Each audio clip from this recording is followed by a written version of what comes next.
Chapter 1. Unable to pay rent, let me build a rocket. Splash. Please pay the rent for this month, along with last month's by the end of the month. Failure to do so will result in termination of the contract. Midnight. In an office building in Pengcheng. Jiang Chun picked up the rent reminder and sighed. His parents had an accident last year. By the time the ambulance arrived, it was almost too late. His father's last words were to ensure he operated the tech company well. His father, Jiang Yotsai's wish, was to one day research technology for lunar immigration, to allow humanity to travel freely between Earth and the Moon. But just as the couple had secured a major collaboration, they were in a car accident while out seeking investment, and they could not be saved. As Jiang Yukai lay dying, he asked his son, with regret, if he could continue running the company. Run the company well, use technology to strengthen the nation, and let our dragon nation prosper. Father, I will do my best. Jiang Chun gritted his teeth at that moment, his gaze firm, promising without hesitation. During university, he was an absolute top student, extremely obsessed with technology research, to the point of madness. If it weren't for his father's wish, he might have immediately gone to work at the Dragon Institute after graduation. Is it really that simple to run a small company? He wanted to achieve greatness. However, once he actually started managing it, he realized that having strength alone was not enough. If he could no longer sell those rocket models in the warehouse, he would probably have to leave the office building by the end of the month. Buzz. At that moment, his phone vibrated. A message came through on social media. Opening the phone, it was a new friend request notification. There's hope. He looked at the profile picture. It was a cute girl sitting in a Maserati. After adding her as a friend, she quickly sent a few voice messages. Mr. Jiang, I found you on Xinyu. I see you can make various aerospace models, and you are a top graduate from Qingbei Aerospace. I plan to purchase a large rocket from your company. It needs to be 5 meters tall. I need it urgently. The teaching department needs it by tomorrow. If you can deliver, we can negotiate the price. A 5-meter tall rocket model. It needs to be delivered tomorrow. Hearing these somewhat demanding conditions, Jiang Chun became excited. This is a rush order. It must come with extra money. The cost is about 200,000, and ideally he should charge around 300,000. So 1 million, not a penny less. I'll offer 2 million, and you deliver it to the school tomorrow. The cute girl not only didn't negotiate but directly offered double. Jiang Chun was stunned.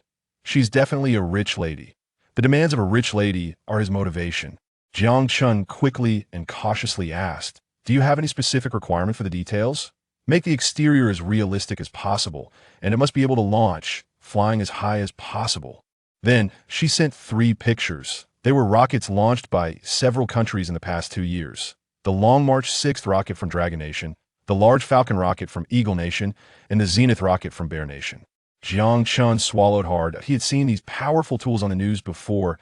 He did run a tech company, but it had always been some small RD projects. A 5-meter rocket?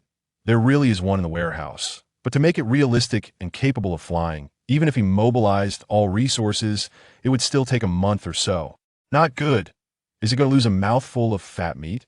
At this moment, a mechanical voice echoed in his head. Detected host has an urgent need for manufacturing high-tech products. The Yanhuang technology system is starting to bind. System binding successful.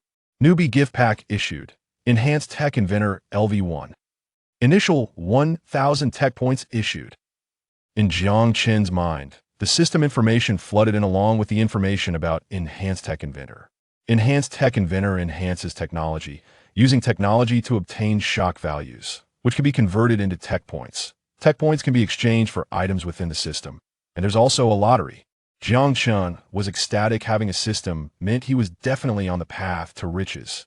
Now, the prospect of planetary immigration finally looked hopeful. In an instant, he was full of confidence and replied to the other party with a voice message. "Okay, pay a deposit of 1 million, and the rest can be settled upon delivery." But there was no response from the other side. Jiang Chen's heart sank. Was he too arrogant? 1 minute later, buzz! His bank card alerted him of a deposit of 1 million. Seeing this money, Jiang Chun was overjoyed. He replied with a confirmation and hurriedly drove to the company warehouse. At Pengcheng University of Science and Technology, in a teaching laboratory, Lucia held a lesson plan, teaching her students, wearing gold-rimmed glasses, a white shirt, and a knee-length black pencil skirt. With a smile, she scanned the students in the classroom. Today we discussed rocket structures and launch principles. Do you all understand? Understood. The students responded playfully. Seeing that time was running out, Lucia reminded them. Tomorrow there will be a practical class on rocket knowledge, and school leaders will also come to observe, so be spirited. This practical class was said to not only involve school leaders, but also foreign guests. For this inspection, Lucia had put in a lot of effort. She paid out of her own pocket for the rockets needed for the teaching experiment, as long as she could seize this opportunity well and gain the leader's approval. Getting promoted by the end of the year would be a sure thing. But just getting promoted wouldn't justify spending $2 million. It was also because of the bet she made with her father. If she couldn't get promoted within a year, she would have to obediently go home and inherit the trillion-dollar family business. She had always been referred to as someone's daughter, and she was not willing to accept that. She also wanted to prove herself through her own efforts and gain respect. Ding, ding, ding. Class is dismissed. With the ringing of the class bell, Lucia also picked up her teaching tools. As she greeted her students, she left the classroom. But she still felt uneasy about tomorrow's practical class.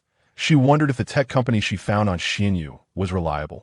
After thinking about it, she still sent a message to Jiang Chun. Mr. Jiang, please make sure to deliver on time tomorrow. In the warehouse, Jiang Chen's mind stirred. Immediately, dozens of circular robots floated in front of him. The round robots opened their colorful eyes, looking towards Jiang Chun. Enhance the rocket. Jiang Chun commanded a small rocket in the corner of the warehouse. Ding! Enhanced Tech Inventor activated successfully. Target scan. Successfully loaded advanced rocket technology. Technology, reading completed. Information data comprehensively enhanced. Liquid methane equivalence calculation completed. Vector propulsion device data verification completed. Rocket recovery parameters verification completed. All data corrections successful. Material scanning successful. Cost 998 tech points. Estimated time required half an hour. The mechanical spheres floating in midair moved orderly through the warehouse. The rocket that had been gathering dust was now glowing with blue light under the transformation of the mechanical spheres. Chapter 2. Over 60 meters, is this considered large? During the enhancement process, there was only a faint buzzing sound of electromagnetic waves, making it very quiet. The scene before Jiang Chun was astonishing. This is definitely black technology. The originally 5-meter-tall small rocket was slowly transformed into a massive structure, standing at about 60 meters tall in front of him. Although he had mentally prepared himself, the sight of this giant still left him utterly amazed. Half an hour later, accompanied by the system's prompt sound. Ding dong! Liquid methane rocket reinforcement completed.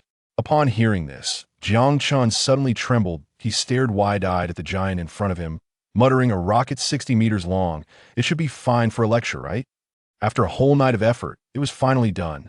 With the help of a spherical robot, he secured the rocket onto the heavy truck. To protect the client's privacy, Jiang Chun covered the rocket with an oilcloth. He locked up the storage room and then drove the heavy truck away. Pengcheng Aerospace University. Following the received coordinates, Jiang Chun drove the heavy truck to the location agreed upon with Lucia in advance. After turning off the engine, he placed the rocket upright at the center of the launch site. He checked again to ensure the rocket was well covered. Only then did he leave, feeling satisfied he hadn't slept all night and was quite tired. He went straight home. Before going to bed, he sent Lucia a message. I made the rocket a bit bigger, but I won't charge you extra. Pengcheng Aerospace University. Aerospace Teaching Launch Site. The sound of athletes' march echoed around. Class was about to start, and students arrived one after another. Lucia's students had long known it was a practical class and gathered at the launch experiment site. This launch site was similar to a football field, with a large oval grassy area in the center, surrounded by circular bleachers with canopies. The aerospace program at Pengcheng Aerospace has always been a cradle for aerospace talent in Longhua and even the world. Thus, not only the school leaders were present, but representatives from some renowned tech giants also came. Wow, Principal Zhang is here too. People from Lonka Institute are here. Wang Lao is the special consultant for walking into science. The early students entered the venue. They found their respective spots, holding breakfast and occasionally speculating about how many big shots would come to today's practical class. Soon, a beautiful female teacher holding a lesson plan walked over in a well-fitted professional outfit. Good morning, teacher. Lucia smiled and responded to each student. Today, she was the main character. As long as she could successfully teach the rocket theory in the practical class, she would definitely win the bet with her father. Now all that was left was the rocket. She looked around apart from the giant covered in oilcloth at the center of the venue. There was no sign of her custom rocket. Time was running out, and there were no props. Could that guy really be a fraud? Just as she was about to urge him, she noticed a message from Jiang Chun that he had sent earlier. The rocket was made a bit big. Was it 6 or 7 meters tall? A little bigger was fine after all. Time was indeed a bit tight. Lucia felt relieved. As long as it was there, it should be on the way. Right at that moment, a woman's sarcastic voice came from behind. Ah, Lu teacher, you better work hard in the practical class otherwise. No one will be able to compete with me for the advanced selection at the end of the year. Lucia paused for a moment. Turning around, it was Wang Suitsue. Not far away, school leaders and several researchers from the Aerospace Bureau had also come over.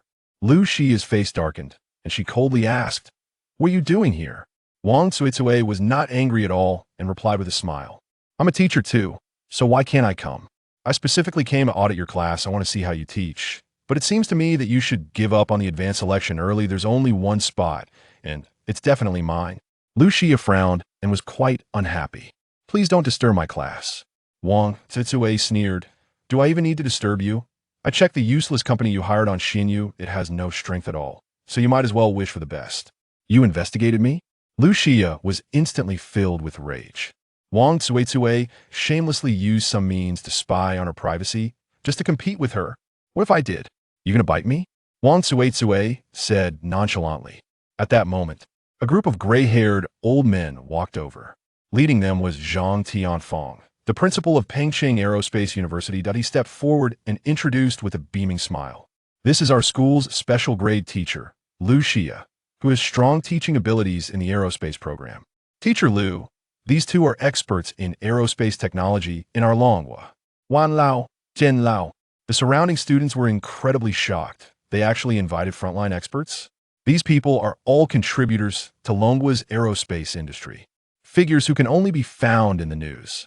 The school's emphasis on the practical class really exceeded everyone's expectations. Zhang Tianfang glanced at the venue. Only a giant, several meters tall, was present.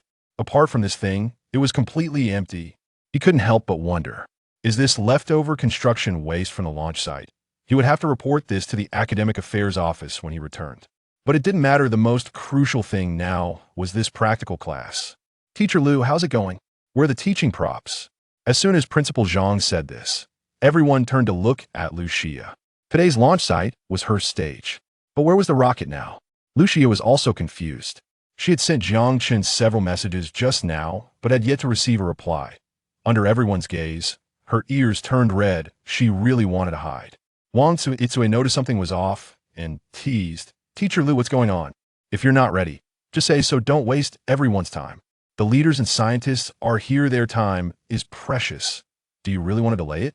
These words sparked a flurry of discussion among the crowd. Zhang Tianfang frowned and cautiously asked, "Teacher Lu, is there a problem? Just say it, and we can think of a solution together."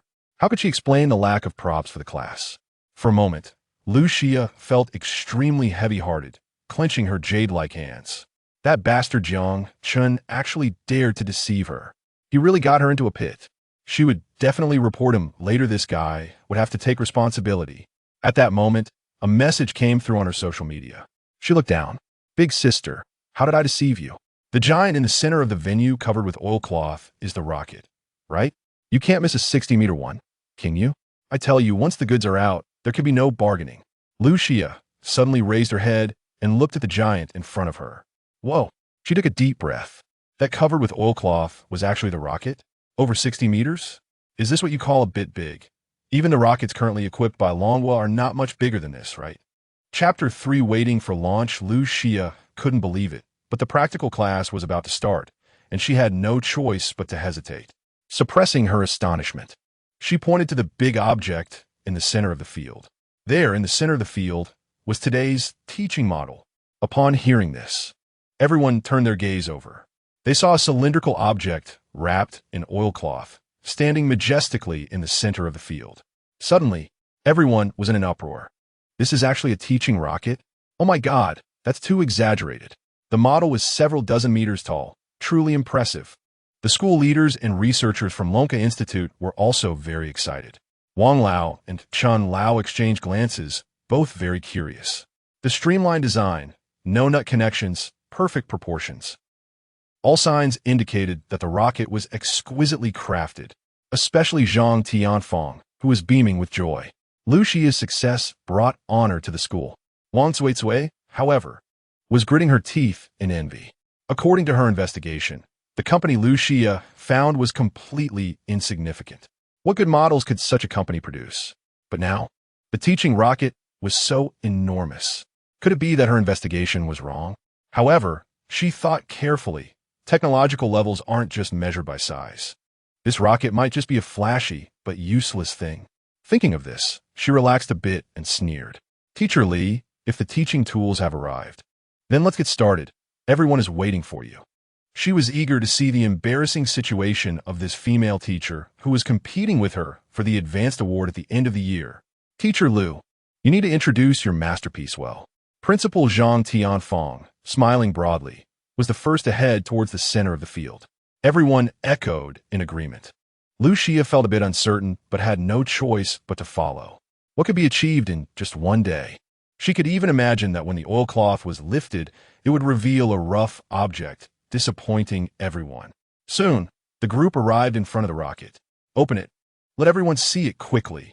Wang Cuicui looked at Lu Xia with glee, urging her. Yes, let's take a look quickly. The teachers and students were all very eager, wanting to see this prop with their own eyes. Xia, start now. Don't be nervous. Zhang Tianfang thought Lu Xia was a bit constrained because of the large scene and comforted her.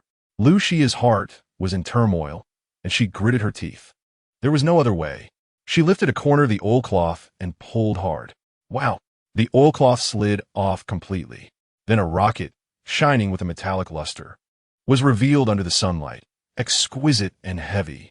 The gigantic rocket gave everyone a strong sense of pressure. It felt suffocating. In an instant, the surrounding air seemed to solidify. The enormous rocket looked powerful and imposing, with no sign of any seams visible. This giant before them could rival the currently active rockets of Longhua. Everyone's emotions surged. It was as if they could see the rocket soaring into the sky at any moment, roaming the heavens. How was this possible? Wang Cuicui's pupils shook, and she almost stumbled, feeling somewhat lost. The students rushed over, looking in amazement at this big rocket. Everyone was dumbfounded, their faces filled with shock. Wow, this is so cool. Oh my God, is there any difference between this and a real rocket? In the future, I will definitely not miss a single one of Teacher Lu's practical classes. Everyone at the launch site was shocked by this rocket. But at this moment, Wang Lao and Chun Lao's expressions were somewhat serious. Outsiders watched the excitement, but insiders saw the subtleties. While everyone was still marveling at how realistic the rocket was, the two aerospace experts sensed something was off. The rocket in front of them seemed like the real deal. Wang Lao and Chun Lao stepped forward, and the former tentatively asked this young Teacher Lu, "May I ask where this rocket came from?" When the two aerospace experts spoke, everyone quieted down. They were also very curious about what kind of team had created such an impressive rocket. From the materials and craftsmanship, it was definitely not simple. A few who knew about Lu Xia's situation began to speculate in their hearts. Could it be that she used her family's connections? This is a company I found on Xianyu. The boss is named Jiang Chun, and I hadn't heard of him before. Lu Xia blinked her big eyes and explained to everyone. Oh, I see. This was equivalent to saying nothing. Wang Lao thought this needed to be kept secret, and Lu Xia's evasiveness made him casually agree. Then let me ask another question. Can this rocket definitely fly? Wang Lao thought for a moment and voiced a question that many had in their hearts. It should be okay. Lu Xia couldn't be sure. However, what she agreed upon with Jiang Chun was that it could definitely fly for a while.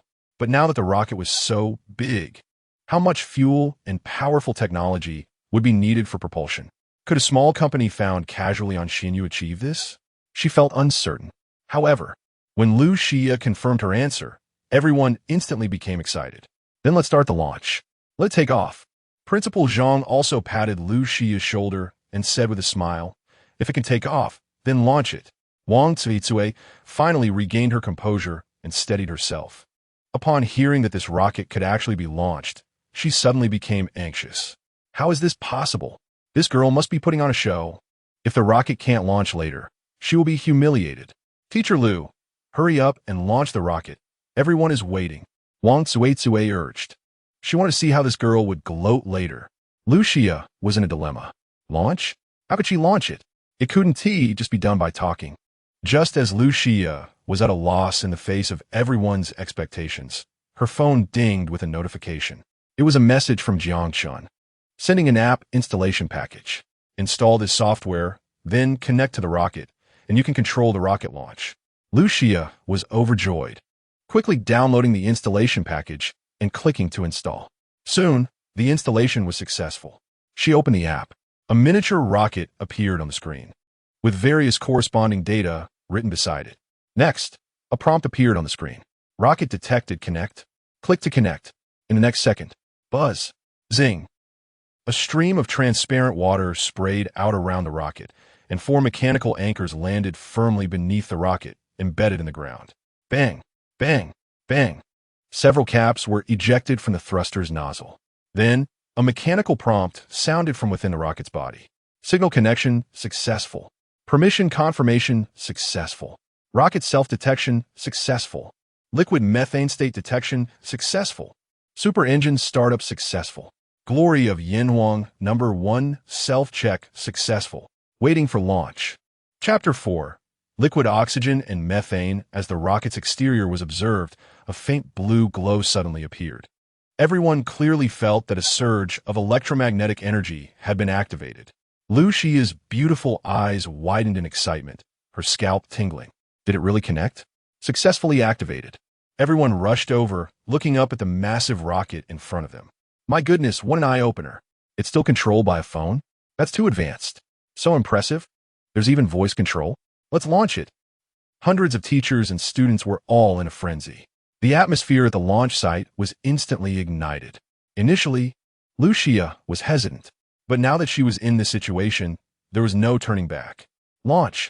With Liu Xia's command, a notification sound came from the rocket again. All data parameters are qualified. Attention, attention, attention. Please evacuate the surrounding crowd. The tail of the rocket began to ignite. Then, the ground trembled violently. Old Wang sensed the danger and quickly shouted, "Everyone, retreat to the perimeter of the launch site, away from the rocket." Chills ran down their spines. Everyone hurriedly turned around and left as quickly as possible, feeling a deep sense of fear and not daring to stay for even a moment. Only Wang Tsuitsue remained dazed, unable to believe it. She had mocked Liu Xia before. Now that she had to run, wasn't that a slap in the face? At this moment, the rocket began its countdown. 10, 9, 8. People kept moving away, with some already reaching the edge of the area. Wang Tsuitsue began to panic. Gritting her teeth, she decided to run. She couldn't risk her life. She hurriedly ran in her high heels, stumbling slightly due to her haste. The rocket's countdown entered its final stage. 3, 2, 1, boom. With the ignition, dust flew everywhere. A surge of energy shot out from the rocket's rear, and blue flames roared. Wang Tsuitsue was instantly covered in black soot. She was directly swept away by the shock wave, crashing to the ground in a sorry state. Those who ran slowly also felt the shock wave. Those at the perimeter all dodged the shock wave. Soon, the surroundings calmed down.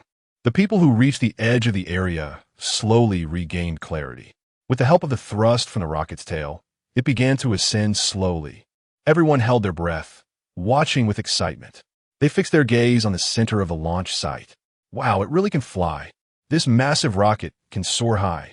The design of this thruster is incredible. This practical lesson truly makes me want to kneel. The students cheered excitedly.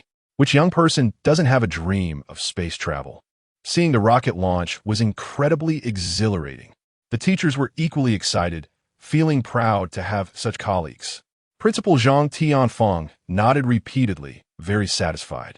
Old Wang and Old Chun were both astonished. Others might not understand, but they both knew how difficult it was to build a rocket. They became increasingly curious about the manufacturer. When did such a powerful manufacturer emerge in the private sector? The two old men unconsciously looked in the same direction. Lu Xia gripped her phone tightly, gasping for breath, relieved she had run fast. She never expected that such a massive rocket could actually fly. The 2 million spent was truly worth it. Soon, Old Wang and Old Chen approached, very curious. Teacher Lu, is this rocket really just a teaching model? It looks no different from a real one.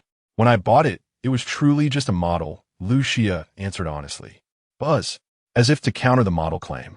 The rocket at the center of the launch site suddenly emitted a more intense, buzzing sound from its vector thrusters. The flame at the tail changed from blue to deep purple. Unlike the previous slow ascent, the rocket suddenly accelerated.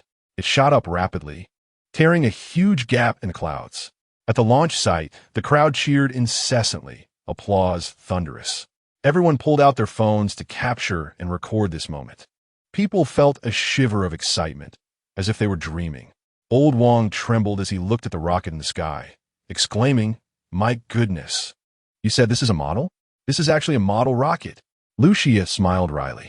She knew the value of a real rocket. It couldn't possibly cost just 2 million. But now, the model seemed to match or even surpass active rockets in every aspect.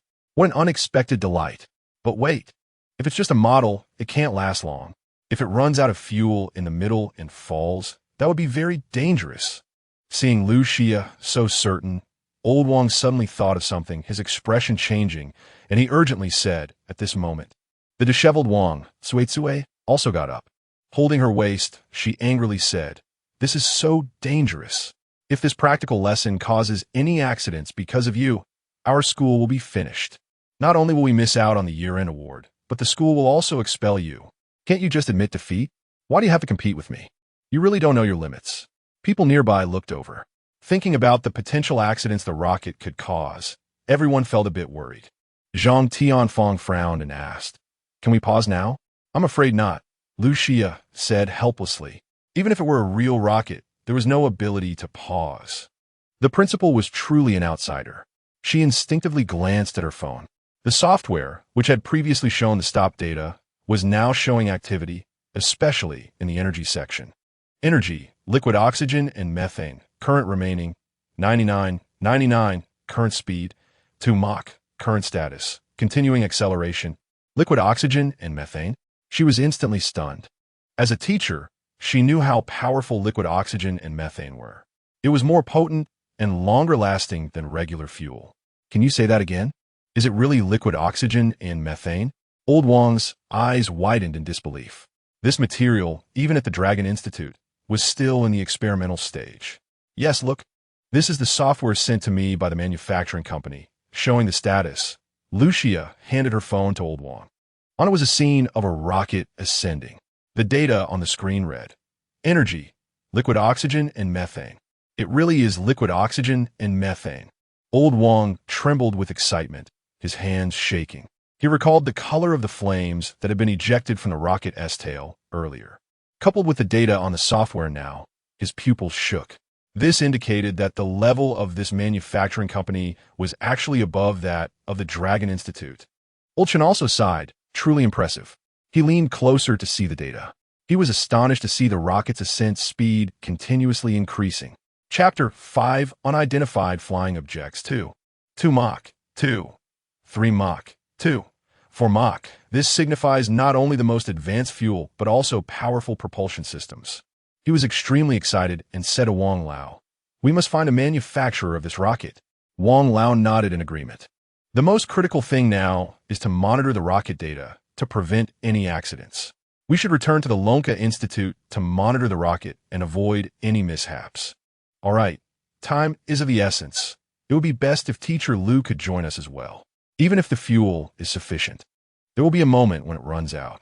It needs to be used in the Institute with the best observational equipment and measures in place. Upon hearing this, Lu Xia hesitated. This experimental class was crucial for her, as it related to her entire teaching career. If she left now, she might have to go back to inherit her family fortune. She immediately looked to the principal for help. Surprisingly, she received an affirmative response. Zhang Tianfang smiled and waved his hand. "You should go. The influence you've brought to the school has taken it a step further in being recognized." Hearing this, Lucia was overjoyed. Without saying a word, she got into the car parked at the school gate with Wang Lao and Chun Lao and left. A rapid sound of sonic boom erupted above the school. It shot into the clouds. People at the school and passers-by were all drawn to the rocket. Someone outside quickly parked their car and began to watch. Wow, what's going on? Did they launch a rocket at the school? My goodness, this is incredible. Awesome. The rocket ascended rapidly, getting higher and higher. Eventually, it disappeared from everyone's sight. This event spread quickly. Many people uploaded videos of the rocket launch and various pictures to social media. Soon, tens of thousands had seen it. The developed internet stirred up excitement among the crowd. Major media outlets also followed suit. Moments in WeChat. Family. Quick look. I passed by Pengcheng Aerospace University today, and they actually launched a rocket. On Weibo, on August 31st, 2023, a rocket was launched from Pengcheng Aerospace University, and I witnessed it with my own eyes. On Xiaocom, breaking news. An unidentified flying object has appeared at Pengcheng Aerospace University, suspected to be a missile. On So, what exactly happened at the university? Does it affect our lives? Video attached.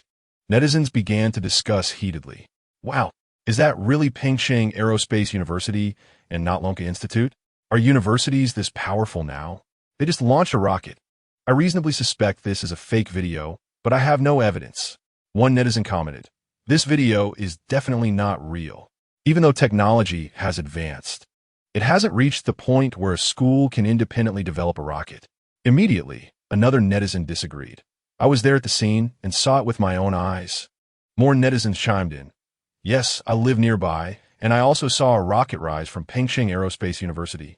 Dissenting netizens immediately disagreed, saying they already had a launch center meant for experiments. Do you really think that's a rocket and not just a model? This statement made some eyewitnesses doubt as well. At this moment, a netizen with the username Little Zhuga, who clearly understood aerospace knowledge, appeared and explained the difference between a model rocket and a real rocket. The rocket in the video, regardless of its size, acceleration, or flame color, was something that a typical model could not achieve, especially at the moment it burst into the clouds, accelerating rapidly upwards. Only then did the crowd understand and agree that Little Zhuga's explanation was correct. However, the netizens who had previously insisted it was a model became even more unconvinced and angrily responded, "If this is a real rocket, I'll drink urine upside down." But if it's fake? Many netizens found this reasoning valid. Normally, this should be the answer. Otherwise, you wouldn't take such a big gamble. But what everyone didn't expect was that Little Zhuga showed no fear. He immediately replied, "If it's fake, I'll drink cola upside down." This wager excited netizens. They split into two camps to follow the two and await the outcome. Regardless of the truth, there would be entertainment to watch. On the other side, some small bloggers who obtained the materials began editing videos. They immediately released the video of the rocket launch, excitedly pairing it with enthusiastic text and audio. Longhua is mighty. Our Pengcheng Aerospace University is mighty. It really launched successfully. I saw it with my own eyes. It was amazing. The account immediately attracted a lot of traffic, and the video went viral. At the Pengcheng Military District camp, the Information Security Department was in an uproar. The alarm suddenly sounded, startling everyone. Just now, the Air Defense Unit reported that an unidentified flying object had appeared above Pengcheng. Report: the height of the unidentified flying object is still rising.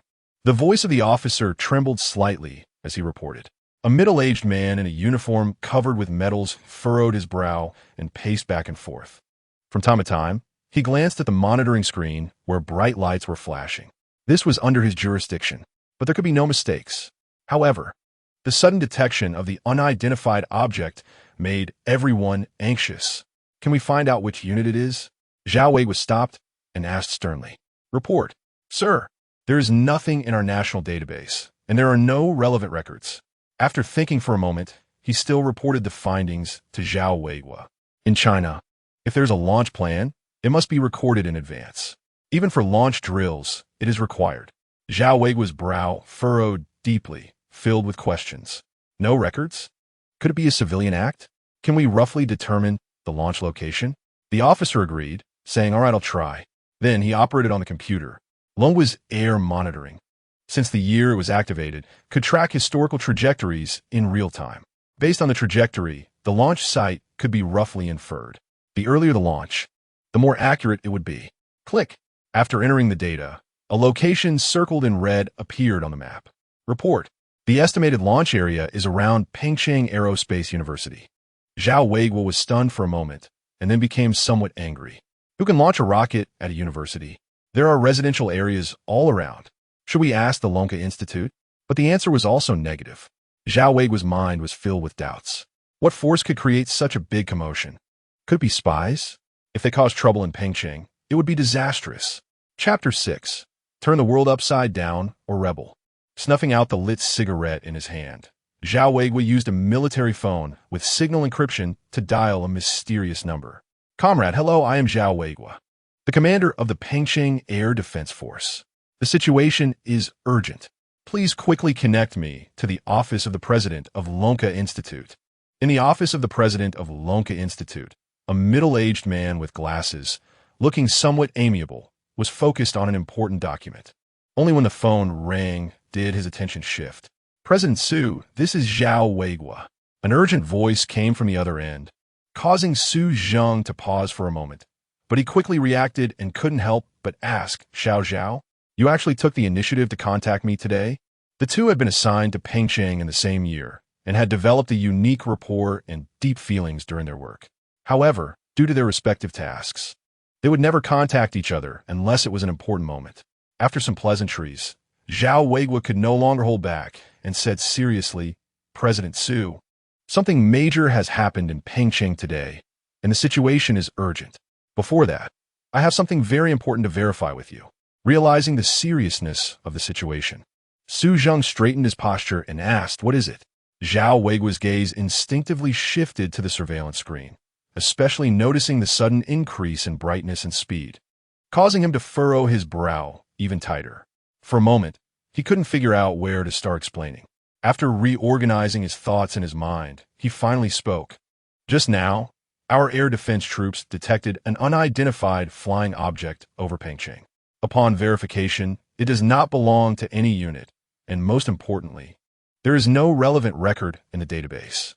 After saying this, noticing the evident silence on the other end of the phone, Zhao Weiguo continued, I want to verify with you whether Lonka Institute is aware of this matter. After hearing this, Su Zheng's expression suddenly turned serious. He shook his head, no. Could it be a civilian operation? Can we find out the specific range of the launch of this flying object?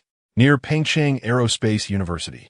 Upon hearing this, Su Zheng suddenly stood up. What are you joking about?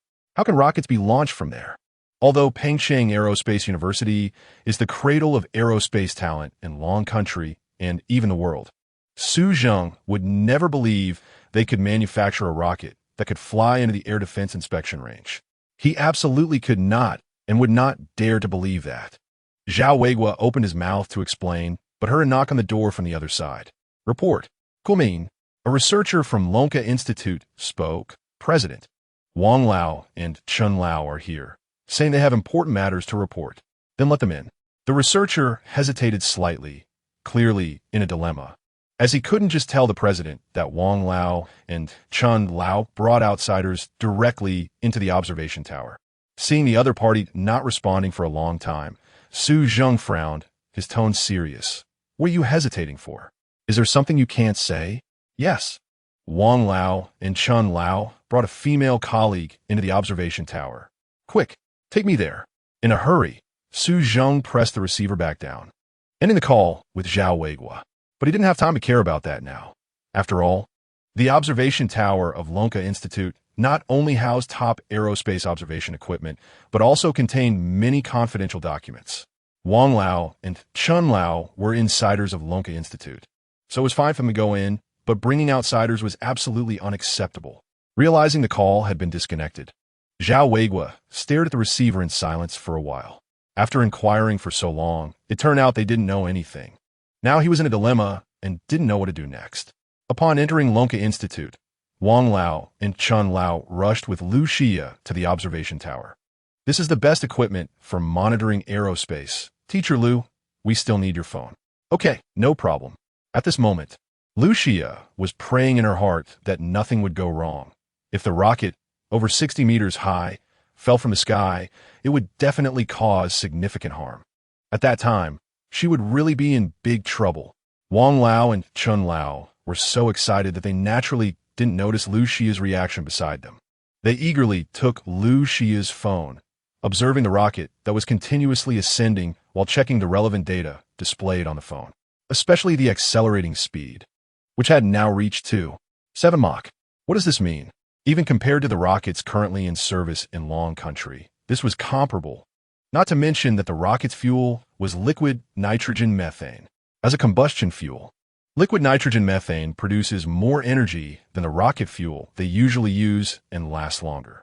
Long Country was always looking forward to the successful application of liquid nitrogen methane in aerospace, and they were especially eager for it. Of course, regarding related research, Long Country's proposals were still only theoretical. Under the observation of Wang Lao and Chun Lao, the two reached a conclusion that would shock the entire aerospace community. It was not a rocket model at all. It was a real rocket. Hearing this, Lu Xia was stunned. To say she was not surprised would absolutely be a lie, especially receiving confirmation from two titans of the aerospace community on the scene. She had merely placed an order for a rocket model from Jiangchen's company. How did the model turn into a real rocket? It was truly unexpected. Even I have witnessed the moment liquid nitrogen methane was applied in aerospace. Just as Wang Lao finished his sentiment, the door was suddenly kicked open with a loud bang.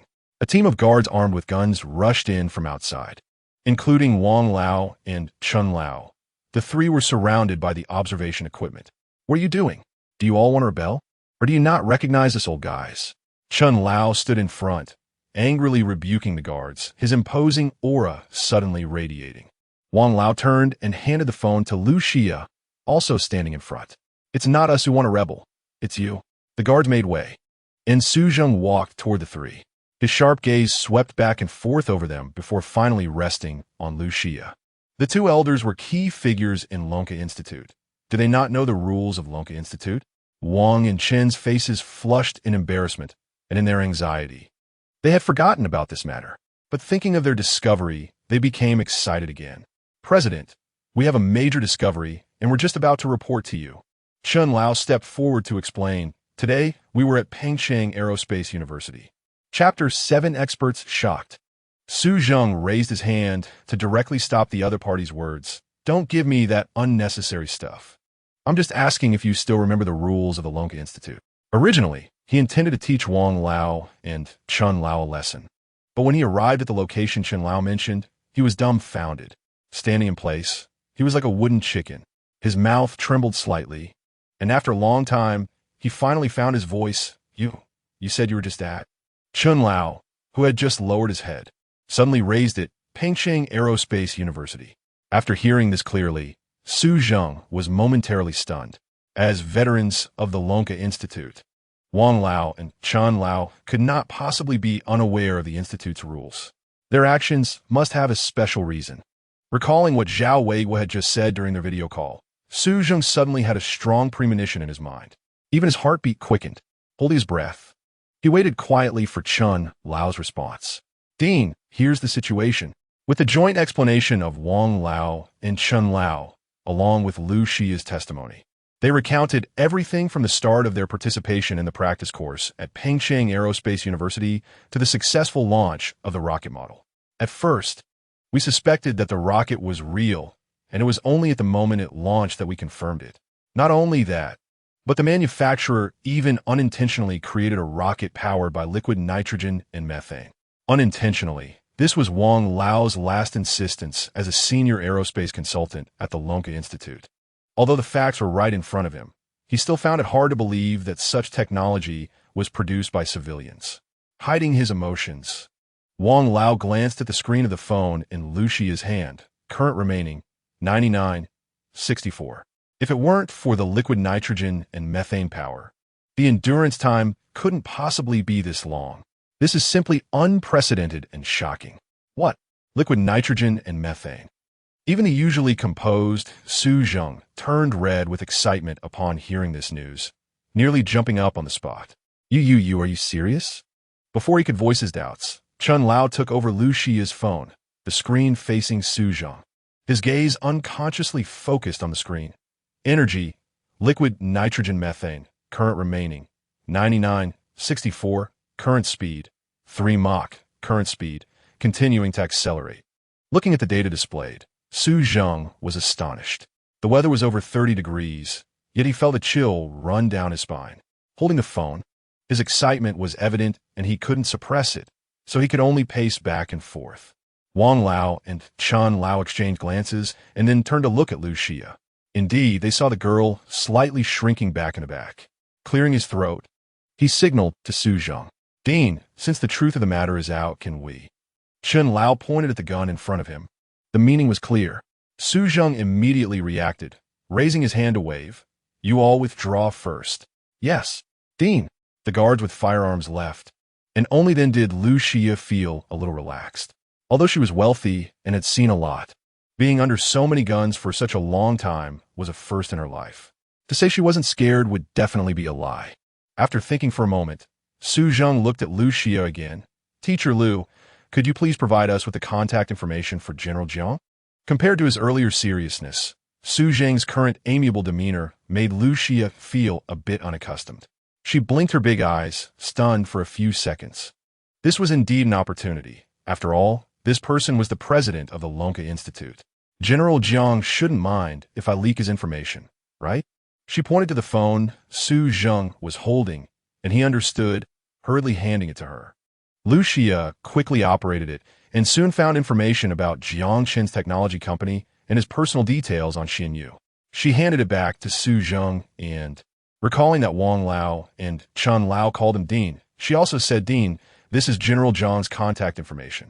Upon hearing this, not only Su Zhang but also Wang Lao and Chun Lao widened their eyes and leaned in. This was the contact information of a genius who could create liquid nitrogen and methane-powered technology, almost surpassing the national rocket research capabilities. The old fellows of the Lonka Institute had poured their hearts and souls into researching and updating China's rocket technology. To say they weren't excited would be impossible. "Hey, Chun Lao, why are you squeezing me in such a big place?" "Shoo, don't talk." When the dean turned around just now, I saw a string of numbers. "Don't interrupt. I can still remember a bit." On the other side, in a Pengqing office building, Jiang Chun lay on the sofa, using half of the 1 million deposit he received last night to pay the overdue rent. Now, without debts, he felt considerably lighter. Reflecting on the sudden binding of the enhanced technology inventor system, he had only seen similar situations in novels. Although Jiang Chun didn't know why this system found him, it had helped him resolve his urgent issues. For him, wasn't this a powerful external aid? Moreover, he was an absolute super scholar, especially focused on technology research. If it weren't for inheriting this business, he might have already joined the Lonka Institute. Before having the system, he was still worried about various company operations. But now the situation was completely different. He not only had strength, but also technology. Even now, Jiang Qin's mind was still filled with the images of dozens of round robots emitting colorful lights, collectively enhancing and transforming the rocket. That technology, that method, it could be said to be the most advanced in the entire Long Nation and even the world. With technology, he didn't need to worry about other aspects, especially funding. Last night's order was a great example. Just as Jiang Chun was about to take a short break, he had just closed his eyes when he heard a noise. At first, it wasn't too obvious, and he couldn't find the source until a piece of dust fell from somewhere, covering Jiang Chen's face. He casually wiped his face and spat. Looking up, he noticed that the ceiling didn't seem very stable, and the chandelier was swaying, giving him the feeling that it could fall at any moment. Turning his head to look around, he couldn't help but sigh.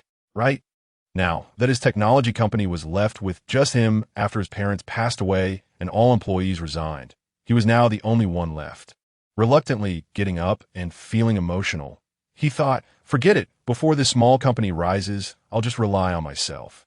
Detected that the host has an urgent need for assistance. The Yanwan technology system begins to allocate. Chapter 8 Awakening. Take off from the spot. System is allocating. Please do not transfer. Please do not transfer. Allocation successful. High-tech simulation machine butler assistant has been issued to the host backpack. Please check it in time and bind the assistant. Jiang Chun hadn't even stood up straight, and as soon as he finished speaking, the relevant prompt sound from the system appeared in his mind. In the novels he had read before, although the system also accompanied the protagonist on a wild ride, he had never seen such an intelligent system that he could possess. It could even automatically sense the host's needs. For a moment, Jiang Chun was overjoyed and immediately checked the relevant equipment in his backpack. A semi-transparent light blue page suddenly appeared before him. The assistant that the system had just equipped for him was automatically at the top. After virtually clicking on the assistant package, a small pop-up window appeared. Does the host choose to awaken the high-tech simulation machine butler assistant? Yes.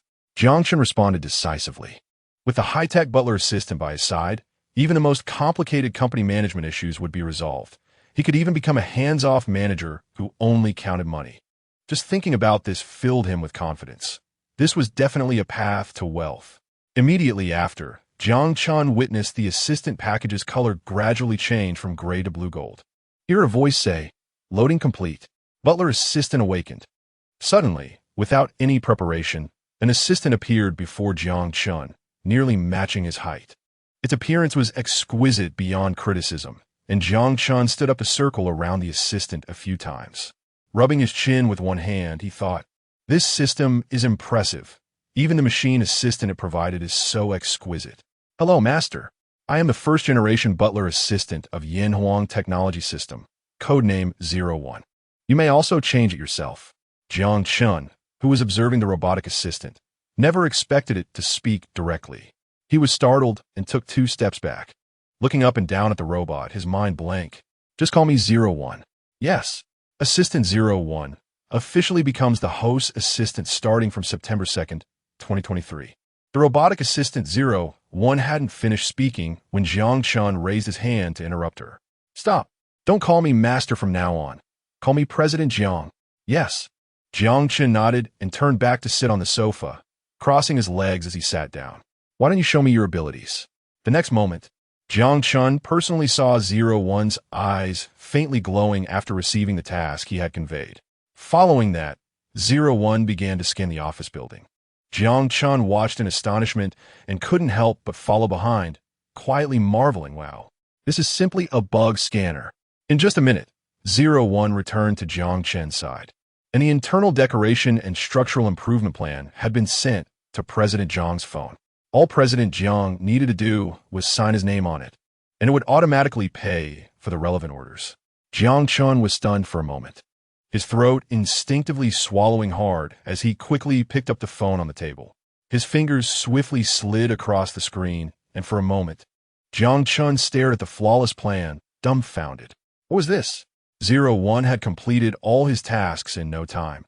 It felt like he had been taken off the ground. After reviewing the improvement plan, as he reached the end of the page, a signature box popped up. Without thinking, Jiang Chun scribbled his signature. "Order transaction completed." Buzz, buzz, buzz. As he felt a vibration in his palm, Jiang Chun saw the transaction information pop up from the top of his bank card. Is it empty? Did he spend all his savings just by revamping the company? He couldn't help but gasp. Assistant 01 was indeed the world's most advanced high-tech machine butler assistant, able to even. But then he thought, all of this required his approval and signature. Not to mention there was still 1 million that hadn't been credited yet. So there was no need to panic. Taking a deep breath, his mood finally stabilized somewhat. Just as he settled back onto the sofa, a notification sound from his phone made Jiang Chun subconsciously think it was the final payment from the Ferrari little rich lady, causing him to perk up. His eyes brightened. But when he looked closely, he found it was a friend request from Xinyu. He was greatly disappointed, pouting as he lightly clicked on it. The page finished loading, and the avatar requesting to add him as a friend was marked with the words "Strong Technology Nation." Could it be another opportunity? But he only had 2 tech points left in the system. He couldn't start any business at all. Or was it a competitor from Pengcheng? Out of curiosity, Jiang Chun accepted the friend's request. The other party quickly sent several messages. "Hello, President Jiang. I am Su Zheng, the president of Pengcheng Lonka Institute. I have some matters I would like to discuss with you. Do you have time? Of course, if it's convenient for you. I can also personally visit your esteemed company. I have an urgent matter I wish to verify." As Jiang Chun read through the messages popping up one after another, he quickly skimmed through them. Pingsheng Lonka Institute? The president? If he asked the president, I'm the alliance chairman. Jiang Chun casually tossed his phone onto the sofa and turned his head to lie back on it, muttering, how could such good fortune find me? Lonka Institute Observation Tower. Su Zheng, Old Wang, and Old Chun stared at the phone screen for a long time. However, since the other party accepted the friend request, there had been no response. Su Zheng's brows were almost twisted into a rope. Slowly raising his head, he wore an awkward expression. Teacher Liu, is this contact information really correct? Why hasn't there been any response until now? He hesitated and pushed his phone towards Liu Xia. The latter took it and frowned as she looked, from the avatar to the account name, and then compared it with her own phone. There's no problem. It must be Mr. Jiang Chun himself. As for why he hasn't responded, I'm not too sure. The more she spoke, the quieter her voice became, clearly a bit guilty. The air suddenly fell into silence, and the three of them lowered their heads, not knowing what to think. 2 minutes later, Old Wang slowly opened his mouth and tentatively guessed, could it be that young President Jiang doesn't believe in the president's identity? Hearing this, Su Zheng immediately refuted. How could it be? I introduced my identity first. How could he? Could it be that he really misunderstood? Thinks I'm a fraud? As he spoke, Su Zheng started to doubt whether his introduction had a problem, turning around to check it again. Chapter 9. The application for gold plating out of the loop. With a snap, Su Zheng furrowed his brows and lit a cigarette for himself. He took a deep drag and puffed out several smoke rings. Just as Su Zheng was engulfed in self-doubt, Liu Xia lowered her head and tapped the screen of her phone. Ding! Jiang Chun clicked his tongue in frustration, suddenly getting up to grab his phone. Have those scamming people become this brazen? Is this never-ending? Just as he was about to retort, a chat box with the Ferrari little rich woman avatar popped up on the screen. Jiang Chen's eyes lit up, and he immediately changed his expression, grinning from ear to ear. President Jiang, due to the rocket situation, I am currently at the Lonka Institute. The friend request I just sent you, and the chat was indeed from the director himself. I also want to apologize here. Your information was given to the director by me. After 2 messages, there was no further response from Liu Xia, while Jiang Chun, having read the message, became increasingly agitated. He jumped up from the sofa. Opening the chat box sent by Su Zheng, he saw the name, Su Zheng, director of Lonka Institute. How could he not know this name? What was he doing just now? He was even suspecting that the person was a scammer. This was a message from the director of Lonka Institute. Whether in the past or now, such a scenario was something he had dreamed of. The gold-plated application. The director's proactive invitation. How did it slip through my fingers? He slowly ran his fingers through his hair, and the more he thought about it, the more regretful he became. He paced back and forth in front of the sofa. But as his gaze fell on the busy 01 butler assistant in the distance, Jiang Chen's anxiety gradually settled. He slowly returned to the sofa, and once seated, murmured with my current Yanhuang technology system in hand, am I still afraid that such an opportunity won't come again? Nodding, he felt that his analysis was spot on. Since binding the system, his most important task now should be to better understand the technology, point reward mechanism, and exchange mechanism of the system. Especially after last night, when the circular robot manufacturing liquid nitrogen methane rocket cost him 998 technology points. For someone who had not fully understood the technology point accumulation plan, this was a serious mismatch between supply and demand. This further strengthened his determination to increase technology points. Only in this way, when someone from Lonka Institute finds him, can he better produce more advanced technological knowledge for Longhua and Lonka Institute. Unlike the few at Lonka Institute who had gradually sensed the truth, the Information Security Department at the Pengcheng Military District Camp was already in chaos. Zhao Wei frowned as he waited by the desk for Su Zheng's phone call, but received no response for a long time, making him anxious. He paced back and forth. Is anyone there? What's the situation now? The air defense soldier, who was monitoring the rocket launch, took off his headset and stood up. Report, sir.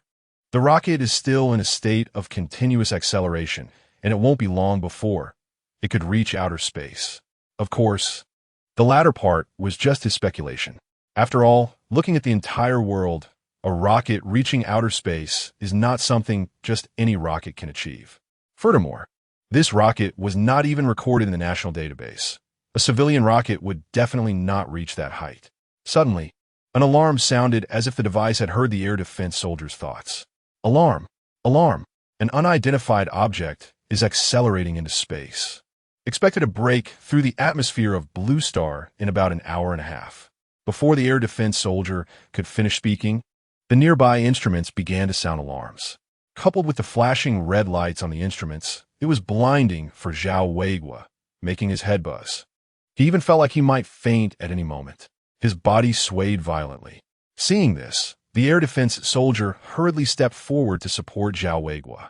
Sir! Zhao Weigua struggled to regain his voice. What did it just say? He was so anxious he almost slipped into his regional accent. It said that rocket is about to leave Blue Star. Within the military network, comments from military fans surged like a tidal wave. Wow, is this rocket really launched from Pengcheng Aerospace University, as mentioned on Vblog? Impressive indeed. No wonder it's a leader in aerospace. The technological level has reached such a point. Brothers upstairs, the news has been a bit delayed. We can't blame ourselves. Who would have thought such an explosive event would happen in the time it takes to have a meal? They had been following the reports about Pengcheng Aerospace University online for quite a while, and some well-equipped and precise military fans had even monitored the rocket's relevant data. This big guy's speed had almost exceeded 3 Mach, which is not something the active rockets in our country can match. Not to mention its energy source. It seems different from normal rockets. It's accelerating. The military fans connected online suddenly fell silent. Only the sounds of writing and calculations could be heard in their headsets. After about 10 minutes, a chorus of voices concluded, based on calculations, this is indeed a big guy, at least over 60 meters long. I'm really curious what its power source is. How can it support such a large rocket to ascend for such a long time and still be in a state of continuous acceleration? If it's made by our country, that's fine. But what if it's not? Just thinking about that situation is terrifying. A voice murmured through the headset. I hope it's made by our country. It seemed that only they could feel how excited they were. Suddenly, one voice joined in, directly raising their current excitement to a climax. This rocket is about to exceed our equipment's detection range. What? Although their equipment couldn't compare to the specialized monitoring equipment of Longwa's Lonka Institute, it was still one of the most advanced on the market. Especially considering this set of equipment had a detectable upper limit within the Blue Star range. If that were the case, wouldn't it mean that it was about to break through the Blue Star and head into outer space? The air fell into silence, with pairs of eyes in different locations staring at the monitoring screens in front of them. Meanwhile, in the office of Longwa's leaders, the man sitting at the desk wore a serious expression, his brows tightly knitted, exuding a more intimidating aura than ever. He radiated a sharp presence, especially making the soldier reporting in front of him lower his head, not daring to make eye contact. In front of him, a machine was spinning at high speed, and the data on it was key to his current emotions. Just a few minutes ago, he received an alarm from the Central Monitoring Department. Within the monitoring range, an unidentified rocket was detected, continuously accelerating. Chapter 10. A heavy strike. The launch site is the Aerospace University of Pengcheng in Longwa. For Longwa, these two sentences carry profound implications. An unidentified rocket. This made the leaders instinctively think that this rocket had not been entered into the National Information Database. There are only two possibilities. Either this rocket is privately manufactured and has not yet been reported, which is a good situation. However, the other worst-case scenario is that this rocket is likely meticulously designed by another country to be launched from Longwa. This is not a good omen for Longwa. Considering Longwa's current aerospace technology, the leader of Longwa, Longhua, almost instinctively adopted the second point. He speculated in a deep voice. Why was the launch site chosen to be the Aerospace University of Pengcheng? Is it meant to intimidate?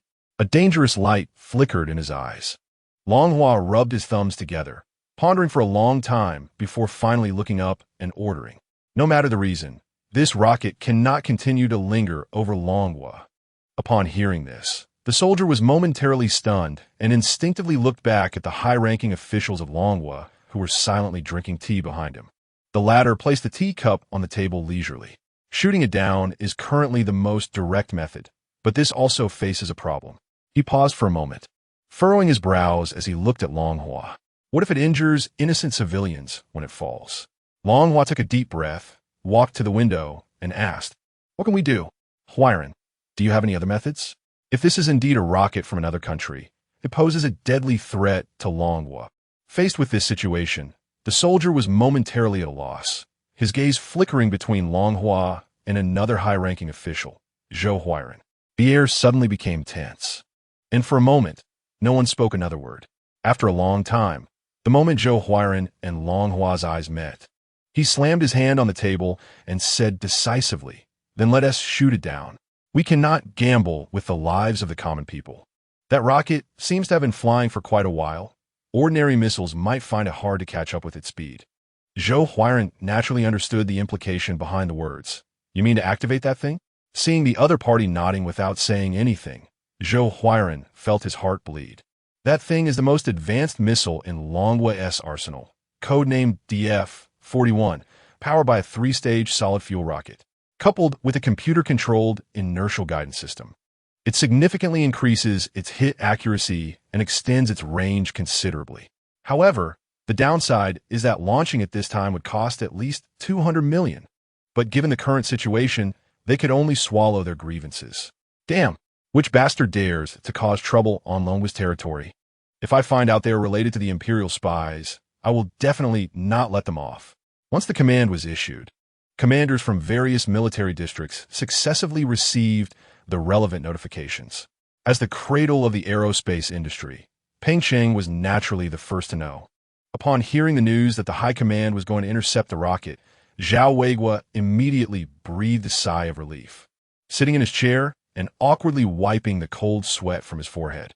However, Su Zheng, who reacted completely differently, was somewhat confused. What does it mean? The higher-ups want to launch a DF-41 to intercept that rocket? He knew how precious a DF-41 missile was. It seems the higher-ups are making a big move to shoot down the rocket. Thinking of this, Su Zheng casually dialed a mysterious phone number. "Ji Yun, bring your team and prepare to come to the observation tower for data monitoring." After saying this, without caring about the other party's reaction, Su Zheng directly hung up the phone. 3 minutes later, a capable woman dressed in a white professional coat and sporting a high ponytail walked in with long strides. Behind her followed a group of staff dressed similarly. "Dean, Old Wang, Old Chun." Her voice was cold, but carried a hint of seriousness. After a brief exchange with the three, she quickly grasped the ins and outs of the situation. Then, "Wang Lao, Chun Lao, I think it's necessary for you two to personally meet with General Xiao Jiang." At the scene, Lucia felt a bit flustered when she saw the three she knew were about to leave. She stepped forward and nervously asked, "What about me?" As soon as Ji Yun entered, she noticed this unfamiliar woman, but the situation was special, so she didn't have time to ask. At this moment, Lucia spoke up, and Ji Yun's gaze followed. After all, the Lonka Institute is not a place just anyone can enter. "Oh, it's like this, Teacher Lu. I think they need your help while monitoring the data, so I need to ask you to stay a bit longer." Su Zheng tried to make himself appear more amiable and softly explained. It seems this matter is indeed related to her. If she hadn't found Jiang Chun on Xinyu and ordered the rocket model, this series of events wouldn't have happened. Moreover, this matter is directly linked to her returning to school for a promotion. If not handled well, she would definitely not let it go. She didn't want to go home to inherit her family's fortune. So reluctantly responding, "Fine," Ji Yun turned back to continue assigning tasks to her subordinates. And once everything was completed, Su Zheng and the other two had already left the observation tower. Although she didn't know what a little girl like her could help with, "I don't like any noise while working, so please cooperate." She cast a cold glance at the buzzing phone in Lucia's hand and said coldly.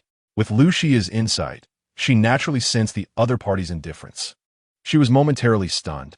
However, having been here with Old Wang and Old Chun for some time, she knew how important the data connected to the rocket on her phone was. With big eyes blinking innocently, she said, "I'm really sorry. I also want to turn it off, but the three who just left specifically instructed me that I'm a help to you. In fact, the most helpful thing to you is this." Saying this, Lucia pushed the phone toward Ji Yun. Ji Yun initially planned to just glance down. She didn't believe this little girl would have anything that could help them. But that glance made it impossible to look away. She even extended her hand to take the phone. "This is the rocket's data?" Lucia nodded. "Otherwise, how do you think I would help you?" Realizing her inexplicable hostility toward this girl earlier, Ji Yun felt amused, self-deprecatingly shaking her head.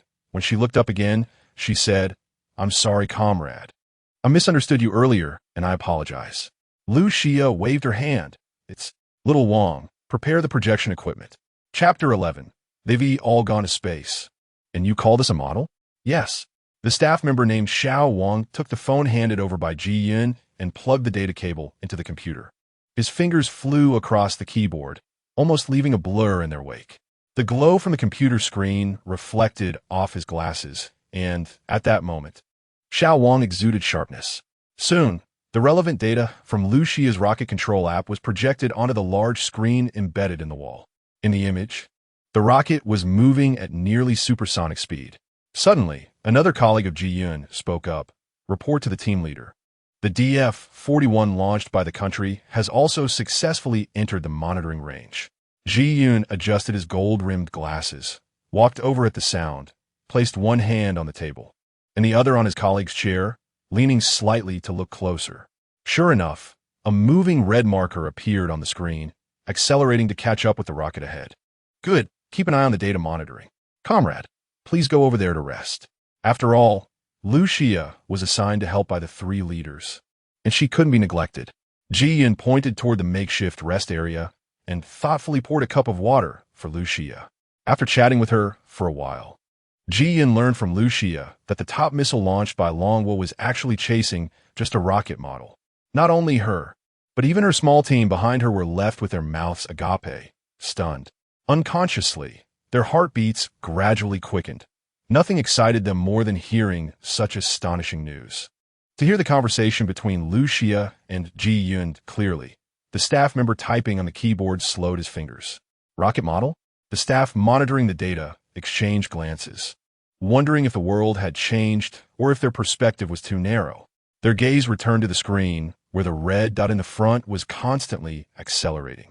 This speed exceeding Mach 3, along with its surging power, made that girl call it a rocket model. Whose rocket model could reach such heights?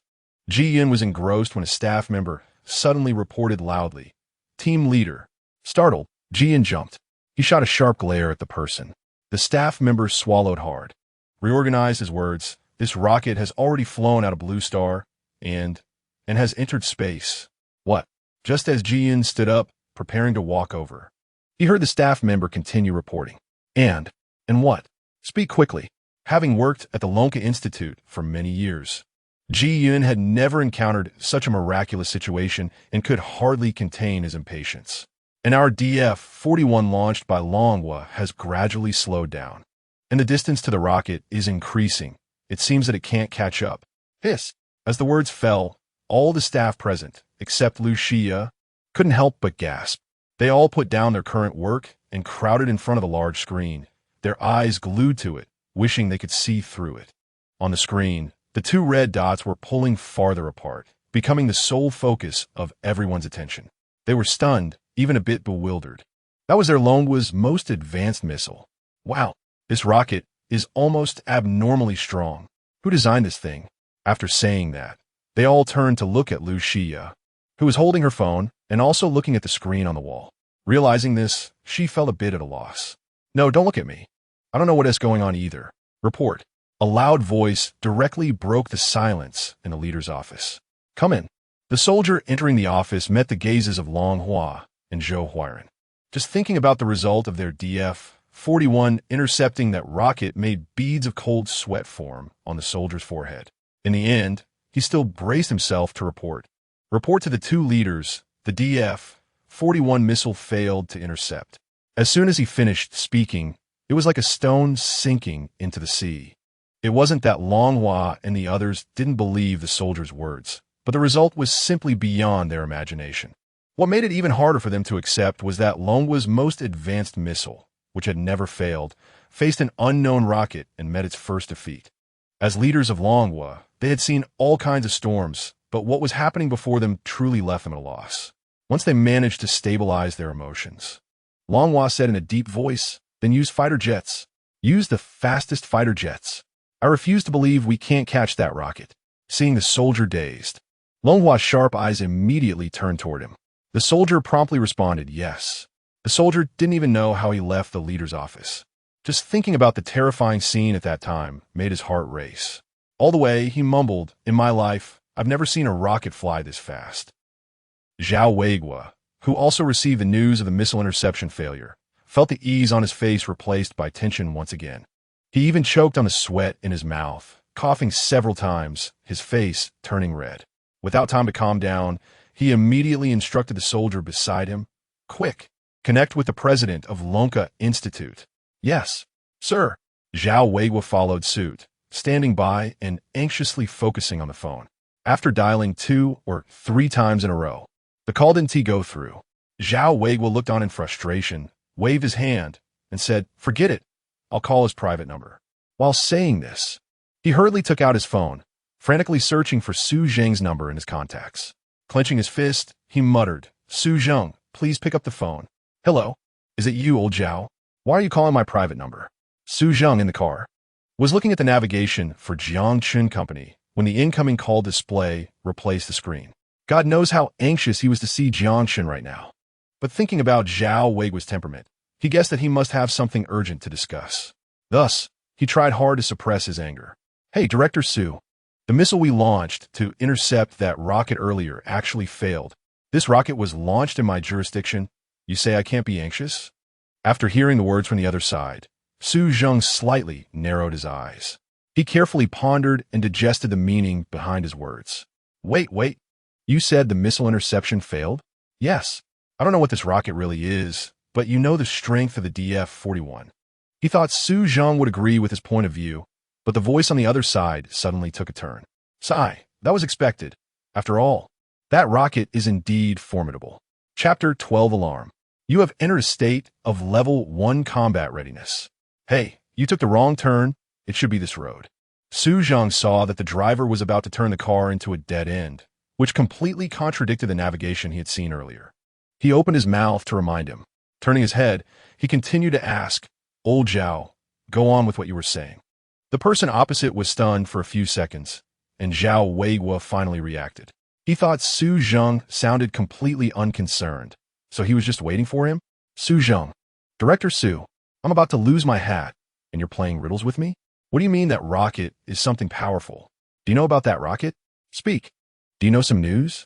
Zhao Weigua's serious and angry voice came through the phone. The sudden rise in volume caught Su Zheng off guard. The sound by his ear was piercingly painful. He instinctively held the phone a little further away. What are you angry about? I just found out about this too, and was about to tell you. Didn't you just call me? The situation is like this, Never mind. Let Wang Lao and Chun Lao explain it to you.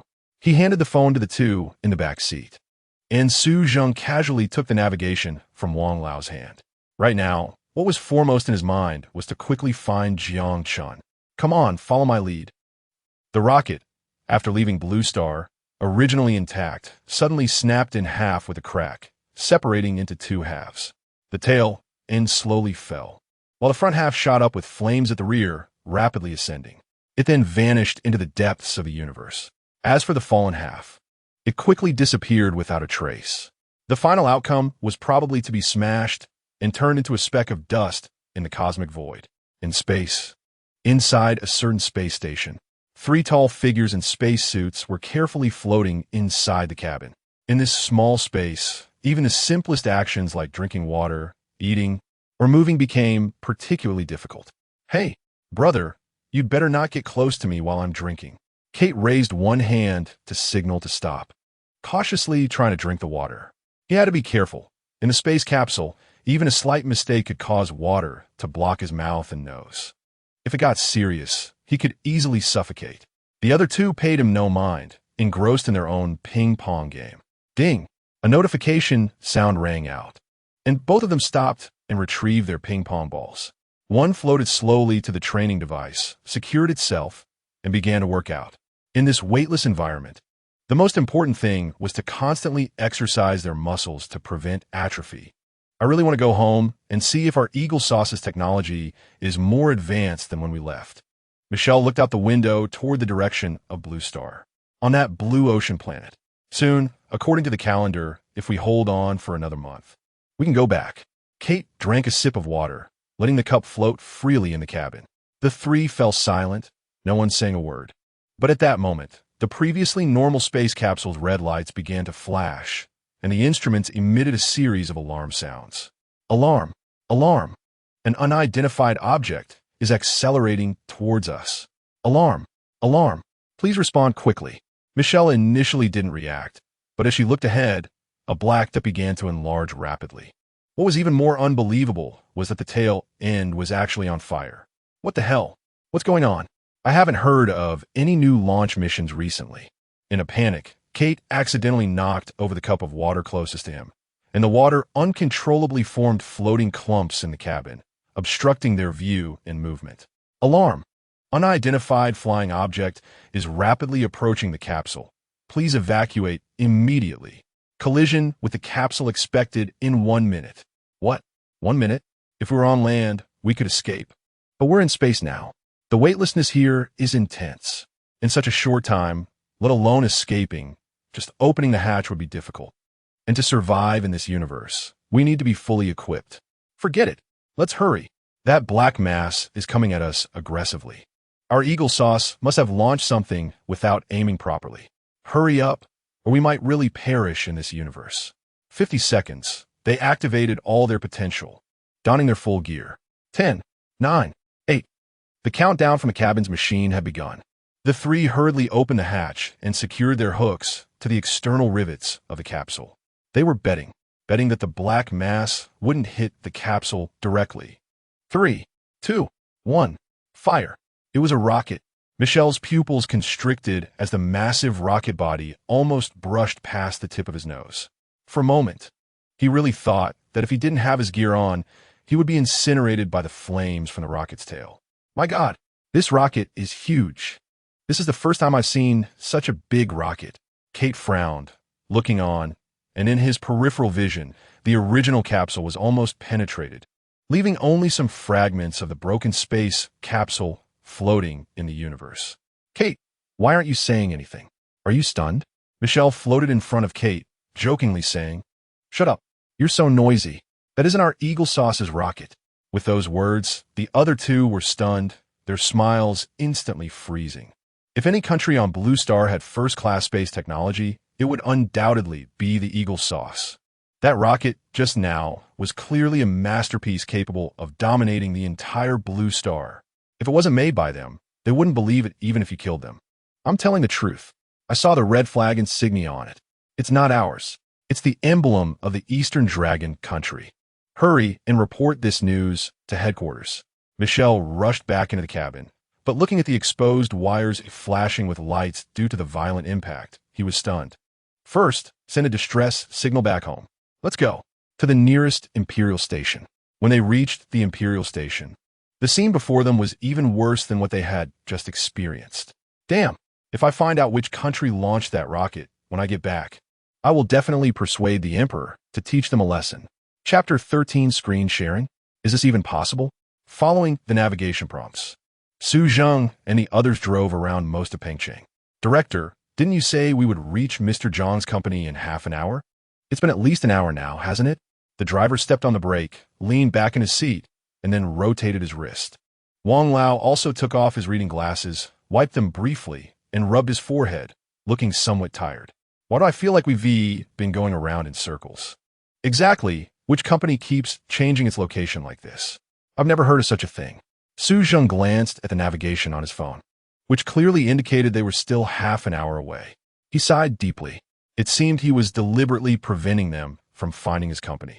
The more this happened, the more determined Su Zheng became to recruit him into Lonka Institute. Let us just head back for now. It looks like we still need to contact Jiangshun through Teacher Liu.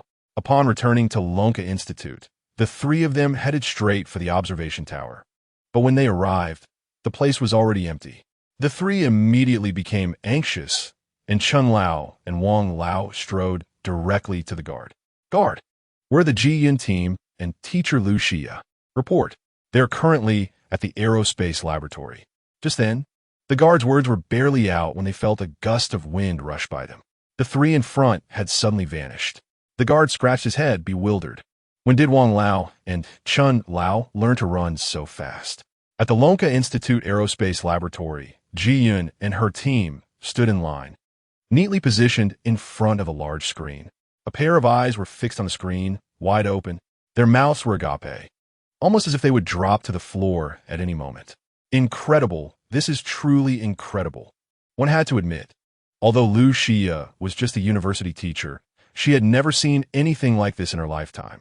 When Su Zheng, Wang Lao, and Chun Lao entered, the windows around the laboratory were tightly shut. Almost no light could penetrate. Su Zheng stood up and pulled open the curtains in front of the floor-to-ceiling window, about to reprimand them for not following the rules. But before he could say a word, Wang Lao and Chun Lao had already exclaimed in disregard of their status. Oh my, wow, this was simply damaging to the image of Lonka Institute. Su Zheng frowned and followed their gaze. Wow. On the large screen appeared a view of Blue Star. It started with oceans, land, forests, and vegetation, then showed creatures swimming in the water, running on the ground, and climbing trees. What shocked them even more was that even an ant on the ground and bees flying in the air were displayed in such detail that it looked like the scene was in 8K mode. Hee hee, in my long life, I've never taken a close look at these little guys, Chun Lao chuckled, stroking his imaginary beard. Soon, he realized something was off and suddenly asked, "Wait, where did you find these videos?" Ji-yun and the others were so engrossed that they hadn't T-reacted. Lu Xia stepped forward, accidentally touching the phone screen. The image on the large screen suddenly shifted. This time, it was Chun Lao himself, the wrinkles on his face, the fine hair, and even his pores were clearly visible. Now not only Chun Lao, but also Su Zheng and Wang Lao were stunned for a moment. After taking a deep breath, they barely pulled their thoughts from the shock of seeing the screen. Their speech became somewhat stammering.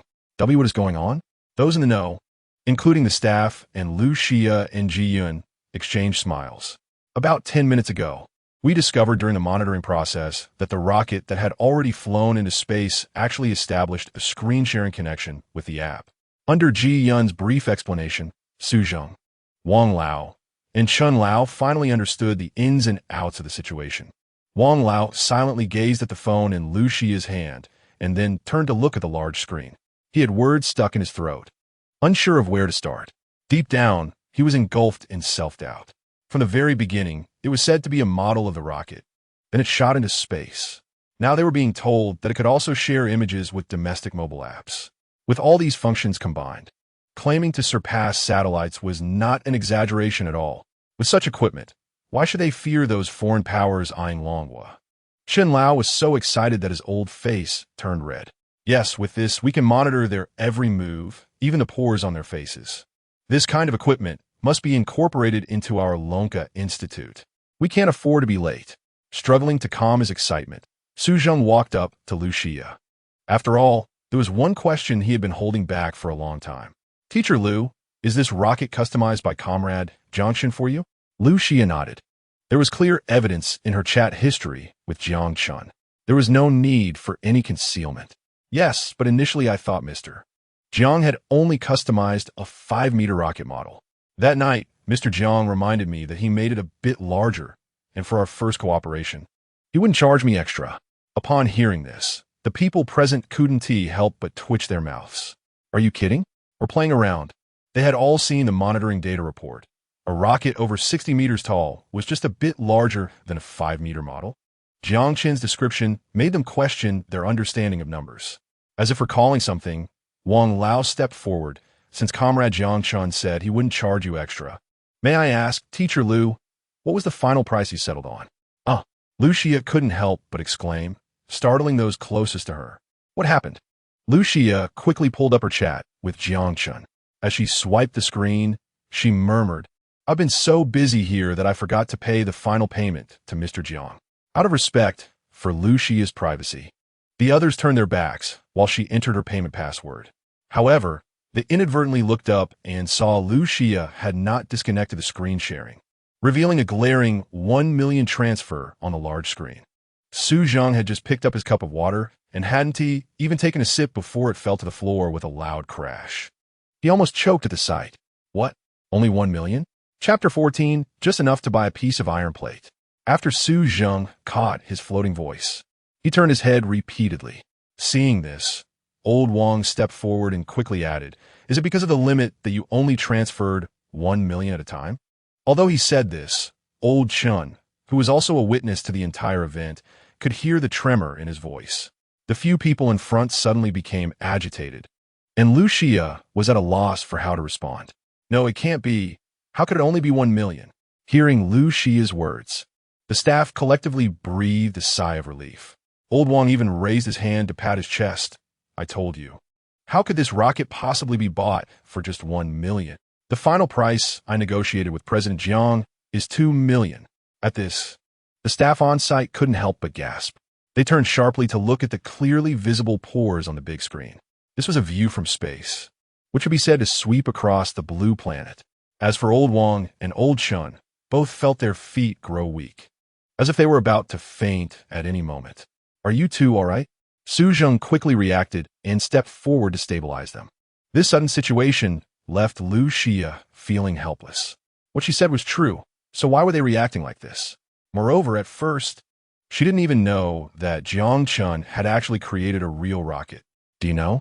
1 million, 2 million. Not even a piece of this rocket's skin can be bought. Listening to Old Chin's drifting voice, even our Lonka Institute, in terms of rocket research expenses, would definitely be in the hundreds of millions.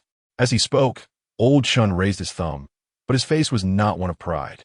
Even Su Zheng, who had been silent for a long time, stepped forward at this moment. "Old Chun is right. The cost of researching and manufacturing a rocket at the Lonka Institute is at least hundreds of millions, and this does not even include satellite design and manufacturing. Now do you understand the significance of this rocket?" Lu Xia was also lamenting in her heart. She never imagined that she just wanted to customize a model. But Jiang Chun, that sly one, actually sent her a real rocket. If it weren't for Jiang Chen's unilateral decision, how could such a pile of things occur later? She could only nod in agreement. At this moment, with the current situation, could she still say no? "So what should we do now?" Lu Xia tentatively asked. After pondering for a long time, Su Zheng suggested, "The most important thing for us right now is to find Jiang Chun as soon as possible. We need to reach a cooperation with him." Everyone understood Su Zheng's meaning, and they all nodded, eager to cooperate.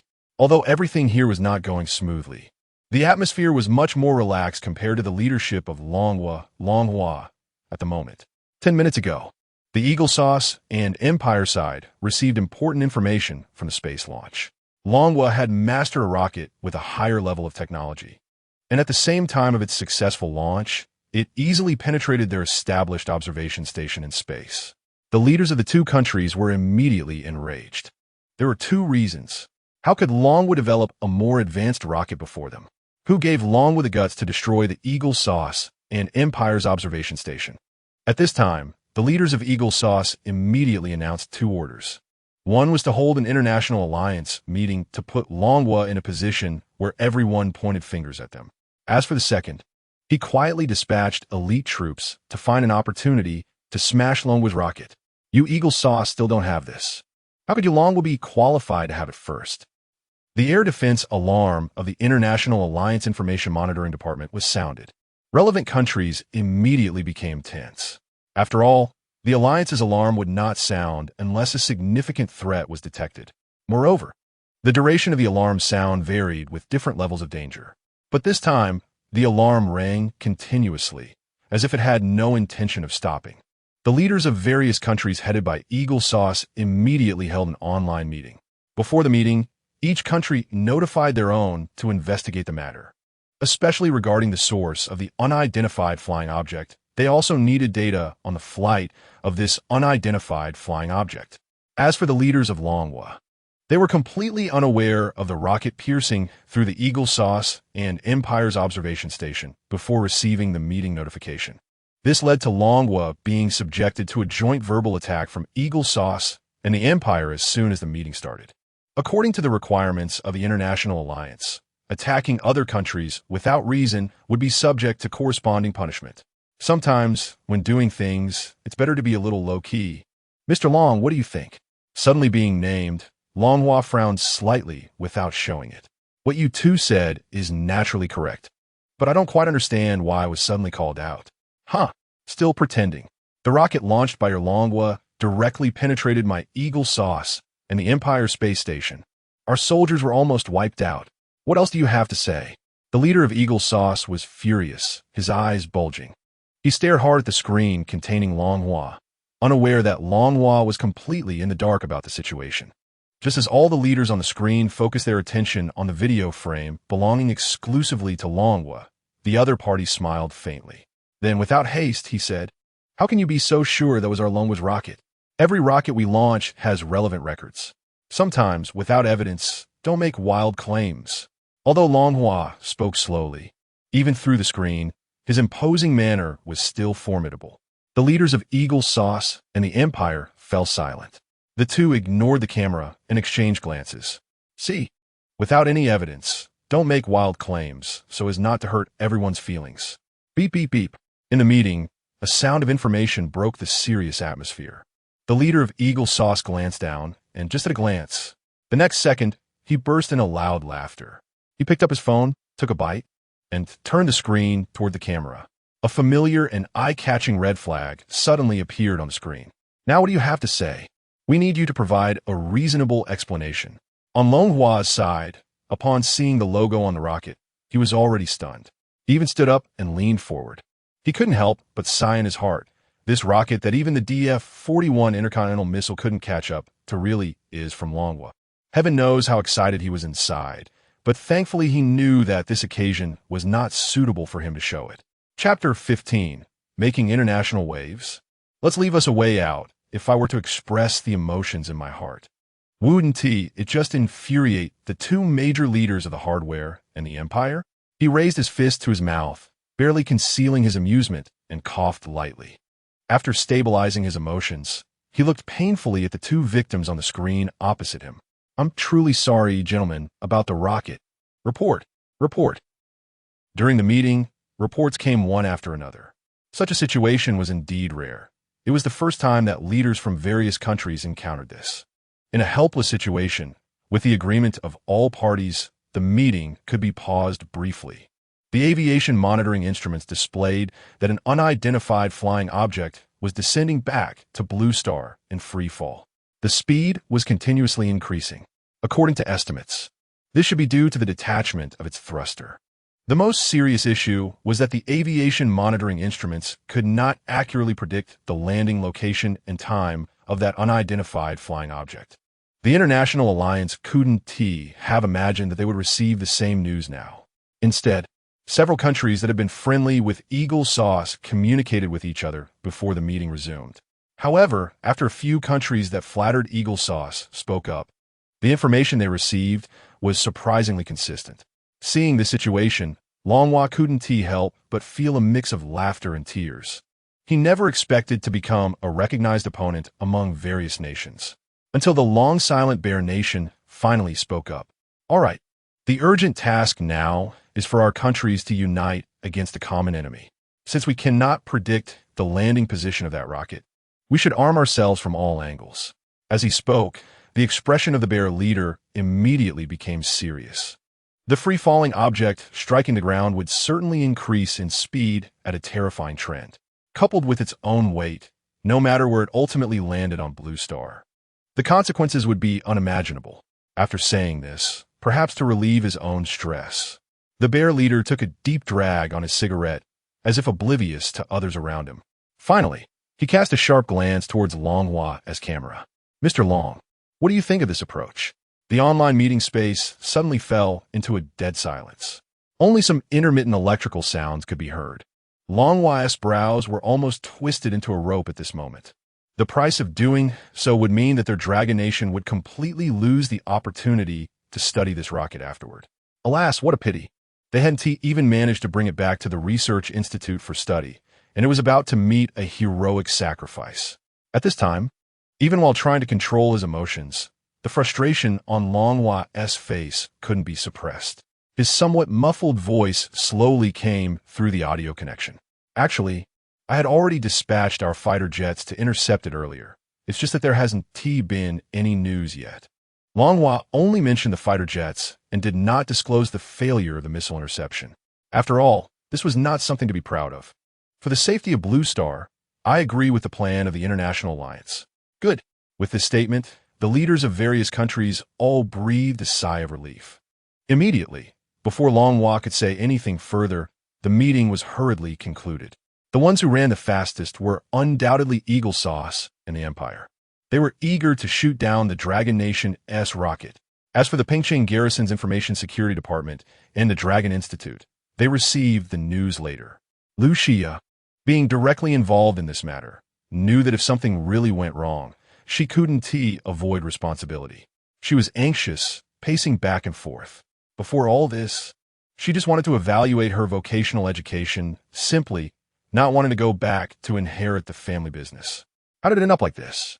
Just thinking about that 60-meter-high rocket free-falling back to the surface of Blue Star made her shudder at the thought of its destructive power. It's over, it's over. The losses caused by that rocket would be enough to ruin her. Suddenly, after scratching her head and failing to come up with a solution, Lu Xia directly set her sights on Su Zheng. Since he was the president of the Dragon Institute and had close ties with the leaders of the Pingcheng military district, surely they must have some way to prevent all of this from happening. It seems this time you have to take action personally.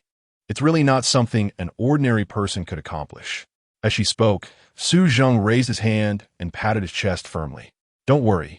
During your interception of that rocket, we will provide you with its trajectory the entire time. So, please keep our communication devices open. On the other end of the phone, a crackling sound of electricity accompanied Zhao Weigua's bold voice. Just leave it to me. I will definitely complete the mission. To be honest, when Zhao Weigua said this, his eyes were clearly a bit erratic. His heart skipped a beat. After all, he had heard that the rocket couldn't even be caught by the DF-41 intercontinental missile. Could he intercept it with a fighter jet? It seemed a bit impossible, especially since the rocket was currently plummeting toward the ground. If he were unlucky, he could instantly be crushed back to Blue Star, turning into mush. Of course, the urgent task, given the current situation, clearly did not allow him to show any cowardice. Zhao Weigua and Su Zheng had just agreed to take a hard military approach to intercept the falling rocket when he received a mission from the highest leader of the Dragon Nation. Standing straight, he shouted loudly, "Yes, I guarantee I will complete the mission." After hanging up the phone and stepping out of the military district, Zhao Weigua felt as if he had transformed. His demeanor completely changed. The missile unit was on standby to receive information from the Dragon Institute, constantly monitoring the rocket's falling trajectory. "Soldiers, follow me and strike hard to protect Blue Star." "Yes, yes." At this moment, the impassioned voices gradually faded away as Zhao Weigua looked up at the sky. Their battle was about to begin. The staff inside the Dragon Institute were not idle at all, busy figures swiftly moving around the aerospace laboratory. They had various data materials and forms in their hands. In the corner, Lu Xia, who realized she couldn't help with anything other than staying quiet, was also anxious. With her hands clasped tightly together, she silently prayed, hoping for a safe outcome and that this matter would pass quickly. If her father found out she had caused such a big mess outside, she might not even get a chance to reason with him or negotiate in the future. At the various military bases, alarms blared one after another. "Tower! Tower! The missile calibration is complete. All data is normal. Whether to launch, please await further instructions from superiors." A fluent foreign language was heard over the intercom. No sooner had this statement landed than the response came, "Launch." Chapter 16, No One to Fight in various countries around the world. Missiles of different models were launched towards the same target at the same time, especially the troops led by Zhao Weigua, who took the lead in this mission. However, the following Eagle Sauce missiles directly surpassed them, leading by a wide margin. In the subsequent interception of the Dragon country's rockets, they outperformed missiles from other countries by a significant margin. Very good. This state of affairs aligns with our Eagle Sauce's position internationally. Today, I will make that rocket, which has penetrated our space station, completely disappear from this world. The Eagle Sauce leader gazed coldly at the screen before him, his eyes fixed on the super missile from Bear Country following closely behind. 10 meters, 8 meters, 6 meters. Slowly turning his head, he shot a cold glance at the old folks behind him and sneered, "If you don't work harder, you might soon be surpassed by that group of brutes from Bear Country, and at that point, I don't see why you should still be here." Upon hearing this, the silver-haired old man with gold-rimmed glasses behind him felt embarrassed. Yes, we will definitely resolve this issue as soon as possible. Hearing this response, the Eagle Sauce leader's expression eased a bit. Watching the Dragon Country fighter jet lagging behind, many countries secretly felt relieved. Fortunately, the rockets we launched this time were the ones we purchased at a high price from Eagle Sauce and Bear Country. Otherwise, wouldn't we be in the same embarrassing situation as Dragon Country? Long Hua and Zhou Huiran also noticed this. Shaking his head helplessly, he thought to himself that they had already lost in DF-41 intercontinental missile a few hours ago. He added meaningfully, I hope Zhao Weiguo will have everything go smoothly this time. After a moment of thought, he worried that the competitive Zhao Weiguo would recklessly charge ahead. How could a fighter jet compete with a missile? Especially missiles developed by Eagle Sauce and Bear Country. Pressing a button below, he directly connected to the fighter jet under Zhao Weiguo's command. Conserve your strength. Don't push too hard. Received. The Dragon Country fighter jet's speed noticeably slowed down, but did not fall further behind the missiles ahead. After some time, a buzzing sound came from the instruments in front of them. The leaders of various countries looked at the displays on their national instruments, their faces filled with shock. Because on the screen, the rocket was descending while evading the pursuit of various missiles. Not only dodging them in time, but also changing the flame at its rear to a dark purple as it passed over those missiles. In just about 3 breaths, the monitoring screens of various countries lost sight of the Eagle Sauce missile that was leading by a wide margin, followed by Bear Country's Zenith rocket. Soon, everyone realized that things were not simple. What exactly was Dragon Country trying to do? Quick, quick, quick! Alert! Alert! Quickly activate the air defense weapons. Activate all of them. Long Hua urgently called the Dragon Country fighter jets, notifying the soldiers. Quickly move away from that rocket. Use the maximum speed of the fighter jets to retreat as soon as possible. In the Aerospace Research Room of Lonka Institute, no one expected that this rocket would actually be so powerful. That was Eagle Sauce's missile and Bear Country's Zenith rocket. Just like that, it was annihilated. The people gathered in front of the big screen had just witnessed how the missiles were melted by the rocket's rear flames in the blink of an eye. They couldn't help but gasp in disbelief. Wow, this rocket is simply ridiculously strong. The connection with Zhao Weiguo to notify the fighter jet soldiers caused the scene to fall into chaos. In the midst of the confusion, Wang Lao immediately thought of the app in Lu Xia's hand that connected to that rocket, and hope reignited in his eyes. Teacher Lu, I wonder if the app on your phone can control that rocket to prevent it from falling? As soon as he said this, the other staff members also turned their gazes toward her. But the more they thought about it, the more they felt something was off about Wang Lao's suggestion. Wang Lao didn't hold back at all, saying, Old Wang, are you out of your mind? Even if that app can control the rocket launch, it can't pause it in midair.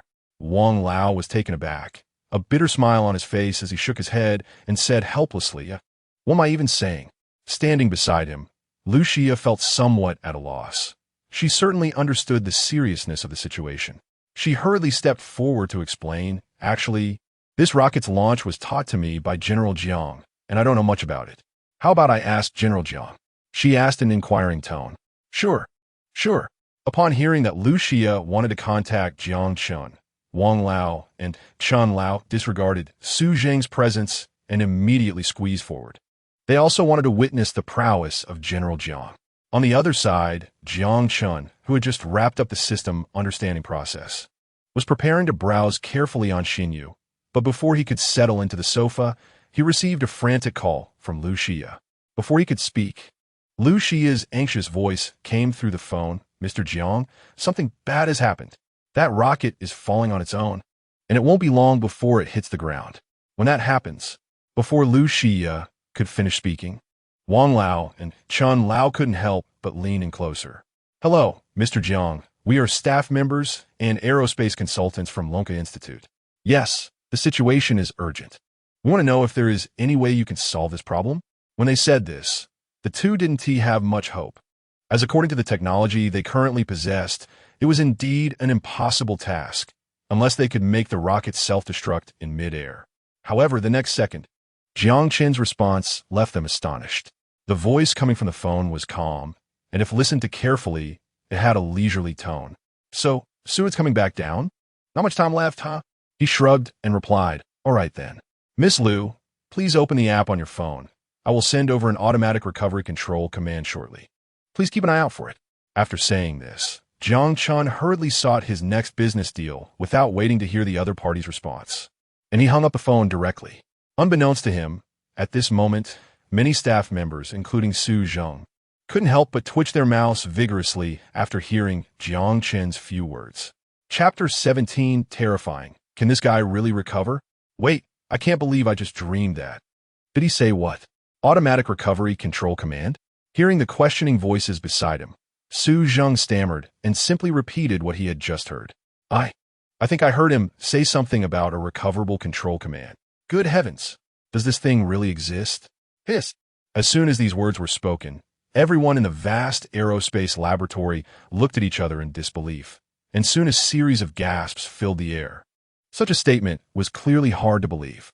Although Su Zheng was the director of the Dragon Academy of Sciences, when it came to knowledge about aerospace, he was certainly not as authoritative as Wang Lao and Chen Lao, especially when he saw the look of astonishment on their faces. He became even more curious about the command that Jiang Chun was about to send. Everyone's eyes were glued to the large screen in front of them. Clenching their hands together, even their hearts began to race. The next second, ding, ding, 2 message alert sounds rang out in succession. Jiang Chen's voice was the first to be played. Miss Liu, the automatic recovery control command is now sent to you, and I've also received the final payment. Looking forward to our next cooperation. Not to mention the final payment, just mentioning that 1 million in the end made the faces of the staff darken.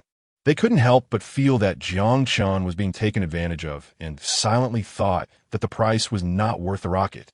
What a loss. Really a loss. Ji Yun's thoughts were very simple. All his energy was focused on the recovery control command for the rocket. His eyes were fixed on the computer in front of him, which was connected to the projection equipment, and his slender fingers were quickly tapping on the keyboard. After a few minutes, Ji Yun swallowed hard and looked up at Wang Lao, Su Zheng, and Chen Lao. Should I press it? The few of them remained silent, but nodded. Their expressions suddenly became serious. The many staff members on site didn't even dare to breathe, fearing they might disrupt Ji Yun's actions. Liquid methane advanced rocket recovery system loading completed. Technology reading completed. System data verification completed.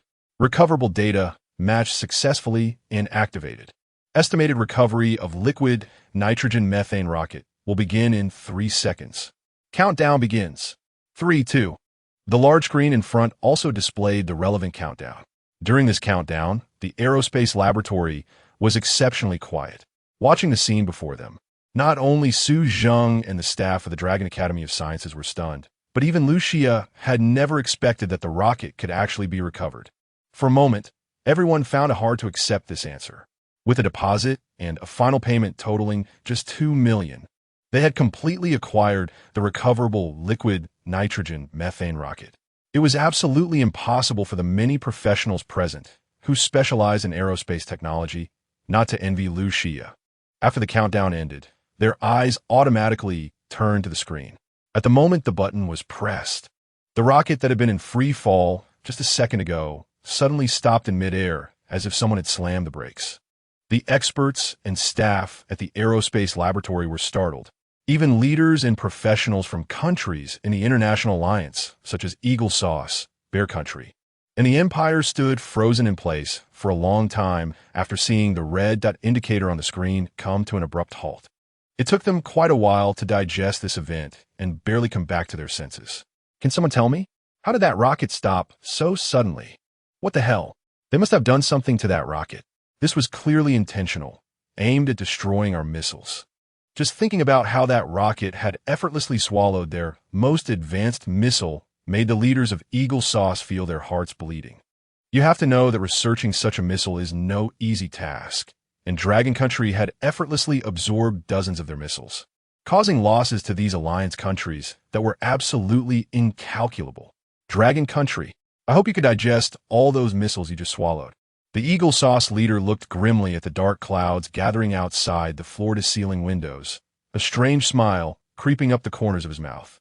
The clouds were slowly converging towards the center, as if a storm could break out at any moment. Report. The monitoring instruments show that the rocket is in recovery. The staff member who stood up to report couldn't suppress his excitement. He had just seen the scene described by his brother stationed at the Dragon Academy of Sciences in Pengcheng. A swarm of missiles that were supposed to intercept the rocket hadn't even touched it and were melted away in the blink of an eye. If his brother hadn't run fast, he would have been vaporized too. If this rocket can do such things, doesn't that mean Dragon Country has the capability? Whether in the past or present, strength is always the ultimate truth. After all, being backward means getting beaten. Hearing the soldier's report, everyone in the laboratory couldn't help but breathe a sigh of relief. They then excitedly raised their arms and cheered. Long live Dragon Country! Experiencing this event alongside these bigwigs at the forefront of scientific research, Lucia also completely understood her own heart. What she wanted was not the evaluation and teaching from the school, but to persist in her own choices and forge ahead in her life. To live for herself, rather than being arranged by her father and living like a tool. Just as everyone was cheering, Su Zheng's phone rang, shattering the lively atmosphere. Upon seeing the caller ID, he realized it was Zhao Weiguo. Swallowing hard, he raised his hand to gesture for silence, placing his finger against his lips to signal everyone to be quiet, and then moved away to answer the call. Old Zhao. Su Zheng had just started speaking when the irritable voice on the other end interrupted him. Don't give me that. I call you Director Su only because we are old friends. Su Yang, you old rascal actually tried to fool me? I really misjudged you. The higher the rank, the more pressure it brings. To be precise, Zhao Weiguo is still a superior. At this moment, Su Zheng felt a bit flustered, especially with many staff members and Lu Xia watching. As the dignified director of the Dragon Academy of Sciences, he could let his own people off the hook. But he couldn't lose face in front of outsiders, right? Covering his mouth with one hand to lower his voice, he quickly apologized. This time it was my fault. I didn't consider it thoroughly. How about this? You tell me what I should do to make you feel better. Chapter 18, The Chief's Calculation, setting off again. Upon hearing this, the anger that Zhao Weiguo had been suppressing instantly dissipated. A flash of shrewdness crossed his somewhat murky eyes. He forced down a smile at the corner of his mouth, cleared his throat, and continued with a serious facade. You said it yourself. A gentleman does not speak empty words. If you want to know what you should do, I actually have a plan. I hope that when the time comes, you can follow through. Seeing that the other party finally softened, Su Zheng dared not refuse any longer. Although he still felt something was off, he repeatedly agreed, of course. Of course. Noticing the other party's prompt agreement, Zhao Weiguo smiled. Then, in a couple of days during the military exercises scheduled with the Empire, could you lend me that rocket? Hearing this, Su Zheng furrowed his brows tightly. He could no longer control his emotions. With a furious shout, he exclaimed, Impossible! This is absolutely out of the question. You'd better not even think about it. The people in the lab, including Lu Xia, suddenly turned their gazes over. Realizing that his voice was too loud and his attitude was somewhat agitated, Su Zheng felt a bit awkward, especially when he made eye contact with Lu Xia. That rocket belongs to Professor Lu Xia. Our Lonka Institute does not have the authority to decide its fate. Su Yang, you're not keeping your word, and now you want to play tricks openly, right? Zhao Weiguo stood up and walked towards his desk, glancing at an old newspaper on the table. He couldn't help but recall the dismissive tone and imagery of the Empire sneering at Long Country. A humiliation that would never be erased. Even if he had to risk his old face today, he still wanted that rocket. Seeing that the other party was silent, Zhao Weiguo pressed on. Su Zheng, can't we consider this as me asking you as an old brother? Or do you really want me to visit you in person? Su Zheng looked troubled. If he had known this guy was so hard to deal with, he wouldn't have answered his call. Now he was truly worried. With a cold snort, he replied, Forget it. I can only say I'll try my best. I can't guarantee that they'll agree to the transfer. You'd better prepare yourself mentally for failure. After all, that rocket cost them 2 million to buy. Under Zhao Weiguo's persistent persuasion, Su Zheng finally relented slightly. Zhao Weiguo also breathed a sigh of relief. All right, I understand all that. At worst, I'll give her 2. What? 2 million? This time, it was Zhao Weiguo who was shocked. His eyes widened, and as soon as his butt hit the chair, he sprang back up. You explain to me what you mean by 2 million. Don't tell me that rocket only cost 2 million to acquire. Beep, beep, beep. It was only when he heard the busy tone from the phone that Zhao Weiguo finally took the phone away from his ear, his brows furrowed into A shape, and his expression looked as if he had just swallowed a fly. In their military, let alone a rocket, even an upgraded tank would be bought for 2 million. Not to mention, the 2 million she spent was for a rocket powered by liquid nitrogen and methane, and most importantly, it was reusable. Moreover, after his subordinate reported back that the rocket had swiftly melted and devoured dozens of missiles from Eagle Sauce, Bear Country, and other nations, Zhao Weiguo felt that the 2 million was hardly worth that rocket. As he pondered deeper, he became increasingly uncomfortable. Finally, after much contemplation, he made up his mind. No, I must go see for myself.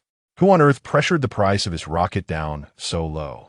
Don't the young people nowadays fear losing out? Guard, prepare a car for me. I'm going to Lonka Institute in person.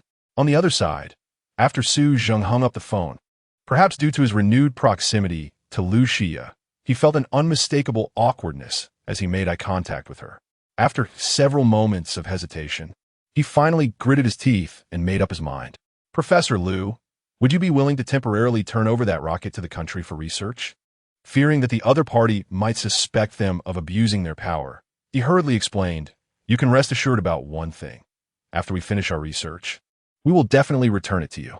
Lu Xia looked around, smiled calmly. Of course, that's no problem. I bought it for teaching convenience in the first place. Now that the teaching task is over, it's of no use for me as a university teacher to keep it. Since the teaching is completed, the potential safety hazard it poses to the Blue Star people is also eliminated. I'm willing to hand it over to the country for research without charge. Lu Xia's response clearly took everyone present by surprise. Her background could be said to have been thoroughly documented since she stepped into Lonka Institute. Coming from a family of generations in business, this girl was worldly, yet not worldly, completely different from the merchants they usually interacted with. Old Wang and Old Chen immediately broke into smiles. That's wonderful. Then, Old Chen and I will personally take you back to Pengcheng Aerospace University and clear your name in front of the students and faculty. Lu Xia knew that Old Wang meant the arrogant Wang Tsutsue, who had been picking on her throughout the practical class. This was indeed somewhat necessary. After all, she had been away from Pengcheng Aerospace University for so long, and she didn't know how Wang Tsutsue had been scheming against her behind her back. Hearing that someone was thinking of her, she nodded gratefully. Then I'll thank you both in advance. I appreciate your personal efforts. After personally escorting Lu Xia to the gate, Su Zheng did not look back and directly instructed, prepare the car. I'm going to talk to Comrade Jiangchen in person. I don't believe that I can't find a company. Stay updated on the rocket recovery situation and report any issues promptly. Yes, we will ensure the task is completed. The staff stood straight and shouted.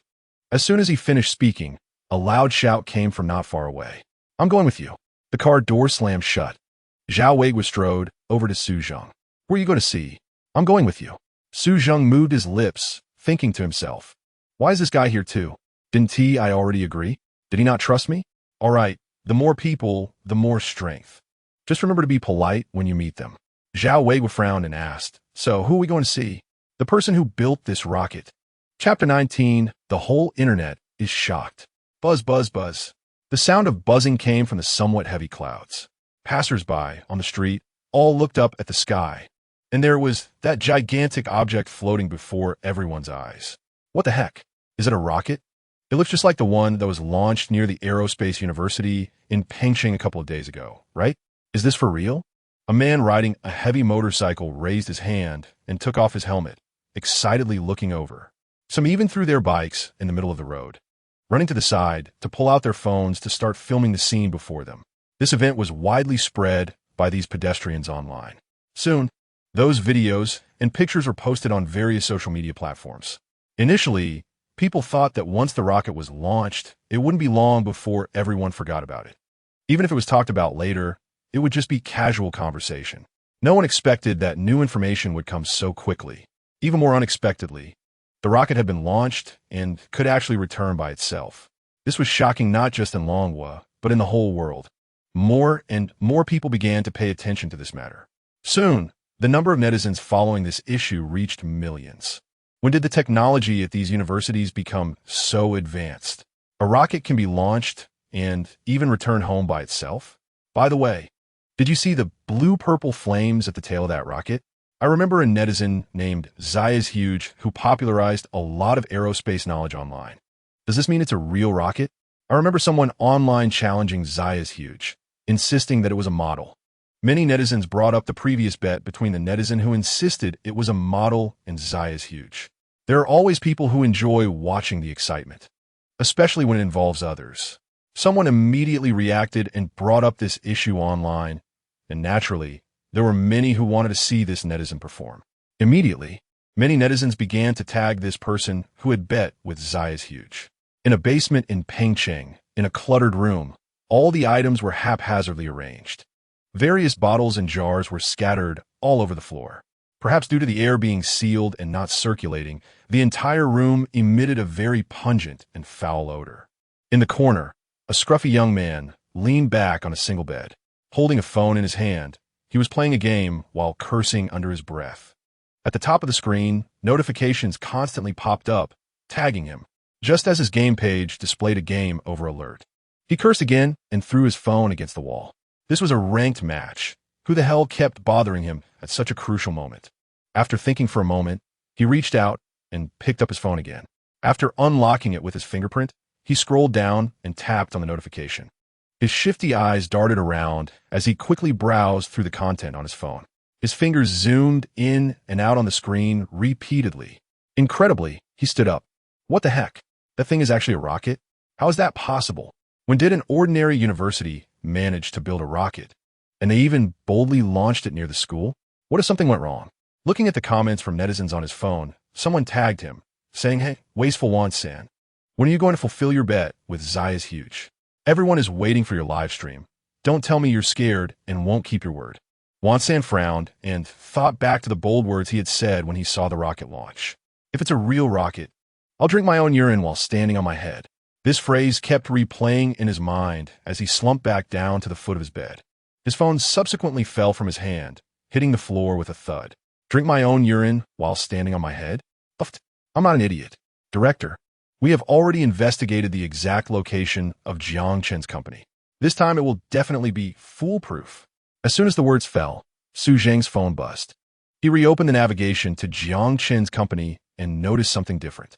His brows slightly raised, as expected of our Lonka Institute's top expert in software, Team Leader G. I'll remember this contribution. For Su Zheng, seeing Jiang Chen was a matter of recognizing his capabilities, even if it took a second longer. After understanding the navigation, he immediately ordered the driver to turn the steering wheel and step on the gas towards the target. Half an hour later, the Lonka Institute's special vehicle suddenly braked in front of an office building in the northern district of Pengcheng. Su Zheng got out of the car, looked at the office building in front of him, then checked his phone. The navigation displayed that the destination was just 20 meters ahead, and the navigation had ended, welcoming him to use it again next time. For some reason, both Zhao Weiguo and Su Zheng felt their hearts race after hearing the navigation's ending prompt. Zhao Weiguo took a deep breath and instinctively tilted his head slightly towards Su Zheng. Lowering his voice, he said, "To be honest, I wasn't this nervous even when I went to battle. After all, we are dealing with a genius capable of developing rockets that are ahead of the world. And I'm quite nervous too." After Su Zheng replied, he raised his phone again, looking for the number on it.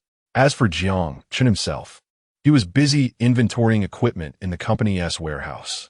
Later, he finally realized a flaw. If he watched everything from start to finish alone, he might not be able to record it all completely. Suddenly thinking of something, Jiang Chen clapped his hands.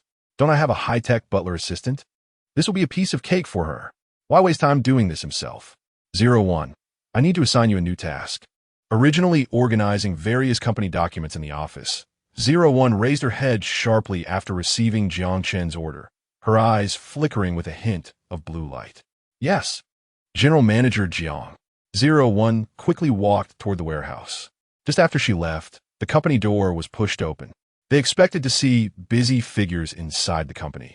But upon entering, Su Zheng and Zhao Weiguo were stunned at the sight of the empty and somewhat messy scene. "We shouldn't have gone to the wrong place, right?" This is definitely Jiang Chen's tech company. Chapter 20 meeting. Zhao Weiguo's calculations on the floor were the damaged ceiling tiles that had just been removed, as well as the chandelier that was originally intended to be replaced.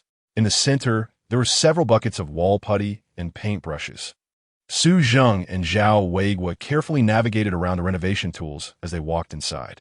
A technology company that developed liquid nitrogen methane rockets? Zhao Weiguo scratched his head and went to take a look. At first glance, it looked nothing like a tech company. It resembled a small studio that was about to undergo renovation. Zhao Weiguo and Su Zheng surveyed this small tech company. I really didn't expect that once this matter was handed to you, you would complete it in less than a minute. Thank you for the compliment, General Jiang. This is all part of 01's responsibilities and should be done. Not far away, a tightly closed door slowly opened. Faced with the sudden appearance of two strangers in his company, Jiang Chun frowned and scrutinized them. Their eyes met. Who are you looking for? Perhaps sensing Zhao Weiguo's serious yet bloodthirsty gaze, 01 almost instantly lay down in front of Jiang Chun. She met Zhao Weiguo's gaze with a cold expression. The direct feeling she conveyed to him was that her chilling aura was not any less than that of a commander who had long fought on the battlefield and dealt with death. In fact, it seemed even more formidable. Su Zheng didn't want to make the first meeting between the two parties so awkward. If possible, they hoped to collaborate more with Jiang Chun in the future, ideally bringing him into the Lonka Institute. That way, it would be a win-win situation for everyone. With this in mind, he quickly stepped forward to stand between the two parties. Raising his hand, he explained, misunderstanding, everyone stay calm, stay calm. Jiang Chun pressed down on 01's arm, which was raised to shield him. He walked in front of 01, frowning as he scrutinized the middle-aged man who looked radiant standing in front of him. He looked so familiar, almost too familiar. It directly overlapped with the image in his memory. Jiang Chun tentatively asked, "Are you the president of the Lonka Institute, Mr. Su Zheng?" God knows how excited Jiang Chun was when he said this. Before inheriting this tech company and fulfilling his parents' wishes, he always wanted to join the Lonka Institute. Among the three branches of the Long Kingdom's military, Jiang Chun knew the most about the Lonka Institute. So, not to mention the president of the Lonka Institute, Su Zheng, but even a guard from the Lonka Institute, if they stood in front of him at that moment, he could basically name them all. As for Su Zheng himself, he stepped forward to stabilize the emotions of both parties, which would facilitate discussing future collaboration with Jiang Chun. The second point was also very important. He hoped that the Lonka Institute and the military district in Pengcheng could leave a good impression on Jiang Chun. Therefore, he was undoubtedly very shocked that Jiang Chun could immediately say his name, and his entire face lit up with excitement. You know me? Jiang Chun was unaware that Su Zheng thought this was entirely due to his persistence in sending private messages to Jiang Chun. After a few seconds of being stunned, Su Zheng remembered Zhao Weiguo standing behind him. He quickly pulled Zhao Weiguo to the front of Jiang Chun and introduced, "This is our head of the Information Security Department at the Pengcheng Military District, Zhao Weiguo." Jiang Chun nodded, controlling the excitement in his heart. "I know him. 01. Go prepare some tea and properly entertain President Su and Commander Zhao." To outsiders, 01 appeared to be a normal person, but only Jiang Chun knew her true nature. Jiang Chun generously raised his hand to lead the two to the sofa. The order from Xinyu that had just been printed out was casually thrown onto the desk by Jiang Chun. The urgent matter at hand was to build a good relationship with the people from the Lonka Institute. Of course, the arrival of Zhao Weiguo, head of the Information Security Department at the Pengcheng Military District, was clearly unexpected. "Please take a seat." After being in the company for more than 10 minutes, the conversation with Jiang Chun consisted entirely of official pleasantries. However, after spending such a long time together, Su Zheng and Zhao Weiguo had already realized that this so-called tech company had only one employee and one boss. Furthermore, during the conversation, both parties seemed to tacitly avoid the topic of rockets. The content of their discussion was dull and boring. It was clear that they had come with a very specific purpose, yet they didn't mention it. Zhao Weiguo felt anxious. They were about to compete with the Empire. They could not afford to lose to their small lives. Despite Zhao Weiguo repeatedly signaling Su Zheng with his eyes, the latter seemed to ignore it. In the end, It was Zhao Weiguo who couldn't hold back anymore. Mr. Jiang Chun, to save us both time, I'll be honest with you. The main reason we are here today is for two things. One is to confirm whether the rocket launched in the past 2 days was indeed manufactured by you. The second is to ask if there's a possibility for us to collaborate. Upon hearing this, Jiang Chun leaned back against the sofa. A glint of shrewdness flashed in his eyes. As expected, they were interested in the liquid nitrogen methane rocket modified by Yanwang technology. His long fingers began to rhythmically tap on the side of the sofa. His expression remained neutral, showing no signs of emotional change. Based on this question, Jiang Chun had no intention of hiding anything from them. Instead, he smiled calmly. Yes, that rocket was indeed developed by me.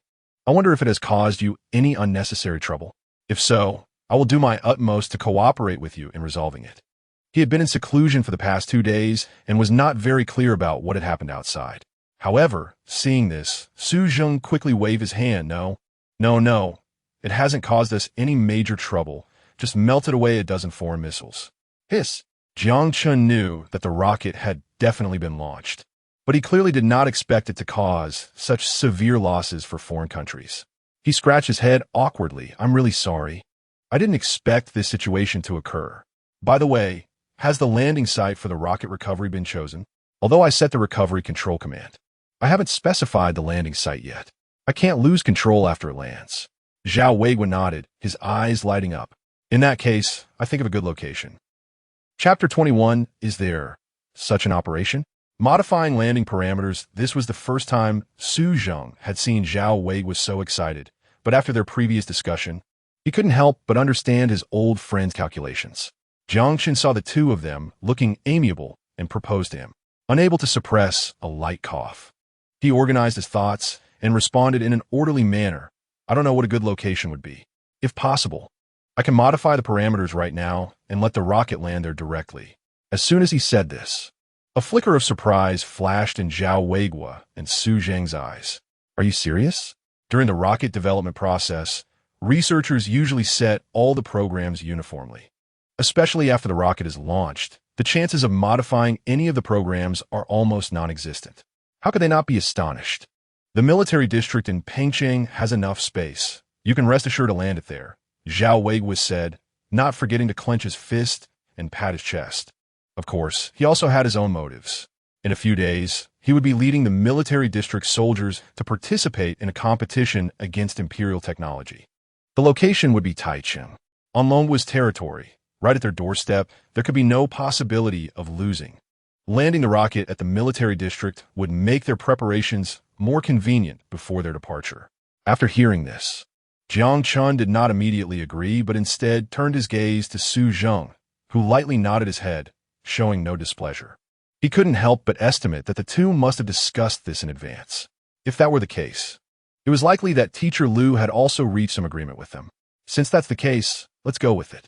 Understanding their considerations, Jiang Chun nodded, signaling the two to relax. He then walked towards a small storage room he had. After the circular robot manufactured the rocket, the related control instruments and equipment were also there. Although Jiang Chun's operations weren't as precise as those of the Yanwang technology system, he was well-versed in research operations. Moreover, as long as he was willing to shift his focus from company operations to research, he wouldn't just be competent, he'd be nearly top-notch. Seeing this, the two exchanged glances and hurriedly followed him. Upon entering the small storage room, the first thing that caught their eyes was a machine tool that looked unremarkable and had a simple and single functional structure. Then there were various dusty pieces of equipment. Associating this with a high-tech liquid nitrogen methane rocket, it was hard to believe that something so sophisticated could come from such a shabby storage room. If they hadn't witnessed it with their own eyes, they would have never believed it. Noticing the two's awkwardness, Jiang Chun also surveyed his storage room. It was fine now, but if they had come a few minutes earlier, they would have seen the most chaotic scene in the room. He scratched his head and smiled awkwardly.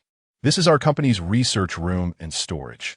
Please make yourselves comfortable and don't mind the mess. After saying this, Jiang Chun walked over to the control position. He lifted the computer lid, and a circle of sparkling blue light began to flicker around the edge of the computer.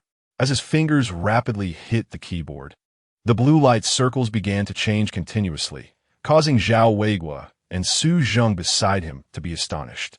Su Zheng felt even more overwhelmed. Even during his inspections at the Dragon Academy, he had never seen the staff operate with such skill as Jiang Chun.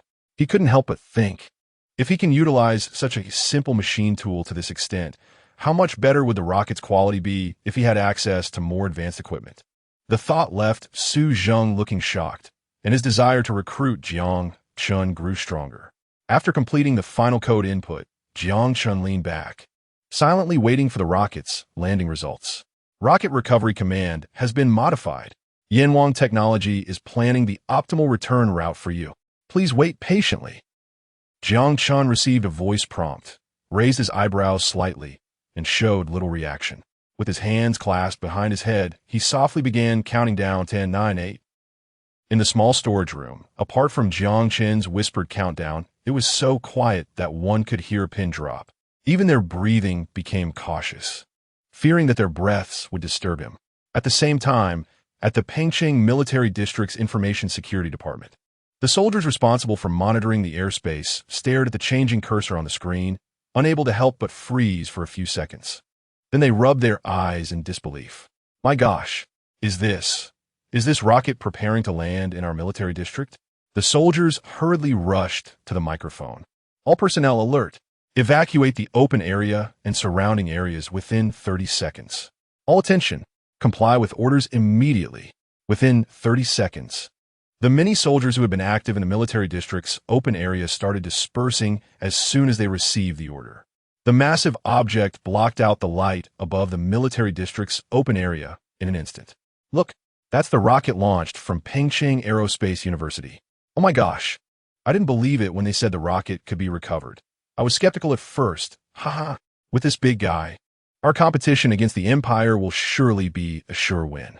Residents near Pengcheng watched in awe as the massive object landed in the military district. They didn't understand what it meant for a rocket to be launched and then recovered, but they knew that this big thing was indeed a rocket. Many began to urge the wasteful Wan San to quickly fulfill his bet. As time dragged on, netizens gradually lost their original patience. Among them, some netizens with computing skills began to showcase their talents. After an unknown amount of time, when Wan Sam logged back online, he saw some basic information about himself in his private messages, accompanied by a message. If you want to continue to mix in the online world, come out and fulfill your bet. You know how hot the topic of this rocket is right now. My kindness doesn't mean others will be kind too. Wan San's hand trembled. Indeed, the internet was developed, and anyone could fight for dominance in this online space. However, in this field, a sharp tongue was the most powerful and lethal weapon. Wan San gritted his teeth. Damn it. Drinking urine upside down is better than being cyberbullied. Didn't I accidentally drink boys' urine when I was a kid?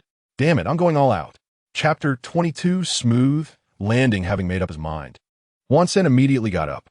He picked up his phone again, logged in, and posted an announcement. At 8 o'clock tonight, live urine drinking upside down. As soon as this topic was released, the internet exploded. Wow, wasteful Wan San is serious. I don't care about anything else. I just want to see the excitement. Tonight, let's see how it goes. Wang Lao and Chun Lao sent Lucia back to school. At the entrance, the principal and a group of leaders saw the rocket slowly descending. In his excitement, even forgetting his leg injury, Chun Lao rushed forward. Oh, Wang, look at that rocket. It's really been recovered. At that moment, Chun Lao's eyes were only on the rocket, and he burst into laughter. Ha ha, good, great. Everyone present was stunned at this scene, their faces flushed with excitement, especially thinking about how Long Country could have this rocket. Wang Lao couldn't help but feel a bit emotional. Great, if we can persuade President Jiang over at the Institute, that would be even better. It would be like adding wings to a tiger. As if thinking of something, he suddenly turned around. Principal Zhang, we have urgent matters to attend to, so we won't stay any longer. Without the time for pleasantries, Wang Lao hurried to catch up with Chun Lao. As for the remaining school leaders, they also looked at the rocket in astonishment. Among them, the department head who understood Long Country's aerospace history couldn't help but ask Lucia, Teacher Lu, you prepared that rocket model. Oh no, that rocket can be recovered? As soon as this was said, everyone around turned their gaze to Lucia. Surprise, curiosity. Only Wang Tsuetsue snickered. Recovered? Not to mention long country. Have you ever heard of a recoverable rocket in the whole world? I think Teacher Lu has probably teamed up with some people to create a mystery and bought two rockets from the very beginning. Lu Xia frowned slightly, her expression darkening. After processing this, she smiled in relief. Why should I argue with you? A dirty heart sees the world as dirty. Suddenly, her tone changed, and a smile returned to her face. Leader's principle, this is the rocket I launched at that time. Through these gazes, Lu Xia could see that these leaders wanted her to continue speaking. However, if it were truly a model, it would be one thing to talk about it. But the situation is different now.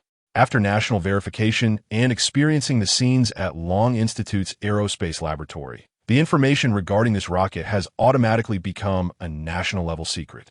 Lu Xia believed it wouldn't be long before, after obtaining Jiang Chen's technical permission at Long Institute, the information related to this rocket would be comprehensively sealed off. As an informed person, she would naturally become a special concern. In this case, she couldn't create trouble for herself or the Lu family. She then explained at Long Institute, I have signed confidentiality agreements with those leaders, so I believe you can understand principle, right? Hearing this, the school leaders, including Zhang Tianfeng, couldn't help but crack a smile. But in the end, they managed to control themselves. Of course, Teacher Lu prepared very thoroughly for this practical class. You've worked hard. At the teaching evaluation meeting, I will encourage teachers from all colleges to take this as an example. Upon hearing this, Lu Xia immediately smiled. It seems the evaluation is secured. Nodding happily, she thought, how could the leadership team of Pengcheng Aerospace University not be good? Xia still has much to learn from the predecessors in the institute. Once this was said, many leaders present were overjoyed, and before leaving, they satisfiedly looked at her a few more times. Only Wang Tsuei, with a green face from anger, stomped her foot hard as she passed Lu Xia. Just wait. I don't believe you don't have any other weaknesses. Lu Xia shook her head at her departing back, softly uttering two words. Idiot. On the other side, in an office building in the northern district of Pengcheng, Jiang Chen stretched and stood up. Gentlemen, the rocket has now landed smoothly at the location you provided. After saying this, Jiang Chen clicked a few times on the computer screen, then turned the screen around to face Su Zheng and Zhao Weiguo. The two saw the flashing red mark indicating the location of the Pengcheng military district. Zhao Weiguo couldn't help but laugh, the big stone in his heart gradually settling down at this moment. Great, really great. He took a step forward, rushing directly to Jiang Chen. Even Su Zheng beside him was caught off guard, feeling a shadow suddenly dart out beside him. By the time he reacted, Zhao Weiguo had already grasped Jiang Chen's hand tightly. Comrade Jiang Chen, thank you so much. You've helped us at the Pengcheng military district greatly. You've helped Long Country greatly. Standing closest to Jiang Chen, he felt the most. He saw the officer's eyes starting to turn red, tears glistening in his eyes. But for some reason, those tears remained only in his eye sockets. Jiang Chen tugged at the corners of his mouth, feeling like his hand was about to be crushed. Su Yang, standing not far away, noticed Jiang Chen's awkward expression. He cleared his throat a couple of times. Director Zhao, we can be excited, but let's not scare our comrade Jiang Chen. Oh, right. I didn't mean to overlook that in my excitement. Zhao Weiguo released his hand and stepped back a couple of steps, smiling sheepishly. President Jiang, someone is looking for you outside. They say they are from Long Institute.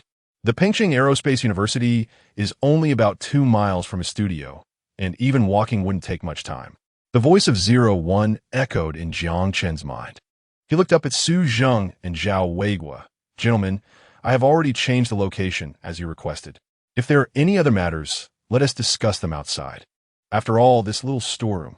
As they listened, the two also glanced around the small storeroom. They nodded. Indeed, it needed improvement, given the harsh conditions here.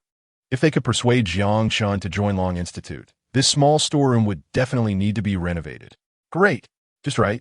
We also have other matters to discuss with you, Comrade Jiang Chen. Zhao Weiguo silently nodded. His issue had been resolved, and now it was time to do everything possible to help Long Institute secure this technological genius. He believed that Jiang Chen's addition would surely take Long Country's future technological development to the next level. As they exited the storeroom, Su Zheng was stunned. Wang Lao and Chun Lao were sitting in their original positions, drinking tea. Chapter 23. Conditions casually mentioned. Old Chun, Old Wang, how did you two find your way here? Su Zhang was clearly shocked by their arrival. After all, according to his own impression, he had never mentioned the location of Jiang Chen's company to them. Now that they had arrived at Jiang Chen's company, Old Wang and Old Chen obviously disregarded what Su Zhang had said. A pair of eyes closely followed the young man beside Su Zhang and Zhao Weiguo, their gaze becoming increasingly fervent. This should be General Jiang, who developed the liquid nitrogen methane rocket, right? Hello, I am Wang Zhong from the Lonka Institute. You can also call me Old Wang. Chen Yong from the Lonka Institute. You can call me Old Chen. After Jiang, Chun shook hands with the two, he gestured for Su Zhang and Zhao Weiguo to take a seat. He then pulled over an office chair and respectfully sat in front of the four. In this case, if he had chosen to enter the Lonka Institute back then, the few people in front of him would have been his superiors and seniors. Suddenly, the air in the office became quiet. The few of them looked at each other, wide-eyed, each one staring blankly, and no one spoke first. The atmosphere became awkward, leaving Jiang Chun, the host of the office, somewhat at a loss. After all, he was just a 26-year-old youth who had recently graduated. If it weren't for the system backing him, how would he have such an opportunity to interact with high-ranking figures from the Dragon National Military District, the Lonka Institute, and senior advisors? He bit his lip and spoke first. If you have any questions, just say them directly. If you need me to do something, I will do my best. Jiang Chen's words resonated with the thoughts of the few people present. After pondering for a moment, Su Zhang cautiously spoke up. I heard that the liquid nitrogen methane rocket purchased by Teacher Liu from you submitted the order in just one night? Jiang Chen nodded, as this was indeed true. His dozens of round robots completed it within one night. For those of them engaged in scientific research, hearing about it was one thing, but seeing it with their own eyes and hearing it with their own ears was entirely different. Upon hearing this, the two senior researchers, Old Wang and Old Chun, couldn't help but gasp. Well, may I ask how much your total expenses were? This question was undoubtedly the most concerning and important one for everyone present. After all, aside from the satellite aspect, developing a liquid nitrogen methane rocket would require at least several $billion to barely support it. If the costs were even higher than that, then the current development and economic levels of the Lonka Institute would indeed be unable to bear it. All eyes focused on Jiang Chun, holding their breath, waiting for an answer. Jiang Chun had no intention of fooling them. He was genuinely calculating his expenses. Watching Jiang Chun seriously thinking while counting on his fingers, the group fell silent. After a long while, he slowly responded, to rush the work, I had 2 meals of instant noodles, and as for travel expenses, let's not count that. The electric bike can be considered just a bit of electricity. The materials for the 60-meter high rocket. Altogether, it's about over 100,000 or so. After all, most of the materials were obtained through exchanges within the Yanwang technology system. So he didn't need to spend too much money. If we delve into it, even that over 100,000 has a lot of room for negotiation. However, when he said this, Old Wang and Old Chun stood up in shock, their mouths agape, clearly feeling a bit oxygen-deprived and blood-starved. They then rolled their eyes and immediately fell back onto the sofa. Fortunately, Su Zhang and Zhao Weiguo reacted quickly, without hesitation, directly pinching the acupoints of the two. The two took a deep breath to regain consciousness, their eyes wide open, reaching out to push Su Zhang and Zhao Weiguo away. They stared blankly in Jiang Chen's direction. You must be joking, right? You must be joking. How could a liquid nitrogen methane rocket be built with such a low investment? Moreover, it's a 60-meter tall rocket equipped with an 8K microimage satellite. They wouldn't believe it even if you beat them to death. Feeling a bit uneasy under the gaze of the four, Jiang Chun thought he shouldn't lie. Furrowing his brow, he tentatively said, well, around 90,000? This statement, once made, caused the two to faint again. The second awakening was more difficult, requiring the use of the essential oil Jiang Chun had prepared in the drawer. Only then did the two groggily regain consciousness. As Su Zhang and Zhao Weiguo helped them back up against the sofa, they were still panting heavily, their chests rising and falling violently. However, the way they looked at Jiang Chun was as if they were examining a monster. They occasionally reached out to pinch their own thighs. The clear pain in their brains took quite a bit of time for them to barely digest this information. A genius. This is simply a super genius. We must secure him.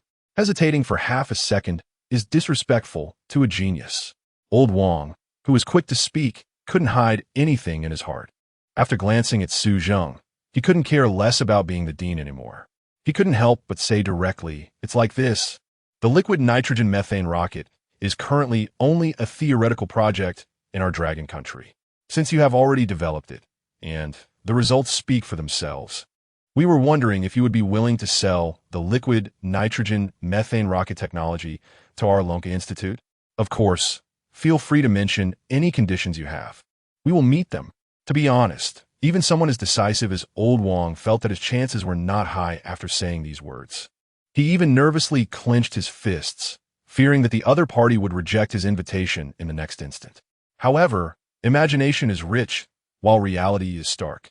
Upon hearing that they wanted to buy the liquid nitrogen methane rocket technology, Jiang Qin's face darkened immediately. He didn't hesitate at all and directly responded, "Sorry, I refuse." Faced with Jiang Qin's firm and unyielding rejection, the group panicked. Each of them was somewhat confused. Casually mentioning conditions was not something the Lonka Institute could promise lightly. For anyone, that would definitely be a rare opportunity. Comrade Jiang Qin, you need to think this through. The promises of the Lonka Institute are invaluable. As long as you are willing to sell the liquid nitrogen methane rocket technology. Enough. Don't say any more. Before Zhao Weiguo could finish, Jiang Qin raised his hand to stop him. Chapter 24, Disappointment. A rejection that is quite thorough. Why? Faced with Jiang Qin's straightforward yet decisive questioning, Wang Lao instinctively asked. No reason. Upon hearing this, the few people were clearly taken aback, and Zhao Weiguo squinted his eyes, re-evaluating the young man in front of him, secretly thinking that although this kid has some achievements, he is being a bit too arrogant right now. Coupled with the anger on Jiang Qin's face, the few people in front of him instantly fell silent, exchanging glances. Taking a deep breath, Jiang Qin, who had finally stabilized his emotions with great difficulty, slowly stood up. I will not sell the manufacturing technology of the liquid nitrogen methane rocket. If what you want to discuss with me is this matter, then I think we probably have no need to continue the discussion. Jiang Qin spoke, and no one knew how disappointed he was with these people. Talents abound in Longhua, and high-paying technologies will always emerge. It's just a matter of time. Especially since he now has a system that can transform existing technological equipment into high-tech products. The Yanwang Technology Inventor System. With enough technology points, promoting Longhua's technology will not just be a dream. Seeing Jiang Qin's resolute back, Zhao Weiguo and the others opened their mouths, and just as Wang Lao and others were about to say something, Zhao Weiguo couldn't help but speak, lowering his voice to persuade. Let's call it a day for now.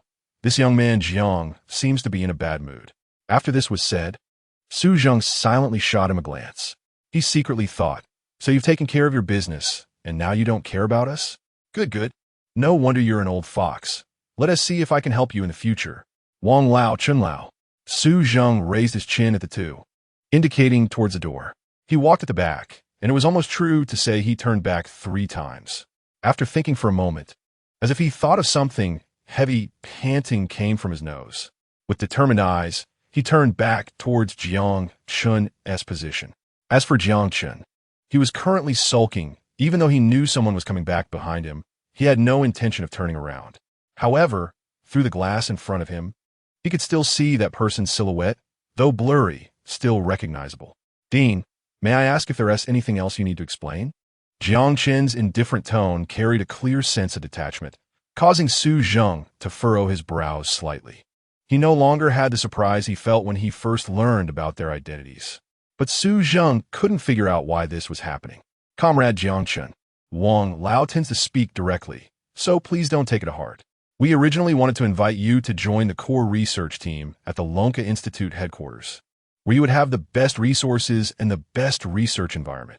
The core research team at Lonka Institute headquarters? I have to say, once Su Zheng mentioned this, the previously angry Jiang Qin was already somewhat tempted. If entering the Lonka Institute after graduating from university and becoming a part of it was his goal throughout university. Then joining the core research team at the Lonka Institute headquarters was a dream he wished to pursue for his entire life. Of course, before having the system, and before his parents were settled and the family tech company was still operating normally, these were all his pursuits. But thinking it over, he realized that what he needed now was no longer the best resources or environment. With the system, he only needed to consider technology points. Everything else was completely outside his scope of consideration. If he really agreed to join the core research team at Lonka Institute headquarters, he could produce complete research results out of thin air without any of the R&D process. Plus, all research projects within the Lonka Institute had to go through approval and reporting before they could receive corresponding funding for research. Through those procedures, he could never engage in high-tech dialogue. Therefore, for him now, there was no need for any hesitation in refusing. Moreover, he knew that entering the Lonka Institute and becoming a part of it in this lifetime would never be realized. He thought that, after saying all this, the other party would leave, but the voice behind him continued to linger in his ears. If it's convenient for you, we'd like to ask you to manufacture another rocket. But now that things have turned out this way, Su Zheng shook his head, sighing helplessly. He had no idea how many times he had scolded Wang Lao in his heart. This blunt personality, after so many years, can accurately step on landmines when talking to anyone. There has never been an exception. It seems that next time they come to find Jiang Chun, they absolutely cannot bring him along. With this thought, Su Zheng had already made up his mind. As for Wang Lao, who had already stepped onto the military vehicle, couldn't help but sneeze loudly. He casually wiped his nose and said indifferently, "Who's cursing me behind my back?" Zhao Weiguo and Chun Lao had both taken the driver and co-driver seats, and at this moment, they were thinking about what had just happened, completely ignoring him. The engine started, and just as Zhao Weiguo was about to step on the gas, he heard Wang Lao urgently say, Hey, Zhao Commander, don't rush. Our dean hasn't come up yet. Wait a little longer, wait a little longer." After hearing Su Zheng's words, the frown on Jiang Chun's brow relaxed quite a bit. He could guess that Su Zheng hoped he would manufacture another rocket, which would likely be for the Lonka Institute staff to research independently. He couldn't think of any other use. However, what he didn't see was that after Su Zheng looked at Jiang Chun with disappointment, he turned around and prepared to leave. In his view, if Longhua could obtain the relevant technology for the liquid nitrogen methane rocket this time, it would definitely elevate the rocket-related technology and even the overall strength of Longhua significantly. But what they also thought was that this Jiang Chun, such a top-notch scientific genius, clearly did not have this intention. Even so, this was just what he thought in his heart. After all, he had no way and no qualifications to criticize others. Even in the days to come, whether it was their Lonka Institute or the military district, they would have to put more effort into Jiang Chun's tech company, pay more attention, and build good relationships with him. Who knows, in the future, Longhua might have some business dealings with him. So, Comrade Jiang Chun, the real meaning of the Lonka Institute is this. As for whether to build the rocket or not, we won't force you. We just wonder if we could consult you a bit if we encounter difficulties in this area in the future. Having learned from the previous lesson, Su Zheng now didn't dare to guarantee what kind of attitude Jiang Chun would hold. He felt uncertain. After waiting for a while, with no response from behind, Su Zheng shook his head and walked toward the door in complete disappointment. The rocket will be delivered to the Lonka Institute tomorrow. You just need to wait for the reception. Chapter 25, Long Life and Seeing, ordering from Lonka Institute. As Su Zheng's hand was just on the doorknob, he heard a voice behind him say this. He was a bit stunned, his body stiffened, and he slowly turned around. The darkness in his eyes was gradually replaced by light, but before he could feel happy, the voice behind him continued. However, before that, you need to go through the relevant order process on Xinyu. After all, only in this way can I exchange the corresponding technology points with the Yanwang Research Scientist System. Moreover, the most important thing is that his technology company is still at the starting stage, lacking the necessary funds, connections, and even the most basic guarantees. He also needs to do business to survive. He even has to fulfill his father's wish to develop technology for immigration to the moon. Thinking of this, Jiang Chun slowly turned around, his expression eased, and he spoke without the previous arrogance. Of course, if you want to make a bulk purchase, I'm not against it either. My company may be small, but it's fully equipped. At that time, I will definitely sell to you at the factory price. The smile on Su Zheng's face had not yet faded, but upon hearing these words, it slowly froze. If he hadn't heard this, it would have been fine, but now, Jiang Qin's utilitarian image firmly rooted itself in his mind. At this moment, Su Zheng's mood was complex and hard to describe. He even felt a bit displeased. No wonder he had so readily agreed to build another rocket just now. It turned out he was waiting for him here. The words of refusal almost slipped out, but Jiang Qin's technology was right there, leaving him with no reason to refuse. At this moment, he felt both angry and resentful. And it must be true for Jiang Qin at this time. I like that you find me displeasing, yet you can't get rid of me. However, just as he was feeling a bit frustrated, Jiang Qin smiled in front of him again. Of course, I will also inform the researchers at Lonka Institute about technical issues without reservation. You can rest assured about this, Dean. I have to say, Jiang Qin's 2 consecutive moves left Su Zheng speechless. Su Zheng was still cursing him in his heart, and he had only said half of it when this kid had pulled another stunt on him. For a moment, Su Zheng frowned, a bit taken aback. What do you mean by that? Jiang Qin smiled. Of course, it means exactly what it says. You'll understand, Dean. The sunlight outside poured through the floor-to-ceiling window onto Jiang Qin, inexplicably giving Su Zheng a feeling of a sage in the radiance. He moved his mouth and tentatively asked, "Then why did you refuse to sell the rocket technology to us just now? Now you agree to teach the staff of Lonka Institute about the research technology of rockets. This is simply inconsistent." Jiang Qin already had his own set of thoughts on this. Now that Su Zheng asked, he didn't need to hide it intentionally, because whether now or in the future, he would only implement his own ideas, which no one could change. Su Zheng's gaze was fixed on Jiang Qin, forgetting that he was supposed to leave. But in his eagerness to know his answer, he forgot his original actions. Jiang Qin walked back to the sofa at a leisurely pace and sat down slowly. How can that be the same? If I want to sell technology, anyone can do it. It doesn't have to be you. In fact, no matter how high a price I offer, someone will still buy it. So I'm unwilling to agree to that old Wang's request. In a daze, looking at Jiang Qin in front of him, Su Zheng seemed to understand him a little, but this thought quickly vanished and he couldn't grasp it. He recalled the vast knowledge he had gained from the system at that time. It was all about liquid nitrogen methane rockets, from parts and materials to technical processing. He believed that any one of them could shock the whole world. However, with the current level of technology, without his guidance, these technologies in the hands of professionals would only be an incomplete skeleton. So it wasn't that Jiang Qin was boasting.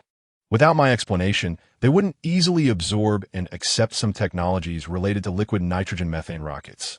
Looking at Jiang Qin's meaningful sigh, Su Zheng had nothing to say. He only knew that his brain and body were vaguely in a state of confusion, and he didn't even know how he finally walked out of this office building. The technology company. It was only when he came to his senses that his phone in hand buzzed. In front of him, Old Wang got out of the car and opened the door for him. He didn't catch a single word of what Old Wang and Chun Lao said after he got in the car. Only one sentence lingered in his ears. "As a citizen of Longhua, contributing to the country is my duty, willingly and without wanting to tie it to money," until he returned to the dean's office at Lonka Institute. Su Zheng said nothing more. The staff at Lonka Institute only knew that the dean had been in seclusion for several days after returning from outside. He looked at the 8 big characters on the wall: determination and wisdom, words and actions. He couldn't help but smile bitterly and feel ashamed. After all, he underestimated the patriotism and ambition of contemporary youth. He understood Jiang Qin's implicit meaning. He was manufacturing rockets and willing to explain relevant technologies to more professionals. From beginning to end, he never thought about asking for a penny, but they were the ones who started this negotiation with a heavy copper smell. From a reaction of the initial refusal, he could see that he disliked it, even hated it. Linking his technological achievements to money was disrespectful to him and his work. Now that he thought about it, he had previously doubted and despised him, and he wished he could slap himself twice to vent his frustration. After pondering for a long time, he shouted, "Assistant!" With a thud, as soon as his voice fell, the door of the office responded with a sound. A woman in a white coat, holding a folder, rushed in. "Dean, what can I do for you?" Find Jiang Chun Technology Company on Xinyu. Place an order to customize the rocket, and note. Lonka Institute, same. Huh? At first, the assistant didn't react to these words. After all, the place she was in was the production site for those technological equipment. It was indeed a rare sight to see Lonka Institute ordering rockets from other companies. If she said it out loud, no one would believe it, right? However, since the dean had given the order as an assistant, her job was to obey and get things done. Yes. 5 minutes later, after 01 finished tidying up the mess in the warehouse and returned to the office, he reported to Jiang Chun. Mr. Jiang, on Xinyu, you have a new order. Please check it. Upon hearing this, Jiang Chun raised his eyebrows and couldn't help but exclaim, so soon to take action? Just as he was about to open the app on his phone, the next second, a familiar translucent page appeared in front of him. Chapter 26, Rewards Glory. Ding. The first rocket of Yanwang Research Scientist System has successfully returned. Ding. The rocket has successfully landed. Yanwang Technology System is distributing rewards. Upon hearing the reward notification, Jiang Chun suddenly jolted. He remembered the information prompt he received after binding the system, which stated that he could obtain true net worth through technology and convert it into technology points. After that, he could exchange technology points for any items in the system, even participate in a lottery. Thinking of this, he couldn't help but rub his hands together, feeling excited. The next second, the system's reward information flooded into his mind. Congratulations, host. The reward has been successfully issued to your backpack. Please check it. After the announcement, Jiang Chun was initially stunned. Is that it? It can't be. Shouldn't it notify me about what rewards I received? This is too hasty. After waiting for more than 10 seconds without any further announcements from the system, he helplessly frowned and opened his backpack. At that moment, when Jiang Chun saw the rewards in his system backpack, he couldn't help but widen his eyes. Shock value from Lu Xia, 500. Shock value from Zhang Tianfang, 500. Shock value from Wang Cuizue, 800. Shock value from Wang Lao Chunlao, 2,000. Shock value from Zhao Weigua, 3,000. Shock value from Longhua, 2,760. Looking at the almost endless detailed account, even Jiang Chun, who had seen a lot under the influence of the technology system, was momentarily stunned. This, just because a rocket was launched, it shocked so many people? Oh my God. The detailed account could scroll down with Jiang Chun's thoughts. He even saw several names from other countries on it and nodded. Not bad at all. Let's just reach the bottom. As soon as he thought this, the details rolled directly to the end. First order, liquid nitrogen methane rocket, total accumulated shock value, 9,386,000, 1,1000. After seeing this long string of numbers, if he ignored the introductory content, Jiang Chun even thought he was looking at a landline phone number. He couldn't help but gasp. Wow, 9,386,000? I didn't expect such a rich harvest on my first mission. Thinking about the exchange ratio of technology points to shock value in the system being 1,000, Jiang Chun felt a bit smug about his achievement. However, this pride gradually faded when he saw the shock value automatically converted to 9,386 technology points. Ding dong. Host's total technology point balance, 9,388. Strengthened Technology Inventor LV. 2. Upgrade reward package will be issued in 24 hours. Please pay attention. After hearing this prompt, Jiang Chun suddenly remembered that he also had an upgrade package. Not bad, really not bad. Leaving the technology point balance page, the semi-transparent screen began to flash another notification. It displayed the rocket order requirements from the Lonka Institute. It only marked a simple same character, without any extra content, not even a symbol. I didn't expect the system to connect with my orders on Xinyu. Does this mean I won't have to check myself anymore? The system will automatically notify me of orders? Plus, after the orders are completed, the system will directly issue rewards for me and automatically convert them into technology points. With the company's own awakened butler assistant 01, I won't have to worry about anything. Isn't it clear that they want to cultivate me to be a hands-off manager? Looking at the system page in front of him, Jiang Chun couldn't help but sigh. Just as he was about to put his phone aside, a new message suddenly popped up at the top. Comrade Jiang Chun, these two are the material suppliers I recommend to you. They are trustworthy. Cooperate with confidence. Material suppliers? In technology-related business, material suppliers are indeed essential. However, Jiang Chun was curious as to why someone would suddenly recommend this to him. Exiting the chat box, he glanced at the notes section. Su Zheng. His eyebrows raised slightly. He initially couldn't figure it out, but suddenly understood. 01. Help me investigate the background of these two material suppliers. It's not that Jiang Chun didn't trust Su Zheng. This was a necessary process in selecting partners. Additionally, he wanted to carry forward the technology company left by his father. To exchange for technology points from a Yanhuang research scientist system, he must complete the corresponding order processes. Yes, Mr. Jiang. After receiving the command, 01 directly sat on the sofa opposite Jiang Chun. With her head slightly bowed, her eyes occasionally flickered with icy blue light. Seeing this, Jiang Chun was momentarily stunned, but quickly reacted. 2 minutes later, he received the response, Mr. Jiang. There are no issues with the credit and other guarantees of these two material suppliers. You can cooperate with confidence. This answer was expected by Jiang Chun. He leaned back and stretched, then got up to pick up his coat and walked outside. 01. If there are customers, entertain them first. Yes, Mr. Jiang. Walking on Pengcheng Avenue, the bustling atmosphere hit him, and after the death of his parents, he seemed to have forgotten that apart from doing research, he used to enjoy wandering around like this.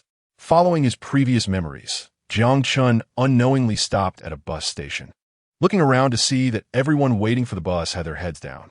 It seemed like they were looking at something. It's coming, it's coming. This Wansen really dares. Huh, isn't that right?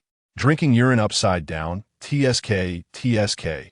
That difficulty level must be at least 5 stars. Suddenly, he felt a bit worried. He didn't know who in the crowd said this, but everyone else immediately looked over. What is there to pity about such a person? Didn't you see him bragging online about how our recyclable rocket looks like a model? Oh boy, don't get me started on how annoying that is. Exactly. He deserves it. A person must pay the price for their reckless words. Listening to their back and forth, Jiang Chun couldn't help but wonder if the recyclable rocket they were talking about was his first order. He really wanted to know which hero from our Longhua made this rocket. It's simply amazing. Following the source of the sound, Jiang Chun saw an old man giving a big thumbs up. His face was filled with pride and honor. Suddenly, something hit his heart hard. An indescribable feeling surged from his heart. To be honest, I'm just a space enthusiast. Whoever designed this rocket must be a genius. Amid the praises, Jiang Chun successfully squeezed onto the bus. Chapter 27. Su Zheng. I'm really not a person. Welcome passengers aboard bus 285. Next stop, Longhua University. After getting on a bus, he unexpectedly woke up. This familiar environment, the familiar announcement. Jiang Chun helplessly shook his head and casually found an empty seat near the corner to sit down. He muttered to himself, how did I end up on this bus? Looking out the window at the pedestrians coming and going, many of whom were students from Longhua University riding bicycles in groups. He raised his wrist to check the time. Forget it. Since I'm already out, I might as well go back and take a look. I wonder how old Gong is doing. Just as Jiang Chun leaned his head against the window, he suddenly heard the voice of 01 in his mind. Jiang Zhong. 01 has detected that someone is trying to access your information. Do you need 01 to encrypt your personal data? After the voice fell, he responded decisively, no need. Let them check. A bitter smile couldn't help but rise at the corners of his mouth. My home is empty. There's only me left. What am I afraid of? Could it be that someone would target an orphan who just graduated not long ago? Understood, 01 has received. After the response from the other side, Jiang Chun clearly felt the connection between them was cut off. For a moment, he wondered how 01 found out, but after thinking it over, he quickly understood that, after all, it was a butler assistant that transcended modern technology. Its functions must be above the entire Blue Star's technological network. What information could it not easily obtain? After a moment of contemplation, Jiang Chun seemed to think of something and actively contacted 01. Prohibit investigations from countries outside of Longhua. Yes. In the office of the president of Longhua University, Su Zheng was anxiously pacing in front of his desk. His gaze occasionally darted towards the door, as if waiting for some important news. Half an hour ago, he had just returned from Jiang Chen's tech company and received a call from the leader. After that, he reported the content of his private conversation with Jiang Chun to Longhua. He only knew that the other side remained silent for a long time before conveying that they wanted to obtain all information about Jiang Chun as soon as possible. In addition, they hoped to conduct confidential interviews and investigations on Jiang Chen's past friends and relatives. Every detail, the confidential investigation had already been assigned. And as for the basic investigation about Jiang Chun, he simply handed it over to his assistant. Thinking about the contact information of the two material suppliers he had already sent to Jiang Chun, Su Zheng felt a bit of regret. If he had known this would happen, he should have waited until the investigation was over before acting. What if this kid had some issues? Wouldn't that be a big mistake? The material suppliers Su Zheng recommended to Jiang Chun were reliable businesses that had supplied materials to Lonka University for decades. A typical leader in the red industry. Now that the information had leaked out, Jiang Chun, you must give me some face. Don't get involved in anything shady. His fists clenched tightly at his sides. Heaven knows the mental pressure Su Zheng was under right now. Knock, knock, knock. Guomin. Su Zheng dashed to the door in a single stride. He personally turned the doorknob.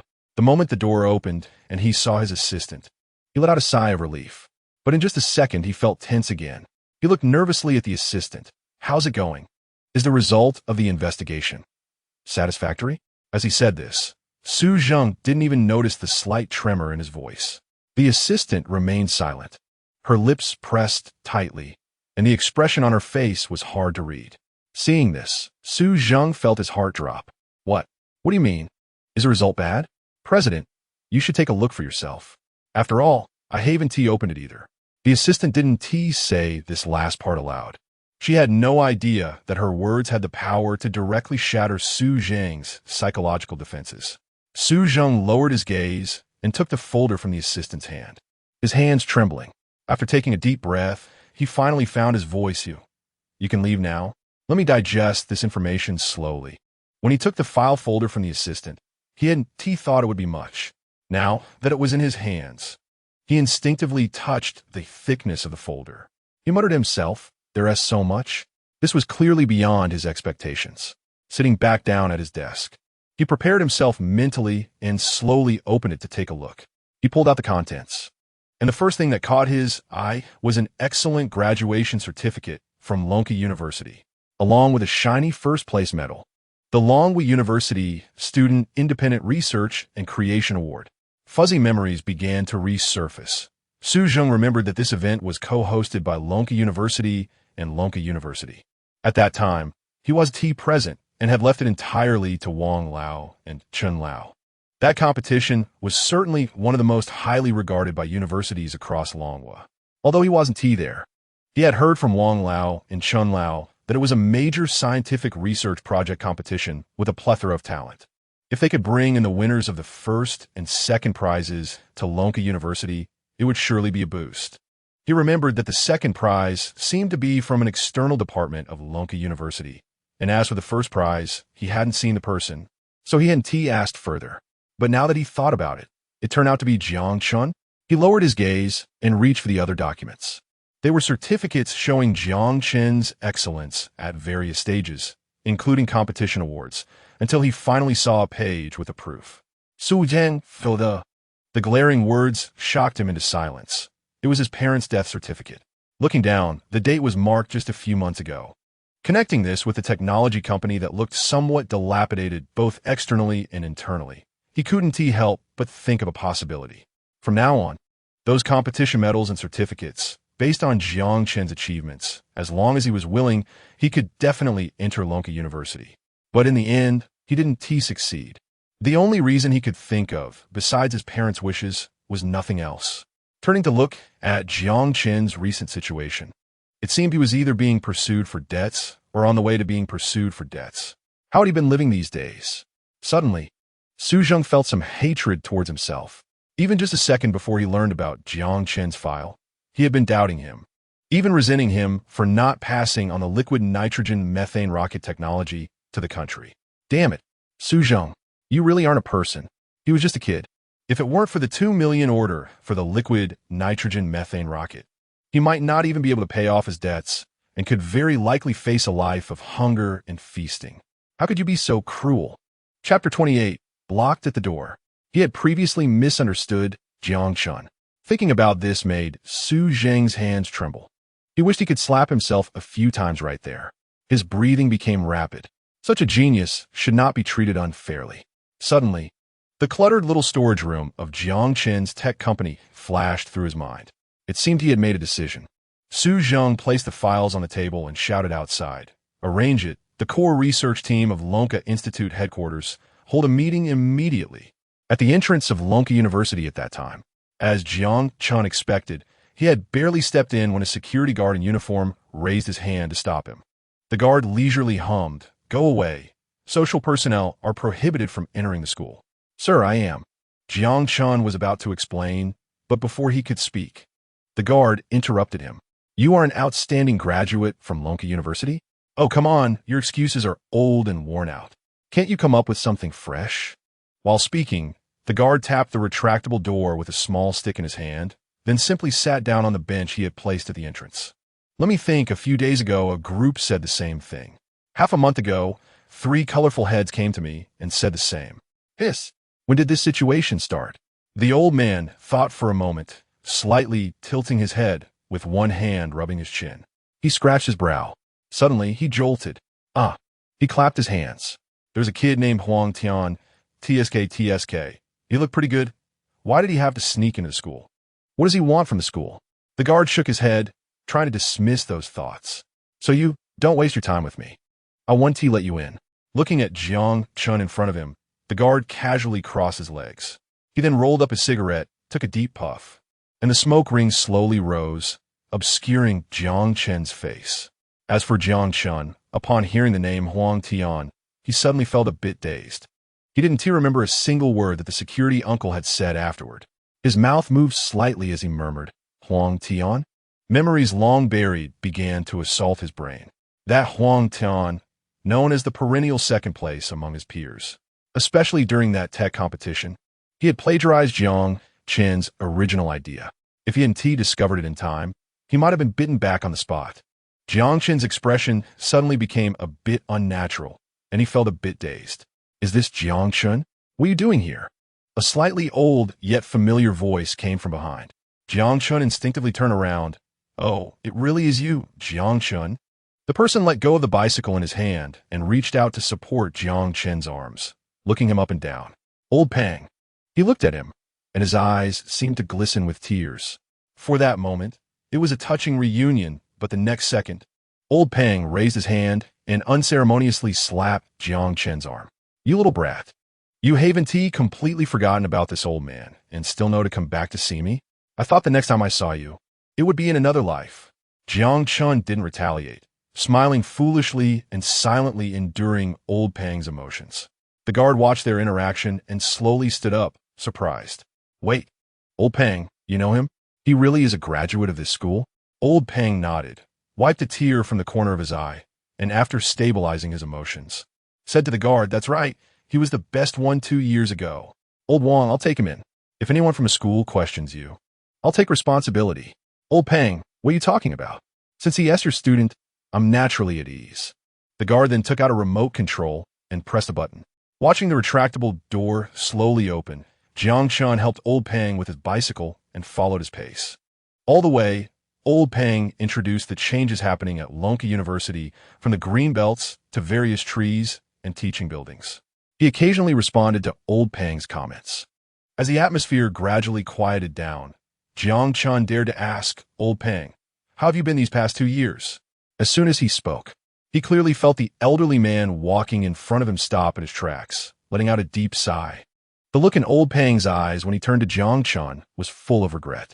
"How else could I be? Quite well. No need to worry. But it's a pity for you. If you had persisted back then, you would have long been a key training target of Lonka University." Old Pang. "I've never regretted any decision I've made." Upon hearing this, Old Pang looked at Jiang Chun with a disappointed expression. He raised his hand to point, but didn't know what to say, turning around with his hands behind his back. Jiang Chun wasn't worried about him being angry and continued to follow behind. The two entered the library, where almost all the study spots were occupied by students. They automatically quieted down. As the librarian of Lonka University, Old Pang went straight back to his workstation. As for Jiang Chun, he casually pulled over a chair. disregarding old Pang's anger, and sat down beside him. Not speaking, they sat quietly for a while. Eventually, Jiang Chun got up to grab a book to read. Throughout this process, old Pang, wearing reading glasses, kept a watchful eye on him out of the corner of his eye. This atmosphere lasted until 7 in the evening, when he and old Pang followed the tide of students to the cafeteria. "You still having tea?" said, "How you been lately?" This question had been pent up in old Pang for who knows how long, as Jiang Chun had not been in this state when he was in school. If it weren't for some profound change, old Pang couldn't think of any other reason. Noticing old Pang's gaze, Jiang Chun forced a smile. "What else could it be? I just recently took over my father's company. You know, my parents have always been keen on the technology research for immigrating to the moon." In front of old Pang, Jiang Chun almost dropped his facade of strength, allowing the other to see his vulnerability at a glance. Chapter 29, Back to School. Watching the exciting live broadcast. "No, something's off. You shouldn't be in this state. Did something happen at home? What are they doing now? What on earth happened?"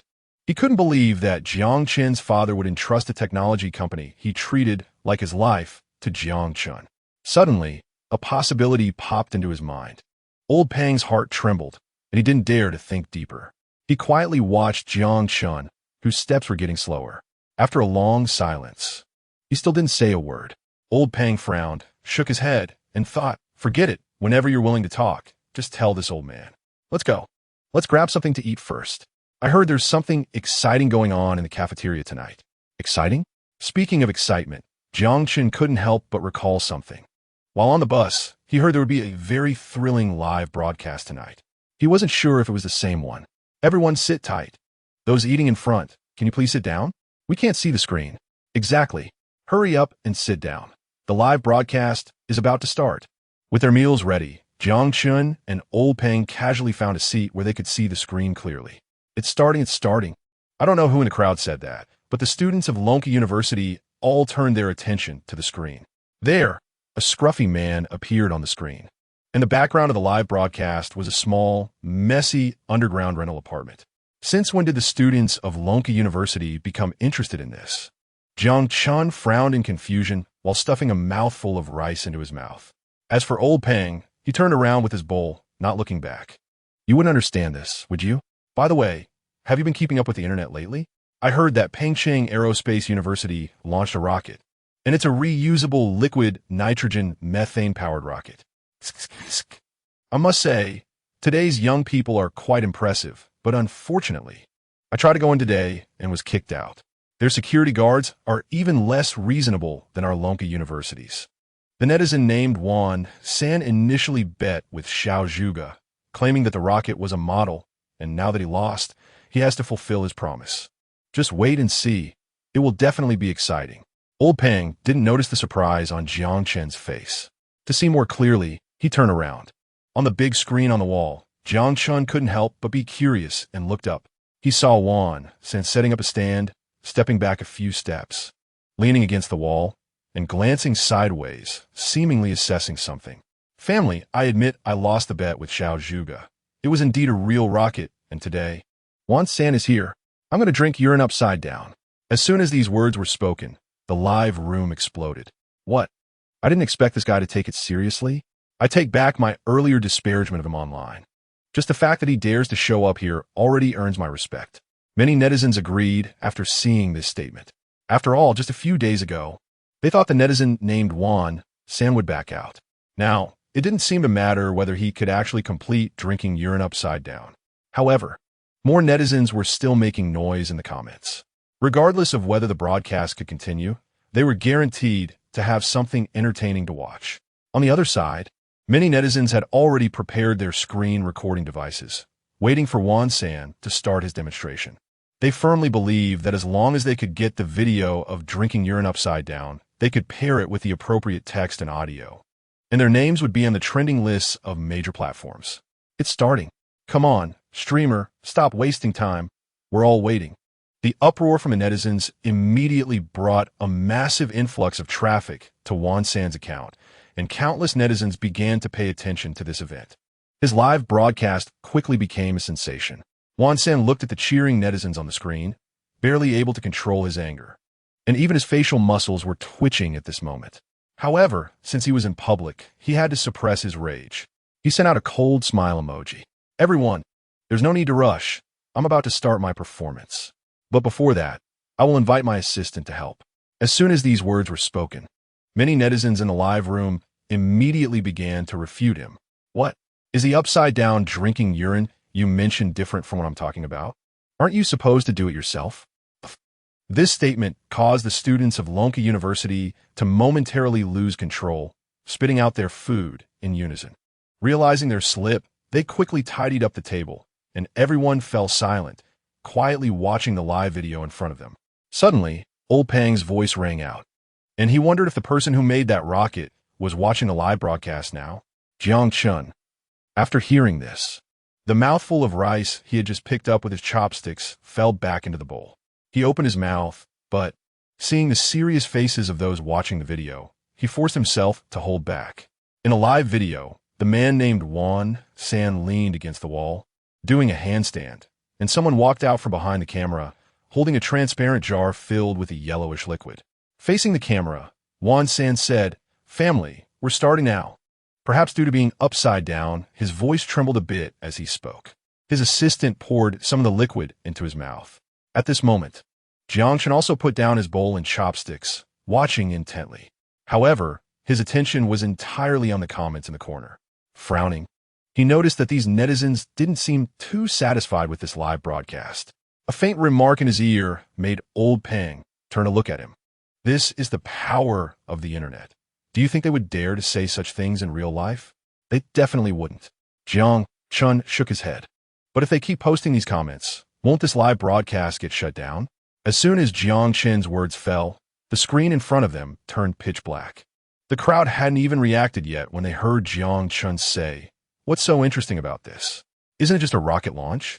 Although his voice was not loud. At that moment, the eyes in the cafeteria all turned to Jiang Chun and Old Pang. The murmurs rose and fell. Who is this guy? Who gave him guts? Does he even know what he's talking about? Chapter 30. Challenging and Provoking. Jiang Chun never expected that a single sentence of his could attract so much attention. Even though he was suppressing the urge to look up, he could still feel the hostile gazes directed at him. He raised his hand to sip the sour plum soup, pretending to be calm. What he didn't know was that during the past few days, as the incident of the liquid nitrogen methane rocket launch continued to ferment, the students of Lonka University had been deeply impressed by the masterminds behind the rocket's development. Now, seeing an ordinary-looking person sitting there making sarcastic remarks, their anger only grew. Among them, a few with slightly more fiery tempers directly threw down their bowls and stepped up to Jiang Chun, perhaps fueled by their tempers. They overlooked the presence of the imposing Old Pang, who was sitting with his back to Jiang Chun. "Kid, you don't look like a student from Lonka University," one of them said, while several classmates began to scrutinize Jiang Chun.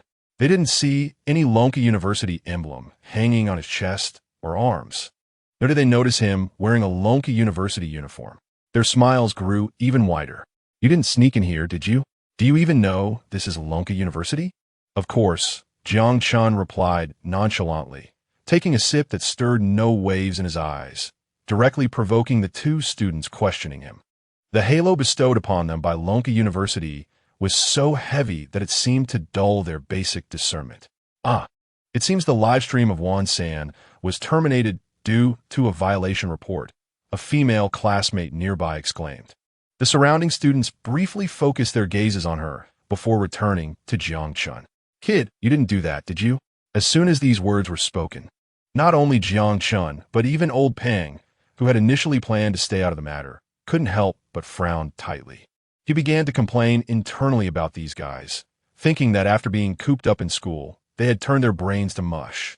If Jiang Chun could hear Old Pang's inner thoughts, he would definitely give a thumbs up in agreement. Listening to the endless discussions around him, even though they were small, he felt pressured, and every word was clearly heard by him. The next moment, he calmly set down his bowl and chopsticks, finishing the sour plum soup in one go. He wiped his mouth with a tissue and finally began to address them. "Hello, junior classmates. I am Jiang Chun, a graduate of Lonka University for 2 years. I'm here today to, I don't care who you are, but you need to apologize to the master who created the liquid nitrogen methane rocket. Before Jiang Chun could finish, he was interrupted by a seemingly brash student sitting beside him, who even arrogantly added, "Yes, that's right. You must apologize." Seeing the aggressive demeanor of these elementary school students in front of him, Jiang Chen's mouth twitched. Did they want him to apologize to himself? That made no sense. He had never heard of such a thing. Enough. At some point, old Peng turned his body around, his gaze sharp as a knife, piercing through the surrounding students who were making a ruckus. With a stern face, he reprimanded, "He is someone I invited here. What? Do you all have objections? He is here with my permission. Do you want to kick me out along with him?" Hearing this, Jiang Chun also turned to look. At that moment, old Peng, even while sitting at the dining table, exuded an aura that couldn't be ignored. Everyone at Lonka University knew that although old Peng was just a library administrator now, he was anything but ordinary. Many students had personally witnessed him interacting closely with influential figures from the Lonka Institute, dressed in military uniforms with medals on their chests. Though he didn't flaunt it, he was certainly a remarkable person. Realizing this, those who had been causing trouble suddenly fell silent, slowly stepping back with smiles that were somewhat ingratiating. "What are you talking about, old Peng?" We just, unable to find words to recover. The two looked around for help. The female classmate who had mentioned the live stream being reported stepped forward with a smile, explaining, "Old Peng, you should know the importance of the liquid nitrogen methane rocket. The students remember you were quite excited back then, but in this senior's words, it sounds like a trivial matter. The students are just upset. Please don't take it to heart. They don't mean any harm, especially not towards the senior. They just want fairness." Jiang Chun looked at the girl in front of him, who spoke softly yet confidently, reasoning logically without being affected by the atmosphere. He also sensed the change in old Peng's demeanor and couldn't help but raise an eyebrow. Then he heard a resigned sign nearby. "This is no small matter. You should know from your own research experience that breakthroughs in the technology of the liquid nitrogen methane rocket would be incredibly significant for Longhua and the world, both now and in the future." With old Peng's words, the students seemed to gain confidence, their eyes filled with pride. Seeing this situation, Jiang Chun was initially taken aback, but then smiled faintly. "We all here can make rockets, but if you want me to apologize..." Jiang Chun pouted and shook his head. "How could I possibly apologize to myself?" Upon realizing Jiang Chen's attitude, the students, whose emotions had initially stabilized, now frowned again. But this time, they looked at old Peng, whose expression was gradually becoming serious. Worry etched on his brow as he glanced at Jiang Chun. Suddenly, someone in the crowd shouted, "Since everyone can do it, then this excellent and proud senior, I, Wang Ming, want to challenge you. Without comparing anything else, let's just compete in making a rocket model for a month. Are you willing to accept the challenge?" As soon as these words were spoken, the atmosphere in the room reached its peak, with shouts of challenges ringing out, creating an overwhelming sensation as if the ceiling of the cafeteria might collapse at any moment. As for old Peng, he genuinely hadn't expected that a simple meal and live stream could develop into this. He opened his mouth to say something, but Jiang Chun beat him to it, sure. Chapter 31. Wait. This is my student Jiang Chun. Jiang Chun spoke in a low voice, not particularly loud, but full of confidence, enough for the students present to hear him clearly. In his tone, there was even a hint of nonchalance, as if this matter was not difficult for him at all. Even old Peng, who was originally with him, looked increasingly surprised, especially when he looked at this little guy who used to spend all his time in the library and occasionally engaged in academic discussions with him. Now, he felt a sense of unfamiliarity. Suddenly, he found it hard to understand him. The surrounding students from Lonka University were taken aback by Jiang Chen's quick agreement. Initially, they didn't react. Wang Ming, who had challenged Jiang Chun, smiled and pulled at the corners of his mouth. "How about this, senior brother? I'm not taking advantage of you. You can choose 5 people from us to form a team with you, and then we can compete in a month. How about that?" As students in the field of scientific research, they naturally understood the difficulty of building a rocket. It was absolutely impossible for one person to build a rocket within a month, even a model rocket. He gets to choose. He graduated 2 years ago and seems to have not continued further studies. Can he really complete a rocket model? I think it's unlikely. Although there are specializations in fields, one must also be diligent at all times. Is that so? In that case, I'm not willing to join his team. I want to join Wang Ming. Me, too. The whispers of many students filled the air. Jiang Chen heard them and was not angry. It was as if he hadn't heard anything. He casually glanced at the few students still standing in front of him, said little, and simply observed them. He noticed that their eyes began to dodge, avoiding making eye contact with him. Some even took a few steps back. Seeing this, old Pang furrowed his brows, realizing that the current situation was not good for Jiang Chen. He also knew that students from Lonka University were known to be very opinionated. Once they said something, they would not easily change their minds until a conclusion was reached. Concerned that Jiang Chen might be left to fight alone and wanting to save face, he was about to allocate a few students to Jiang Chen. Just then, Jiang Chen spoke lightly with a smile, saying, "No need to form a team. I'm off campus, and it's not convenient to contact you all. I'll go solo. Furthermore, a month is too long. If it takes Lonka University students a month to build a rocket model, that would be quite embarrassing if it got out. Moreover, I also know that the rocket launched a couple of days ago was from Pengcheng Aerospace University. Lonka University cannot afford to back down, right?" The crowd around the cafeteria grew larger, especially after the challenge was issued. Even a few class advisors who hadn't left the school, yet pushed up their glasses and walked toward them. Zhang, tall in stature, spotted Jiang Chen from a distance. "Oh, Lao Zhang, ISNT that your former student Jiang Chen? Why is he back?" Hearing this, Zhang narrowed his keen eyes and moved closer. "What is going on?" Seeing old Pang there too, he nodded slightly. Old Pang. The latter nodded in response. "Director, what brings you here?" Wang Ming looked over in surprise. As for Jiang Chen, the moment Zhang appeared, he recognized him. With a smile that was respectful, he said, "Director Zhang, long time no see. Student Jiang Chen is back." Zhang raised his hand and gestured slightly, saying nothing. After understanding the general situation from the surrounding students, he smiled. "I didn't expect this. Jiang Chen, Wang Ming, both are my students. You two want to compete? Great, I could be a witness for you. A month is indeed a bit long. How about 20 days instead? I think that works." Old Pang chimed in as well. His slightly cloudy eyes were not sharp, but he was assessing the students from Lonka University in front of him. These kids need a good stimulus to unleash their potential. Although Pengcheng Aerospace University is hailed as the cradle of aerospace technology, there was a time when Lonka University was far more glorious. Hiss! As soon as this was said, the surrounding people couldn't help but gasp. 20 days? That's right. I won't impose any specifications. Rigid rules are pointless. As Jiang Chen spoke, he lowered his gaze, lost in thought. Observing his demeanor, old Pang thought he was retreating. He patted Jiang Chen on the shoulder, and only then did Jiang Chen come back to his senses. Buzz, buzz, buzz. The sound of his phone vibrating in his pocket broke the quiet atmosphere. "Hello, 01. Mr. Jiang, someone has come to our company. He says his name is Mo Cheng, along with Zhang Tianfang and Lu Xia."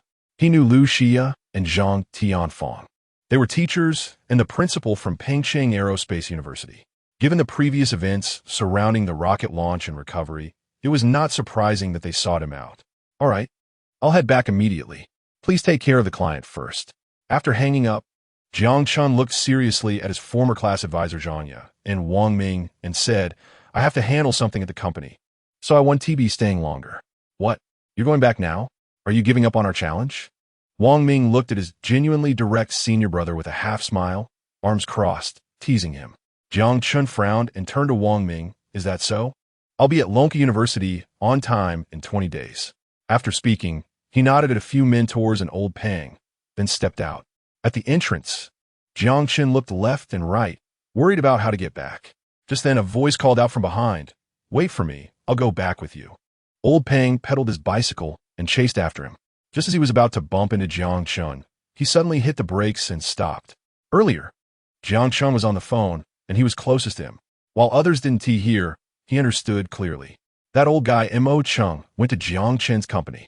He didn't care about others, but Mo Cheng had always been his rival.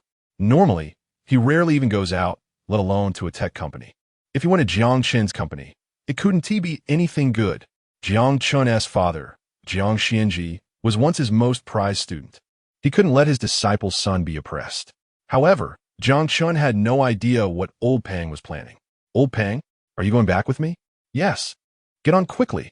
I'll give you a ride. We'll be at your company in no time. Looking at old Pang's kind face, Jiang Chen couldn't help but feel a lump in his throat, his eyes slightly moist from the hidden emotions. Regaining his composure, he softly took the handlebars. How can I let you carry me? Old Pang, you're older. Let me carry you instead. Chapter 32. You mean your company is bankrupt? Pengsheng North District, inside a certain office building. When Jiang Chun brought old Pang back downstairs, it was just the time when those white-collar workers who were working overtime were leaving the office building. Watching them leave, one by one, from being energetic in the morning to exhausted and dispirited at night, he couldn't help but shake his head. Life should be enjoyed to the fullest. He really didn't understand what they were so troubled about. Isn't it enough to just go to work on time? Why the need to work overtime? Just as he finished his complaint, he felt a light slap on his back. He instinctively covered the back of his head. Old Pang, why are you still doing this? I'm not a kid anymore. Old Pang squinted his eyes and smiled, stroking his imaginary beard. The wheel of fortune turns. I believe that in the next 20 days, you will have a harder time than them. Jiang Chen thought to himself, you are mistaken. I will finish it in 2 days. Do I really need 20? Let's go. I also want to see what the current situation of Jianglin technology is. Upon hearing this, Jiang Chen's originally bright eyes instantly dimmed. He murmured, Jianglin technology. Memories surfaced in his mind. Dad, why did our family's company hand over to Jianglin technology? It seems like we don't have anyone named Jianglin in our family. The tall and mighty figure in his memory reached out to ruffle Jiang Chen's fluffy hair. Because Mom's last name is Lin, and she is the most important person to both of us. Oh, so that's how it is. Little Chun seems to understand now. Dad, Mom, I will definitely fulfill your wishes. Little Chun, what are you dazed about? Hurry up and catch up. The familiar address startled Jiang Chun, but as his vision cleared, he saw old Pang waving his hand. After reining in his emotions, Jiang Chun quickened his pace, coming. Ding. The elevator sped up to the 18th floor. Look, I said back then that this number shouldn't be used. It's very unlucky, but your father wouldn't listen. Old Pang, what's the big deal? I think it looks pretty good. When the business grows bigger, who will care about these details? Old Pang was taken aback. You actually think the same way as your father. He said the same thing before. The air suddenly fell into silence. The two entered the technology company. As they walked inside, the more they progressed, the more old Pang frowned at the disorganized company. He couldn't help but worry even more about Jiang Chen's challenge with that student from Lonka University. With conditions like this, it would already be good if they weren't in debt. How would the kid manage to complete the rocket model? Jiang Chun couldn't guess what old Pang was thinking and was busy explaining, the company is being renovated these days. When you come next time, it won't be like this. Come, this is my office. Just as old Pang was still confused, the office door opened, and a tall, capable female colleague walked out. She wore a standard professional smile, and her demeanor, posture, and spirit were worlds apart from those senior white-collar workers they had seen outside the office building. Hello, President Jiang. Jiang Chen nodded and went straight into the office. Old Pang followed, saying, this employee is really good. She looks so sunny, but you too. Don't learn from those bosses and make employees work overtime. While saying this, old Pang quickened his pace to catch up. Don't take my words lightly. After entering the office, old Pang saw 1, 2, 3 people sitting neatly on the sofa. His voice stopped abruptly. Even the smile on his face immediately faded away. Pulling a long face, he sat down opposite Jiang Chun. Obviously, the old man opposite didn't expect to see old Pang here. He quickly put down the teacup in his hand. Oh, isn't this my irritable old comrade in arms who got demoted? Why aren't you staying in the Lonka University library and came out instead? Just as Jiang Chun sat down, he was momentarily stunned by the voice. He looked over at the man with a deep gaze. If even you, old M.O., can come out to scare people, what is wrong with a normal person like me coming out? Seeing the atmosphere suddenly tense, Zhang Tianfeng glanced at one, then at the other.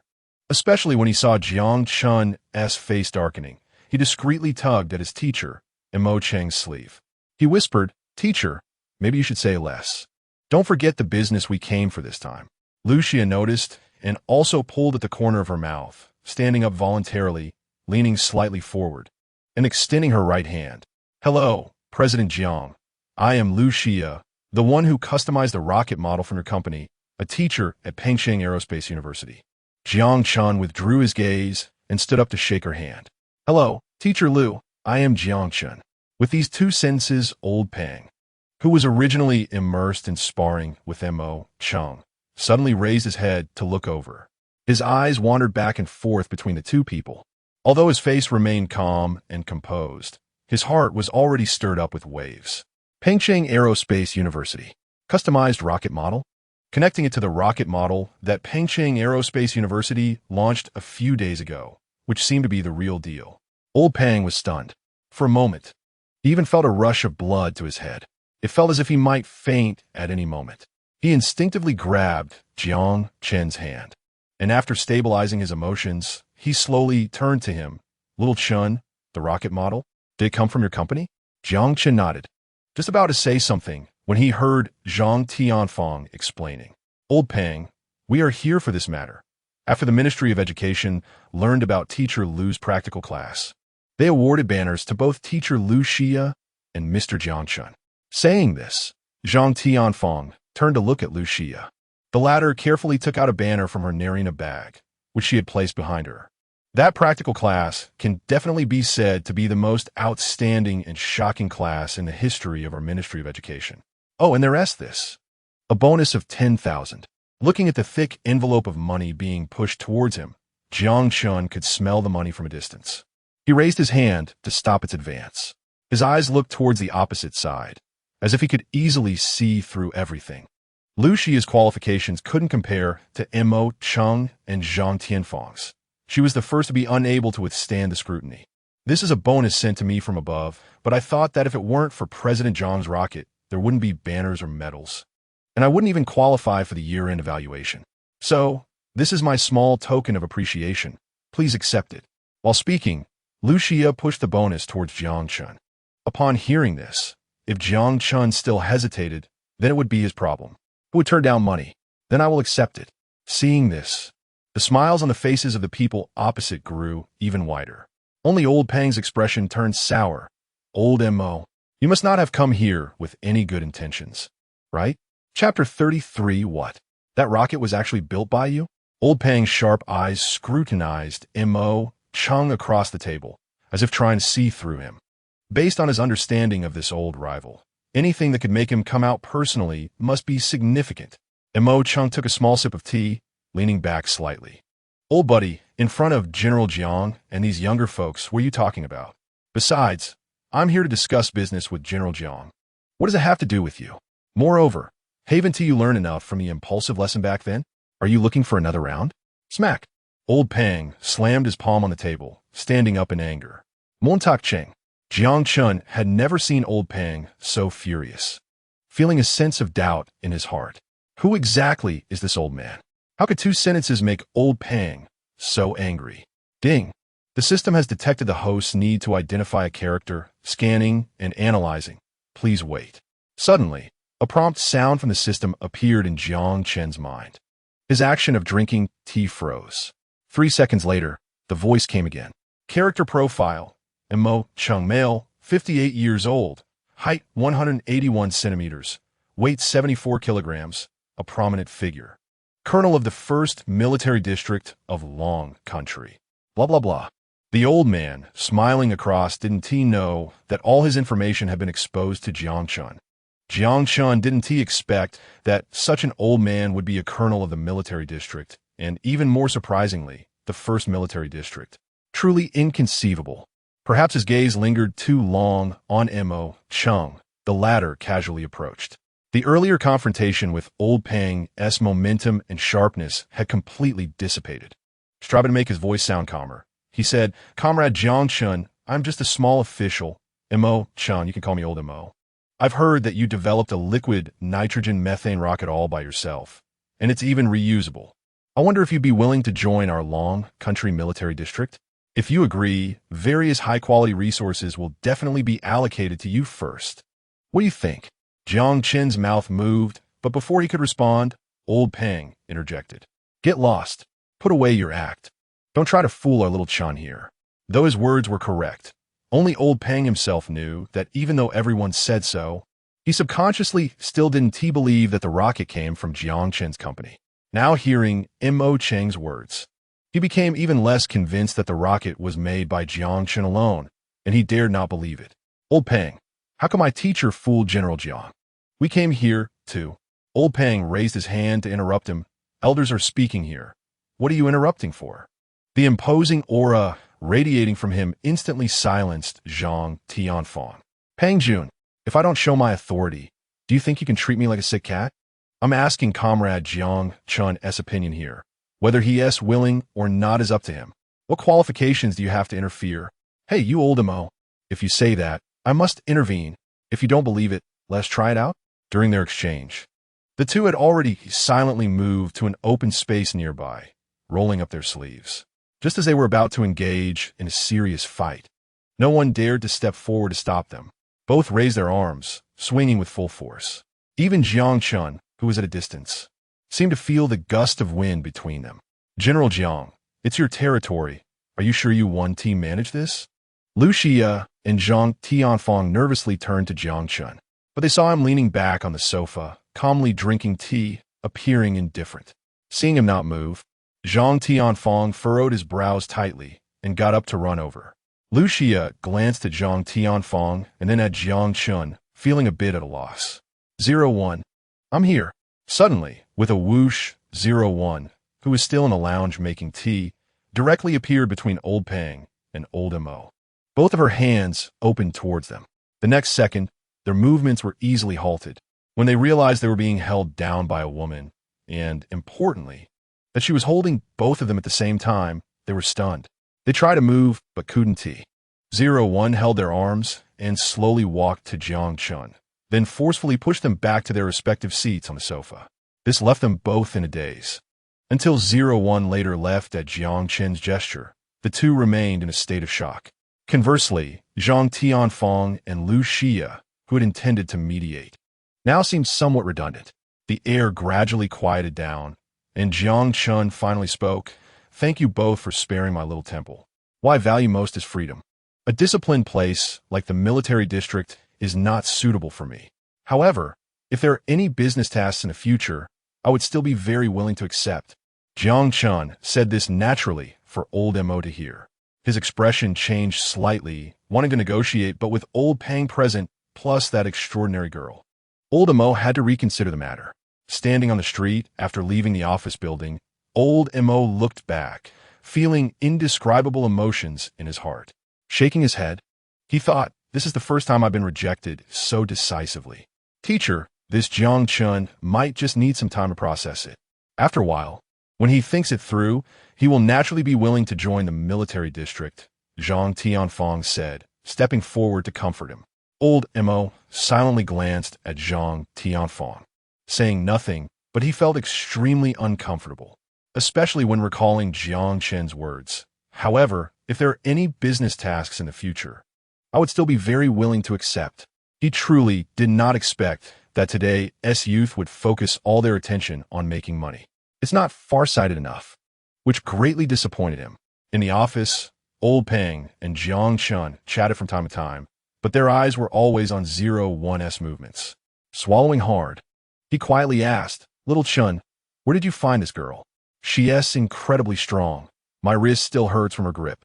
Seeing Jiang Chun only smile without answering, Old Peng couldn't help but continue, cough, cough. Little Chun, let us be honest, the rocket recovery thing that's trending online. Jiang Chun turned his head slowly, locking his gaze on Old Peng, then nodded seriously. He saw Old Peng retreating slightly, his pupils suddenly constricting, a face full of disbelief. After pondering for a moment, he raised his head, pulling Jiang Chun aside and circling around him. He finally spoke the words he had been holding back for a long time. You can't tell me that reusable liquid nitrogen methane rocket was really built by you? Chapter 34. Can't lose, need to add money. After receiving a positive response from Jiang Chun, Old Peng left the office, not even knowing how he walked out. He turned around slowly and looked up at the brightly lit window on the 18th floor. He couldn't help but recall the challenges thrown at him by those students during his time at Lonka University. They had 20 days to create a rocket model, TSK. Shaking his head, it was simply too embarrassing to watch. Well, I was still worried about that kid before. I didn't expect he had kept so much from me. As he left, the smile at the corner of his mouth couldn't be concealed. In the Pengqing business district, Lu Xia came out of Jiang Chen's company. Not long after reaching the school gate, she was invited into a car by a butler sent by her father. At the entrance of a villa that looked luxurious from the outside, after the car stopped, the butler walked directly to the opposite side, opened the door, and bowed in a gesture of invitation. Immediately, 2 rows of bodyguards stood at attention on either side of the car door, greeting in unison, "Miss, welcome home." Lu Xia took a deep breath, slung her certain brand bag over her shoulder, and walked inside. The closer she got to the luxurious yet cold villa, the tighter she gripped the medal in her hand. Upon entering the living room, she glanced at the maid working at home and softly asked, "Where's old Lu?" The maid, lost in her own world, didn't respond at first, but when she turned to see Lu Xia, she replied, "Mrs. Back? The master has been waiting for you in the study for a long time." "Okay, thank you, Sister Zhang." As she watched Lu Xia heading up the stairs, the maid smiled and turned back to her work, telling her colleague, "I just saw the missus come back. If we have time later, shall we go chat with her to relieve boredom?" "Really? Sure. Knock, knock, knock. Come in." A deep voice, filled with the authority of someone who has long been in power, came from inside. Lu Xia turned the handle and walked in. Sitting at the desk, facing the computer and seemingly busy with something, Lu Yuanhang knew his daughter had entered and pointed to a seat beside him without looking up. He then continued to focus on the screen. "Today's meeting ends here. You all better come up with a proposal that I can at least look at in the next few days. Otherwise, don't wait for me to speak. Just get out of my tech company." He slammed the documents shut and instinctively rubbed his forehead. In the past 2 days with the liquid nitrogen methane rocket launch, he felt a throbbing in his temples, as if he couldn't control it. What? Are old Lu's employees really this ineffective now? Hearing his daughter's sarcasm, Lu Yuanhang's lips curled slightly. Once his emotions calmed down a bit, he finally looked up at his daughter, his gaze filled with resentment. "Since you know they're useless, why don't you come back to help me manage things?" "What? Do you wait for me, your father, to personally come and ask you before you are willing to come home? Besides, what's so good about living in that shabby school of yours? The environment doesn't even compare to home. You might as well come back early and take over my..." Lu Xia knew that once she returned home, she couldn't avoid listening to Lu Yuanhang's nagging. She stood up to stop him. "Today, I'm not here to listen to your nagging." With a flick, a medal slid directly from the desk to Lu Yuanhang's front. "Here, this is for you. From now on, don't always ask me to come back to inherit the family fortune." Lu Xia pulled out the chair opposite Lu Yuanhang and sat down directly, ready to have a serious chat with her old father to resolve the issue fundamentally. Lu Yuanhang, without looking at her, crossed his hands on the desk and looked meaningfully at his daughter. "Xia, your father isn't joking with you. Do you know why I'm working so hard? You are my only daughter, and in the end, all my assets will belong to you. No matter what, you have to come back to inherit them." "Dad, this isn't the life I want. You said you wouldn't pressure me after I excelled. Haven't we already agreed on this?" Lu Xia was getting anxious, knitting her brows, her voice trembling with stubbornness. "Excelling? Do you think it's easy to get recognized at Pengqing Aerospace University? That little bit. Isn't this just a medal? You didn't look at it when I showed it to you. Anyway, I've achieved it. I want to come back to inherit the family fortune. I want to pursue my own life." Lu Xia leaned against the edge of the desk, facing away from Lu Yuanhang. The latter followed his daughter's gesture and finally saw the medal in its entirety. He was taken aback, trembling as he picked up the medal, incredulously saying, "This is the National Ministry of Education's Senior Excellence Certification Medal. How did you get this? Where did you steal it from?" Of course, he didn't say the last part out loud. He was well aware of the rigorous education system in Longhua. He never expected that one day such a medal would be presented to him by his own daughter. This was more commendable than being recognized at Pengqing Aerospace University. "So, based on our previous bet, doesn't that mean I won now? From now on, don't keep asking me to come home to inherit the family fortune. A teacher as outstanding as me should shine in the school and cultivate more excellent talents for Longhua. Old Lu, do you remember? If you do, I'll head back to my room now, since I have practical classes to prepare for these days. I'm exhausted." Saying this, Lu Xia yawned and walked out. By the time Lu Yuanhang realized what had happened, Lu Xia had already left the study. An hour later, when she passed by the study to get a drink, she saw Lu Yuanhang holding the medal on the phone. Old Wang, our daughter has succeeded. ISNT, that's so? That is a medal only awarded to excellent teachers with national-level certification. Lu Xia shook her head. Back in her bedroom, she finally believed she could escape the fate of inheriting the family fortune.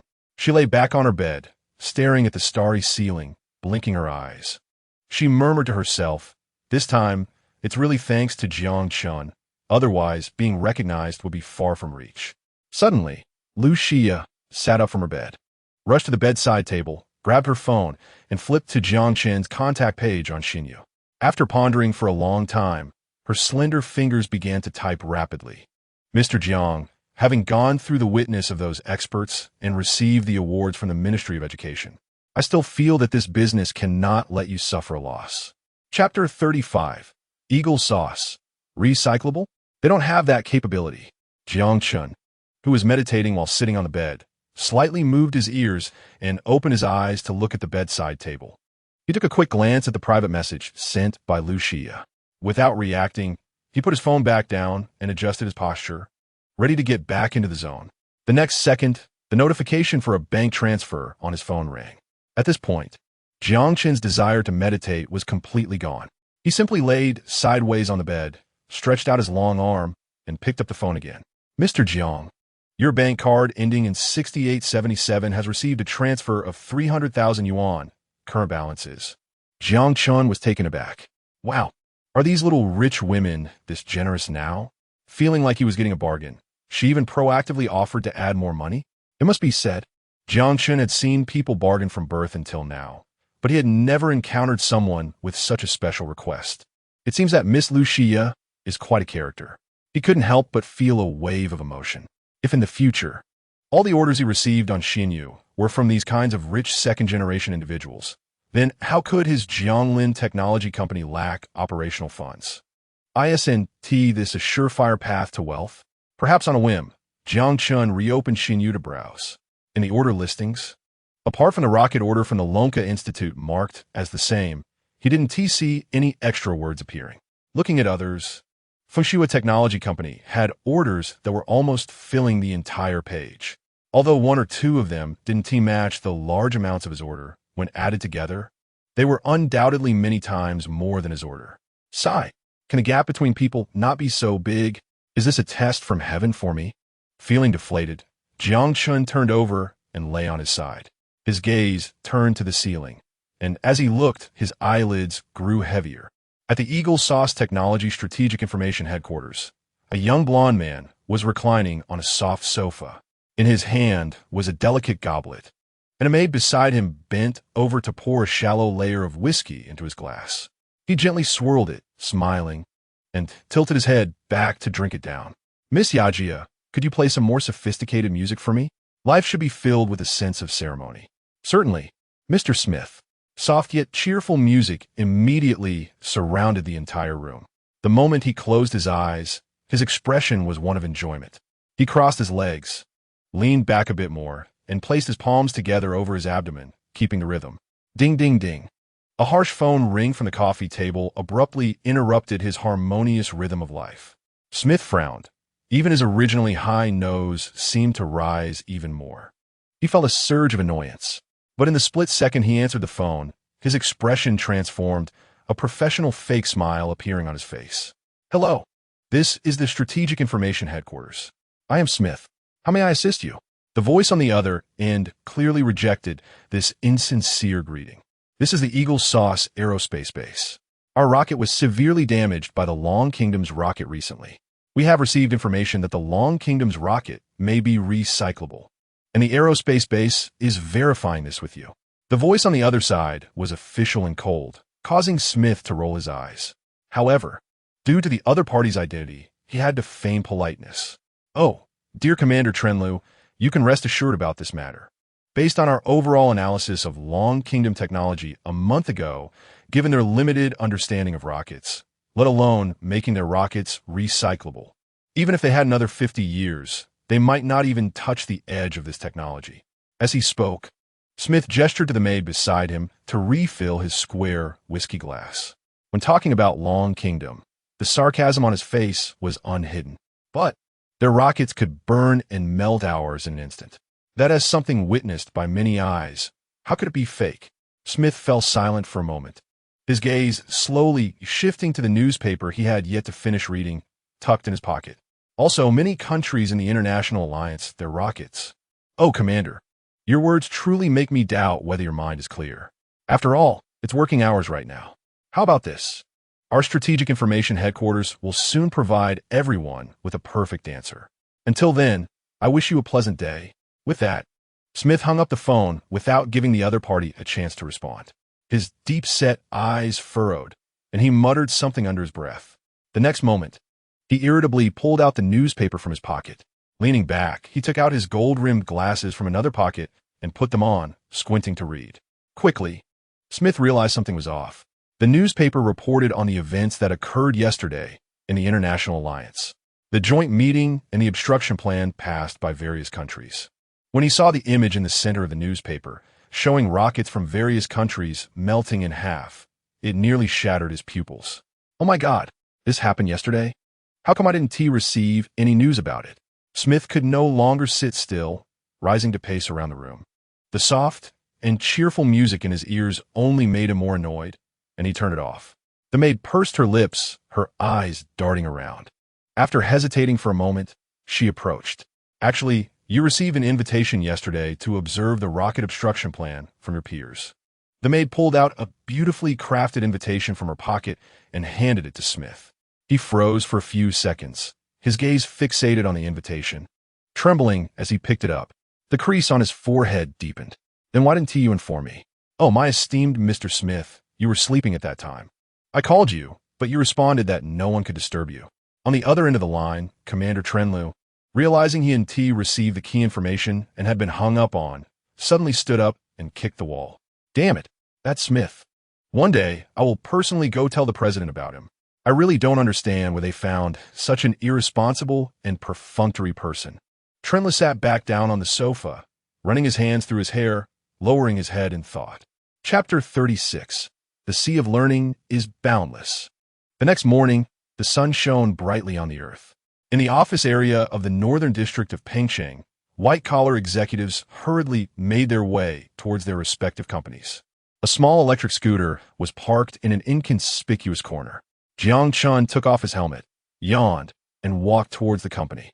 As soon as he opened the door, he saw 01 waiting for him at the entrance. Good morning, General Jiang. Jiang Chun nodded, but couldn't muster much energy. After entering the office, he hadn't rested long before he remembered the order from the Lonka Institute. 01, check the remaining inventory in the warehouse and give me a detailed report within 3 minutes. Ding! As soon as Jiang Chun finished speaking, relevant information was already received in his mind. At the same time, the relevant details appeared on the computer in front of him. General Jiang, the detailed report has been transmitted to your computer. Please check it. With a slight raise of his eyebrows, Jiang Chun opened the computer and read quickly. Returning to the warehouse, Jiang Chun focused his thoughts. And the dozens of round robots that had previously been made for Lu Xia floated in front of him once again. This time, unlike the last, the round robots no longer needed Jiang Chun to issue commands personally. They connected to Jiang Chun's Xinyu account and automatically entered order execution mode. Reinforced rocket manufacturing. Watching the diligent little round robots in front of him, along with the busy 01 assistant outside, Jiang Chun felt a sense of being carried along by high technology.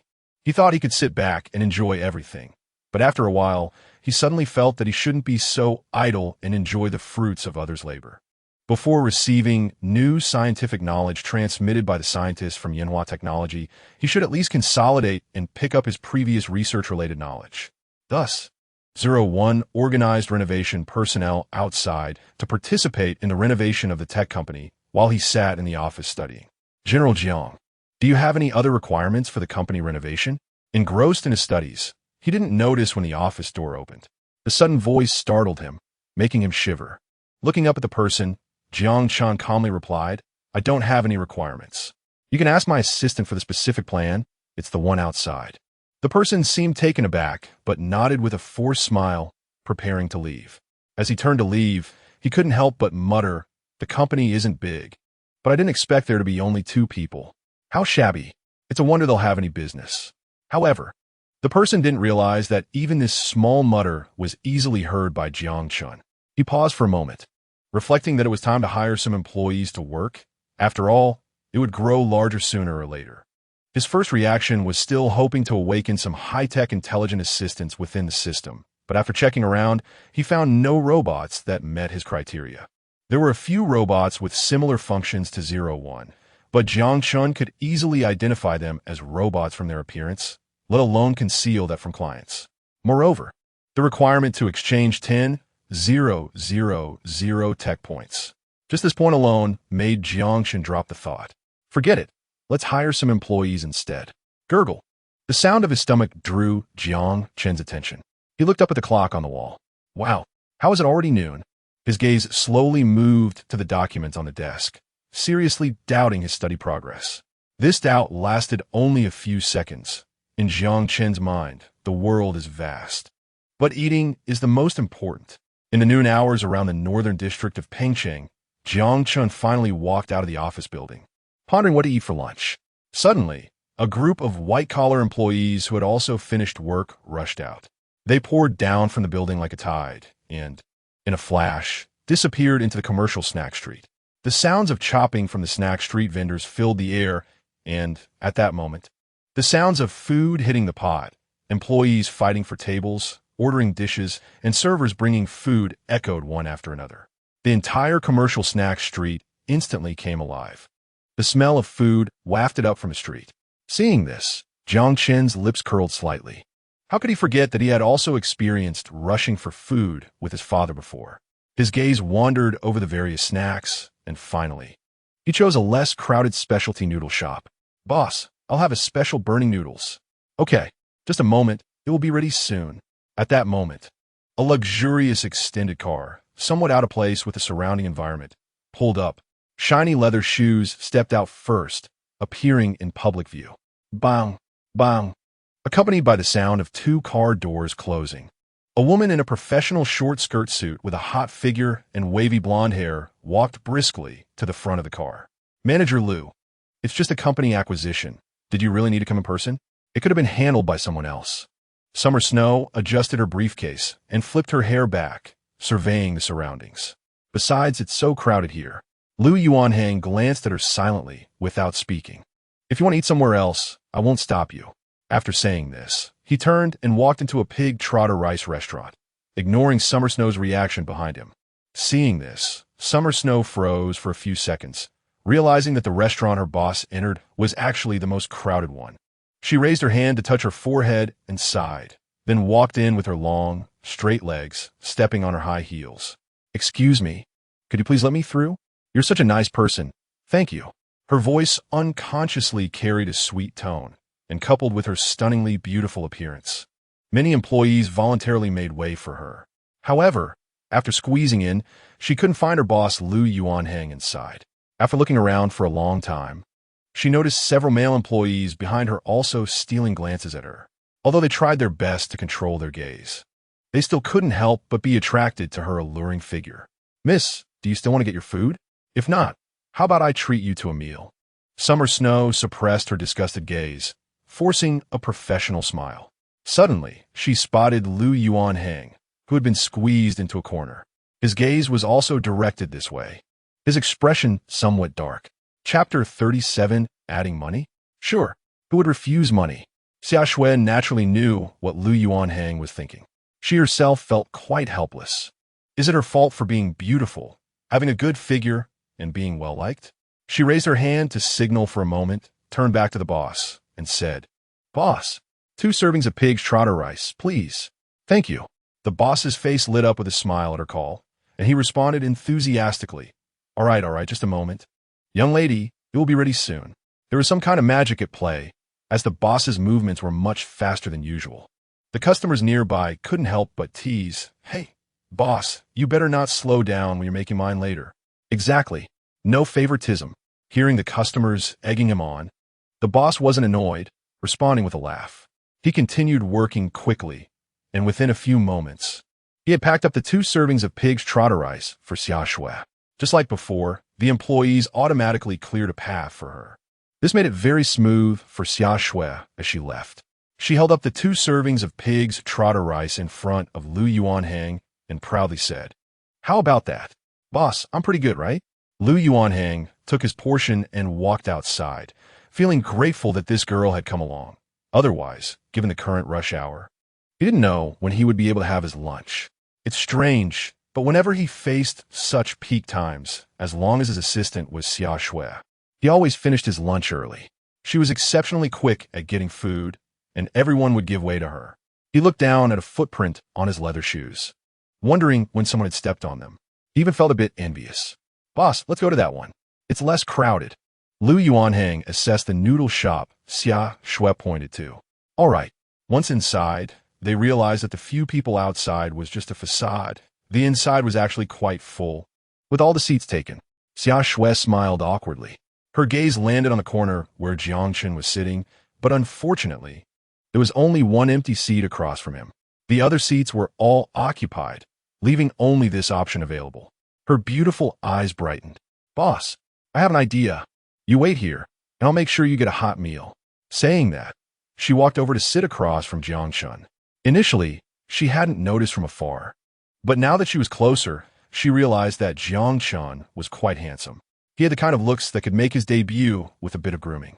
Having seen many men, she couldn't help but feel a spark of attraction looking at Jiang Chen's face. She casually set aside her pig's trotter rice, propped her chin on one hand, gazing at Jiang Chen with flirtatious eyes. Her voice was soft like a kitten's. "Handsome, I see you're almost done eating. Could you let me have your seat?"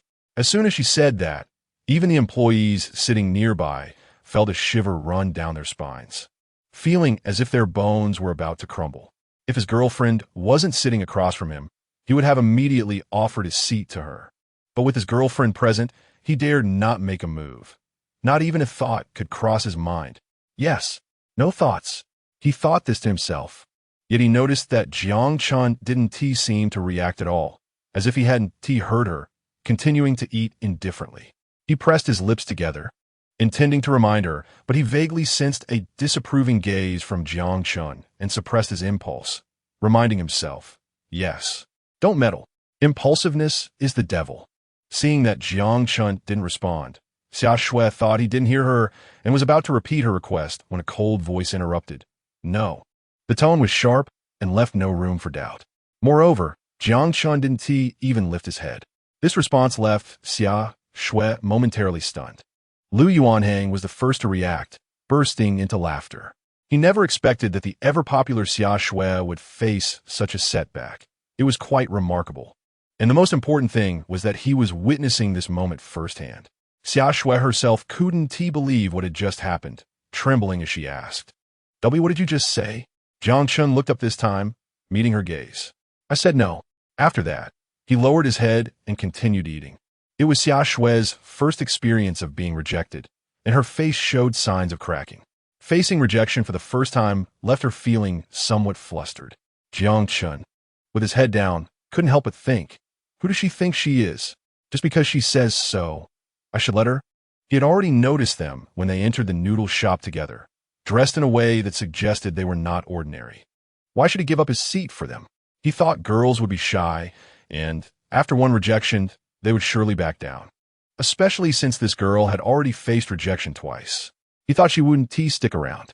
But unexpectedly, the next second with a loud slap, several red bills appeared in front of him. He frowned and grabbed 2 napkins to wipe his lips casually. Leaning back, he looked over with an air of indifference. "What does this mean? You think throwing money around will make me leave?" What a ridiculous thought. Was this girl's brain kicked by a donkey? Or maybe they were just too good, smart, and beautiful, unmatched by anyone else in the world. What is wrong with 3 bills? Not enough. I can add more. Her boss was right behind her, and they had important tasks to accomplish today, so they couldn't waste time on meals. 1 bill, 2 bills, 3 bills. Jiang Chen took a deep breath, seeing that the girl was still inclined to add more money, and raised his hand to stop her. "Stop. That's enough. What kind of money is this? It looks like a nouveau riche's attitude. which is so inappropriate. Jiang Chun stood up, tidying his bowl and chopsticks, preparing to leave. Just as he was about to step out, he took half a step back. Meeting Xia Shui's surprised gaze, he grabbed the 6 bills and stuffed them into his pocket. All right, the seat is yours now. After stepping outside, he patted his pocket, feeling satisfied. Only a fool would refuse money. Chapter 38 this time. It seems like I've latched onto a golden thigh. However, what Jiang Chun didn't know was that as his figure left, Lu Yuanhong's gaze became heavy. He walked step by step to the seat that Xia Shuihua had bought for a hefty sum. With a deep sigh, he thought, the quality of today's young people really isn't great. All they see is money. Back in the day, if we encountered someone like this, they would have been criticized by everyone. How many times have you said this, boss? Hurry up and eat. Xia Shui opened her pig's trotter's rice, and the fragrant smell wafted towards Lu Yuanhang with the breeze from the open window, instantly stirring his appetite. But thinking about Jiang Chen's behavior, he couldn't help but complain. No matter how we develop in the future, young people still need to learn to appreciate hardships. Otherwise, how will society progress? After lunch, Jiang Chun took out the 600 yuan from his pocket and carefully counted it. A smile crept onto his lips. At this critical moment, before receiving a big order, he still needed to be frugal. After all, even a fly's leg is meat. Putting the money back into his pocket, he headed back to the tech company. Upon entering, the scene in front of him startled Jiang Chun. He stood frozen for a moment. He never expected such a drastic change. If he had to say that the company had a minimalist style before taking over from his father, then the current company could be described as a pompous style, showcasing high-tech elements everywhere, bursting with a sense of technology. This was a real-life version of black technology. With this kind of decoration, it seemed that in the future, this prime location would definitely attract those rich second-generation people who love to show off. Welcome back, General Jiang. A chorus of welcomes made Jiang Chun turn around. Originally, there were only 01 and himself in the company, but now the staff had expanded to 6. At first, Jiang Chun didn't react. But after seeing 01's reaction and recalling his previous experiences, he instinctively checked his phone. On the job recruitment notice board for the North District of Pengcheng, there was suddenly a new job posting for their Jianglin technology company. Jiang Chun smiled with satisfaction and couldn't help but sigh. Having a high-tech smart assistant at the beginning of the company's startup was indeed a happy thing. Ding! The Reinforced Technology Inventor System has completed rocket reinforcement and manufacturing. After receiving the system notification, Jiang Chun called over 4 staff members and headed straight to the warehouse. Just as he was about to enter, he suddenly stopped. Turning to the 4 people behind him, he asked, "Who can drive a big truck?" "Go prepare." I can," replied a bright and cheerful young man. With a smile that made it hard to refuse, he responded quickly, "Go ahead." "Okay." The boy replied decisively and was about to run out when Jiang Chun called him back. "What's your name?" "Zhao Isa." "Remember to get the key from 01 and be careful when driving." Jiang Chun nodded and reminded him. After giving his instructions, he turned around and continued leading everyone toward the warehouse. When the warehouse door opened, dozens of round robots that had completed the rocket reinforcement and manufacturing work were still inside, finishing their final tasks. They were moving a 60-meter-high rocket. Although there were many of them, and their colorful lights dazzled the eyes, their movements were clear and orderly. This made the 3 employees, aside from Jiang Chun, widen their eyes in shock. They stared at the automated round robots operating in front of them, their faces filled with disbelief. One of them couldn't hold back. "Wow. Are these things really supported by modern technology? I've only seen these in movies." Another person shook his head and followed up. "If I hadn't seen it with my own eyes, I definitely wouldn't believe what I'm seeing." "Yeah, I thought the company's exterior decoration was very cool, but compared to this, it's just the tip of the iceberg." The continuous exclamations in Jiang Chen's ears felt ordinary to him. He even welcomed it because at that moment, the shimmering light blue data provided by the system kept flashing in his mind. Shock value from Zhang Xian, 3,000. Shock value from Huangya, 3,000. Shock value from Wang Peng, 3,600. He was getting rich. If this trend continued, wouldn't his tech points be enough for him to squander without any guilt? It seemed that joining Jianglin Technology Company was a great decision. I said the name of this company was already impressive, right? What a pity Easy isn't here. He would love this high-tech scene. Isn't this better than watching a movie? All right, enough talking. Everyone hurry up and lend a hand. Jiang Chun guessed that if he didn't interrupt them quickly, they might start flattering him. Lend a hand? The three hadn't reacted to Jiang Chen's words yet as they stared blankly ahead. They saw the dozens of flashing round robots effortlessly lifting the rocket and preparing to move out. Stop staring. Open the door. You guys will follow the truck later. Take this rocket to Lonka Institute, watch them pay, and then come back. That'll complete the task. After giving his orders, Jiang Chun turned to leave the warehouse. After all, aside from this task, he had a 20-day challenge to complete. Sometimes, while lying in bed and meditating, he couldn't even understand why he had attracted so much trouble when he had done nothing to provoke those people. The three were left standing there, shocked. Their lips trembled. This is an order from Lonka Institute? Isn't Lonka Institute the place with the highest technology in Longhua? How could they place an order with such a small tech company? They couldn't understand it and were even more puzzled. A few big words floated in their minds. This time, it seems like we've latched onto a golden thigh. At the same time, the big truck had just come to a stop. Zhao Yiza got out and saw a huge object, tightly wrapped in a curtain, installed in the back of the truck. He was puzzled and wanted to ask. His companion, unable to contain his excitement, put his arm around his shoulder and started walking toward the driver's seat. Brother, don't ask too many questions right now. When we get to the destination, you'll know everything. Chapter 39. No way. Cash on delivery. Zhao Yiza drove the truck according to the routes provided by a few people. But he wasn't a fool. As he drove, he began to feel that the route he was following based on their hints was unusual. Oomph. He turned the steering wheel and pulled over to the side of the road. He looked seriously at his three companions and said, "Where exactly are we supposed to deliver this thing? I may not know this route, but I can honestly say I haven't been this way before." Looking at the massive object in the back of the truck, he had a vague sense of foreboding, and his left eyelid began to twitch. It was becoming more and more intense, showing no signs of stopping. The companions exchanged glances, and the one sitting closest to him in the passenger seat leaned in and whispered something in his ear. Zhao Yiza's pupils suddenly constricted, and his expression changed drastically. "Are you serious? We're going to Lonka Institute. Have you never seen a pig run if you haven't eaten pork?" Just casually pulling along, a person would probably know what Lonka Institute signifies. What else in the back? Technology products for Lonka Institute? That big? His companion's response shook Zhao Yiza's mind, and he felt as if he might float up into the clouds. If that's the case, then the concerns he had in his heart seemed to have completely vanished. He restarted the engine. As they hit the road again, his mood was no longer as heavy as when he was completely in the dark. At the entrance of Lonka Institute in Pengcheng, the four responsible for escorting the rocket were stopped by the guard at the gate, who raised his gun. The young men had just stepped into society.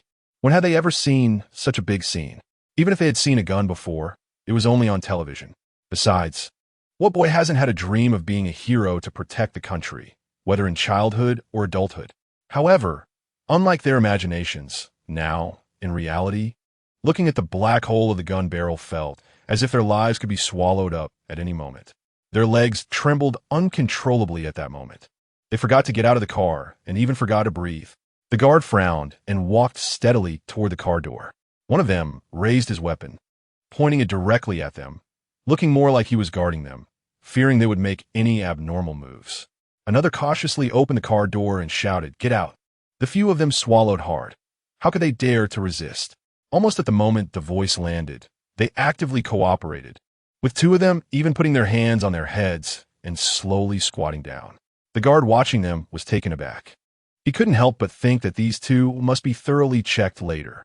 Seeing their proficient movements, who knows if they have a criminal record or not? He silently took note of it. He gestured to his companions to raise their chin toward the truck. After receiving the signal, the latter called over a few comrades using the intercom. They all walked toward the truck together. 3, 2, 1, open it. With a tearing sound, the tightly wrapped curtain around the rocket was instantly shredded. The 60-meter-tall rocket was suddenly exposed in front of everyone. They were stunned, their mouths wide open. Wow, is this a rocket? Not only the guards at the gate, but even Zhao Yiza, who had not witnessed this massive object at the tech company, was left dumbfounded. He had thought about what technology product was in the back of the truck on the way there, but he never considered it might be a rocket. His head turned repeatedly toward his companions. Seeing the awkward smile on the latter's face, Zhao Iza guessed that they must have known what was in the back all along. Everyone knew, yet they kept it from him. His expression shifted from doubt to resentment, as if to say, "You guys, I'll remember this debt. We'll settle it later. You, go report to the director." Yes. The guard ran toward the office building of the Lonka Institute's director.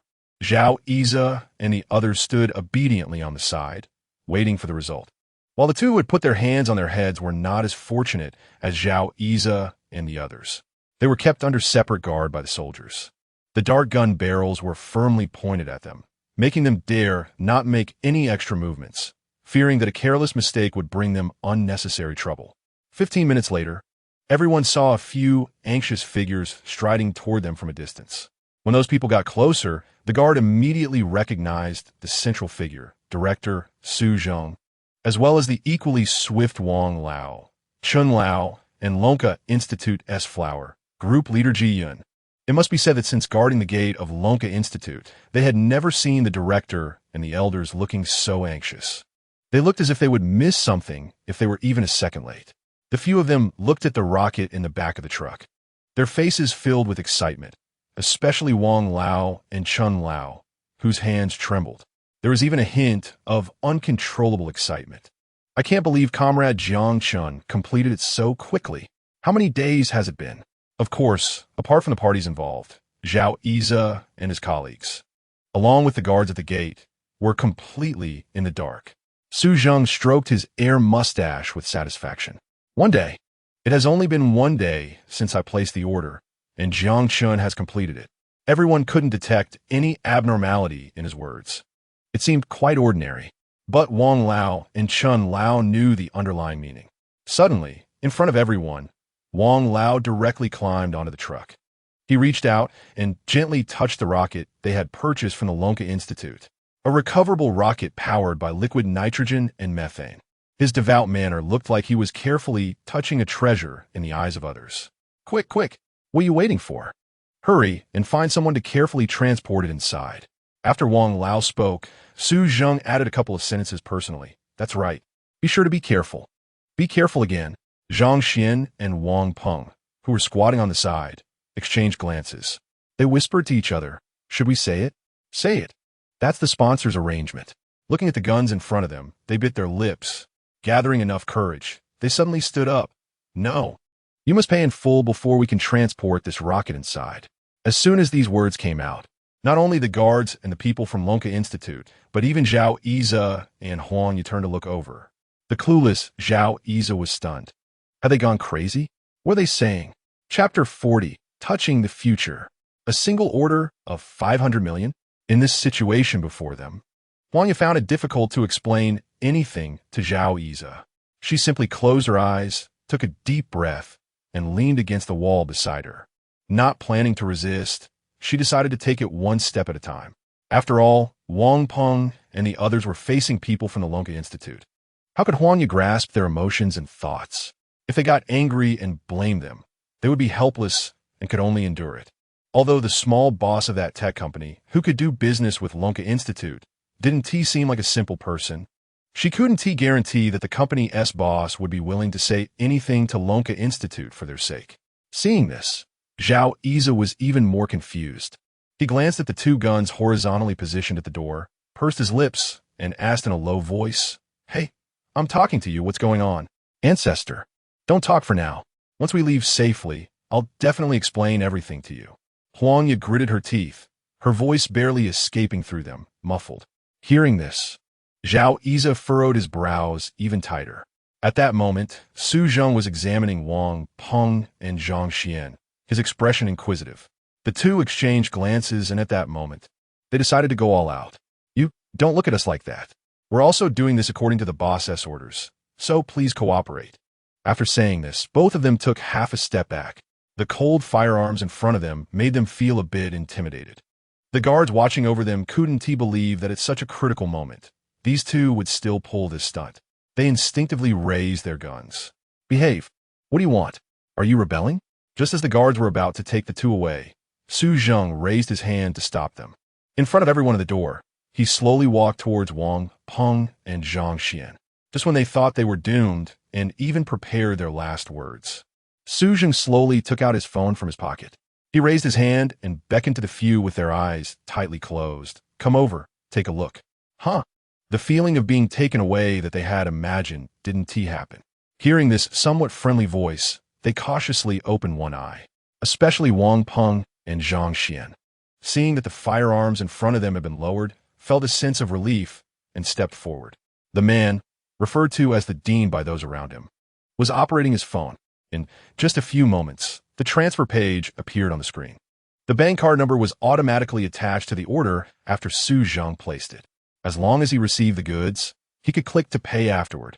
He placed his fingerprint on it. In total, it took 2 seconds, and Zhao Yize, Wang Peng, and the others witnessed the 5 followed by a string of zeros, directly displaying a successful payment. See? Now you can safely hand over the rocket to us, right? Su Zheng smiled at them. In his heart, he secretly mocked. This Jiang Chun is indeed cautious in doing things. But would our Lonka Institute be the kind of people who default on payments? We should spend more time at his place to make our presence felt, so he can understand us better, which would be beneficial for future cooperation. Comrades, we need to borrow this big vehicle for a bit. How about we return to you later? It won't take long. The few still standing there in confusion hadn't reacted to what had happened. At that moment, the previously silent Zhao Yize suddenly remembered something and spoke up. ISN at 50 yuan for a single loan? He hadn't expected to say that.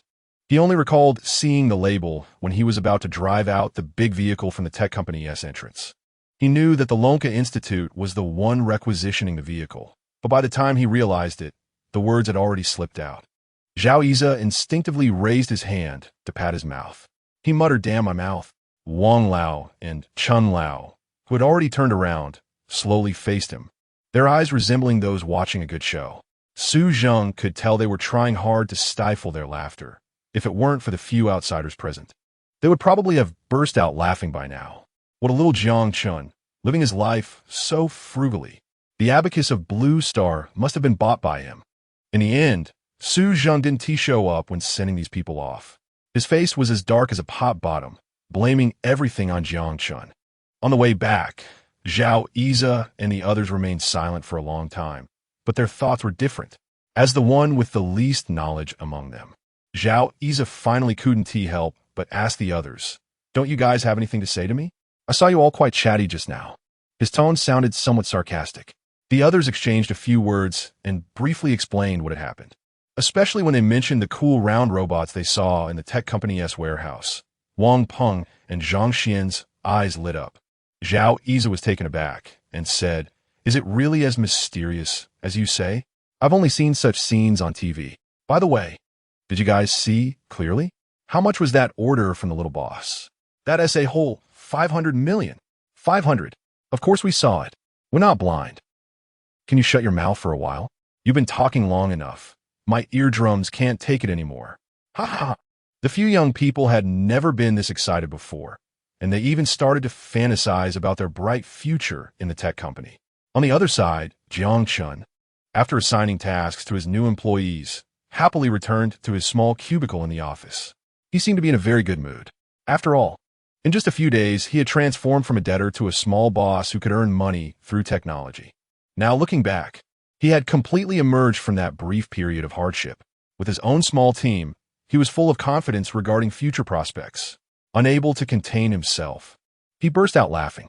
Holding his phone, he just opened Weibo, wanted to entertain himself a bit. A notification popped up showing the bank card's deposit information. Suddenly, he sat up straight and widened his eyes at the person behind him. Wow, this Dean is really generous. For the same order, just like Lu Xia, a payment of 2 million would be enough. Thinking about it, his current fame was only limited to a few leaders from Lonka Institute and Pengcheng Aerospace University. Business was indeed not easy to do. Forget it, let us just accept it. Chapter 41. Su Zheng. What seal are you all breaking? Leaning back, Jiang Chun swiped his finger across the phone screen, and the page switched directly to the trading platform. Seeing that there was still no order data below, he couldn't help but shake his head. In this day and age, business is still hard to do. Jiang Chun understood this, especially in the tech industry. Having technology doesn't necessarily mean someone will want to do business with you. Reputation and prestige are the most important. Otherwise, in this vast field of technology, you can only watch as the big shots of tech companies feast while you sip on some broth. As he pondered, Jiang Chun instinctively felt as if his brain was about to crack open. Oh no, it seems I need to grow my brain again. With such a good opportunity. The most important thing is to ensure I get enough sleep to better repair my brain. Sleep. Rest well to work better. The atmosphere on Jiang Chen's side was undisturbed, and he was living leisurely and comfortably. However, at Lonka Institute, after receiving the rocket delivered by Jiang Chen's company, especially knowing that this rocket was the one recovered 2 days ago, the whole institute erupted in excitement. It was impossible to sleep now. The rocket was parked in the large experimental area inside the aerospace laboratory. This noon, the senior researchers at the institute hurriedly ate a few bites of food and rushed over. Is this the legendary liquid nitrogen methane-powered rocket? It looks to be about 60 meters tall. Hearing the rising and falling exclamations around him, Old Wang smiled. As someone who was among the first to know, and one of the few on-site who was informed, he felt inexplicably proud. Of course, it's over 60 meters. Besides its imposing appearance, its various functions will refresh your understanding of rockets. Wow! Because he had witnessed the power of this rocket, he was even more excited, his hands, unable to contain themselves, constantly rubbing together. Facing the rocket, Old Chun was also nervous, his hands trembling, wanting to touch the rocket. But when he was about to reach out, he hurriedly stopped in midair. The others, hearing Old Wang's words, also looked at the high-tech rocket in front of them with excitement, examining it carefully. Knowing that this was a cold and high-tech rocket, if it were a person, it probably wouldn't be able to withstand their eager gazes. Clap, clap, clap. Applause came from behind, but everyone's attention was glued to the rocket, reluctant to turn their heads. Look at this group of research fanatics. Su Zheng shook his head helplessly. A thought crossed his mind as he spoke to himself. What? Do you all want to keep watching? Don't you want to delve into research? As soon as he finished speaking, as he expected, everyone's gaze quickly turned to him, their faces filled with excitement. Director, do you mean we can study this treasure? The researcher who spoke had an urgent tone, just waiting for Su Zheng's order. Almost wanted to leap forward. The other researchers also looked at Su Zheng, eagerly wanting a positive answer. Su Zheng surveyed the room, not responding to their requests, but countered. I was just thinking about how anxious everyone is to hold a seminar on the rocket research resolution. At that time, we can vote or raise our hands. I agree. I agree too. I agree right now. Director, hurry up with the order. We should skip the unnecessary procedures and focus on researching this rocket. Exactly. Looking at the increasingly impulsive researchers in front of him, Su Zheng almost didn't recognize them. Were these the same researchers who always preached about being rigorous and not impulsive? Why do they all seem to have broken some seal? They look like a bunch of brutes. Of course, Su Zheng didn't say this out loud. He only thought it in his heart. He was worried that if he said it, he would be beaten up. Although he considered himself eloquent, he hadn't reached the level of debating a group of scholars. Moreover, he personally hoped to quickly obtain all the research data about this rocket. The sooner, the better. After a unanimous decision, they directly passed the resolution to disassemble the rocket and conduct detailed analysis and research on the spot. An hour passed, and the once passionate crowd now looked at the research with no progress, as if they had been doused with a bucket of cold water. They couldn't help but frown. Director, did we approach the research from the wrong angle? If it were correct, shouldn't we have been able to disassemble at least 1/10 by now? Looking at the progress that was even less than the tip of the iceberg, the self-proclaimed excellent researchers found themselves in a dilemma. How about we let the analysis team conduct a deep analysis first? Reopen the path for everyone. Among the crowd, it was hard to tell where the voice came from. Although this suggestion sounded like a retreat, it was probably the only way forward. Okay, I see that this is the only method left. Old Chen nodded. Yes. It could also be that we were too eager to obtain key technical data and neglected the grounded research and analysis. After all, there is nothing in this world that can be achieved in a single step.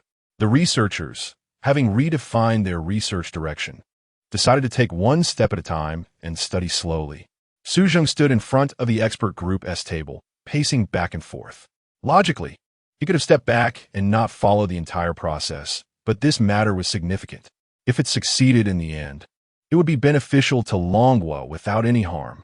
Saying that it could allow Longhua to leap to the top of Blue Star would be an understatement. Time dragged on. He noticed the sky outside gradually darkening. The originally orange-red sky had turned blue-black without him noticing. Su Zheng raised his wrist to check the time, unable to help but mutter, "Why is it still not done?" Although his voice was low, in the quiet research room, where only the sounds of writing could be heard, everyone clearly heard him. They glanced at the director, but no one responded, turning back to immerse themselves in research and analysis. How was the analysis team doing? Director, give us 3 more minutes. We'll have the relevant analysis results in 3 minutes. Upon hearing this, everyone on site let out a sigh of relief. Great. Just 3 more minutes. 10, 9, 8, 7. Someone unexpectedly started counting down, and in an instant, the others followed suit. To their surprise, their hearts began to race, until the person being watched raised the document in their hand. It was out. Chapter 42, This Technology, None of It Is Within Our Reach. The moment the voice landed, everyone waiting in various places for the results suddenly rushed over. The brightness in their eyes did not fade with time. Instead, it became especially dazzling at that moment.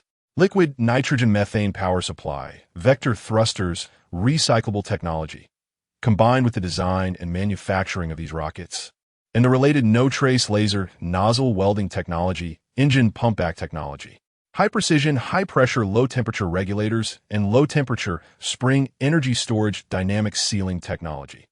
The analysts in front were spouting professional terminology one after another, each technology enough to shatter their understanding. These research experts stared wide-eyed at each other. If they had had 100% confidence in dismantling and analyzing these rockets from the beginning, then now, after the analysts announced the results, their confidence was completely reset to 0 in that instant. Every single piece of technology is still just theoretical text for us.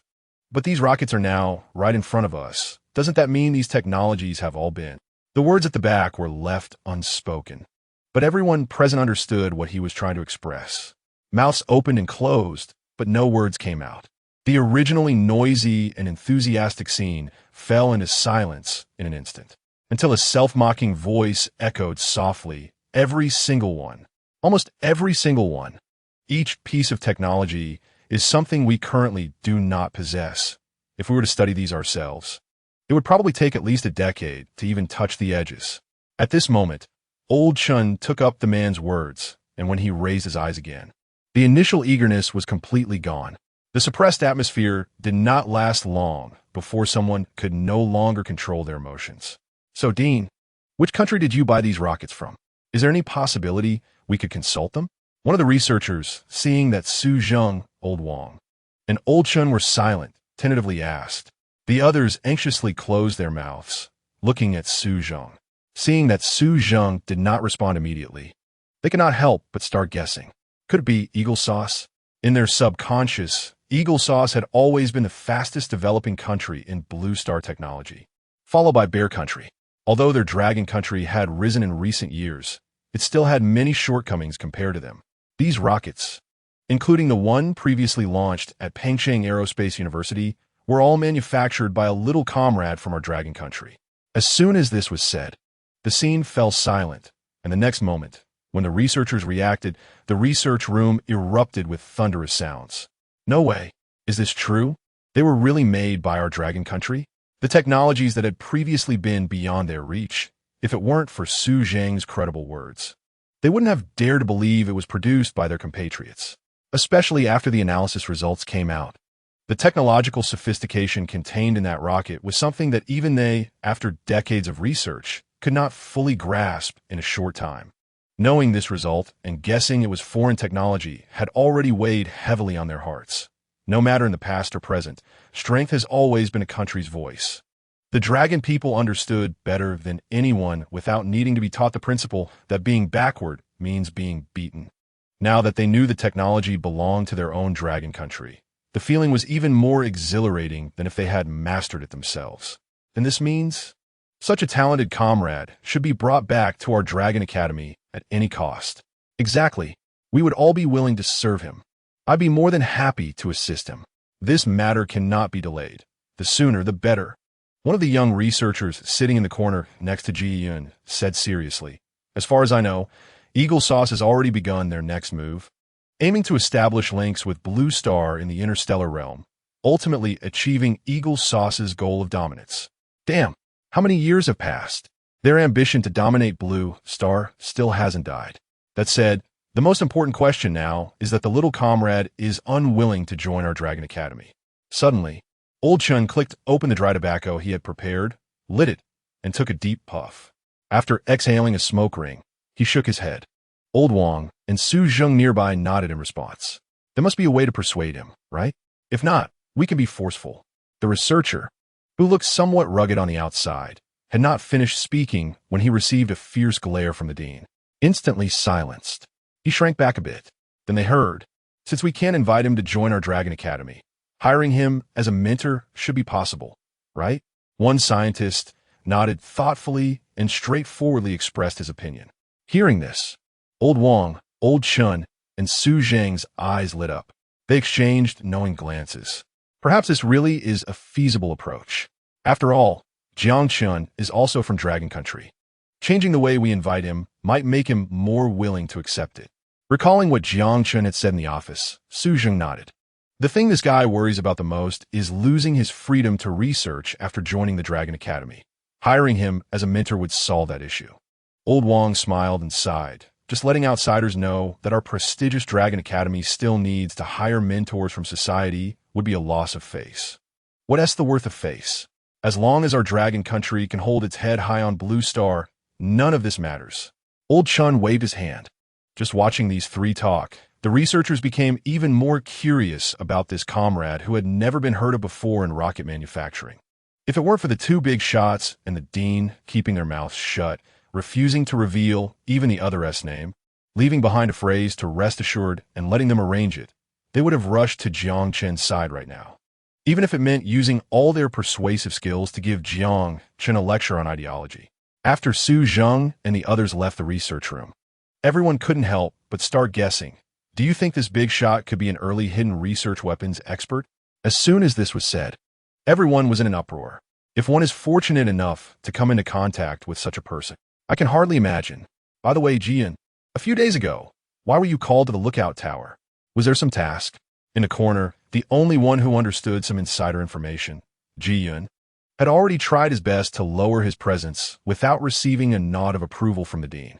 He just didn't expect to still be noticed. Chapter 43. Enemies meet on narrow roads. You think I can't do it? At the office building in the northern district of Pengcheng, Lu Yuanhang and his assistant Xia Shui were looking at a blueprint with their hands on their hips, examining the building in front of them. Is this the last one? Lu Yuanhang bent down to take a closer look, his legs slightly trembling. Xia Shui glanced down and said, "Yes, but it's already after work hours. Can't we come back tomorrow to discuss the acquisition?" "How can that be? Today's matters must be settled today. Delaying until tomorrow is unacceptable, especially since we have other tasks tomorrow," Lu Yuanhang reprimanded in a low voice. Watching the senior professionals leave the office building one by one with their bags, Xia Shui felt a pang of bitterness. With no outlet for her frustration, she couldn't help but complain. "I told you back then to assign someone else to carry out the task, but you insisted on doing it yourself, which means I have to suffer along with you now." Of course, she didn't say the last part out loud, fearing it might cost her job. Sighing, she spread out the blueprint in her hand and surveyed the surroundings. "This should just be a small company. Are you sure it can catch your eye? I heard the original owner had an accident and left. Now it's taken over by his son, who is probably just a rookie." Xia Shui pulled a pen out of her bag, biting the cap lightly, and with a little force, she pulled the pen out. Just as she was about to cross out Jianglin Technology Company from the list, she heard Lu Yuanhang's voice stopping her. "It's exactly because of what happened that I should acquire that small company. After all, I know the young people too well. They all want their own lives and don't want to inherit their parents' wealth. By doing this, I might even help that young person find freedom." After saying this, Lu Yuanhang glanced at the marked location and headed towards the lobby. They took the elevator and soon arrived at the entrance of Jianglin Technology Company. The first thing that caught their eye was the high-tech signboard. The 4 characters Jianglin technology shone brightly in the night, instantly attracting Lu Yuanhong's attention. He raised an eyebrow and looked at Xia Shui, who had just caught up, her high heels clicking on the ground. This is nice, make a note of it. When we get back, we should arrange something for our branches at Yuanhang Group too. Huh? Xia Shui's mouth twitched in resignation.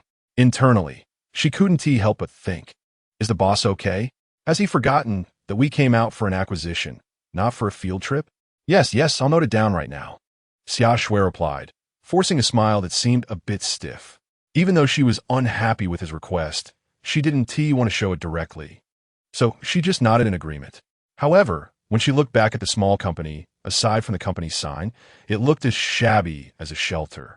This made her contemplate the pros and cons of the acquisition. Boss, this company isn't a dead end, is it? It looks like a shell company. I hope acquiring it won't hold back our overall tech plan. Although Xia Shui usually seemed somewhat delicate, she always had her own unique perspectives and opinions at critical moments. Lu Yuanhang assessed the situation and replied, it shouldn't be the case. After all, it's a tech company that has managed to establish itself here. Even though the person in charge has changed, the foundation is still there. Knock, knock, knock. Xia Shui put away her pen and blueprint and confidently walked to the door to knock. Jiang Chun, who had just woken up and was about to pour himself a cup of water in the tea room, turned and walked towards the entrance. When he opened the door, he vaguely thought he saw that strange girl from the specialty noodle shop earlier that day, who had exchanged her seat for 600 yuan. He mumbled, am I still dreaming? Why do I feel like I see that weirdo again? Rubbing his eyes, he looked again. The person in front of him had a suddenly darkened expression. Jiang Chun could sense the low pressure radiating from her, making him shiver involuntarily. Feeling awkward, he stepped back a bit and scratched his head, saying, what a coincidence. Are you an employee of Jianglin Technology? This small company seems deserted, and they actually have someone like you who looks like they fell into a money pit working here. Aren't you afraid of getting into trouble? Xia Shui crossed her arms, and the fitted professional outfit she wore seemed like it might burst at the seams from her posture. Jiang Chun, although not yet a successful person, had once been a top talent in tech research at Lonka University. He couldn't help but feel a bit insulted by her words. Miss, please show some restraint. No matter how much you dislike me, you can't make personal attacks, Jiang Chun replied casually, stretching lazily and leaning against the door frame. Looking at Xia Shui, lost in his thoughts, Xia Shui, hearing his words, felt her face flush with anger. You little brat, call your boss out. Oh, you want to call our boss? Where's he? Xia Shui instinctively turned to look at Lu Yuanhang, who was casually watching the scene unfold. Lu Yuanhang hadn't expected that their conversation would lead back to him. Feeling a bit embarrassed at his own amusement, he rubbed his nose to cover his unease. He stepped forward and took out his business card, which had a gilded edge, handing it to Jiang Chun. I am Lu Yuanhang, the boss of Yuanhang Group. I would like to meet your company's boss. Young man, could you please step aside? Jiang Chun looked down at the business card, which indeed didn't seem fake. He stepped aside, allowing Lu Yuanhang to enter. After Lu Yuanhang stepped in, Xia Shui followed, but before she could even take a step, Jiang Chun entered first, saying, don't forget to close the door. Xia Shui was stunned for a moment, and when she came to her senses, she stomped her foot in frustration. Once Lu Yuanhang and Xia Shui sat on the sofa, they were surprised to find Jiang Chun sitting directly across from them. What brings you here? You can tell me now. Are you placing an order? Or are you planning on a long-term partnership? You? Xia Shui's smile carried a hint of sarcasm. What we want to discuss is a big deal, and you can't handle it. Oh, I am the owner of this company. Why can't I handle it? Chapter 44. Not selling. No matter the price. What have I done wrong to make you have such a big prejudice against me? Jiang Chun said this with a smile. But the two people across from him felt an unprecedented pressure, even though the person across from them looked like a child. Just thinking about how Xia Shui had just been complaining in front of him made even Lu Yuanhang, who had been in business for nearly 30 years, wish he could dig a hole and hide in it. However, given the current situation, he felt he had to step in to ease the awkward atmosphere. May I ask how to address you, young comrade? My surname is Jiang. Looking at Jiang Chen's seemingly indifferent expression, Lu Yuanhang felt as if he saw the face of his daughter, who had stubbornly refused to inherit the family wealth. Thinking this way, he felt that his chances of successfully acquiring Jianglin Technology Company had increased significantly, and he unconsciously sat up straighter. All right, young Master Jiang. I know young people don't like the roundabout ways of business, so I won't beat around the bush with you.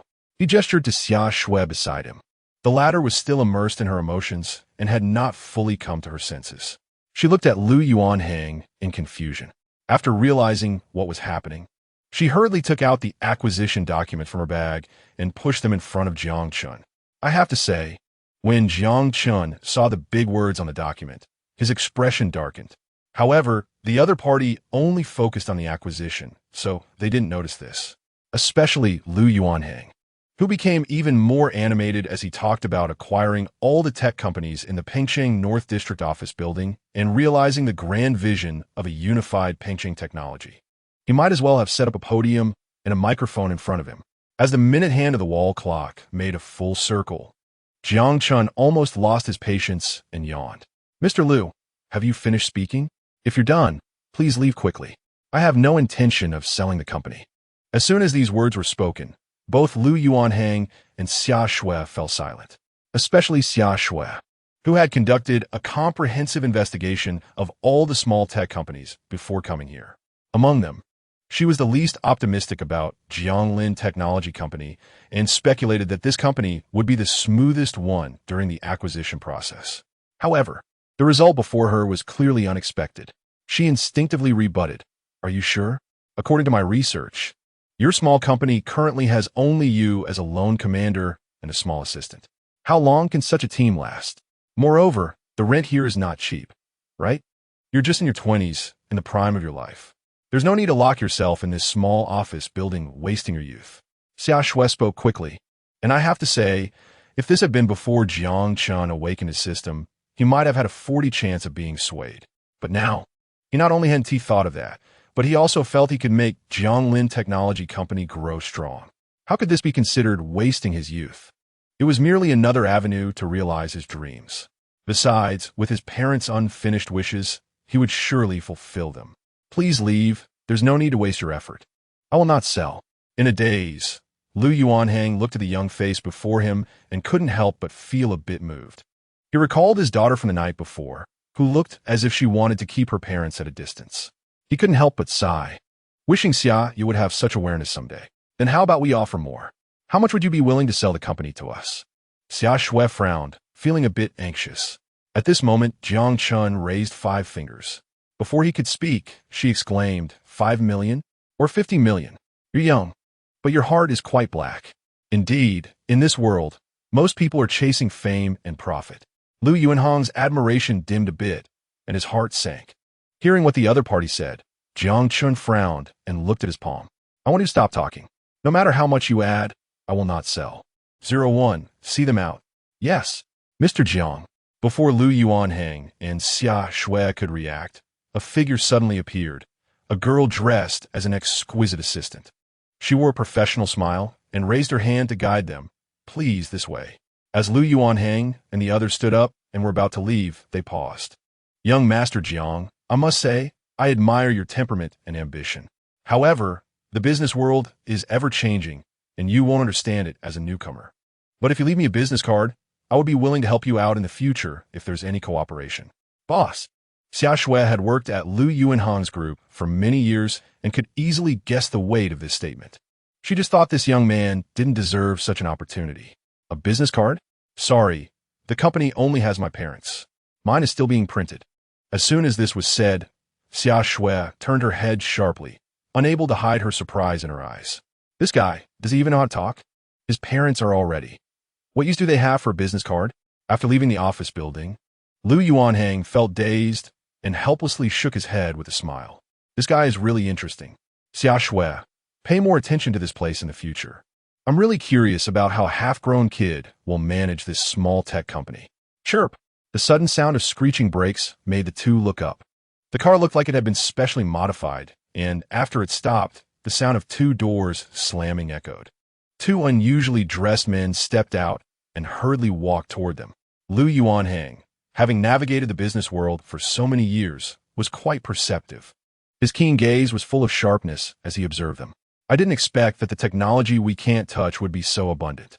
Yes, it's so late. I hope Jiang Chun hasn't left yet, or we won't be able to explain to the dean and everyone. Wang Lao and Chun Lao kept their heads down as they walked in.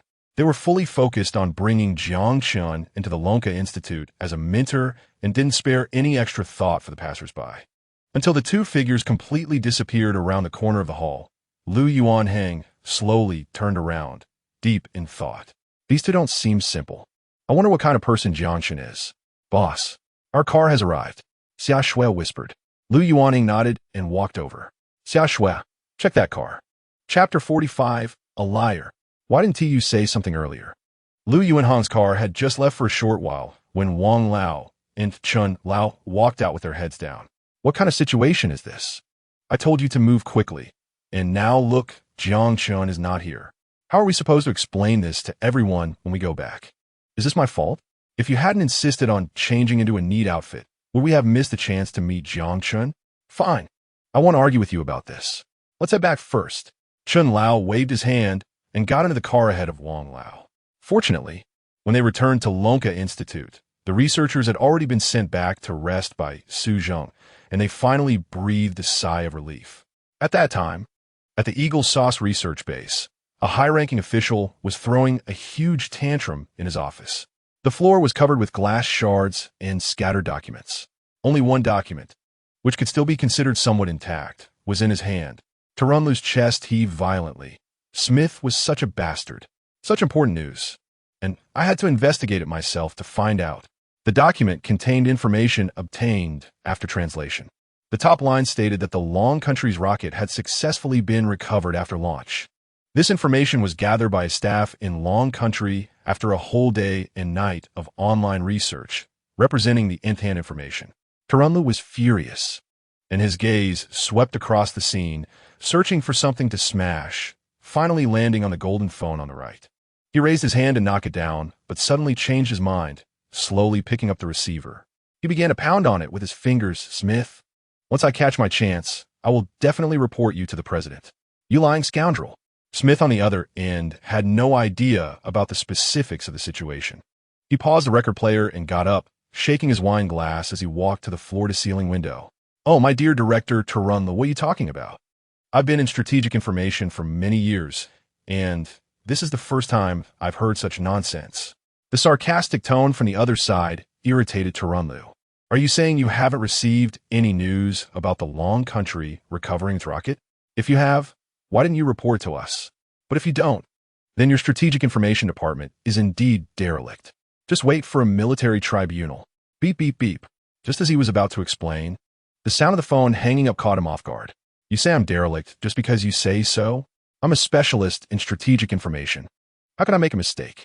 Smith walked back to his seat, opened the central document, which was a suspected model of the Long Country's recoverable rocket. I told you, even giving them decades with their technology, they might not catch up to the edge of our technology. The next morning, as Lu Yuanheng just arrived at his post, Xia Shui rushed in from outside, looking panicked, even forgetting to knock. When Lu Yuanheng saw her, he was stunned for a few seconds and said, "What's going on? Don't you know how to knock?" "No, boss, look at this." Following Xia Shui's gesture, Lu Yuanheng looked down. On the tablet, there was a video of a rocket launching and being recovered. The video had uplifting music and a narrator's commentary. Initially, Lu Yuanheng didn't think much of it. However, when he heard terms like Pengcheng Aerospace University in practical class, he froze. He raised his head slowly, pondering for a long time before taking out the medal he had framed on his desk. Could this rocket be related to Xiaoya? Suddenly, a bold idea flashed through his mind. He took out his phone and dialed a number. Almost immediately, a somewhat impatient female voice came through. "Dad, didn't I tell you not to call me during class?" "Xiaoya, when is your practical class?" Lucia had no idea what her father's thoughts were. It already passed. You were at a meeting and missed it, right? I'm asking when. Hearing her father's urgency, Lucia responded instinctively, August 31st. Beep, beep, beep. She opened her mouth, but before she could ask anything, the other end had already hung up. Go check the spending history on the young lady's bank card.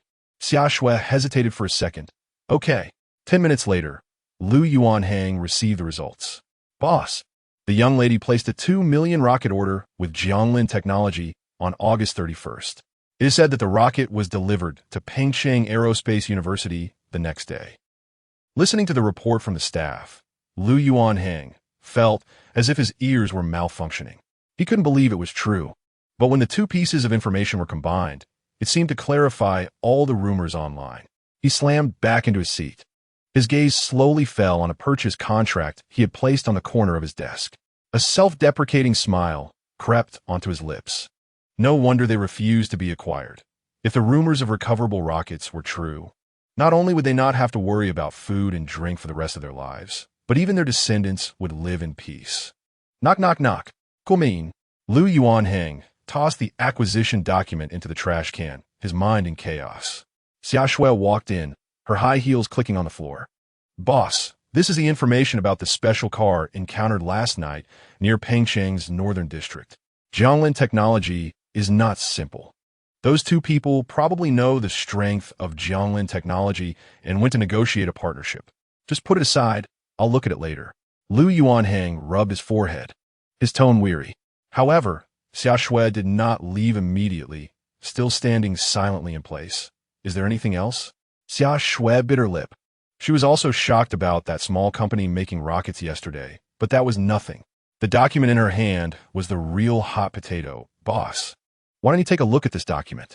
Lu Yuanheng frowned and looked up. He took the document and opened it. The first line made him jump up in shock. Is that a special car from Lonka Institute? A car heading to a certain office building in Pengcheng's northern district sped down the street. Faster, faster, let the people behind catch up, don't fall behind. Lu Yuanheng urged his driver, pressing the accelerator almost to the floor, racing forward. When he left, he had no idea how the news had leaked. His longtime competitor, the head of Huatian Group, Wang Hua, had also gotten wind of it. They were even on the same route. Lu, where are you rushing off to? A luxury car suddenly pulled up beside him, and the window slowly rolled down. Wang Hua looked over with a smug expression. TSK, TSK. You should change your car. I won't wait for you. I'm leaving first. Chapter 46 Little Company? Lower your stance. The party involved, Jiang Chun, was unaware that outside, others were already speeding up for him.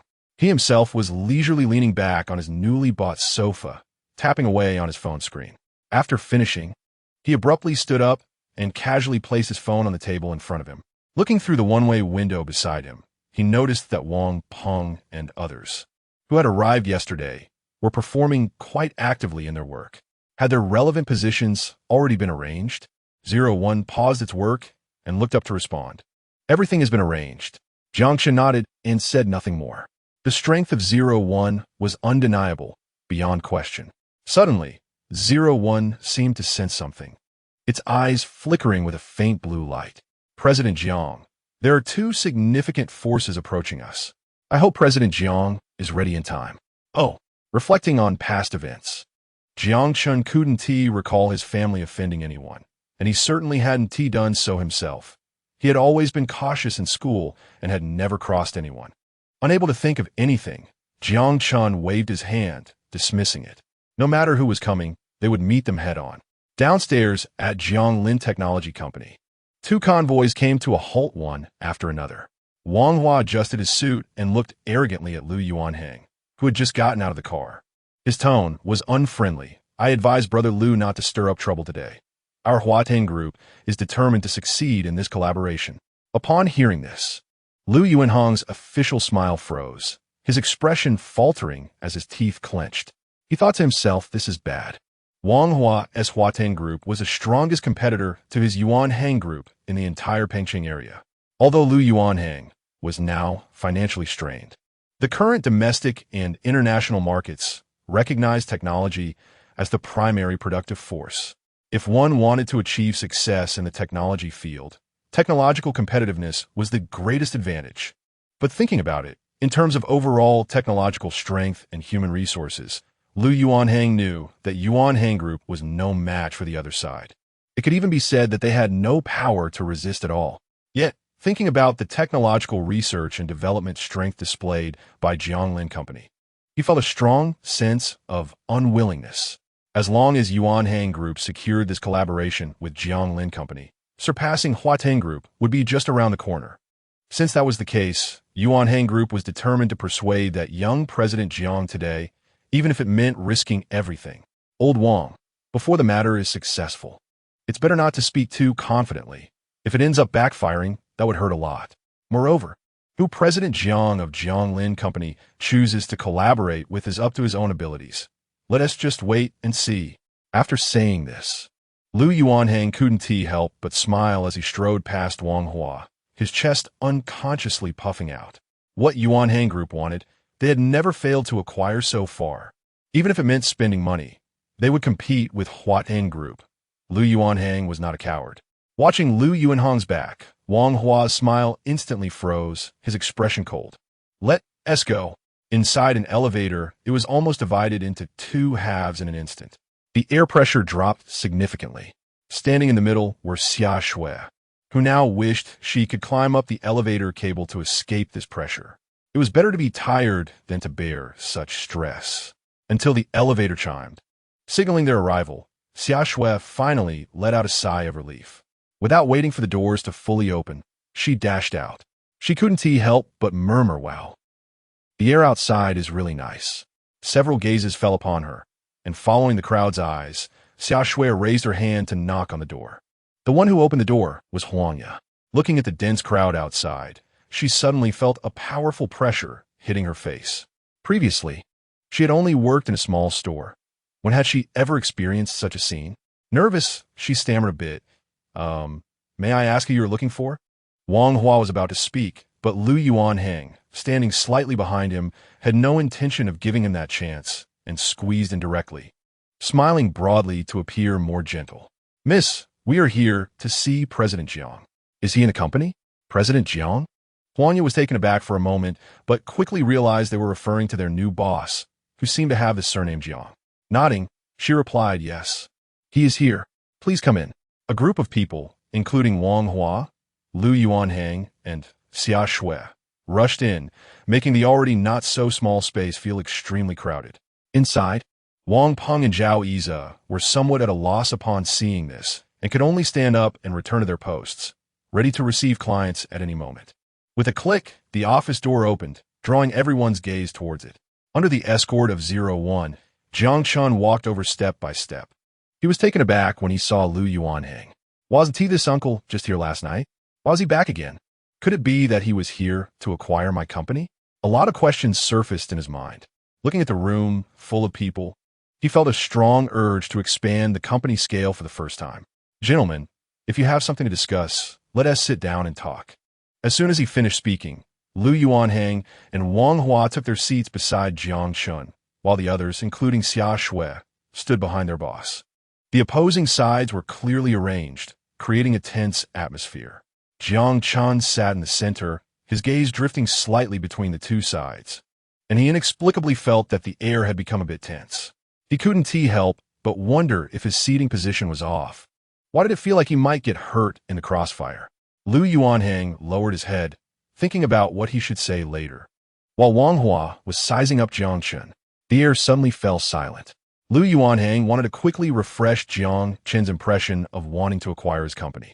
He was the first to speak. Last night when we came to your company, we weren't prepared enough and were a bit abrupt. President Jiang, please don't mind. As he spoke, he reached out to take the new documents from Xia Shui, placing them flat on the table. This is our proposal for the collaboration between the two companies. We hope President Jiang can provide some feedback. At this statement, not just Jiang Chun, but even old rival Wang Hua was momentarily stunned. He had heard that Lu Yuanhang was coming to collaborate with a small company capable of developing rockets, and he thought about intervening to make things difficult for Lu Yuanhang. However, he never expected that Lu Yuanhang would lower his stance so much in front of this young man. Shaking his head, Wang Hua thought, Lu, how have you become even more backward?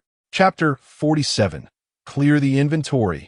Lu Yuanhang's words unexpectedly brought a hint of surprise to Jiang Chun. He had just thought that the other party would not give up and would try to acquire his company. If it could turn into a collaboration as suggested, that would be even better. The two people across from him looked like seasoned executives. Although Jiang Chun didn't know which group or company the other one belonged to, He had checked the relevant information about Yuan Hang Group while in the office. Although their technological strength needed improvement, they had the market, resources, and funds. Moreover, his small company currently had little recognition if he could collaborate with such a large group. Just as this idea began to take shape in his mind, cold water was poured over it. The company had only 6 people, which clearly showed it was newly established, and it was probably difficult to even get it running. No wonder he had never heard of it before. From the moment he stepped into Jianglin Technology Company to sitting down, Wang Hua had almost observed everything inside and out. Considering it was working hours and there were only 6 people inside and outside the company, he had thought that the collaboration that Lu Yuanhang cared so much about must be a significant opportunity, but now it seemed quite disappointing. If he had known, he wouldn't have fought for it. A shell company was not worth Huatian Group's effort. Wang Hua mumbled, and although his voice was not loud, it was enough for those closest to him to hear clearly, including Jiang Chun, 01, and Lu Yuanhang. The first 2 frowned at Wang Hua, wondering if he was all right. Did he have a strong request for him to come collaborate? Why was he nitpicking? Jiang Chen's expression grew colder, and his gaze toward Wang Hua became somewhat impatient. As for Lu Yuanhang, upon hearing this, he couldn't help but feel exhilarated. Yes, exactly. Why was Wang Hua so insightful today? If he had known he would be such a good foil, he should have let him speak first. Especially when Wang Hua finished speaking, Jiang Chen's face instantly darkened. With such words, wouldn't the cooperation with Jianglin Technology be almost certain? As for Huatian Group, by the time they reacted, it would be too late. It would be much harder to collaborate with them then. Thinking this, he cleared his throat and frowned, saying, "Oh Wang, what are you talking about? That's rather rude. After all, he is the owner of this company. How can you slander his company in front of him? What collaboration are you talking about? You might as well go home and wash up to sleep." Yes, how could he act like this when he is the president of Huatian Group? This behavior is even worse than a small employee. If even their boss started to spar with Wang Hua, the executives from Yuan Hang Group who came along would have to start helping to denounce him. Or the first thing they would have to do when they got back would probably be to write a self-criticism. One by one, they began to subtly attack Wang Hua. Wang Hua's face turned awkward, feeling somewhat ashamed. Suddenly, someone on the opposite side spoke up. "Hey, everyone, don't say that just because President Wang brought a few people. After all, not all group presidents in Pengcheng are as approachable as our President Liu." This statement was not without merit. After all, Huatian was a big company, and it was normal not to look favorably upon this small company. "President Jiang, please don't take offense." The people from Yuan Hang Group were united, and with just a few words, they placed Huatian Group in a difficult position. Lu Yuanhang was very satisfied with the actions of his executives. He secretly gave them a thumbs up from behind. With the boss's approval, they breathed a sigh of relief. Now, they probably wouldn't have to write a self-criticism. Wang Hua looked at the group from Yuanhang and almost wanted to rush forward and tear apart their smug expressions. They were just stepping on his rise to power. And he couldn't understand what was so appealing about Lu Yuanhang in front of this young man. Enough. He had never realized that the people from Yuanhang Group were all just good at useless verbal skills. He wanted to see what capabilities this small company they valued could produce. Heck, Jiang Chun let out a cold laugh. His eyes also carried a hint of amusement. "Yes, our company only has 6 people, but what does that matter? A shell company has nothing to do with us, right?" Zhao Iza and Huangya, although standing at their posts, were furious when they heard someone slandering their new company. They almost wanted to rush up and tear his mouth apart. Hearing Jiang Chun's rebuttal, they nodded repeatedly. Wang Hua frowned and scoffed. "Just relying on you few? Can you build a rocket?" "Of course we can," Jiang Chun replied without hesitation. Lu Yuanhang agreed with this statement, not to mention a few people. Even if this tech company had only Jiang Chun left, they could still build a rocket. The rocket his daughter bought was reusable, powered by liquid nitrogen and methane. Upon verification, it came from Jianglin Technology. What shocked people even more was that the rocket was built in one night. At that time, there was only Jiang Chun in the company. Thinking of this, Lu Yuanhang couldn't help but marvel at Jiang Chen's terrifying capabilities. His gaze toward the other party grew more serious. "Hey, that's the most ridiculous thing I've heard today. 6 people think they can stir up trouble? The tech field is not something you can survive in with just a few people." Wang Hua leaned back, looking at the company and Jiang Chun with disdain. Building a rocket, even just a model, required a complete team and nearly a year to finish. Just a few young kids? Could they really build a rocket? Ha ha. I really can't tell if ignorance is bliss or if high skills give one boldness. I can't imagine that such a company could take months to secure an order. The executives from Huatian Group sneered, especially since after Wang Hua entered, he had not mentioned anything about cooperation. They understood Wang Hua's intentions. Originally standing straight, they now seemed a bit loose. Ding, ding, ding. A series of alert sounds from Jiang Chen's phone interrupted the atmosphere. However, when he took out his phone and looked, he was shocked. Jiang Chen discovered that some of the inventory he had listed on Xinyu in the office had been sold out in an instant. The sudden surprise made him exclaim, "What is going on?" 01. Take Xiao Zhao and the others to verify the buyer's information and clear out the inventory quickly. We are ready to switch to new stock at any time. Chapter 48. Slapping the face.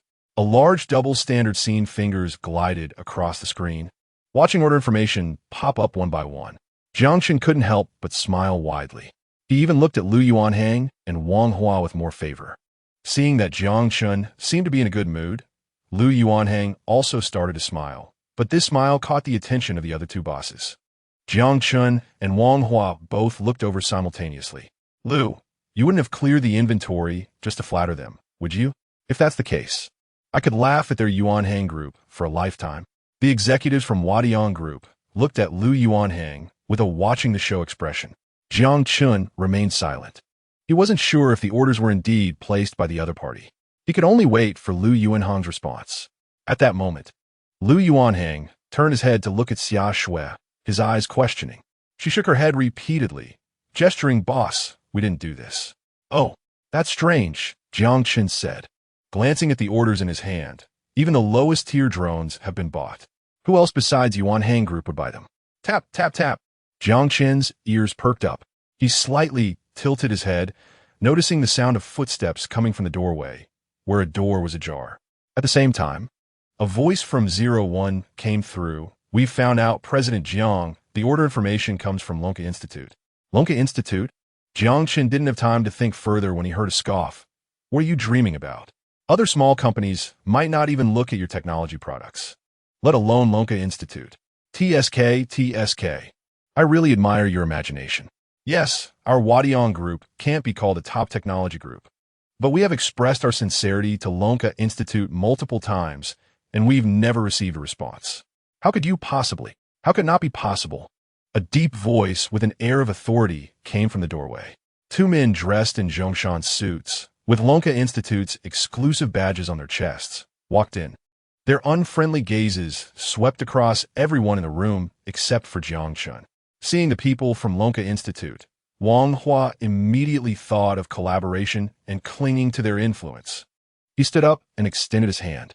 The disdain he had just shown towards Jiang Chen and his company vanished without a trace, replaced by a fawning smile. "Hello, officers from Lonka Institute. I am Wang Hua, the president of Huadian Group. This is my..." Before he could finish, Old Wang shot him a sideways glance and raised his hand to stop him from continuing. "Huadian Group?" Wang Hua's eyes lit up, nodding repeatedly, "Yes, yes, I am." At this moment, Old Chen also stepped forward with a cold smile. "How come I haven't heard of you?" "Sorry, we don't think highly of you." Wang Hua's smile instantly froze, his lips twitching. His mind went blank for a moment, not knowing how to find an excuse to back down. Then, the other party showed no mercy, stepping past them directly to stand in front of Jiang Chen. Naturally, Jiang Chen wasn't the kind of person who couldn't see the situation. Moreover, their actions were, in a way, helping him out. He quickly stood up. "Old Wang, Old Chen. Comrade Jiang Chen, you are indeed a busy person. Yesterday, when Old Chen and I came to find you, you weren't here. Your assistant said you were resting." In front of Jiang Chen, everyone could see the stark contrast. Just a moment ago, Old Wang had been glaring at Wang Hua, but now he stood before Jiang Chen with a face that seemed ready to bloom with joy. This obvious difference in treatment was noticeable to anyone with eyes, but many were puzzled. Wang Hua should have received more attention compared to this young Jiang Chen. Yet, the outcome was completely different. "Gentlemen, are you mistaken? Our Huadian Group is definitely larger than his small company, right?" Why are you treating us so differently? Unable to bear the disparity in treatment, Wang Hua said anxiously, we don't think highly of Wadiang. Do you still want to hear the reasons? Old Chen turned around, giving no face at all and directly dismissing him. Wait until you can develop a rocket in one night before you talk. Having said that, he lost interest in looking at Wang Hua and turned his back on him. The key point about the recyclable liquid nitrogen methane could not be casually mentioned. After all, this was a critical period. As long as Jiang Chun agreed to join Lonka Institute as a mentor, all of this would be classified as a national secret. The fewer people who knew, the better. Including Wang Hua, the executives of Wadiang Group didn't even know how Jiang Chun had come out of Jianglin Technology Company. They stood downstairs, staring blankly at the special vehicle. Not long after, when Lu Yuanhang and the others from Yuanhang Group came out, Wang Hua recalled the effort he had made to curry favor with Jiang Chun, and a surge of unnamed anger shot up to his brain. Lu Yuanhang, you old rascal. Did you already know about the connection between this small company and Lonka Institute? He looked down at his tightly clenched collar, veins bulging. Lu Yuanhang smiled and raised his hand to pat Wang Hua's hand down. I only found out today. It seems my judgment was not wrong. His perspective refreshed. He thought that with a little more effort, he could climb to higher branches. However, Wadiang was different. They had offended young Jiang Chen severely, and it seemed unlikely they could cooperate in the future. Xia Shui, let's go. We need to redraft the content of the contract. Even if we suffer losses, we can't let young Jiang Chen suffer. Bang, bang, bang. Listening to the sound of car doors slamming, the Yuanhang convoy drove away.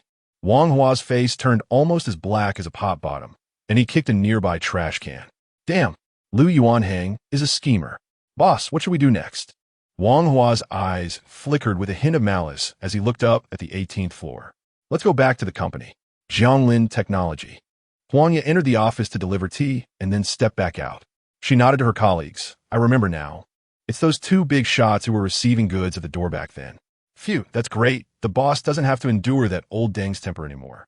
Just thinking about how those big shots confronted that old Deng earlier is so satisfying. Then, does this mean we can consider ourselves national merchants now? The few of them exchanged smiles and looked toward the office. Thank you, elders, for helping Jiang out of a difficult situation. Jiang Chun raised his teacup, looking seriously at the two opposite him, and said solemnly, It's a small matter, nothing to worry about. The two exchanged glances, seemingly communicating that if not now, then when. Comrade Jiang Chun, we came this time to discuss something with you. Chapter 49, Priceless Treasure, Special Invited Mentor of Lonka Institute. Jiang Chun reached out his hand to pull open the drawer, but paused, retracting it back onto the table. He looked seriously at the two people across from him. Please, go ahead. Elder Wang and Elder Chun were simultaneously taken aback, then exchanged glances. They whispered to each other, Aren't you the one who said it? What are you waiting for? When did I say it was my turn to speak? You go ahead. Jiang Chun furrowed his brows, watching the two push and shove each other, feeling somewhat puzzled. Once the two noticed Jiang Chen's gaze, they awkwardly smiled. Well, we at Lonka Institute are very interested in the rocket technology you have developed. The director mentioned that you had promised to allow us to consult you anytime. At this point, Jiang Chun naturally understood the implication. He nodded, unconsciously reaching for the drawer under the table. Indeed, I did say such a thing. Seeing the straightforward acknowledgement from Jiang Chun, Elder Wang and Elder Chen couldn't help but breathe a sigh of relief. Before coming here, if they had 100% confidence, that confidence had taken a hit upon seeing the group of big bosses in the room. It made them realize that industry competition exists at all times, and the national team wouldn't always be their protective umbrella. Having learned from their first lesson, they understood that regardless of the price offered, Jiang Chun would not sell the related rocket technology. The technology of rockets is a priceless treasure in Long Country and even Blue Star. We have discussed this with the director, and offering you any amount of money wouldn't be appropriate. As Wang spoke, his hands, which were hanging by his side, slightly curled, his heart feeling a bit tense. However, aside from money, we can grant you the opportunity to enter and exit Lonka Institute freely, as well as a military identity. Elder Chun observed Jiang Chen's expression throughout Wang's speech. Yet, Jiang Chen's calm reaction puzzled him. After all, if it were someone else, they would likely be excited and jumping for joy at such good news. But Jiang Chun remained very composed. Seeing this, Elder Chen feared that they might return empty-handed again and hurriedly added, "That's right, having a military identity will be beneficial for you in the future. It will make many things much easier." The air fell into silence for a moment. Jiang Chun lowered his head, looking at the object in his hand, playing with it. The drawer under the table had already been opened. Although his face was calm, only he knew that his heart had already surged with excitement. A military identity. Such an opportunity is rare. Agreeing to it would not only grant him a green pass in terms of work, but also provide him with an unshakable backing. This was a win-win situation for him. Not receiving an immediate response, Elder Wang and Elder Chen panicked, their smiles instantly freezing on their faces. It can be said that during their time researching at Lonka Institute, they had never experienced such bitterness, nor had they felt so insecure. They dared not shift their gaze from Jiang Chun. Since the two elders and the director of Lonka Institute valued Jiang Chun so much and made an exception to grant him a military identity, Jiang Chun could not just occupy a position without taking action. After saying this, he stopped fiddling with the object in his hand and stood up, walking solemnly to stand in front of Elder Wang and Elder Chun. "I must do something for Lonka Institute to be worthy of its trust." He opened his palm, revealing a small metal USB drive lying in his hand. Elder Wang looked somewhat puzzled. "What is this? Aren't you interested in the core technology of rockets? This contains all the technical data I have compiled. The password is 6/8. Once opened, you can view it at will." As soon as he finished speaking, Elder Wang and Elder Chun were so shocked that they nearly stumbled. Supporting each other, they barely managed to stabilize themselves. Yet, after regaining their balance, they felt a bit lightheaded. The happiness came too suddenly, right? "Old Chun, hurry and pinch me, am I dreaming?" Elder Chun did not hold back. Reaching out to attack Elder Wang's arm, "Don't embarrass yourself here," he said through gritted teeth, and then forcefully pinched. A scream erupted from the office. Outside, including 01, the 5 people instinctively turned to look, but soon they returned to their work, paying little attention. Elder Wang realized the situation and, disregarding the pain in his arm and Elder Chen's attack, looked astonished and delighted. "Comrade Xiao Jiang, what did you just say? I'm getting on in years. My hearing isn't very good lately." As he spoke, Elder Wang's voice trembled noticeably. However, his hand showed no hesitation as he shakily reached for the USB drive, carefully picking it up and cradling it in his hands as if it were a treasure. Jiang Chun smiled and opened his mouth to explain again. But Elder Chun stepped forward, his gaze towards Jiang Chun growing more affectionate. "You don't need to mind him. His hearing is fine. He's just pretending." After saying this, Elder Chun took the USB drive from Elder Wang's hand and carefully placed it into his own briefcase. Elder Wang didn't have time to argue with Elder Chun before the latter continued. "Comrade Jiang Chun, I represent all members of Lonka Institute to thank you. This technology I will take back to Lonka Institute for research and analysis. Furthermore, I have another application." Upon mentioning this, even Elder Wang became serious. The largest compartment of the briefcase was opened, and Elder Chen pulled out a document, solemnly handing it to Jiang Chun while extending a hand. "We hope you are willing to become our special invited mentor at Lonka Institute. Enjoy the status of a core member of Lonka Institute and the highest benefits. Additionally, you will possess absolute data rights. You can view the contents and information of Lonka Institute's internal high-level confidential research documents at any time." After hearing this series of statements, Jiang Chun felt that his understanding of Lonka Institute was still too limited, at least only stopping at the level of a researcher. For a moment, he was somewhat taken aback, his mind feeling a bit foggy. Elder Wang naturally noticed his confusion and stood by to explain. "Absolute data rights allow you to view over 90% of Lonka Institute's internal documents. This is a treatment reserved for top members of the core team. Even Old Chun and I do not have this qualification." As he spoke, both Elder Wang and Elder Chun looked at Jiang Chun with envy. They envied this young man who had been specially invited to enter Lonka Institute, a treatment they had not received even after working there for decades. Jiang Chun easily obtained it. However, they understood the precision of the liquid nitrogen-methane recyclable rocket technology, thus they could only envy Jiang Chun. Jiang Chun came to his senses, smiling as he grasped Elder Chen's hand that was suspended in the air. Chapter 50. Enjoy the highest treatment.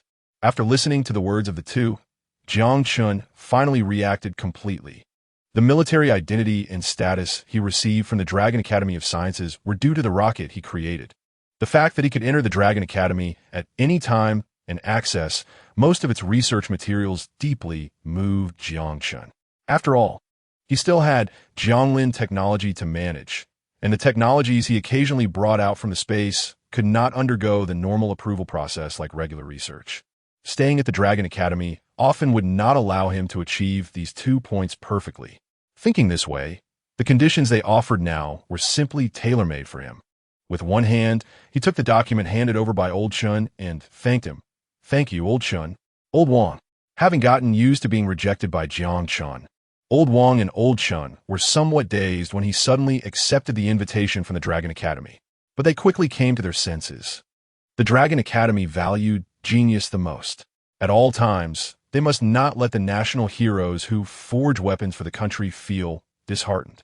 With this in mind, Old Chun firmly shook Jiang Chun's hand, his face flushed with excitement.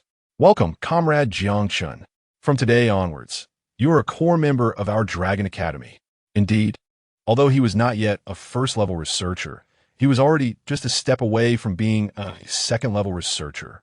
"Congratulations, Comrade Jiang Chun." Old Wang patted Jiang Chun on the shoulder, visibly relieved. Finally, he could report to the director and everyone else. Otherwise, he would have lost sleep tonight. When Jiang Chun heard the title of second-level researcher, he was momentarily stunned. At the Dragon Academy, researchers were divided into 4 levels. Each level had related threshold requirements. The evaluation criteria would assess the researcher's academic research ability, technical application ability, educational training ability, and scientific management ability. For example, a first-level researcher, as mentioned by the two, had to be an academician who made outstanding contributions to the technological development of the Dragon Kingdom. The requirements for all aspects were the most stringent among the 4 levels. Even the lowest level, 4th-level researchers had quite harsh conditions, let alone the fact that he had suddenly become a second-level researcher. Listening to Old Wang and Old Chun referring to him as Comrade Jiang Chun, he felt somewhat uncomfortable. He scratched his head and shyly responded, "You two are my seniors. Just call me Jiang Chun or Xiao Jiang from now on. That way I'll feel more at ease." Old Wang and Old Chun exchanged excited glances, nodded, and laughed heartily. "Haha, good. Remember to return to the Dragon Academy in the next few days to register your personal information and complete your entry." With this remark, Old Wang urged Old Chun to hurry and leave.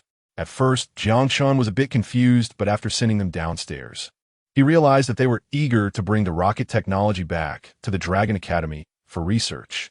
For Jiang Chun, that liquid nitrogen methane rocket technology was something he had exchanged after accumulating enough points, a high-tech solution to the company's crisis. But now, to the researchers at the Dragon Academy, it represented the grand blueprint of Dragon Kingdom's technology. After seeing Old Wang and Old Chun off, Jiang Chun was pondering what he should do next. Dingling. A ringing sound pulled his thoughts back to reality. He looked down at his phone screen, which displayed Old Pang's name. "Hello, Old Pang, I have time now." "Okay, I'll come find you right away." At the Pengcheng garrison area, Zhao Weigua from the Information Security Department held an emergency meeting after receiving the recovered rocket. The scheduled military technology competition with the Empire was drawing closer. In the past few days, the soldiers in their military district had been eagerly preparing, especially after witnessing the rocket's recovery and stable landing within the military district. Their confidence in the competition, which had initially been uncertain, had now risen to 90%. "Chief, our Dragon Kingdom is definitely going to win this time." A soldier, polishing his gun, sat on a nearby stone, beaming with a bright smile that made his silver teeth glisten in the sunlight. Zhao Weigua didn't say anything, but the smile on his face was hard to hide. He reached out and ruffled the soldier's hair. "Prepare well, even with divine aid. Our army must not make any mistakes when showcasing its strength." "Yes."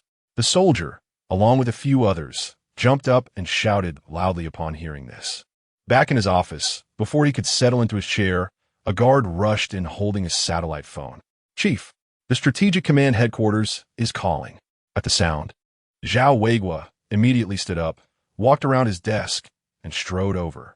I am Zhao Weigua, the head of the Information Security Department at the Pengsheng Garrison area. Please provide instructions. What? The date of the military technology competition has been postponed? May I ask why? We are already prepared. The rocket is eager to launch again, and the trajectory has been planned. We're just waiting to slap the Empire in the face and bring glory to the people of the Dragon Kingdom. And now you tell me it's postponed? Of course, the voice on the other end was the top leader of the Strategic Command, and Zhao Weigua was only venting his frustrations in his mind without voicing them. After a few seconds of silence, a sigh came from the other end. I heard it was a last-minute request from the Empire. The military speculates they must have received some news and went to their eagle uncle for countermeasures. This response made Zhao Weigua furrow his brow. The Empire had always looked to the eagle. It seemed they hadn't obtained any concrete information about the rocket yet, and were hesitant to take risks, hence the request for a delay. He opened his mouth, but was momentarily at a loss for words. I received the parameters of that rocket you reported to me a few days ago. If used in the competition, the Empire would definitely be unable to cope. Now that it's postponed, even if they renegotiate their strategy, they want to be able to come up with anything substantial in the short term. Yes. After hanging up the phone, Zhao Weigua sat in his chair, pondering for a long time, then picked up the phone again. Is this the Dragon Academy? I am Zhao Weigua from the Information Security Department. Please connect me to Director Su Zheng's office. I'm sorry, the director is temporarily unavailable. Would you like to leave a message, sir? Zhao Weigua frowned at the receiver. No need. Where could Su Zheng be at such a critical moment?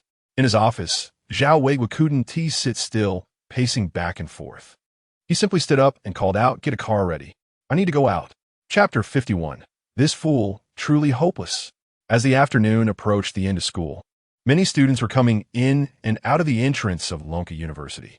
They were all dressed in the uniform of Lonka University, with the university's emblem pinned on their chests. At this time, Jiang Chun, dressed in casual clothes, stood out distinctly in the crowd. "Hey, it's you again. You came pretty quickly.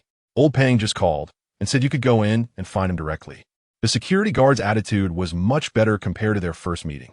Jiang Chun nodded, his mood lifted, and he smiled. "All right, thank you, sir." The security guard scratched his head and didn't come back to his senses until Jiang Chun's figure disappeared from sight, a silly smile on his face. No wonder he's an excellent graduate from Lonka University. He's really polite. "Hey, which school are you from? Do you have proof?" Lonka University doesn't allow outsiders to come and go freely. The young man frowned at the security guard, his temper rising. "Damn it. Why could that kid go in just now? Why can't I? Oh, I see. You must have used connections. Just wait to get fired."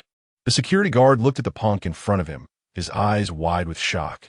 After just having a polite exchange with someone like Jiang Chun, seeing this green-haired troublemaker now made him feel even more disgusted. People really can't be compared. Some are worth keeping while others should be thrown away. Without hesitation, he pulled out the baton from his waist and pointed it at the young man. "Are you going to leave or not? This baton doesn't have eyes. If I hit you, you'll lose some skin. What? Are you ready to suffer?" Seeing the electric baton spark with electricity, the young man instinctively took a few steps back, feeling scared. He even started to stutter. "Why, you filthy security guard? Just wait. I'll definitely expose you. Get lost." The security guard took a step forward, and the young man ran even further away. That guy is an excellent graduate from Lonka University, with old Pang backing him up. "What, you a little punk?" Muttering to himself, he put away his electric baton and returned to his post. A few students passing by, pushing a cart of research materials, overheard his words. They paused, exchanging glances, and couldn't help but link this person to Jiang Chun, whom they had seen in the cafeteria. Could it be that he is talking about that graduate? Maybe, judging by the tone, could it be that senior came back again? From what it sounds like, it seems so. It looks like you want to find old Pang. Once this was said, various thoughts and speculations emerged in their minds. Everyone at Lonka University knew that old Pang's identity was not simple, and he had deep connections with both the Lonka Institute and the military district. That kid isn't worried about being outdone by Senior Wang Ming. Is he looking for old Pang's help? Should we tell Senior Wang Ming? They all shifted their gaze to the one in the lead. The person's eyes sparkled with cunning. "Let us go. Find Senior Wang Ming at the Lonka University library." Old Pang was sitting in his office, glasses perched on his nose, squinting as he read through documents. He only put the documents away when he heard the door slowly open. "You're here. Your speed isn't slow."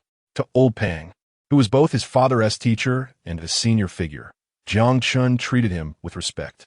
In front of elders, people naturally tend to put away their imposing demeanor and reveal a slightly more childish side. Old Pang personally came to find me. How could I be slow, right? Without needing Old Pang to say so, Jiang Chun sat right next to him, just as he was about to pick up a book that was upside down on the table. Old Pang raised his ruler with a sharp sound and slapped it onto Jiang Chun's hand. Jiang Chun grimaced, quickly retracting his hand, looking aggrieved. "Old Pang, you're too stingy. Can I even look at a book?" Old Pang looked at this half-grown boy, feeling both a bit pained and a bit annoyed. "If you still regard me as an elder, you better tell me the truth. About the rocket, confess it yourself." Jiang Chun's playful expression slowly faded. He looked down at his toes, and neither of them spoke, the air lingering in silence for a long time. When Jiang Chun finally raised his head again, he said seriously, "Old Pang, that rocket was indeed made by me." Seeing Old Pang open his mouth in surprise, Jiang Chun continued, "I worked on it all night. By myself." Hiss. The feeling of hearing it from someone else's mouth was indeed different from just guessing. Upon hearing this, Old Pang couldn't help but gasp. He couldn't believe it. After all, this was the same Jiang Chun who had been just a kid running around behind a student, Jiang Xianji. Just a few years ago, in just a few years, he made a rocket in one night. Liquid nitrogen and methane capabilities, reusable. Combining this with the document he had just seen, 8K satellite video images that could clearly capture the pores on a person's face. He could hardly imagine that all this technology came from Jiang Chun's hands. "You." Knock, knock, knock. Old Pang didn't have time to continue when the door was knocked again. He composed himself and maintained his calm. "Come in." With a whoosh, 5 people squeezed in. Jiang Chun immediately recognized the one in the lead as the kid who had challenged him in the cafeteria, seemingly named Wang Ming. Once they entered, they stared at each other, nobody speaking first, silently watching Jiang Chun, their hostility unmistakable. Jiang Chun instinctively touched his nose, thinking, did I offend them? This gaze felt as if they wanted to kill him on the spot. "Senior, do you still remember our challenge?" Jiang Chun was taken aback. He had indeed forgotten. But he still said, "Of course I remember, but isn't the time not up yet?" Wang Ming sneered and stepped closer to Jiang Chun. "It's not up yet. But for the sake of fairness in the competition, some people shouldn't resort to those underhanded tactics." Old Pang frowned at this kid, thinking he must be seriously ill. Did this guy really need to cheat at his level? Jiang Chun realized they were not friendly, and with a smirk, he said, "I'm one person against your team. I haven't said it's unfair. Why are you barking at me?" "You." Wang Ming's face instantly turned red, having struck a nerve. "If you can't do it, don't look for excuses. That is really embarrassing for Lonka University." "Hey, we're only calling you senior out of respect for Old Pang. Don't be ungrateful. Since you're so capable, may I ask how far along your rocket model is?" Jiang Chun raised an eyebrow, leisurely crossing his arms. "I haven't started yet." Chapter 52. Authentication passed. He turned out to be a colonel.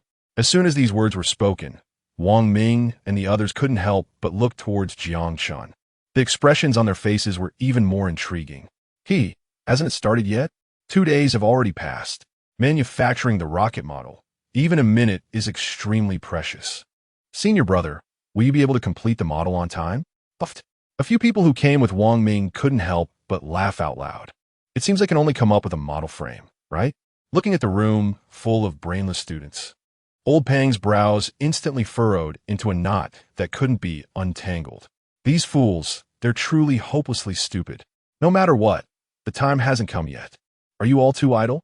If you think you have plenty of time, should I apply to the school to invite you to volunteer in the library? Upon hearing this, the smug expressions on Wang Ming and the others' faces disappeared at a visible speed. The juniors beside him quickly replied, "No, there's no need to trouble you, Old Pang. Our arrangement for making the rocket model is already very—" "Shut up. We're disgrace," Wang Ming whispered, cutting off their continued speech. Even if they encountered many difficulties in the process of making the rocket model, he didn't want to show in front of Jiang Chun. His gaze suddenly turned a bit fierce. "Senior Jiang, Since you are confident, then we won't say much. Just hope you remember not to rely on outside help to win against us. While saying this, Jiang Chen noticed that his gaze had shifted to old Pang beside him. However, Jiang Chen didn't mind, as he had no intention of seeking help from anyone. That is natural. When Wang Ming and the others came out of the library, he suddenly realized that they had come to gather evidence of Jiang Chen seeking help from old Pang. Right? Damn, this kid tricked us. What should we do now? If we go back in, we will definitely be targeted by old Pang. Wang Ming, surrounded by the crowd, stood at the front. He slightly nodded, glancing at the few juniors beside him. A hint of disgust quickly flashed in his eyes. All right, what's the use of saying this now? You guys go back first. I'll step out for a bit. Are you going to seek outside help, senior? Wang Ming suddenly turned around, looking toward the person who spoke. Do I need to report to you on what I do? The person immediately lowered their head, looking extremely guilty, especially after meeting Wang Ming's sharp gaze. The others were so frightened that they couldn't say anything. This feeling only eased up after Wang Ming left. A few of them secretly breathed a sigh of relief. Let's go. The assembly task that the senior assigned to us is still not finished. In the library management room, after driving away those kids, old Pang sighed deeply. I wonder how they will react once they know your strength. Jiang Chun chuckled lightly, looking down at the book on the table. I didn't plan to reveal my strength in front of them. After all, they are all university students with limitless potential in the future. If I hit them too hard, they lose confidence in themselves later. Old Pang was taken aback, not expecting Jiang Chun to say this. In the past, when a young man was arrogant, as long as he had the strength, he would choose to strike decisively. It seemed he thought of something again.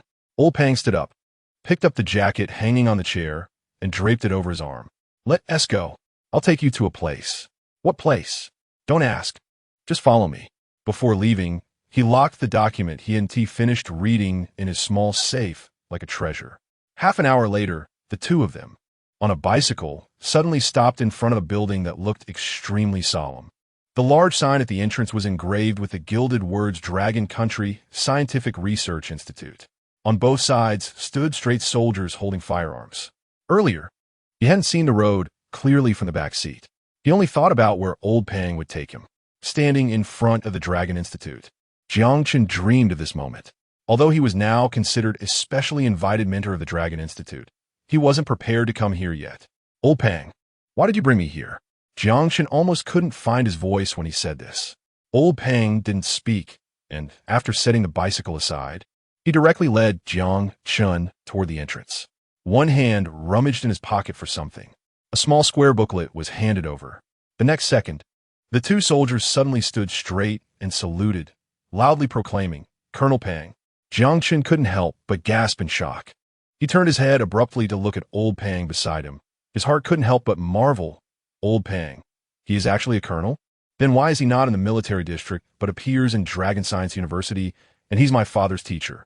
In an instant, too many questions flooded his mind. He opened his mouth, but didn't know where to start asking. He traveled smoothly all the way and directly brought Jiang Chun to a building at the far corner of the Dragon Institute. That building looked significantly different from the other buildings in the Dragon Institute. It appeared to be shining with a silver light, resembling a layer of armor. Moreover, there were no special guards at the entrance, which made Jiang Chun somewhat puzzled. Old Pang casually walked to the door, while Jiang Chun quietly waited behind him. From where he stood, he could see nothing but old Pang's back. Then he heard a long beep. Authentication passed. Please proceed. Immediately, the door in front slowly opened. Old Pang noticed that the person behind him hadn't moved, and couldn't help but turn back to look. Xiao Chun, what are you still dawdling for? Hurry up and come in. Huh? Oh. Entering this building, Jiang Chun suppressed his curiosity and kept his gaze straight ahead. The area he observed in his peripheral vision was set up like an ordinary first-floor lobby, even looking several times more ordinary than the lobby of his office building. This building was also known as the Dragon Institute Experimental Building. Walking in front, old Pang deliberately slowed down his pace and casually said, "This is..." However, in Jiang Chen's ears, it sounded like an introduction. Buzz.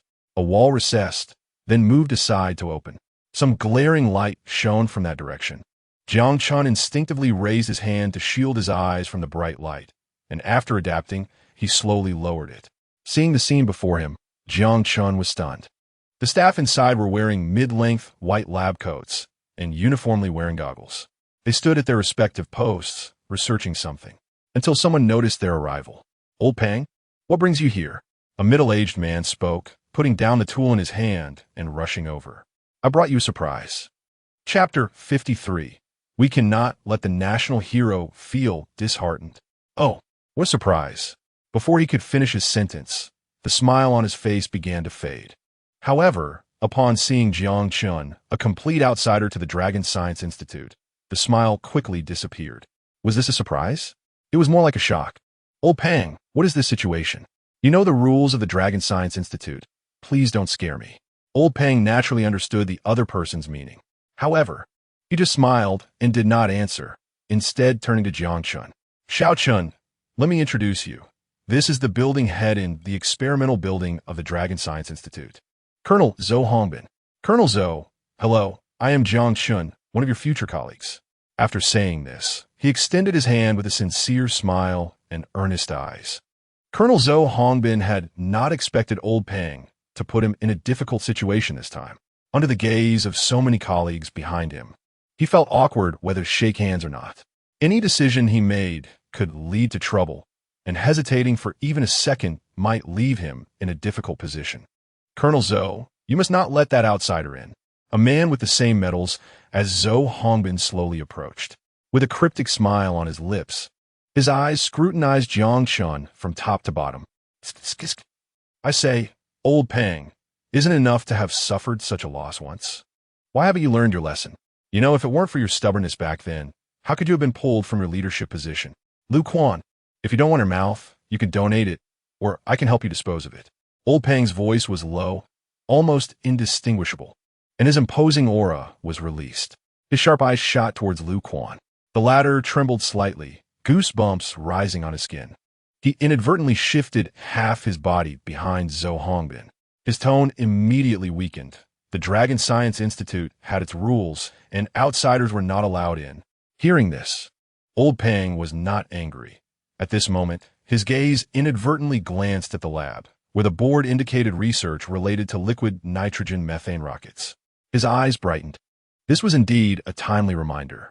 He had just been worried about how to explain himself. Now, there was a direct prompt right before him. He cleared his throat and looked seriously at Zhou Hongbin and Lu Quan. "You should both know about the recoverable rocket powered by liquid nitrogen and methane that has been trending online these past few days." The two nodded in confusion. Zhou Hongbin was the first to step forward to explain, "Yes, the Dragon Science Institute recently bought one from a company. A few days ago, a group of researchers couldn't come up with any results, and now they have thrown this difficult problem at us." After saying this, Zhou Hongbin helplessly shrugged. He even felt that ever since his lab took over the liquid nitrogen methane rocket, his hair was falling out at nearly 5 times the usual rate. Upon hearing this, Old Pang instinctively turned his gaze to Jiang Chun behind him. "Isn't that perfect? Perhaps the surprise I brought today can help you all." This statement left everyone puzzled. "Colonel Zhou, you shouldn't be planning to welcome us at the door, right?" Taking advantage of Zhou Hongbin's moment of distraction, Old Pang directly led Jiang Chun past him and Lu Quan. "Xiao Chun, I brought you over without your permission, and we were blocked at the door for so long. It's really my oversight." "It's all right, Old Pang. I was going to come over in the next few days anyway. Today is just a perfect time to take care of the matters at hand." Jiang Chun mumbled, his voice getting quieter as he spoke. "What did you just say?" "Nothing." Lu Quan watched as Old Pang led the outsider from the Dragon Science Institute straight past him. He whispered to Zhou Hongbin beside him, "Old Zhou, are you really going to let them in so openly? Inside is the liquid nitrogen methane rocket. If this leaks out, you and I will be held responsible. What can I do? If Old Pang wants to do something, can you and I stop him?" Zhou Hongbin's brows furrowed tightly. The experimental building of the Dragon Science Institute, although located in a corner of the institute, did not seem particularly notable. However, the members inside the experimental building held a status equal to that of the core members of the Dragon Science Institute. Similarly, the responsibilities they bore were equally heavy. The two fell into a long silence. "Old Zhou, since you find it hard to act, then let me be the bad guy. After saying this, Lu Quan took out his phone and dialed the number. His gaze, fixed on Jiang Chen's retreating figure, deepened. Director Su Zheng, this is Lu Quan from the experimental building. Old Pang has brought an outsider. On the other side, in the director's office, Elder Wang and Elder Chun were reporting to Su Zheng. Seeing the expression on Su Zheng's face suddenly change, they instantly quieted down. It wasn't until Su Zheng hung up the phone that he barely opened his mouth. Director, what happened? Su Zheng picked up the USB drive in front of him and handed it back to Elder Chun. Old Pang has brought back an outsider to the experimental building, and they have already disregarded Lu Quan and the others as they went in. I need to go take a look. That shouldn't be. Although Old Pang has a stubborn temperament, he knows the rules of the Dragon Science Institute. Elder Wang frowned and said, is there some misunderstanding? Su Zheng let out a deep breath. In any case, I'll know if I go take a look. He took a few steps toward the exit. It seemed he thought of something and stepped back. If Jiang Chun comes over, he must inform me. Given his contributions to the Dragon Nation, I will definitely give him the highest welcome ceremony. Also, based on his contributions, apply for a reward for Comrade Jiang Chun. Whether he mentions it or not is one thing. Whether we give it or not is another. No matter what, we cannot let the national hero feel disheartened. Yes, after finishing all the instructions, Su Zheng finally felt relieved to leave. Jiang Chun, on the other hand, was unaware that Lu Quan had called for Su Zheng. At this moment, he was following Old Pang's instructions, looking at the data analysis conclusions on the board in front of him. However, as he looked, he couldn't help but frown. Regarding the liquid nitrogen-methane rocket engine, liquid oxygen is the oxidizer, while methane is the propellant. The two are atomized into the combustion chamber in a certain ratio. Only after undergoing combustion can they release tremendous thrust. Furthermore, its specific impulse cannot be analyzed using the parameters of ordinary solid fuel rocket engines. The two are clearly different. The specific weight of the liquid nitrogen-methane rocket is significantly greater than that of solid fuel rocket engines. Chapter 54. Is this even considered research results? The nearby researcher suddenly realized upon hearing the words. One of them even excitedly clapped his hands, saying, I was wondering why we couldn't analyze it clearly all this time. It turns out the problem was here. Jiang Chun turned his head slightly and glanced at the person who spoke. If you think the issue is just here, then you're gravely mistaken. This and this are all sources of error in the analysis conclusions. While speaking, Jiang Chun began to erase the data on the board. Just as he picked up the pen to rewrite on it, Lu Quan and Zhou Hongbin, who had just finished a call and turned back, saw him. What are you doing? Stop! They shouted in unison, and Jiang Chun halted his movements. He looked at the data they had painstakingly analyzed for nearly 2 days, now wiped away by Jiang Chun in mere moments. Even with Elder Pang by his side, they could no longer contain their anger. Elder Pang, we respect you as a senior and give you face, but you can't just let this kid run wild, can you? This is the research result we all worked on for 2 full days. He easily brought us back to square one. An outsider, without permission, barges into our Lonka Institute's lab and maliciously destroys our research results.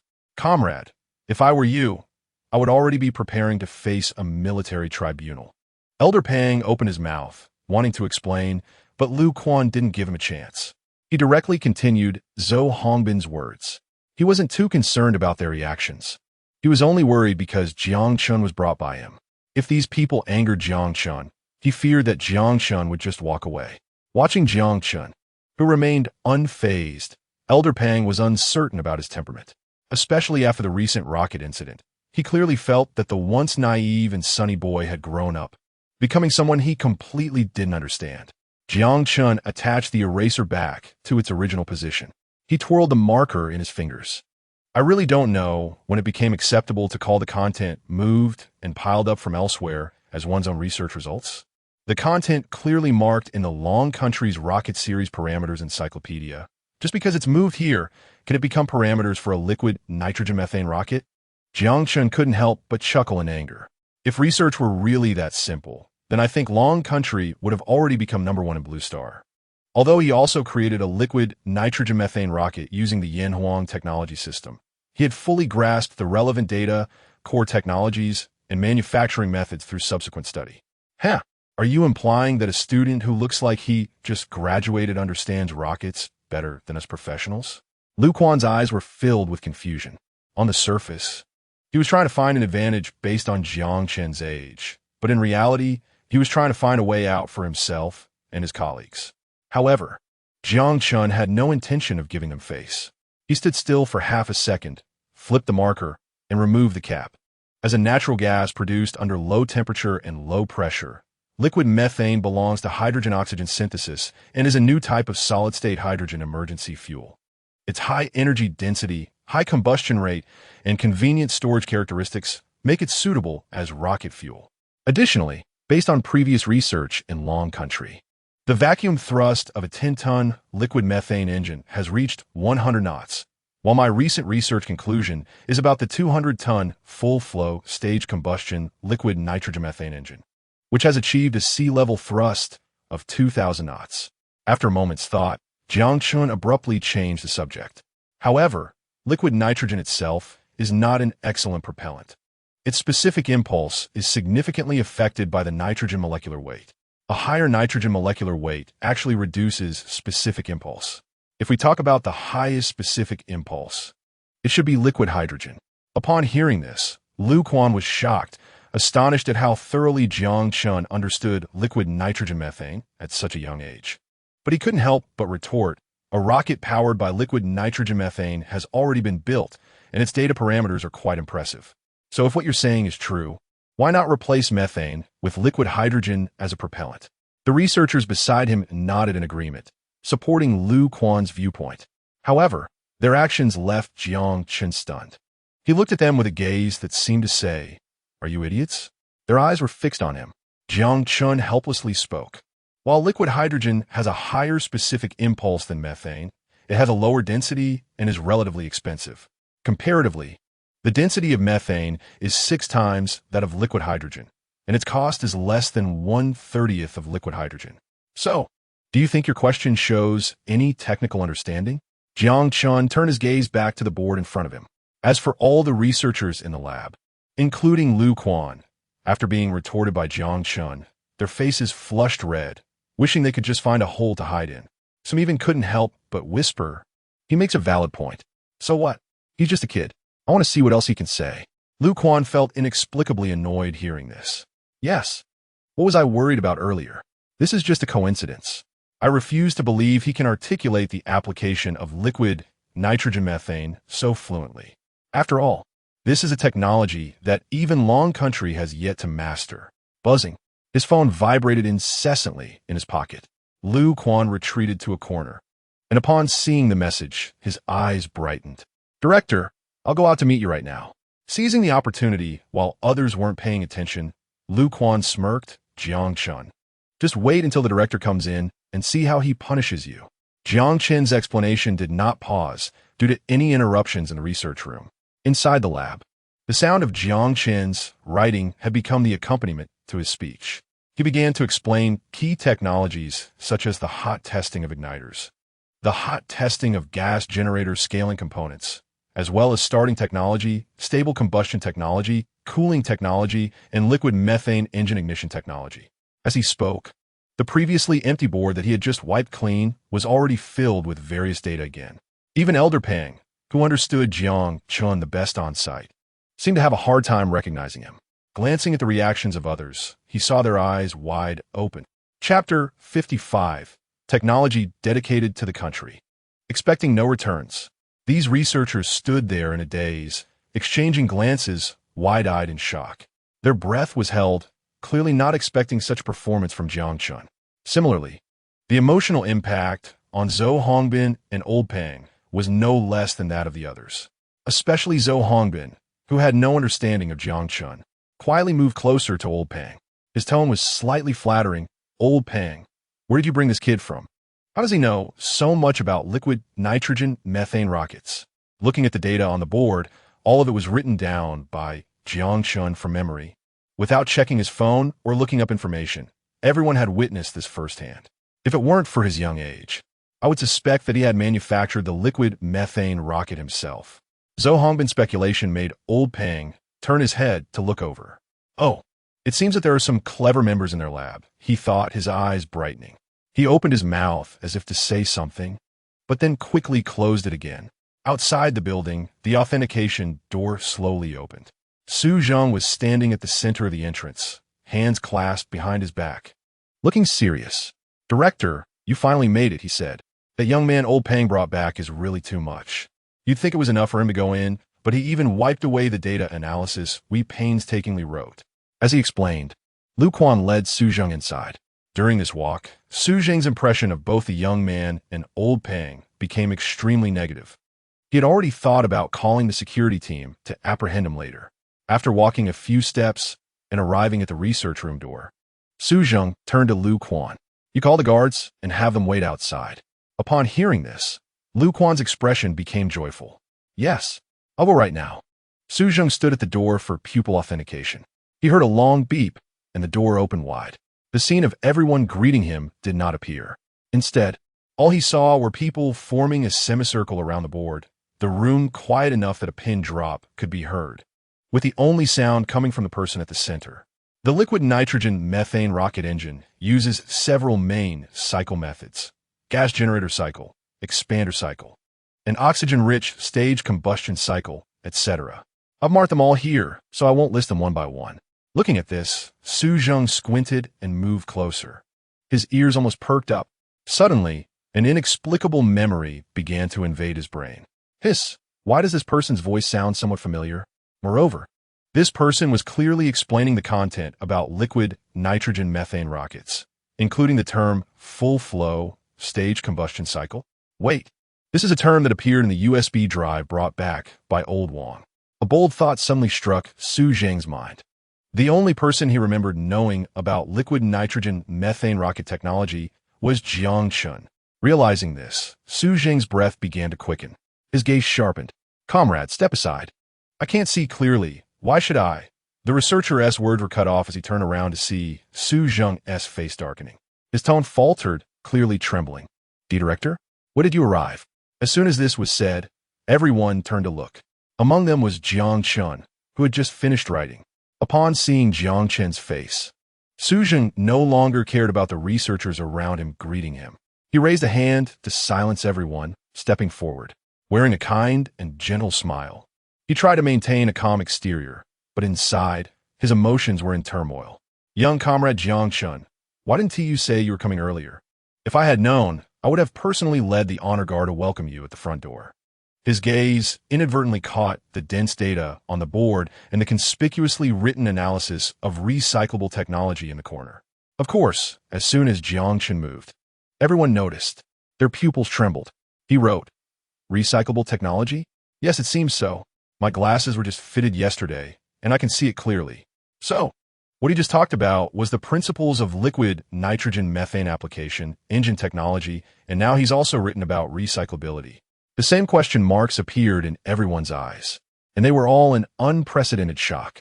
After all, in Long Country, recyclable technology would take at least a decade to be realized. Even the self-proclaimed technological leaders of Blue Star, the Eagle Sauce, could only barely touch the edges of recyclable technology. Thinking of this, they felt mixed emotions. They were happy because if what Jiang Chun said was true, it would prove that Long Country was ahead in the application of recyclable technology. They were worried for the same reason. Jiang Chun looked too young, and they were concerned about fully trusting what he said, even if he had sufficient theoretical data to back it up. The researchers, Su Zheng and Old Pang, all fixed their gazes on Jiang Chun. If looks could solidify in a light, Jiang Chun believed he would definitely become a sieve right now. "Director, I came suddenly without informing you in advance. I'm really sorry." Jiang Chun capped the marker in his hand and placed it on the edge of the board. He scratched his head, speaking a bit shyly. In the crowd, someone said, "Wait, didn't you notice the director's attitude when he spoke to him just now? An honor guard and a personal welcome. What kind of identity is that?" While they whispered among themselves, Su Zheng had already stepped past everyone to stand in front of Jiang Chun. The USB drive brought back by Old Chun contains rocket technology that is unprecedented in the entire Blue Star.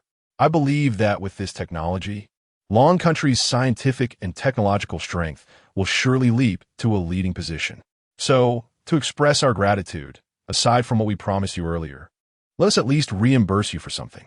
Hearing this, everyone was almost shattered in their understanding. There's no need for that. It's just a few technologies. It's not a hassle. After Jiang Chun repeatedly waved his hand to refuse Su Zheng's proposal, they could hardly believe their ears. Their hearts trembled violently, their heads turning toward the board, dense data and formulas stimulating their brains and eyes. Are these just a few simple technologies? Buzz. The door opened again. Director. The guards have gathered in front of the building. This kid can't escape from our lab. Chapter 56. Did the flood wash away the Dragon King Temple? The sudden voice that appeared in the research room broke the silence, filled with obvious excitement, as if its owner was eagerly waiting for something. Everyone's gaze turned in unison to look behind them, and then back to the dean standing next to Jiang Chun. No one spoke. The eyes merely hovered quietly between the two, and the surrounding air fell silent once again. The dean never expected that the outsider mentioned by Old Peng and Lu Quan would actually be Jiang Chun. If he had known from the beginning, he would definitely have avoided such an awkward situation. Noticing the strange expressions on everyone's faces, especially Su Zheng, whose complexion darkened, Lu Quan's smile became somewhat stiff. Tentatively, he asked Dean, "Everyone is ready, so what should we do next?" Fearing that Lu Quan might say something to provoke Jiang Chun, Su Zheng hurriedly interjected. "What should we do? Why didn't you tell me earlier that the person coming was Comrade Jiang Chun?" He made frantic gestures to Lu Quan to stop talking nonsense. But Lu Quan was only thinking about punishing the outsider Jiang Chun, completely oblivious to Su Zheng's intentions. He took a couple of steps forward and whispered in Su Zheng's ear, "Dean, are you afraid of alarming the snake? It's okay, we have many people. We can handle a little kid, right?" This time, Lu Quan completely left Su Zheng speechless. What was wrong with this kid today? Did he not understand human language? Su Zheng opened his mouth, about to reprimand Lu Quan, but unexpectedly, Jiang Chun, who was less than 2 steps behind him, slowly spoke up. "Dean, there might be some misunderstanding between this colleague and me. If it can't be resolved, then It can be resolved, definitely can be resolved. Just leave this matter to me, and you can rest assured here." Seeing Su Zheng anxiously trying to keep Jiang Chun, Lu Quan finally realized that things might not be so simple. This young man, who seemed to be only in his 20s, probably wasn't as simple as he appeared. Before he could react, he saw the dean grab the sleeve of his arm and pull him toward the group of colleagues. The dean then returned to Jiang Chen's side. Glancing around at the researchers, facing their puzzled expressions, Su Zheng spoke up. "Since everyone is here today, I have something extremely important to announce." His gaze finally landed on Old Peng, and he smiled meaningfully. "Just like the core members, haven't you all been researching liquid nitrogen and methane rockets these days? Haven't you been at a loss for how to start?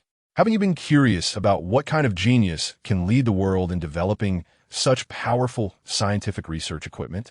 After a pause, Su Zheng turned to Jiang Chun. The latter responded with a faint smile, showing little excitement on his face. Seeing this, Su Zheng nodded repeatedly. Indeed, modest as Mount Tai, this is the demeanor that the youth of the Dragon Country should have. Watching the dean suddenly fall silent while continuously looking at Jiang Chun, the researchers below were not fools. Having worked in the Dragon Science Institute's laboratory for many years, each of them was as clever as could be. An extremely bold idea began to take shape in their minds, gradually emerging as Su Zheng announced again. "Aren't you all eager to meet the genius behind the liquid nitrogen methane rocket? Well, he is standing right in front of you. I can't believe some of you still want to chase him away." His words instantly stirred up a storm. Many researchers, including Zhou Hongbin and Lu Quan, were left speechless. "Wait, what's going on? What does this mean?" Zhou Hongbin was stunned, unable to stop murmuring. His voice was neither too loud nor too soft, but it was enough for those around to hear clearly. He suddenly looked to the side at Old Peng, who was leisurely watching the drama against the wall. Zhou Hongbin stepped forward and grabbed his arm, excitedly asking, "Old Peng, did you know his identity all along? Did you know that the liquid nitrogen methane rocket was made by him?" Old Peng retracted his gaze, which had been looking at Zhou Hongbin as if he were a fool, and nodded. Although he said nothing, it felt as if he had revealed something shocking. In contrast, Lu Quan was even more ridiculous. He staggered back a few steps, gripping his hair. He is only in his 20s. How could he possibly be the developer of the liquid nitrogen methane rocket? After pondering for a moment, Zhou Hongbin, who had barely digested this heavy news, finally regained his composure and let out a long sigh. Accept reality, Lu Quan. Look at the data on that board. If it were you or me, we wouldn't even be able to write it down directly, let alone touch the edge of that technology. Data? What data? Lu Quan moved his steps to ensure that he could see the content on the board clearly. His brows furrowed tightly as he instinctively asked, "When was this written?" "You. Did you write this?" When he uttered the latter half of the sentence, Lu Quan felt as if his voice was wavering. Yes. Compared to Jiang Chun's calmness, Lu Quan's embarrassment was completely exposed before him. And there's good news. Our institute has now specially invited Comrade Jiang Chun to become our special mentor. If you have any questions regarding the liquid nitrogen methane rocket, you can ask him when he comes to the Dragon Science Institute. Special mentor? Inquiry time limit? Each of these words stimulated their brains. Even Old Pang, who had received this information before everyone else, was momentarily stunned. What special mentor? Why didn't this kid mention it? Jiang Chun naturally noticed Old Pang's scrutiny and felt a bit embarrassed. Of course, Comrade Jiang Chun hasn't completed his identity registration yet. It's understandable that you didn't recognize him this time, but I hope the same thing doesn't happen a second time. Do you all understand? Su Zheng's voice suddenly rose, and his sharp gaze swept across everyone present. Even though some people still found it hard to accept for a moment, they still responded in unison with their colleagues. Yes. Understood. Hearing this, Su Zheng finally nodded in satisfaction. Comrade Jiang Chun, since you are here today, why not register your identity with me? Then I will trouble the dean, Jiang Chun said with a smile on his face. The eyes of everyone were on the two of them until Su Zheng and Jiang Chen's figures disappeared at the door of the research room, at which point they finally breathed a sigh of relief. Immediately after, they surrounded Old Pang. Old Pang, do you have something to say to us? Old Pang did not respond. His gaze turned to the board. You guys have no data left to write on this board. Let me help you wipe it clean. Upon hearing this, everyone rushed forward. No way. Chapter 57. Sorry, I'm a level 2 researcher. Among the researchers, some directly rushed over to snatch the board eraser from Old Pang's hands before he could steady it. Others, with a few quick moves, pushed Old Pang out of the safe zone with the help of the crowd. Hurry up. Who has seen my notebook? Here, take this. Get lost. I don't want to draft paper.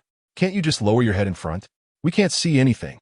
The research room was in chaos, and the only safe area was a 2-meter radius around the board. Papers and notebooks flew through the air, creating perfect arcs.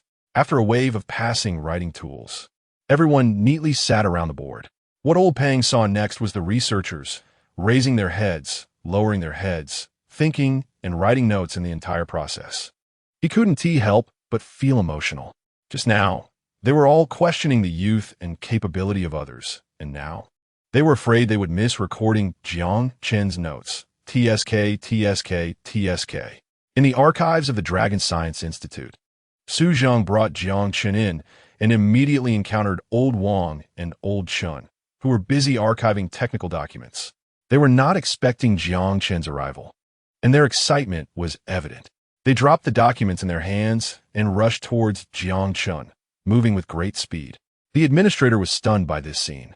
In his impression, Old Wang and Old Chun were the ones who valued personal dignity and image the most in the Dragon Science Institute.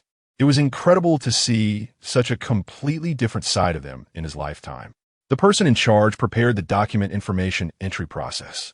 As Su Zheng entered the management room, he immediately noticed the administrator, who was already dumbfounded. He raised his voice to remind him, Yes. Document information entry? ISNT, it's still not time for recruiting researchers into the Dragon Science Institute today. Why am I being asked to prepare this in advance?" Although he was puzzled, and the process of entering the documents was quite complicated, the order issued by the director still had to be followed seriously. It was only later that he realized that the scene he imagined, with a group of researchers entering the management room for information entry, was not happening. He could no longer suppress his curiosity and, after checking the fingerprint entry device, asked, "Director, I'm ready on my side. Will the researchers arrive?" Su Zheng glanced at the administrator, remained silent, and then turned to Jiang Chun and asked, "Comrade Jiang Chun, are you ready on your side?" "I'm ready." Jiang Chun put down the book he had just picked up and hadn't had the chance to look at. The administrator looked at Jiang Chan and then glanced towards the door, uncertainly asking, "Aren't the other researchers coming yet?" "Not really." The administrator exhaled deeply, saying to himself that the process of entry was not simple, and being able to do it early was already quite difficult.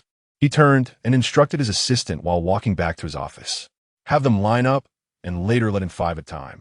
Hearing this, Jiang Chun instinctively looked at Su Zheng, opening his mouth. Administrator, it's not that the other researchers haven't arrived. It's just that I'm the only one here to enter the information." Boom! The administrator stumbled visibly, almost falling if he and T quickly grabbed the nearby desk for support. He swallowed hard, as if he had heard some unbelievable news, his eyes wide open. You mean you're the only one?" Jiang Chen nodded, yes. The administrator looked towards Su Zheng, as if seeking confirmation. Seeing the administrator dawdling, Old Wang shouted as he approached. "Hey, Shaoli, why are you asking so many questions today? Just hurry up and finish the task." Thinking about it, since the equipment was already prepared, what difference did it make if a few people came in to enter the information? But the Dragon Science Institute had always had fixed times for recruiting researchers, and there had never been exceptions in decades. This person, actually making the director and others make an exception, was truly intriguing. After sizing up Jiang Chun, Old Wang said, "Come with me." Noticing the administrator's expression, Old Wang furrowed his brows, feeling a bit uneasy. "Xiao Jiang, let us go. I'll accompany you to handle the entry." Jiang Chun opened his mouth, but before he could refuse, Old Wang had already followed the administrator to the front. "That's fine. Let him follow. I still have things to deal with. So I want to accompany you." The influential figures in the Dragon Science Institute were so courteous to him, and Jiang Chun was momentarily taken aback. He waved his hands repeatedly, saying, "The director's matters are naturally important. You go and handle your business. These small matters, Jiang Chun can handle by himself. Not arrogant, not impatient, a good kid." Su Zheng nodded in appreciation and even specifically left Jiang Chun his phone number before leaving. When Jiang Chun sat down opposite the administrator, he didn't know why Old Wang was scolding the administrator. You didn't even ask and just filled in level 4 researcher? What is the mouth for? The administrator was stunned, feeling a bit wronged. Isn't that the usual content? What researcher enters the Dragon Science Institute, not starting from the lowest level? Of course, he didn't dare say this in front of Old Wang. In the Dragon Science Institute, everyone knew Old Wang's explosive temper. If he got provoked, it would be no good. So the administrator quickly nodded. Yes, it was my oversight. He hurriedly deleted the fixed content he had previously filled out. "Comrade, you are a level 3 researcher?" His tone was filled with obvious uncertainty, since he had been working in the information management room of the Dragon Science Institute. He had never seen such a precedent. Entering the Dragon Science Institute was not as level 4, but rather skipping levels. He placed his fingers back on the keyboard, about to type level 3, when he heard, "Sorry, administrator, my name is Jiang Chun. My ID number is..." Also, I'm a level 2 researcher. As soon as he said this, the administrator abruptly looked up, his mouth agape, almost dropping his jaw to the ground. Even his fingertips trembled slightly. He was instantly rendered speechless. Level 2. Are you kidding? No, Old Wang can testify. Hearing Jiang Chun mention his name, Old Wang felt a bit elated, nodding repeatedly. Yes, I can testify. Hurry up and enter Xiao Jiang's information. Old Chun, and I still have questions to ask him. Don't waste our time. The administrator couldn't help but gasp. Who are Old Wang and Old Chun? They are legendary figures in the Dragon Science Institute. The fact that they would say they wanted to consult a young rookie was astonishing. Chapter 58. This damn charisma. What kind of strength does this young man have to make such esteemed figures say such things? I just can't understand it. It's really incomprehensible. But this question lingered in Jiang Chen's mind until he completed the information entry, and as Wang Lao and Chen Lao left, he couldn't bring himself to ask. However, not getting an answer left him feeling quite uneasy.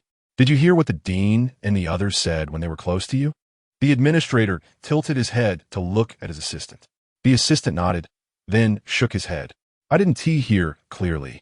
I only caught the dean telling that young comrade that he had to leave first and wouldn't be accompanying him. Upon hearing this, the administrator's eyes widened in shock. and his upper body leaned back slightly. He already had his own thoughts. Good heavens, this guy probably came in through the back door, right? Suddenly, the administrator really felt he had hit the nail on the head. He pouted, shrugged, and sighed. Just watch, this kid probably won't stay long in the Lonka Institute. The Lonka Institute isn't a place that just anyone can get into through the back door. To stay there for a long time, one must have strength, absolutely. Because everyone in the Lonka Institute shares a common characteristic. Strength is respected, and in this institute, strength equals power. Jiang Chun tightly gripped the certificate of a secondary researcher in his hand. From today on, he finally became a part of the Lonka Institute. For some reason, he looked up at the sky and felt a slight sting in his nose and redness in his eyes. Was it joy with nowhere to share? Or was it the fulfillment of his wish, while both his parents were no longer in this world? Inside the dean's office, when Jiang Chun just entered with Wang Lao and Chen Lao, he noticed that the door was wide open. Just as he was about to step in, he saw two people being pushed out from inside. They were still unwilling to give up, leaning forward, trying hard to squeeze back in. I already told you, Jiang Chun is not here, yet you still don't believe me. Also, where did you hear that Jiang Chun was coming here? Inside the office, Su Zheng's voice came out, mixed with a hint of impatience and a bit of helplessness. So where is he now? Can we meet him? Yes, we have many questions to ask him. I heard he explained a lot about the technical principles of liquid nitrogen methane rockets to those ignorant fellows in the experimental building. That's right, we also want to. Watching the scene before him, Jiang Chun felt as if his steps were blocked by some invisible force. His handsome face was almost scrunched up. What is going on? Wang Lao shifted his gaze elsewhere, not daring to meet Jiang Chen's eyes. As for Chen Lao, he also covered his face with one hand, feeling embarrassed. He never expected them to be so unruly and even jealous of those colleagues in the experimental building. Shaking his head, he looked at Jiang Chun with some difficulty. Why don't you hide for now? If you stay, it seems you won't be able to leave anytime soon.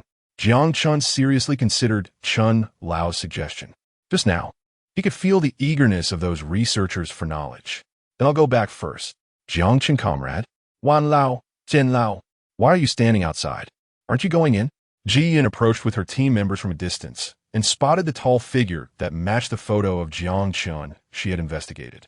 Her voice was loud, and with the acoustics of the hallway, it amplified by a factor of 2. The researchers crowded at the office door suddenly stepped back, their eyes lighting up. Looking at the 3 people outside, Wang Lao and Chen Lao recognized them, and Jiang Chun could only be. Suddenly, the people inside the office rushed out in unison. The one at the front was directly pushed against the wall. His face and body were pressed against the wall. With palms spread open against the wall, he exclaimed, "Who stepped on my foot?" Speaking became difficult. Jiang Chen, comrade. Are you Jiang Chen, comrade? We are from the research department of the Lonka Institute and would like to ask you some questions. Do you have time? A chorus of voices rang in his ears. For the first time, Jiang Chun felt dizzy. His feet instinctively stepped back. No, what was going on, Wang Lao, Chen Lao? He had never seen such a large commotion in his life. Moreover, the behavior of these researchers was refreshing his traditional impression of researchers. Watching his office suddenly become empty, he then heard the corridor become lively. Su Zheng's heart sank. These people better not scare this young master away. In a hurry, his eyes scanned the office. Finally, they landed on a loudspeaker in the corner. With the other hand, he grabbed a chair, placed it at the door, and stepped on it. Everyone quiet down. Look at yourselves. What are you acting like? No rules, no organization, no discipline. At the sound, the voices in the corridor suddenly fell silent. The crowd pursed their lips, all squeezed into a limited space, barely holding themselves up. Su Zheng glanced at them, thinking that if they wanted to ask Jiang Chun about rocket technology, they had to see if he was willing. What are you all doing? Forcing him? You all look like robbers. If I were that young comrade, I wouldn't even bother with you. After being lectured by the dean, the heads of the researchers bowed even lower. It's Jiang Chun, comrade's first time here. Can't the dean give us some face? One person in the crowd clenched his teeth, his lips not moving but forcing out words. Suddenly, Wang Lao and Chen Lao shot sharp glances at him. Then, they very tacitly stood in front of Jiang Chun. Want face? Is face something others give you? Now, everyone go back to the research room. Whatever arrangements are to be made, We have to discuss it and decide first. Noticing Su Zheng's authoritative gaze, they exchanged glances. When they left, their eyes seemed to want to take Jiang Chun with them. After entering the office, Ji Yun suddenly realized that she seemed to have messed up. Jiang Chun, look at the situation now. Su Zheng spoke halfway, tentatively seeking Jiang Chen's opinion. Jiang Chun lowered his head, not knowing what to think. After a long while, he raised his head to meet Su Zheng's gaze and said somewhat shyly, may I ask, does my position as a mentor at the Lonka Institute count as a job? After a pause, he continued, although I don't want money for the relevant technology. Work is work, and it can't be considered free. Su Zheng was caught off guard by Jiang Chen's words. He couldn't help but chuckle. Of course, we can't shortchange you in terms of money. Chapter 59, The Weight of Responsibilities. Old Wang and Old Chun exchange a smile. I have to say, in my life, this is the first time I've seen a scientific genius so obsessed with money. But we can't blame Comrade Jiang Chun, after all. He has a company to run and 6 people to support. As soon as Jiang Chen's tech company was mentioned, even the usually serious Old Chen couldn't help but laugh. Indeed, a company, 6 people, and we must count Jiang Chen himself as well. Be serious. What kind of reaction is that? Those salaries are what he deserves. Besides, he has helped our Lonka Institute and the Dragon Country break through such a significant technological barrier. Su Zheng glanced at Old Chun and Old Wang and naturally heard their conversation. He also agreed deeply. After receiving Su Zheng's assurance, Jiang Chen nodded, feeling relieved. He stood up and said to Old Chun, please take me to meet those researchers. I can start working now. He adjusted his clothes and waited for Old Chun to get up. For a moment, Su Zheng and the other 3 were dumbfounded. Is that it? Shouldn't he ask them about the salary? What about salary arrangements, vacations, and other benefits? Jiang Chun, aren't you going to ask how much salary we will give you? Su Zheng tentatively asked. The few people present had already lost track of Jiang Chen's thought process. In response to Su Zheng's question, Jiang Chun was taken aback. Shouldn't this be fixed? Can I propose my own? Besides, I trust the Lonka Institute to handle these matters. Ji Yun, who had been silent, couldn't help but recall when he had just joined the Lonka Institute and was promoted to the leader of the Software Information Group. He discussed salary matters with the director. Jiang Chen's contributions to the Dragon Country were undoubtedly greater, and he had not made excessive demands regarding salary. Compared to that, Ji Yun felt his face flush. He felt like he could dig his toes into the floor. Su Zheng frowned and stared at Jiang Chun for a long time. Then he said solemnly, please allow us to discuss this. We will definitely give you a reasonable answer today. That is fine, but you need to be quick. I can't be back too late. I have things to do at the company. Jiang Chun raised his wrist to check the time and reminded them. He had come to Lonka Institute today by accident. If it weren't for Old Pang bringing him over, he might have had to wait a few more days. After returning to the company, he needed to confirm whether the cooperation with the military material supplier that Su Zheng had shared with him was successful. After sorting that out, he had to attend a class reunion at Jinga. Life, after all, is too boring if one binds oneself between work and rest all the time. One must maintain a balance. It is essential to draw a clear line between work and entertainment in life, so one does not live too repressively. In the corridor outside the office, Su Zheng gathered Old Wang, Old Chun, and Ji Yun into a circle. After confirming the door was tightly closed, he turned to the others. What do you all think about this matter? Are you referring to Comrade Jiang Chen's salary? Or can we respect his wishes and provide a salary according to the normal mentor-esque scale? Old Wang pondered for a moment. Initially, he did not respond, but upon hearing Ji Yun's comment, his expression changed noticeably. I oppose this. As mentors, do you think the contributions of others can be compared to Jiang Chen's? If you think they can, then I take back what I just said. Su Zheng nodded, agreeing with Old Wang. Old Chen, what do you think? I think giving Jiang Chun 10 times the salary would still not be enough, and if we offer too much, the other mentors would definitely not agree, and it might cause disagreements later. So I was thinking, since we have given Jiang Chun the title of a second-level researcher, why not also grant him the right to freely use the military materials developed by Lonka Institute? Additionally, the salary would be the same as other mentors. What do you all think? Just based on the fact that he voluntarily submitted the core technology of the liquid nitrogen methane rocket, I support him. Old Wang pounded his chest his face extremely excited. The three men finally turned their attention to Ji Yun, who, although a bit awkward, nodded in agreement. I agree. Hearing this, Su Zheng stood up straight and said solemnly, All right, regarding this matter, we have made a pleasant decision. The group reached a unanimous agreement and approved Old Chen's proposal. Inside the office, Jiang Chan occasionally turned a glance at the door. He scratched his head, wondering if it was really that difficult, or had I given them too broad a discussion range. If I had known, I would have just thrown out a number. After Su Zheng and the others returned to the office, they announced the result of their discussion to Jiang Chun. At first, when Jiang Chun saw the smiles on their faces, he couldn't help but feel a pang of anxiety. He couldn't quite fathom how they had decided. He pursed his lips. What's wrong? Are you feeling a bit awkward? If so, I can reluctantly sacrifice a bit and ask for less just to show good faith. What Jiang Chun said clearly caught them off guard. After a moment of shock, Old Wang was the first to react. No, you misunderstood. He then turned to Su Zheng, his eyes seeming to urge him. Director, you should explain quickly. Look at how scared the kid is. Su Zheng cleared his throat. Jiang Chun, don't worry. If anyone should feel awkward, it should be you. We were worried that the salary would be too low. After our discussion, we unanimously agreed to provide you with the same salary as other mentors. Additionally, we will grant you the authority to use military materials as you see fit. That's right. Old Wang nodded, smiling in agreement. However, their reaction took Jiang Chun by surprise. He widened his eyes, incredulously glancing between them. This was indeed rare. Most of the time, people complained about being shortchanged and haggled until they were satisfied.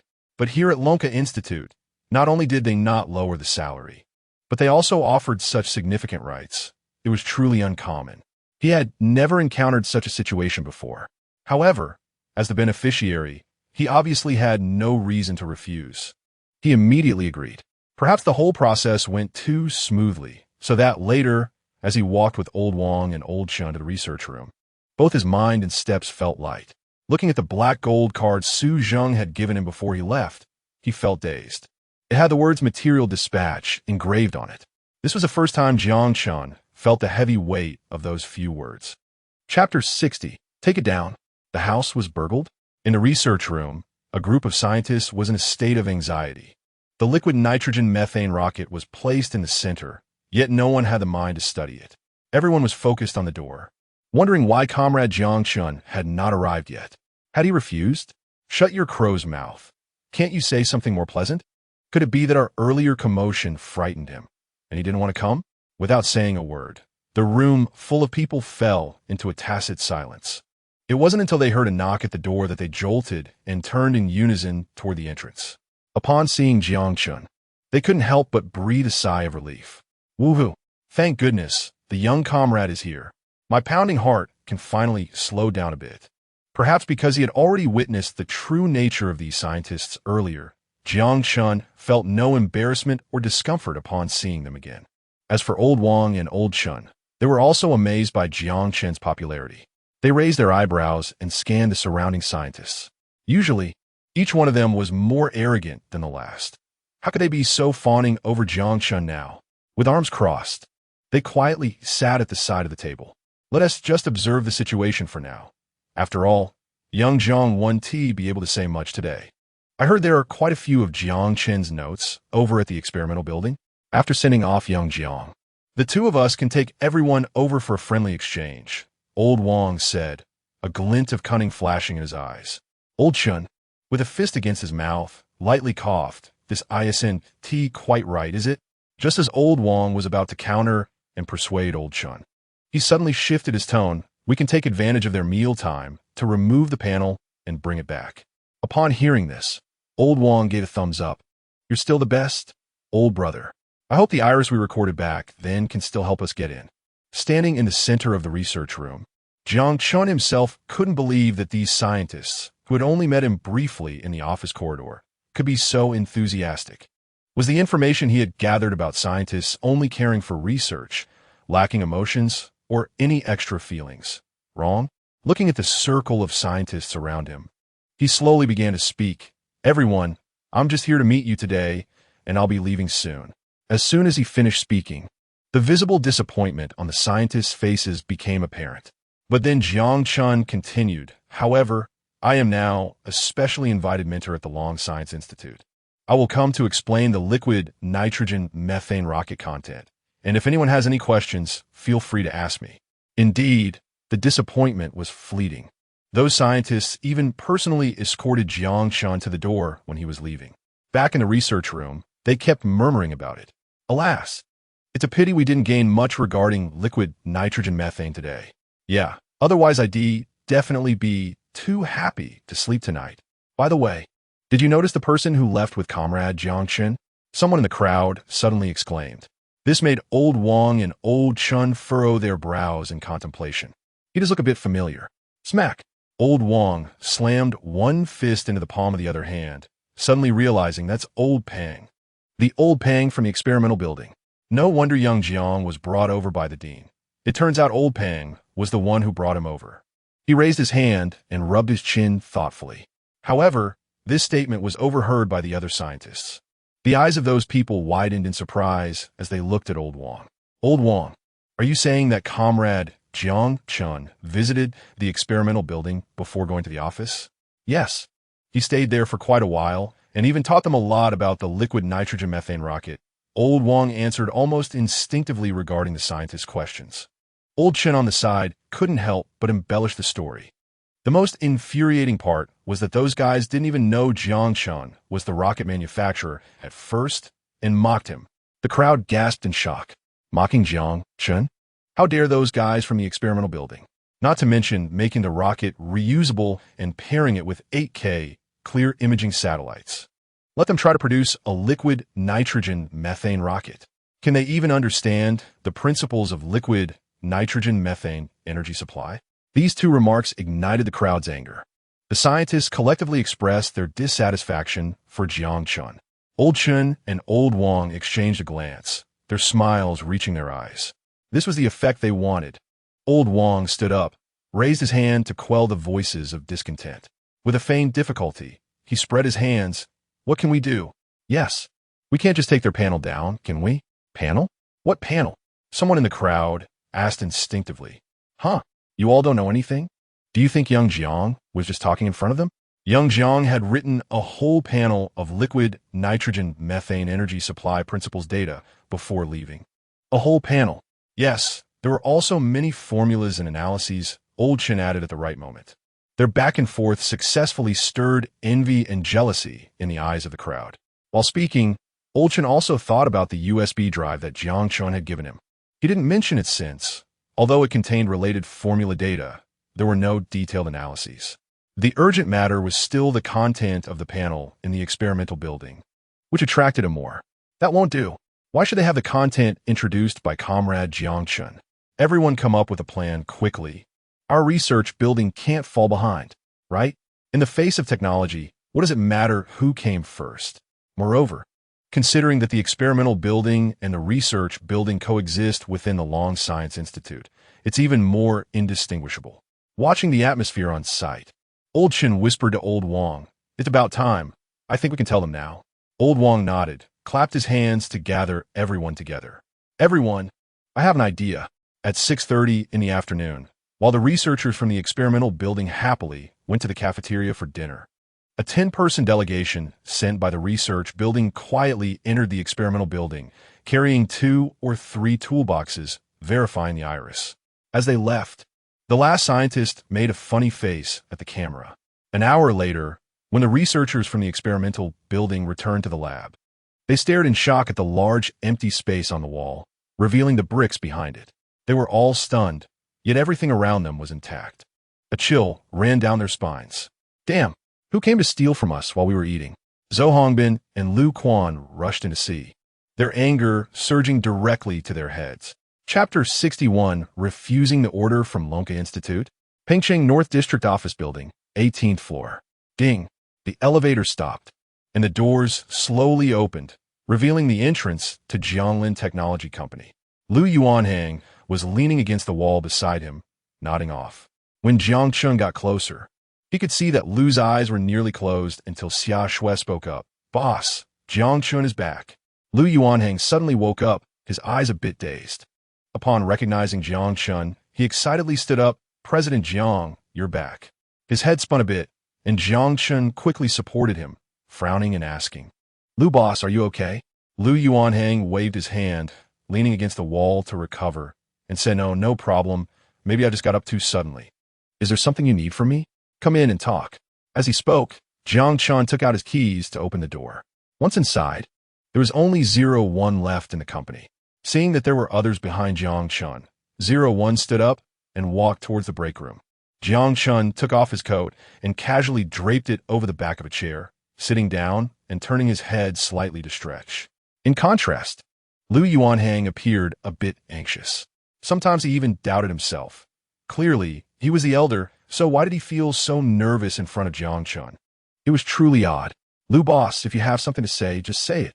If it gets any later, I'm going to clock out," he said while sorting through some documents. The large characters on top seemed to indicate some clearance list. Lu Yuanhang, feeling anxious, stepped forward a few paces. I wanted to ask, have all the products in your warehouse been ordered by Lonka Institute?" Jiang Chun paused for a moment. "What do you mean?" Xia Shui, perceptive, stepped forward with a smile to explain. "It's like this.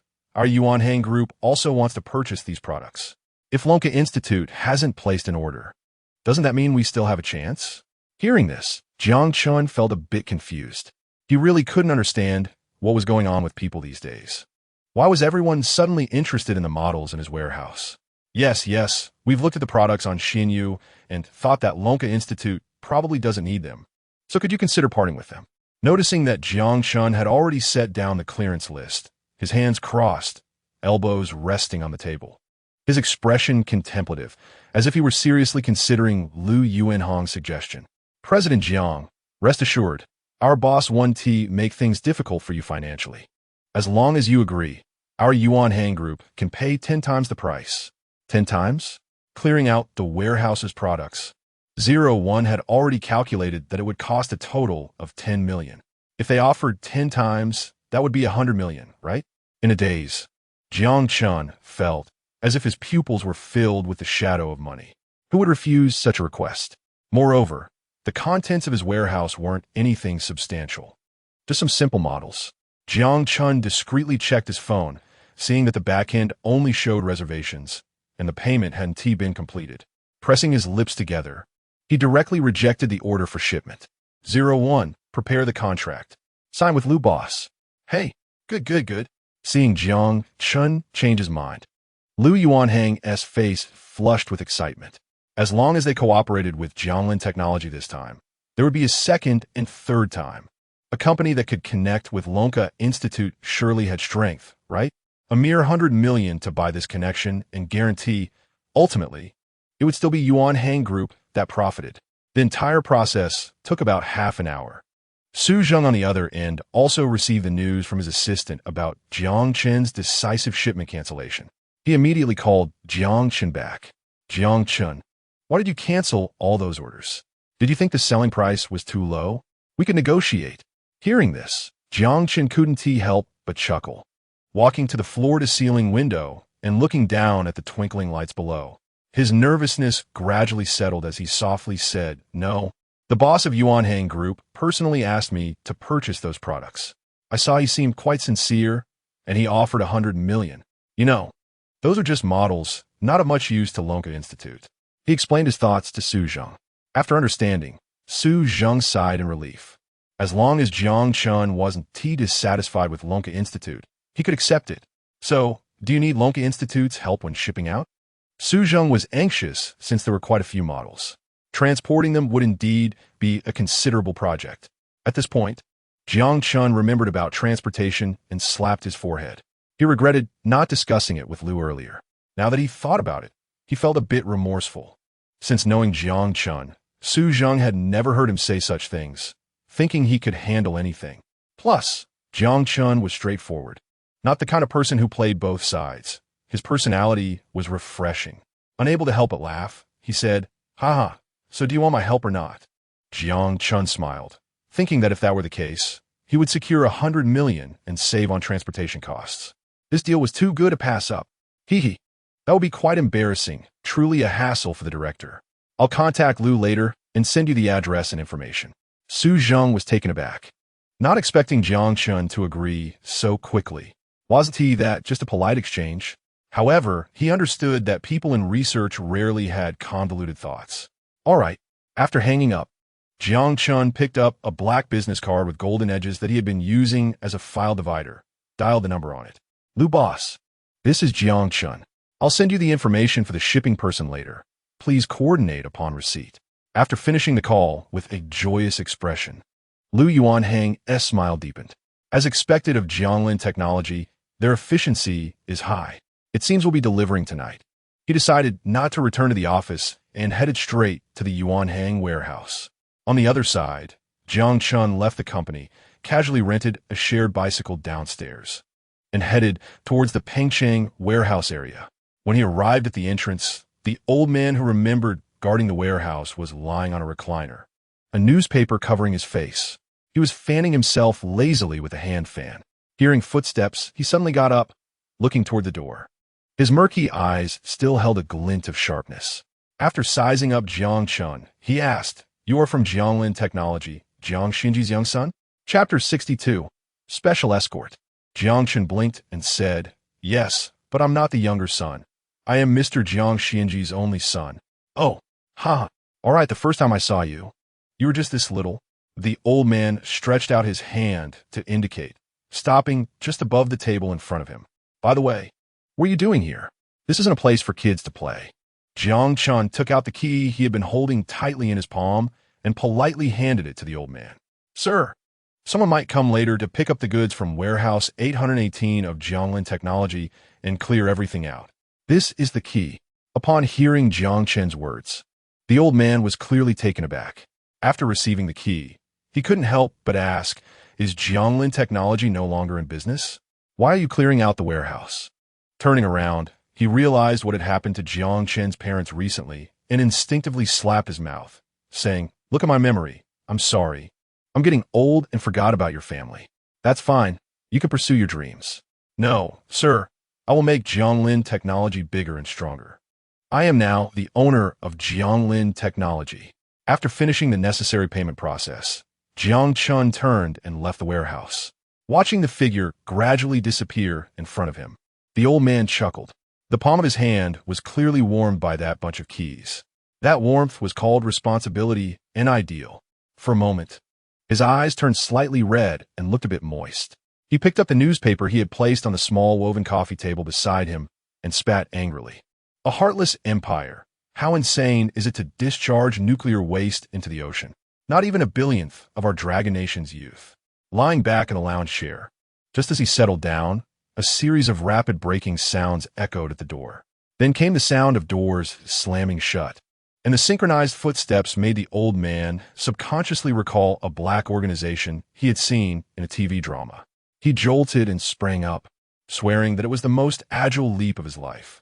Looking around, his gaze finally landed on a shovel, which he grabbed tightly, nervously moving towards the door as the footsteps drew closer. The old man could clearly feel his heart racing. He muttered, "If someone from our side can get through today safely, I will definitely quit this job. It's just too dangerous at night." "Captain, the address sent by Dean Su is right here." The leader was a tall, handsome young man. He nodded and turned to remind his team members. "The task issued by the Dean is definitely extremely important. Everyone, take your positions and be prepared just in case. Remember not to disturb the nearby residents, and ensure the safety of the residents as much as possible." Yes, the footsteps and responses were uniform. The sound waves reached the warehouse, and the old man frowned, realizing something was off.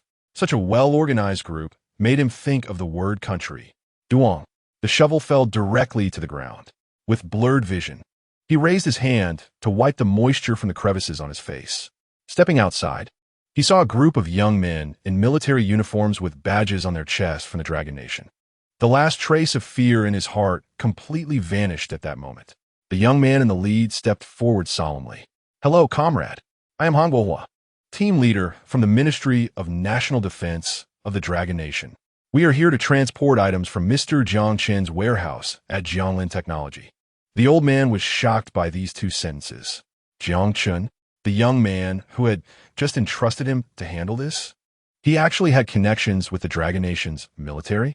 What about Jianglin technology? The old man couldn't dare to think further. He nodded repeatedly. All right.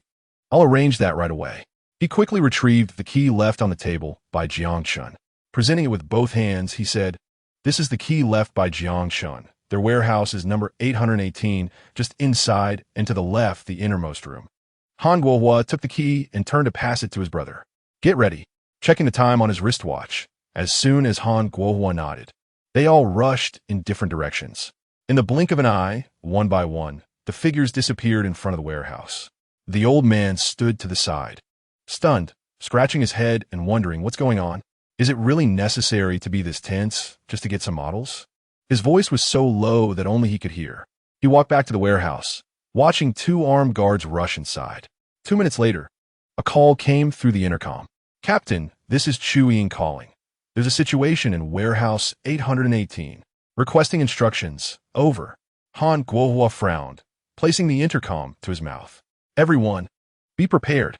Stay alert to your surroundings. Ensure the safety of the residents and the items." While saying this, Han Guohua ran towards warehouse 818. The hidden sniper tightened his grip on the sniper rifle, squinting his eyes, not daring to blink as he focused on the lens in front of him. Not far away, another sniper surveyed the surroundings, but did not spot any snipers hiding outside the team. He was also uncertain about the situation's development. He could only wait for the captain to issue the next instructions.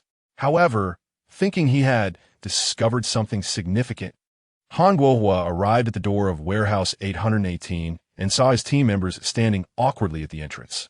Unable to help himself, he asked, "What's going on? Why are you standing here?" The young team member named Chu Ying rubbed his nose and awkwardly replied, "Captain, I can't describe the situation inside. Why don't you just go in and see for yourself?" With that, the young team member stepped aside. Han Guohua walked in, puzzled. The next second, he bolted back out, looking down at the ground, momentarily doubting his eyesight. Did I see that wrong? The intercom was on, and the other team members naturally heard Han Guohua's words, each one unable to contain their curiosity. Han Guohua rubbed his eyes, thinking, "Yes, I must have seen it wrong. Let me try again." Taking a deep breath, he stepped back inside. In front of him, on the shelves, were drone models, various types of fighter jet models, and rocket models, neatly arranged and even carefully categorized. It really is models? What did Dean Su say when he assigned us this task? Chu Ying stepped forward, saying it was extremely urgent. They gathered, then looked back at this pile of mini military equipment that couldn't even be considered toys, models. A mix of emotions filled him. With this, what kind of danger could there be? Transporting this openly on the road, no one would even think of robbing it. Let's move it to the destination sent by Dean Su. Chapter 63, Lu Yuanhang. I was completely stunned at that moment. Buzzing inside the taxi, Jiang Chen's phone kept buzzing. At the top of the group chat, labeled Lonka University Graduates, the avatar was flashing with a red dot, showing the number 99 behind the mute symbol. Ever since the incident at home, Jiang Chun hadn't checked in to communicate with his former classmates. After thinking for a moment, he felt he shouldn't always live in the shadow of the past. After all, one must always look forward. Taking a deep breath, he re-entered the chat and found many messages mentioning him. "Hey Jiang Chun, our excellent class leader. Do you have time? You should at least say something." "Yeah. Are you already soaring high and looking down on us old classmates?" "Not necessarily. Maybe you haven't done well and are too embarrassed to see us." "You all shut up. Jiang Chun is not that kind of person." This was a voice message, and the familiar voice brought a smile to Jiang Chen's lips. Shaking his head, he muttered, still as temperamental as ever. A few days ago, if it weren't for his childhood friend Chen Jing notifying him about a gathering, he probably wouldn't have known at all. After some thought, he decided to respond in the group. "Time and place, I will definitely attend on time." After sending the message, his phone screen turned off and he stuffed it back into his pocket. He glanced out the window at the rapidly retreating scenery. His expression was indifferent, looking very much like one of those disenchanted youths. The driver in front, observing Jiang Chun through the rearview mirror, had not relaxed his furrowed brow since Jiang Chun got in the car, especially seeing that Jiang Chun had maintained the same expression throughout. The driver couldn't hold back any longer. After reorganizing his words, he asked, "Young man, Is there something bothering you? If you don't mind, why not chat with this old man? What? Jiang Chun was taken aback. He turned his head and chuckled. What did you say? Bothered? Yeah. I see you're not in a good mood. Jiang Chun shook his head. No, I have plenty of work every day. No time to think about anything else, let alone feel bothered. Ha ha ha, that's good. Speaking of which, you're really the quietest one among my passengers. Seeing that the driver had a cheerful personality and was quite pleasant to talk to, Jiang Chun chatted with him more along the way. Perhaps as they got deeper into conversation, when Jiang Chun got off, the driver even gave him a business card. Not his, but a young woman's. Jiang Chun's lips twitched. Is this what they often say about love coming like a flood that can't be stopped? It really is. Quite special. His mind was filled with the driver's parting advice to remember to check it out, as maybe, just maybe, fate would come knocking. Then came a burst of laughter.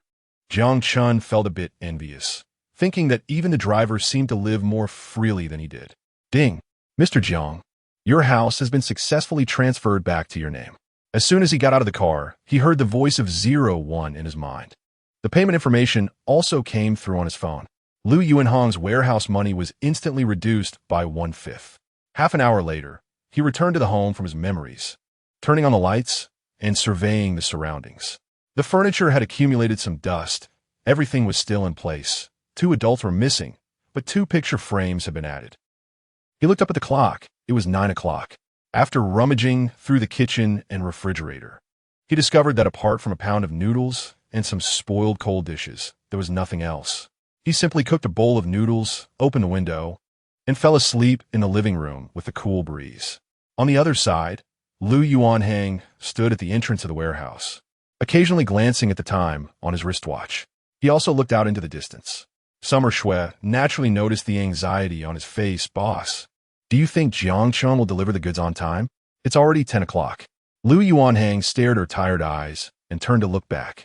He scanned the 2 rows of employees behind him who were helping to unload the goods. His heart couldn't help but feel anxious. He uncertainly replied, he should arrive on time, right? There's still 5 minutes until the agreed time. Even the employees behind him could see the awkward smile on Lu Yuanhong's face. Not to mention Summer Shui, who had been following him. If the boss hadn't been waiting here personally, she would have quit and gone home to sleep. Not far away, the sound of car engines approached. Everyone's bodies suddenly stiffened. Their gazes instinctively turned toward the distance, as if they had seen a savior. Finally, they had arrived. But just a few seconds later, when they saw the specially modified camouflage military truck getting closer, Lu Yuanhong's mind went blank. He uncertainly turned to look at Summer Shui beside him. This can't be coming here, right? His tone was filled with obvious uncertainty. Not only Summer Shui, but even the employees responsible for unloading and loading goods also stood frozen in place. Usually, they only saw small trucks and vans. Well, had they ever seen such a large scene? Leaning slightly back, a startled exclamation rang out, and Lu Yuanhang followed the sound, his eyes filled with evident confusion. The employee pointed, that's not just one. There's a long line behind it. Hearing this, others also tilted their bodies to look into the distance. They gasped in shock, and indeed it was true. Lu Yuanhang frowned, his heartbeat deafening. It shouldn't be coming here, right? After all, although their Yuanhang group did a decent business, they had never had a chance to collaborate with the military. Just as he finished speaking, the long line of military trucks passed directly through the entrance of the Yuanhang warehouse, causing everyone's expressions to fall. The next moment, the head of the truck swung, and it stopped at the door of their warehouse. With a loud bang, the door of the truck slammed shut. A fully armed young man, with only his face visible, jumped down from the truck. He strode up to Lu Yuanhang and stopped. Taking out his credentials, he said, "Hello, comrade. Eo Imhanguhua, team leader of the Ministry of National Defense. I am here to transport goods for Mr. Jiang Chun of Jianglin Technology Company. Please cooperate and show your proof." Lu Yuanhang was completely stunned. He stood there, unsure of how to react. However, Summer Shui, with an official smile, took out the contract documents signed with Jiang Chun from her briefcase, along with Lu Yuanhang's business card and proof. "Hello, Team Leader Han. This is our Yuanhang Group's boss.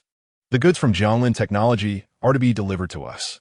After taking the documents and credentials and checking them, Han Guohua waved his hand, preparing to unload the truck. Chapter 64 Shock. Upgrade System. He returned the document to Xia Shui. He nodded to Lu Yuanhang, unsure if it was possible to arrange for unloading now. Lu Yuanhang opened his mouth and said, "Yes, of course. Just in time, I have some guys behind me who can definitely." Before he could finish his sentence, the doors of the row of military trucks behind them opened with a bang and closed in unison. Even the soldiers' footsteps were perfectly synchronized. The members of Lu Yuanhang's formation were momentarily stunned. His mouth instantly shut, not even knowing what to say next. Is this the pressure from the national team? Tonight, even if I don't sleep, it's worth it. Agreed. I dare say that what happened tonight will definitely be something I can brag about for a lifetime. After receiving Lu Yuanhang's permission, Han Guohua immediately gestured to his comrades. "Get in the truck. Unload." With a command, those fully armed soldiers began to act. The goods entered the Yuanhang warehouse in less than half an hour. A hint of surprise flashed in Lu Yuanhang's eyes. The guys behind him were completely stunned by their efficiency. All the boxes behind the documents were checked off. Han Guohua handed the documents to Lu Yuanhang. "Boss, please confirm if it's correct." "Correct. Correct. That's good." He turned to his comrades behind him. "Get your gear ready. Prepare to return to camp." Han Guohua stepped on the edge of the truck door and leaped up with a forceful push. With a wave of his hand, the convoy of military trucks rumbled away, leaving behind a chorus of astonishment. "Boss, have you latched onto the national team's thigh?" One daring comrade, disregarding the hierarchy, exclaimed. Lu Yuanhang was stunned for a moment. The national team's thigh? Is it a red dust? Perhaps. After pondering for a long time, he turned his head to Xia Shui and said earnestly, "Now you know why I was willing to spend a fortune to buy Jianglin Technologies items, right? Being able to chat with the aerospace big shots from Lonka Institute definitely means they are not ordinary people. Don't underestimate him just because he's young. Remember, in the future, Jianglin Technologies matters will be the top priority for our Yuanhang group." Xia Shui secretly noted this and had already placed Jianglin Technology at the top of her cooperation agenda. Morning. As a crisp alarm clock rang, Jiang Chun struggled to get up. He opened his dreamy eyes, searching the living room for the source of the sound. After looking around and not finding anything, he recalled the alarm clock from when his mother was alive. He got up and swayed his body to his parents' bedroom. After turning off the alarm clock, he leaned back against the wall and slowly slid down to sit on the floor. One leg was casually bent, his arm resting on it, head slightly tilted back. Lost in thought. Ding, ding, ding. The sound of his phone pulled him back to reality. He took a deep breath, reorganized his emotions, and walked out to the living room. Seeing the contact name Chun Jing, Jiang Chun had no hesitation and directly answered the call. "Jiang Chun, you little brat. You haven't gotten up yet, have you? Did you see the message in the group?" "Group message? What message?" Exiting the call screen, Jiang Chun opened the class group messages. "It's been 2 years since everyone got together, right? Pingxing Grand Hotel, tonight at 6. I'm treating everyone to a big meal." "What a generous guy. No wonder he got promoted." "What? Promoted? Then we should definitely treat you to a meal." After browsing through the messages, especially seeing that the speaker was Huang Tian, who even personally insisted he must attend, Jiang Chun was stunned. At first, he thought he had misread, but after seeing clearly, he couldn't help but chuckle lightly. "It's him? Why is it him?" On the other end, Chun Jing said, "Are you talking about Huang Tian? I heard he's working at Lonka Institute and should have been promoted. By the way, be very careful. I suspect he might be setting a trap specifically for you." "Me? What does he want to target me for?" Jiang Chun casually walked back to the living room and flopped back onto the sofa, playing with the TV remote. "Oh my, Jiang Chun, you should be more alert. Everyone in our class knows that no matter what event the school holds, as long as you attend, Huang Tian has always been the eternal second place behind you, right? You think he's suddenly throwing a party just to outdo you? Nana, are you wearing that outfit to the gathering tonight?" Chun Jing turned around and saw her mother, who always worried about everything, standing at the door. "I can't talk to you now. I have to hang up. Beep, beep, beep." Jiang Chun opened his mouth, but didn't have time to say anything before the call was already disconnected, and he heard the busy tone. After tidying up briefly, he went to the commercial street below the North District office building to grab some breakfast. When he arrived at the company, he realized he was actually the last person to get to work. Looking at the young people who were only a few years older than him, each sitting at their posts working diligently, He greeted them with a simple hello before they buried themselves in their tasks. Everyone is working so hard, so as the boss, I naturally can't fall behind. He calmed his mind and focused on the system. He was shocked to find that his Yin Huang technology system had unknowingly accumulated 18,988 technology points. With technology points in hand, aside from those advanced and absurd technologies, couldn't he exchange for any technology he wanted? Just thinking about this made Jiang Chen's heart surge with excitement, like a torrent of water flowing endlessly to the sea. Long-range box rocket launchers, amphibious assault ships, 3D projection research and development military technology, 20 times the speed of sound flying cars. Jiang Chen stood there, staring at the display wall filled with items in a dim state, waiting for him to unlock them with technology points, mouth agape, as if he were Lu Lao entering the Grandview Garden. He felt as if his understanding of high technology and worldview had been completely shattered and reassembled. Each technology involved in these devices was incredibly challenging on its own. Suppressing his curiosity, he clicked the star symbol on the transparent page with one hand. Suddenly, he felt his body spin as if he were lifted into the air. His mind momentarily went blank. The next second, a dense array of text appeared before him. Please confirm if the host chooses to spend 10,000 technology points to upgrade the system. Chapter 65 Ground Attack. Battle in the building after upgrading the system. What are the most obvious changes in its functions? Jiang Chen instinctively asked, but after realizing it, he couldn't help but lightly pat his own cheek. No matter which aspect of the system was upgraded, it would only benefit him. In the next moment, the system provided him with a response. Comprehensive upgrade. And when the host chooses to unlock it, they will enjoy an 80 discount on technology points. After reading the prompt in front of him, his eyes brightened, and his breathing became rapid. 10,000 technology points could bring him so many conveniences. Comprehensive upgrade. In the past, he might not have understood what the system meant, but he had used the inventor system before. Now he understood much more. This was simply his super invincible golden finger. Such good fortune, who would hesitate? Even hesitating for a second would be a disservice to his benefactor. Upgrade, Jiang Chen said decisively. Although he usually didn't like playing games, he had seen pigs run before. If not the pigs themselves.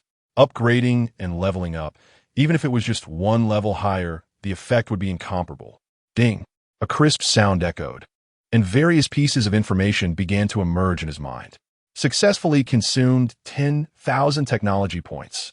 Remaining technology points, 8,988 points. The Yin Huang technology inventor system is upgrading. Upgrading. Suddenly, Jiang Chen felt an invisible force begin to surround him, and his body gradually felt weightless, until his entire body completely left the ground and floated in mid-air. He noticed through the large floor-to-ceiling window in front of him that thin strands of light blue energy were swirling around him. A powerful force erupted instantly, and all the items in the office began to slowly float. They had broken free from the original gravity. Wow. Fortunately, he managed to hold his tongue in time and didn't utter any bad words. Indeed, the most important lesson in life is to learn to control oneself. Slowly closing his eyes, Jiang Chen felt the power flowing within him. The sizzling sound was hard to ignore. The inventor system upgrade was successful. Jiang Chen slowly descended. And the moment his toes touched the ground, information about the usage of the inventor system after the upgrade was transmitted into his mind. For the manufacturing cost of the already exchanged liquid nitrogen methane rocket, the consumption of technology points has decreased from the original 998 points to 798 points. Moreover, according to the information he just received, he could choose whether to increase the attack power during the process of the circular robot manufacturing the liquid nitrogen methane rocket. Even the size of the attack power could be set according to his wishes. Seeing this, Jiang Chen couldn't help but raise an eyebrow. The inventor really knows how to get things done. Unexpectedly, he also rounded down the cost to an integer. Crash! The items that had been floating in his office suddenly fell, creating a mess. Even so, he didn't care. His heart was filled with an indescribable excitement. Just thinking about the almost invincible liquid nitrogen methane rocket he designed, besides its own powerful skills, adding ground attack skills on top of that. If it went to space, How could any of those so-called top-tier weapons from the Eagle Nation or Bear Country compare? Just thinking about such a powerful weapon that was almost unmatched made him excited. As long as he worked hard to accumulate technology points, it would soon become a unique high-tech weapon of Long Country. Ding, ding, ding. Just when Jiang Chun was happily lost in thought, his phone rang and pulled him back to reality. In a good mood, he didn't even have time to check the caller ID and hurriedly answer the phone. However, the moment the call connected, Su Zheng's anxious voice came through. Is this Jiang Chun? Hey, you better hurry to the Long Science Institute. Don't wait for another day.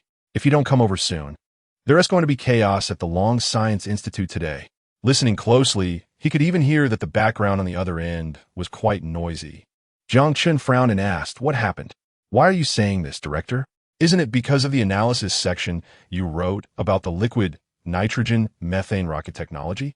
Of course, Su Zheng could distinguish right from wrong, so he couldn't say it outright. Sigh. It's just that the experimental building and the research building have started fighting over the section you wrote. In other words, it was still the same old issue. Su Zheng felt embarrassed even bringing it up. They had all been working at the Long Science Institute for over 10 years, some for nearly decades. Now, they're fighting over resources? It really showed that the director had been idle lately, and his heart was not comfortable. Hearing this, Jiang Chun didn't expect it. He had even thought about the possibility of an enemy attack. But hearing that it wasn't the case, he clearly breathed a sigh of relief. After all, he hadn't yet developed a liquid nitrogen methane rocket with attack skills, and he didn't have the confidence to confront those Western countries. After thinking for a moment, he stood up and replied, "Okay, I'll head over now. No need to take a taxi. I've sent someone, and they're already downstairs at your company," Su Zheng said immediately. Jiang Chun stood still for a moment, quickly realizing that the director must have been prepared. He responded and went out to instruct 01 to tidy up his office. After giving instructions, he quickly rushed downstairs.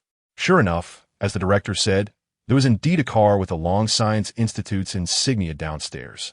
Seeing Jiang Chun approach, the door swung open and a soldier got out to personally open the door for him. Jiang Chun was momentarily stunned, then stepped inside. The engine started, and the car sped away. Half an hour later, the car steadily drove into the Long Science Institute, heading straight for the core building. Jiang Chun frowned as he looked over. He had only seen this building on his phone map. Standing in front of the building, he felt an inexplicable excitement. As he got closer, he saw Su Zheng, Old Wang, and Old Chun, each either standing, squatting, or leaning against the wall. Except for Su Zheng, who looked relatively normal. The other two had obvious expressions of guilt. Who would have thought that the big shots at the Long Science Institute would be waiting for him outside the building? For a moment, Jiang Chun felt a mix of emotions, unable to describe the feeling. You too, why aren't you apologizing to Jiang Chun? Otherwise, why would he need to make a special trip here? Chapter 66, A False Alarm. From a perspective that Jiang Chun couldn't clearly see, Su Zheng desperately gestured towards Elder Wang and Elder Chun. The two understood and cooperatively stepped forward, slightly nodding. Faced with the two senior figures from the Lonka Institute, Jiang Chun naturally didn't dare to make any demands of them. He repeatedly extended his hands to support the two. Given the current situation, Elder Wang and Elder Chun shouldn't still be polite with me. So, what exactly is the situation now? At this point, Su Zheng's face suddenly darkened. He shifted his gaze, hands clasped behind his back. You guys explained the situation to Jiang Chun. I really can't bring myself to say it. After saying this, Su Zheng lifted his foot and walked toward the core building. Elder Wang and Elder Chun exchanged glances, and they decided to discuss it while walking. Through their explanation, Jiang Chun finally understood that the root of the problem arose from the jealousy of the researchers in the research building over the liquid nitrogen methane rocket data written by their peers in the experimental building. They proposed to remove the panel and wait for the research building to take action. However, their actions were quite ostentatious. Before leaving, they deliberately left provocative footage in front of the cameras. It was no surprise that the researchers in the experimental building were furious. As for why the two parties ended up in the core building, there were a couple of reasons. First, the core building is not only a gathering place for the core academicians of the Lonka Institute to discuss significant events, but over the years, Most of the research proposals related to aerospace and scientific research in Longwa originated from here. Secondly, the core building serves both as a solemn birthplace for aerospace research proposals and a place where members of the Lonka Institute face punishment. Anyone who makes a fundamental or ethical mistake must receive appropriate punishment in the core building. At this moment, both the researchers from the experimental building and the researchers from the research building bore signs of distress. They were reflecting on their mistakes in the confinement room. However, despite Su Zheng entering several times, they remained firmly in their respective positions, facing the wall, unwilling to be the first to admit their faults. If the situation hadn't escalated to such a heated state, Su Zheng wouldn't have brought Jiang Chen over. After all, he had just agreed to become a specially invited mentor for the Lonka Institute, and seeing the image of the researchers and scientists there, it was hard to imagine what he would think of the academicians of the Lonka Institute now. The more Su Zheng thought about it, the more his brows furrowed. Walking ahead, he felt quite troubled, shaking his head and sighing softly. Alas, a bunch of grown-ups causing me trouble. Jiang Chun followed behind and arrived at the deep blue iron door at the end of the third-floor corridor. Along the way, he noticed that he had smoothly passed through the checkpoints that checked for membership in the Lonka Institute. He couldn't help but marvel at the efficiency of the Lonka Institute. The information entered yesterday afternoon had allowed him free access today. As he opened the door, the guard nodded and turned to open it. Inside, a slightly lazy voice came through. "Director, please don't pressure us. No matter how many times you ask, it's still our experimental building that is in the right. Unless the researchers from the research building apologize first and return our panel completely, this matter isn't over." Nonsense. If it weren't for you hiding the data written by Comrade Jiang Chun and not sharing it with us, would we have resorted to such measures? Jiang Chen's mouth twitched at the intense atmosphere, especially when he saw the person speaking yawn. Instinctively, he asked, "How long have you been occupying this place?" As soon as his voice fell, Zhou Hongbin, who had just appeared lazy, suddenly froze. This voice sound a bit familiar? The row of researchers and the row of scientists turned to look, both sides almost synchronizing in their movements. The moment they saw Jiang Chun appear at the door, their eyes lit up as if they had seen a light. Each of them was eager to move. Had it not been for the director standing calmly beside Jiang Chun, they would have rushed over already. Just as Su Zheng thought these guys would all rush to complain to Jiang Chun about the other side, they instead unified their tone. "Comrade Jiang Chun, what brings you here? Look, such a small matter has even alarmed you. I just reflected a bit and discussed with my colleagues in the research building. This matter, indeed, was our fault. We shouldn't have removed your panel without your consent. So, old Zhou, later our research building will fund a good replacement for your experimental building." Zhou Hongbin managed to squeeze out a smile, but to Jiang Chun, it looked worse than crying.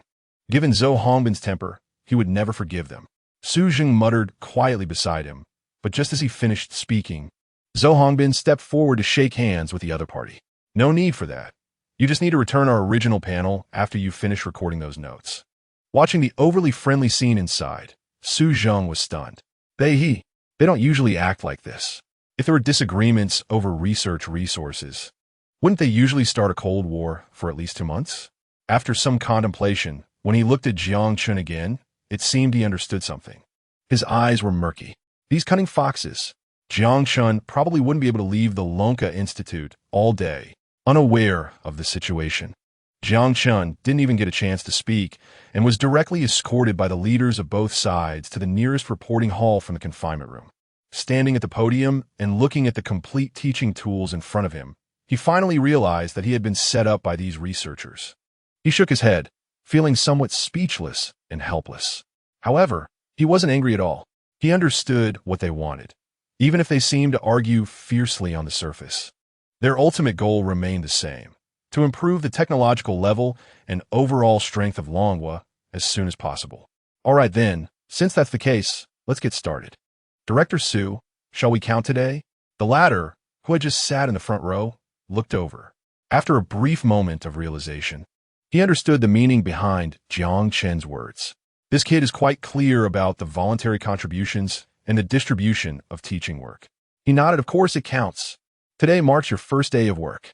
Jiang Chun smiled faintly and looked at the crowd ready to take notes. Before we start, let's clarify some points that you didn't understand yesterday. Now, everyone can feel free to ask questions. There was silence below. The researchers looked at the numerous questions they had circled on their notes, showing difficulty on their faces. In the standoff, a researcher from the experimental building stood up. Comrade Jiang Chun, you explained it very clearly yesterday. We are currently interested in recyclable technology. Chapter 67, Exposing. That kid is taking shortcuts. When he finished speaking, he clearly felt a decisive glare coming from the side, filled with researchers. Thankfully, eyes can't kill, otherwise he felt he would have definitely bled out on the spot. Jiang Chun in front naturally noticed the subtle movements of the researchers. He didn't expect these researchers to have such an interesting side. Didn't they always emphasize the importance of asking questions? Now they were all acting so reserved.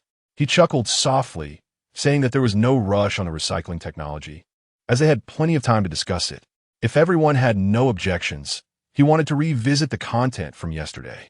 Beside the research building, the eyes looking at Jiang Chun gradually cleared, turning a bit red and glistening. One by one, they trembled. They had thought Jiang Chun would accept the opinions from the experimental building to complete the lecture faster, skipping yesterday's content and starting directly with the recycling technology. But Jiang Chun genuinely considered their feelings. So he began with the application principles of liquid nitrogen methane.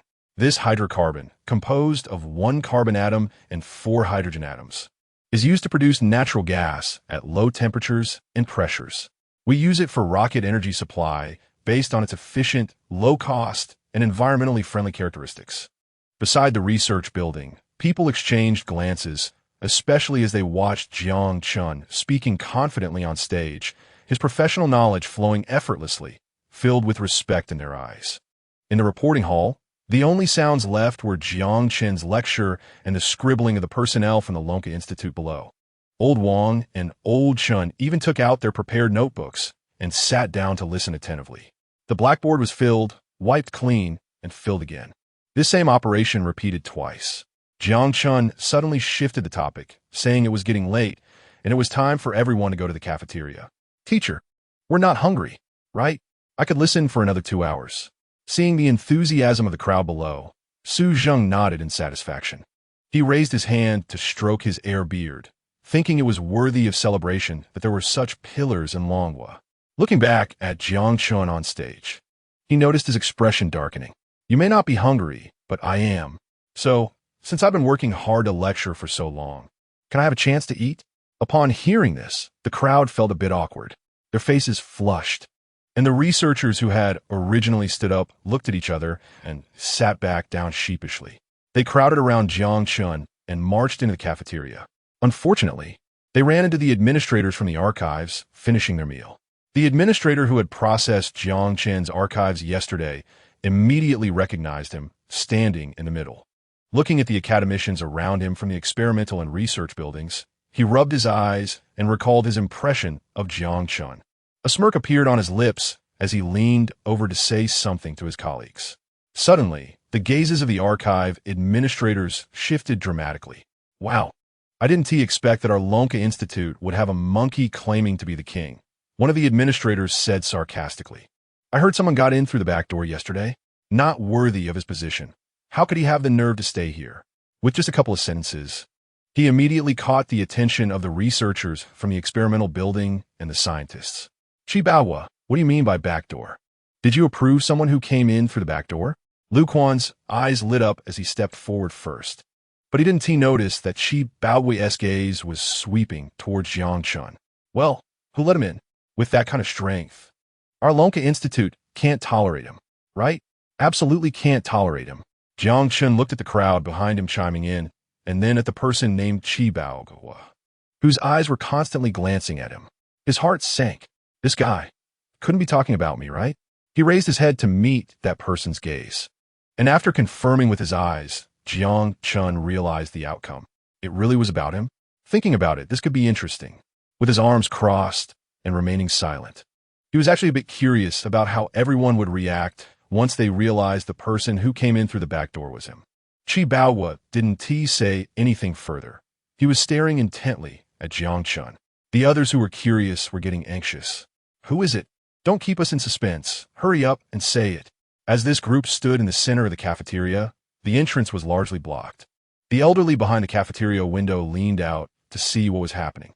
Hey, the last time such a scene appeared in the cafeteria was during the resource war between the experimental building and the research building. Indeed, look at their momentum. It's not small. Lindema, can you move over a bit so I can see? Why don't you go outside and take a look? It'll be clearer. Sure. Why did they suddenly stop talking? Among them, a few sharp-eyed ones noticed that Qi Bao's gaze was fixated on Jiang Chun. A bad premonition rose in their hearts. They opened their mouths, wanting to try to stop it.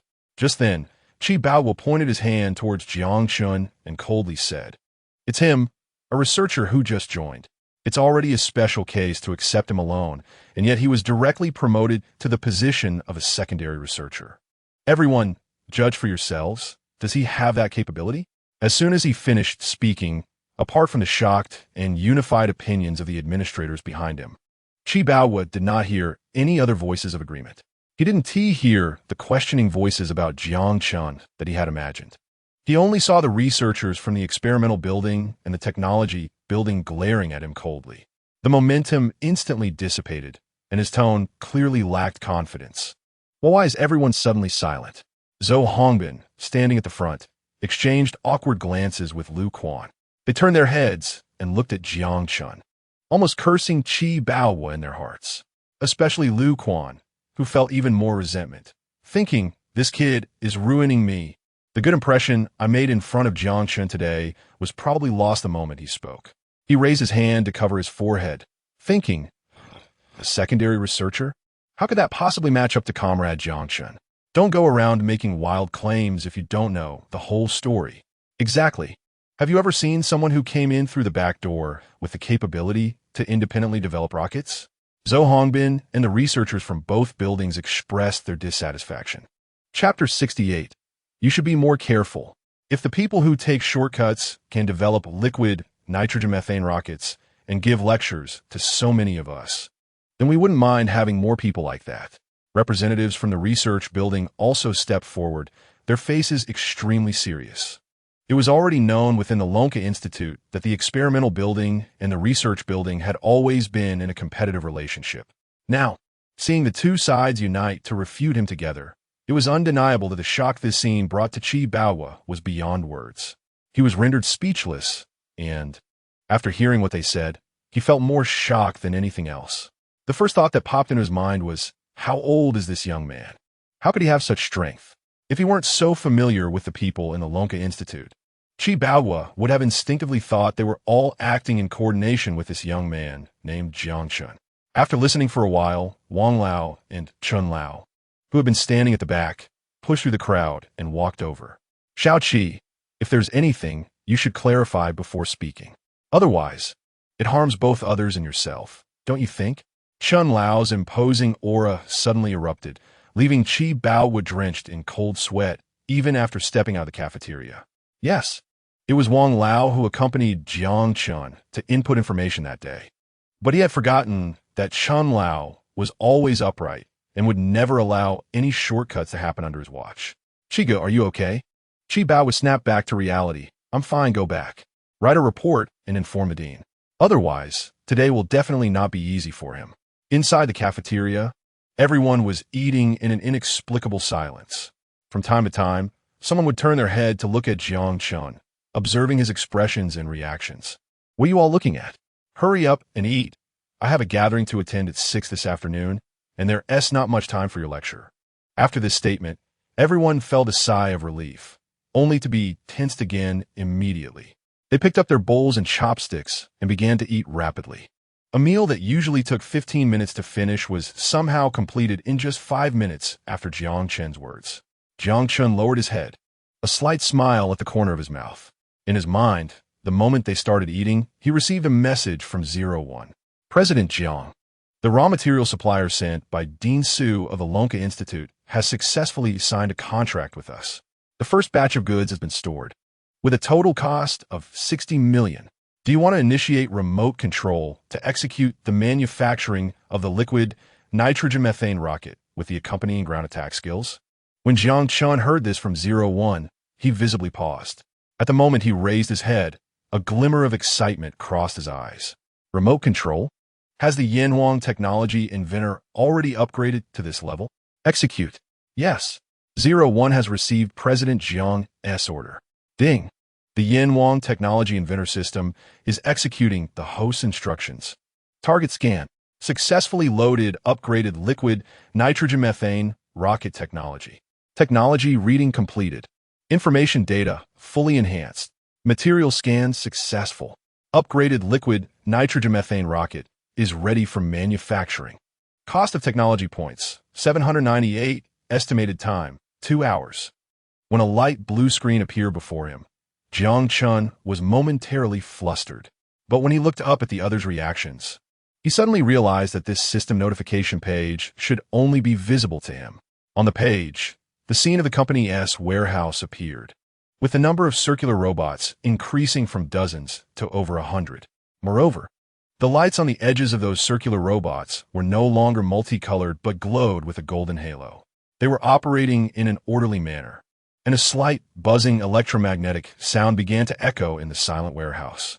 Watching Jiang Chun in a daze, Wang Lao and the others sitting beside him waved their hands in front of his eyes, worried. What is wrong with this kid? Jiang Chun. The incessant murmurs in his ears jolted Jiang Chun back to reality.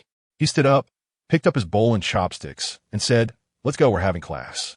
Jiang Chun strode ahead, while the others behind him were unsure of his current mood and could only silently follow. It must be that Qi Baohua and the others provoked Jiang Chun. Remember to report this situation to Ji Yun at the information building when we return. Hiss. Okay. One researcher responded, stunned. Zhou Hongbin, following beside him, was taken aback by Wang Lao's decision. His fingers hanging by his sides twitched, almost giving Wang Lao a thumbs up. Realizing it later, that researcher scratched his head. Can I go after the lecture? I don't want to miss out. His voice grew quieter towards the end. Sure, Jiang Chen's lecture is quite important. Before Wang Lao could respond, that researcher received permission from Chun Lao. Suddenly, he felt a bit excited. In the past, Wang Lao and Chun Lao would never allow tasks they issued at that moment to be postponed. Having the experience of listening to Jiang Chen's lecture in the morning, they had some understanding of Jiang Chun's teaching style. At the center of the board, the words rocket recovery were boldly written. Jiang Chun spread his hands on the podium before him. Lowering his head, he began to recall the related materials transmitted to him by the system. When he raised his head again, a confident smile appeared on his face. How much do you know about the large Falcon rocket from Eagle Sauce and the Tianjin rocket from Bear Country? Thrust, second stage separation, or the landing ballet of the Heavy Falcon rocket? Side boosters?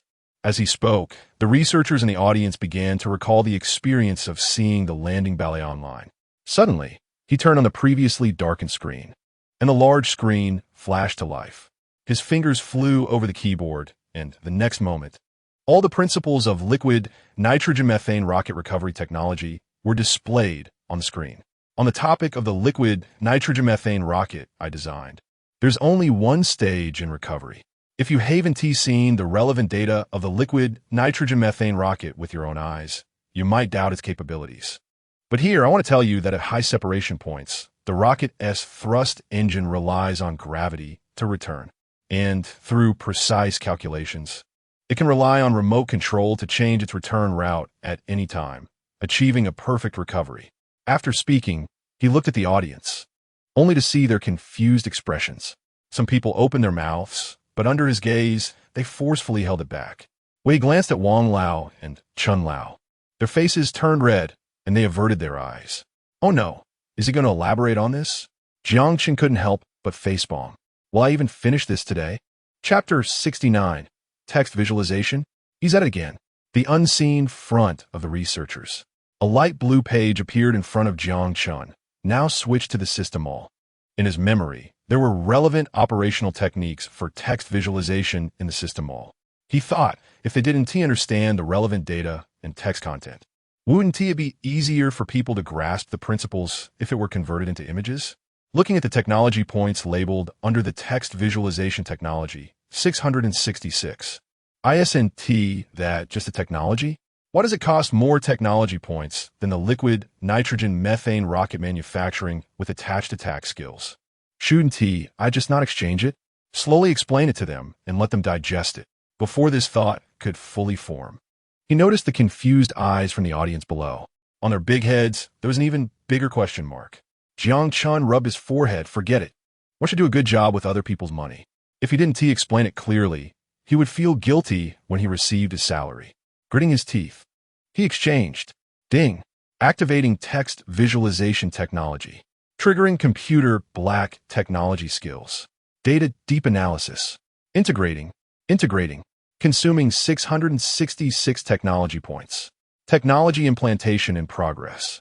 Will be completed in 30 seconds. A series of system prompt sounds echoed in his mind. Suddenly, a massive amount of information related to computers flooded into his brain, combined with the knowledge transmitted by the system. Jiang Chun felt that his current computer skills could rival those of world-class competitors. After the reading was completed, under the tense gaze of the crowd, he pulled out a chair and slowly sat down. All right, since everyone here is engaged in research, I believe you must be tired of looking at these texts, right? Today, let us try a different approach. Saying this, he began to tap on the keyboard, and on the screen, the data related to the recoverable principles of the liquid nitrogen methane rocket automatically transformed into images under the direct gaze of the audience. Seeing this, everyone's eyes widened in shock.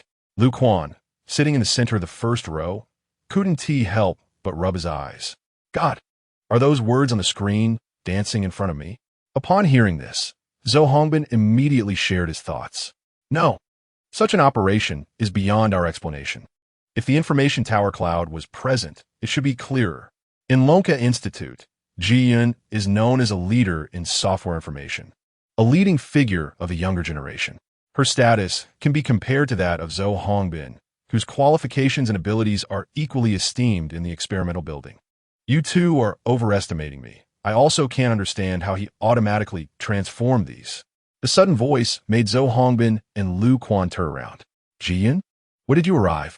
Just as Jiang Chun sat down, Ji Yun spoke without even glancing at them, her eyes glued to the screen as if they were stuck to it, because she simply couldn't believe that such cutting-edge technology could be mastered so proficiently by someone whose expertise was so unrelated.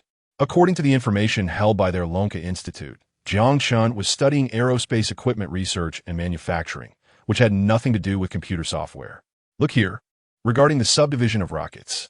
When I started my research, I divided it into several major parts. Energy, engine control system. Regarding energy, I believe everyone can understand what we discussed this morning, so I won't waste time on that. Next, let us look at the engine. The text on the screen transformed into images, complemented by Jiang Chun's appropriate explanations, making the lecture process nearly perfect. The images changed in real time, sometimes combined to generate complete, detailed 3-view images of the liquid nitrogen methane rocket, and sometimes automatically split into component systems under Jiang Chun's operation. This even made Ji Yun, who usually focused on software and communications, waver a bit. She murmured, if these engineering tasks were handed to me, could I complete them? Or how far could I get? Looking at the audience, including Ji Yun who arrived later, they began to take notes. Their brows, which were tightly furrowed at first, gradually relaxed. Gained shock value of 13,800 from Ji Yun. Gained shock value of 36,720 from Wang Lao and Chun Lao. Gained shock value of 54,000 from Zhou Hongbin. Gained shock value of 41,020 from Lu Quan. Gained from text visualization technology. Total accumulated experience value of 28,600,000. Host technology point balance total 46,124. Strengthen technology inventor LV. 3. Upgrade reward package will be automatically issued to the host's backpack in 24 hours. Hearing this, Jiang Chun's eyes lit up. He didn't expect that exchanging this technology could also yield shock value. It seemed he had grasped some rules regarding the system's shock value exchange. Could it be that after exchanging technology from the system and presenting it to the public, one could obtain relevant shock value? At this moment, Jiang Chun understood the truth. He lightly licked his dry lips and exhaled a breath of turbid air. So, can everyone understand now? As his voice fell, it was as if a stone sank into the sea, with no one responding. For these academicians from Lonka Institute, Jiang Chun's explanation, combined with the vivid and visual dynamic image content, was already very clear. They could understand each section. However, they struggled with the final integration content. In their minds, the contents of each section were like broken chains, unable to connect fully as Jiang Chun had done. Therefore, regarding the content of the liquid nitrogen methane recovery technology, it was completely fragmented in their minds. At this point, Jiang Chen's brows couldn't help but furrow. Even after this, they still couldn't understand? On the table, his long fingers rhythmically tapped. He glanced at Wang Lao and Chun Lao sitting in the center, with a hint of testing. The latter reluctantly lowered his head, scratching his head as he looked at his notes. Jiang Chun, your explanation has been very clear, but I believe we lack practical experience. If we could disassemble the liquid nitrogen methane rocket and analyze it in depth, combining your theoretical knowledge, we members should be able to absorb it faster. Chun Lao slowly spoke, his voice a bit hoarse. However, after saying this, upon receiving the embarrassed looks from others in the research building, Chun Lao regretted it. How could he forget that the last time they collaborated to study the liquid nitrogen methane rocket, they couldn't even manage to disassemble the relevant systems? Sure, no problem at all. Didn't I sell a rocket to the Institute earlier? Let us just disassemble that one, right? Jiang Chen nodded. He thought this was indeed a feasible approach. Chapter 70. Things got out of hand. Do you think building rockets is like buying vegetables on the street? Gaining Jiang Chen's approval, the uninformed faction of the experimental building became excited as well. However, when they met the hesitant gazes from the scientific research faction, their excitement dimmed a bit. Jiang Chen could see all the little movements between them clearly from the stage. Shaking his head, he suddenly thought of something. There is no need to worry about wasting resources. If one rocket isn't enough, I can just make a few more for you. How about preparing 2, 3, or 4?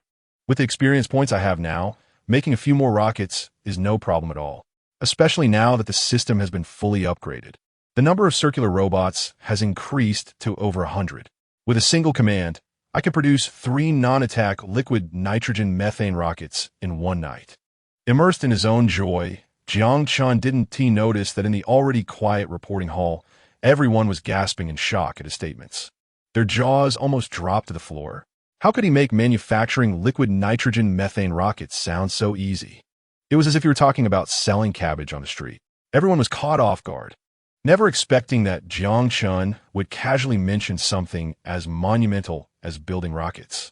Everyone present, without exception, couldn't help but wipe the fine sweat from their foreheads. Professor, you're not talking about model rockets, are you? Zhou Hongbin hesitated and asked, even though Wang Lao and Chun Lao didn't show any expression. For them, let alone manufacturing a liquid nitrogen methane rocket, even producing a regular rocket would take them several months at the fastest, with a complete team and professional skills. In an instant, they found it increasingly difficult to understand Jiang Chen's words and couldn't keep up with his line of thought. Their expressions turned serious, and their gazes fixed intently on the podium. They strained to listen, eager to analyze every word Jiang Chen said. Of course it's not a model. What can a model do for you? It has to be the real deal. So, how many rockets are you planning to order? Looking at the elite members of the Lonka Institute in front of him, their mouths gaped wide, their chests heaving violently. Jiang Chen worried that his statements might scare them. So he quickly added, to prevent you from regretting your decision later, let me give you a quote first. As soon as Jiang Chun's last words fell, one person sitting at the edge lost his balance and fell to the ground. 2 million? His mouth was wide open. He had just heard Zhou Hongbin mention 500 million. 2 million? The difference was staggering. This was a liquid nitrogen methane reusable rocket. Just the liquid nitrogen methane propulsion alone could raise the price to 200 million, if not more. Adding the reusable technology, 500 million would be a bargain. Was their genius young mentor out of his mind, asking for such a small amount? But that couldn't be right. Someone who could develop such advanced technology couldn't possibly have any issues with their intelligence. The room fell silent, and Jiang Chun felt a bit awkward looking at the speechless crowd. What? Is 2 million too much? His face showed a hint of difficulty as he furrowed his brow. Once Zhou Hongbin came back to his senses, he noticed that Wang Lao, Chun Lao, And even the row of Ji-yun behind them weren't as excited. Their expressions darkened. What? So, you all know the inside story? Is it just us in the experimental building who don't know? 2 million for Jiang Chen's rockets? The others silently nodded, and Zhou Hongbin raised his voice. It really is 2 million. How can you guys even think of taking that? Isn't that just bullying? He slapped the table in excitement, his eyes reddening. Trembling, he stood up and walked toward Jiang Chun, grasping his hands tightly. Comrade, Jiang Chun. Good comrade. It's truly a blessing for our long country to have you.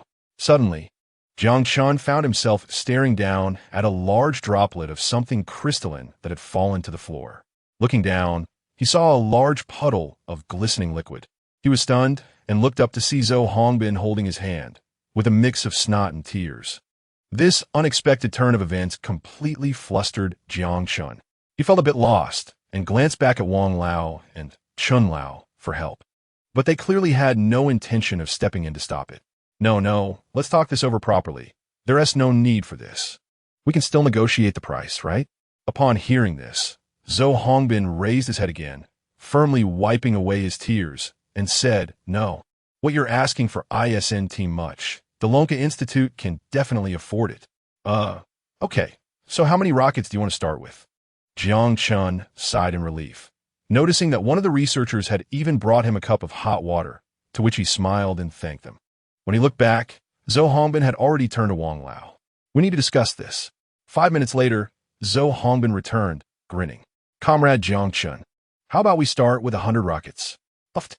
Even though he had prepared himself for them to quote a big number, hearing this still caught him off guard. The water in his mouth hadn't even had a chance to go down before it sprayed out completely. If Zhou Hongbin hadn't dodged quickly, it would have drenched him. 100 rockets? Yes, in a couple of days if Wang Lao negotiates. I'm sure the approval will come through in no time. Then we'll go through legal procedures, following the proper channels. Jiang Chun swallowed hard, feeling as if the situation was slipping out of his control. This was bad. Things had gotten out of hand. With the technology points he had, he could only produce 57 rockets at most. What about the other half? Chapter 71. Party Troubles. Should I introduce you to a rocket big shot? The moment Jiang Chun stepped out of the gates of Lonka Institute, he felt as if his steps were unsteady. What kind of sin had he committed? This time, he had almost spent all his tech points. Ding, ding, ding. As he answered the phone, an anxious voice came through. Jiang Chun, where are you? The party is just missing you. If you don't hurry over, who knows what they'll say about you? Looking at his watch, he raised an eyebrow. There was still half an hour left. Why were they in such a rush?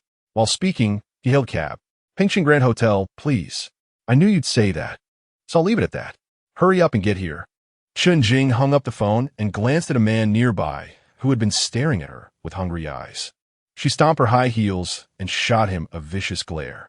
The man seemed to be attacked from a distance, quickly turned his legs inward, and fled. Chun Jing sneered.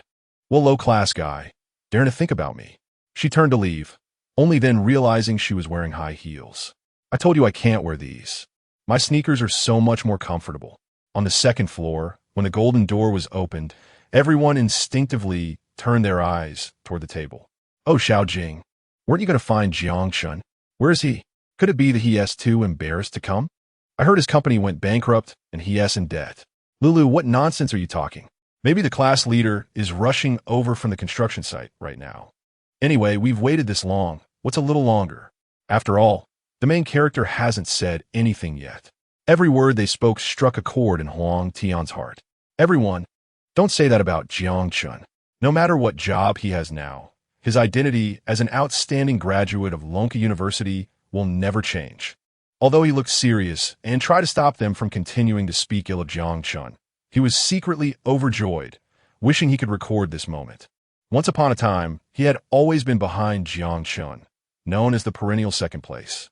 Now, he finally had the chance to show off. Chun Jing was well aware of Huang Tian's scheming heart. She raised an ironic smile, which was easily seen by Huang Tian under the lights. His smile stiffened.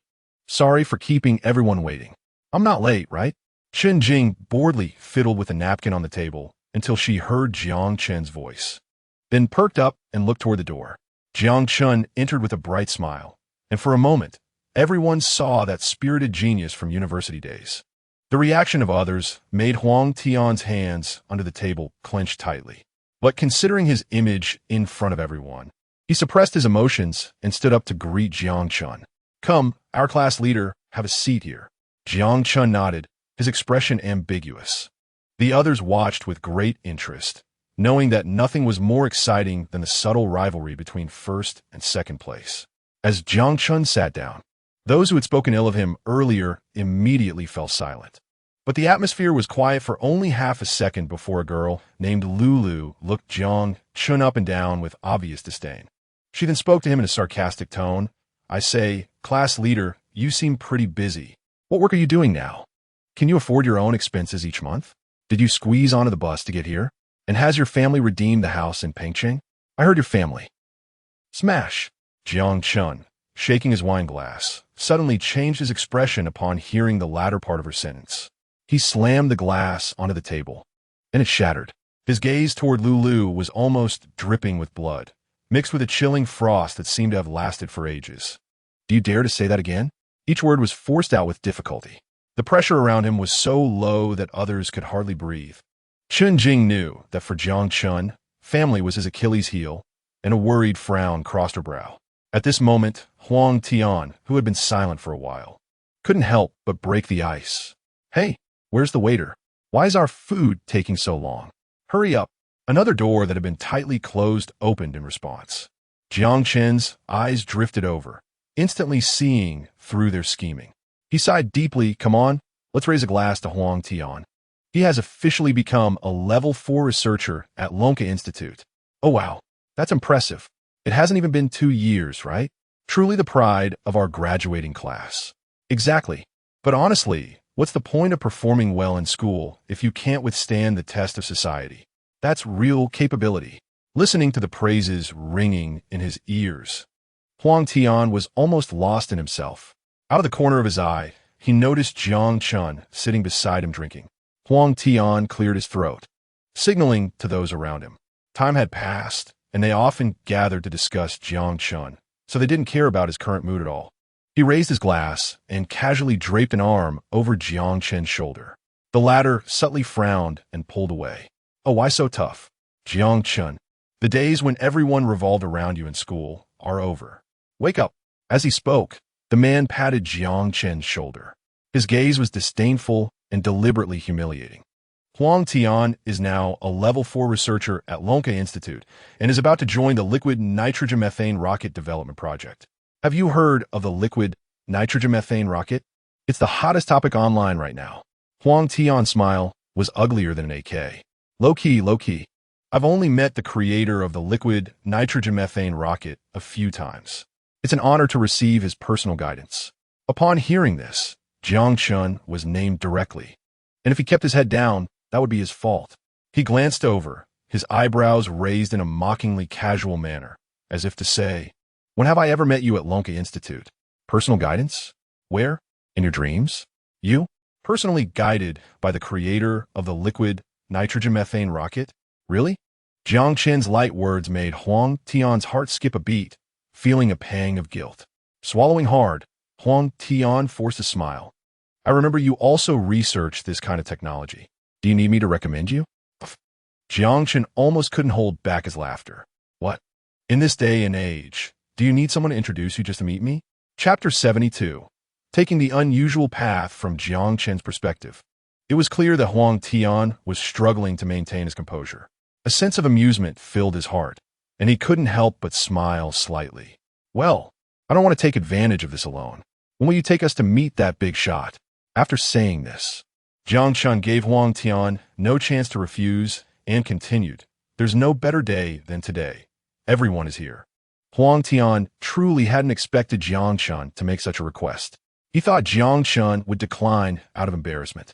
Moreover, his intention in revealing this to his old classmates was merely to show off.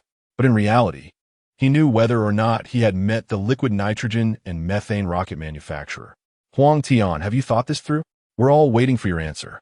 If you can arrange for us to meet the liquid nitrogen and methane rocket manufacturer today, Dragon Science and Technology University will probably invite you back to give a speech once they find out." Watching Jiang Chun turn the situation around and take control, Chen Jing was stunned. For a moment, she felt a sense of relief, as if her family's son had finally grown up and no longer had to suffer their bullying. What was that feeling called? It was a sense of pride. At that moment, if she didn't chime in, when would she? It was certain that Dragon Science and Technology University would extend an invitation. Who knows? Even the big corporations that Peng Cheng was involved with might treat you with respect if they encountered you. Huang Tian, are you really willing to take us to meet that big shot? Under the persuasion of Jiang Chun and Chun Jing, many people at the table were already intrigued. They began directing their attention toward Huang Tian. The latter bit his lip, and the smile on his face became a bit strained. As long as everyone wants to meet, that is naturally not a problem. But it also depends on whether he has the time, right? I'll go ask him now. You all wait here for a moment. Jiang Chan raised an eyebrow at the sound. This guy really was too concerned about his image. Wasn't it better to just admit he had met him? Huang Tian picked up his phone and walked toward a corner, while everyone watched him with eager eyes. Lulu, can you pinch me right now?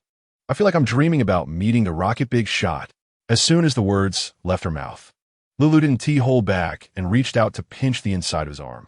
With a yelp, the sound drew the attention of everyone in the private room, even those passing by the door.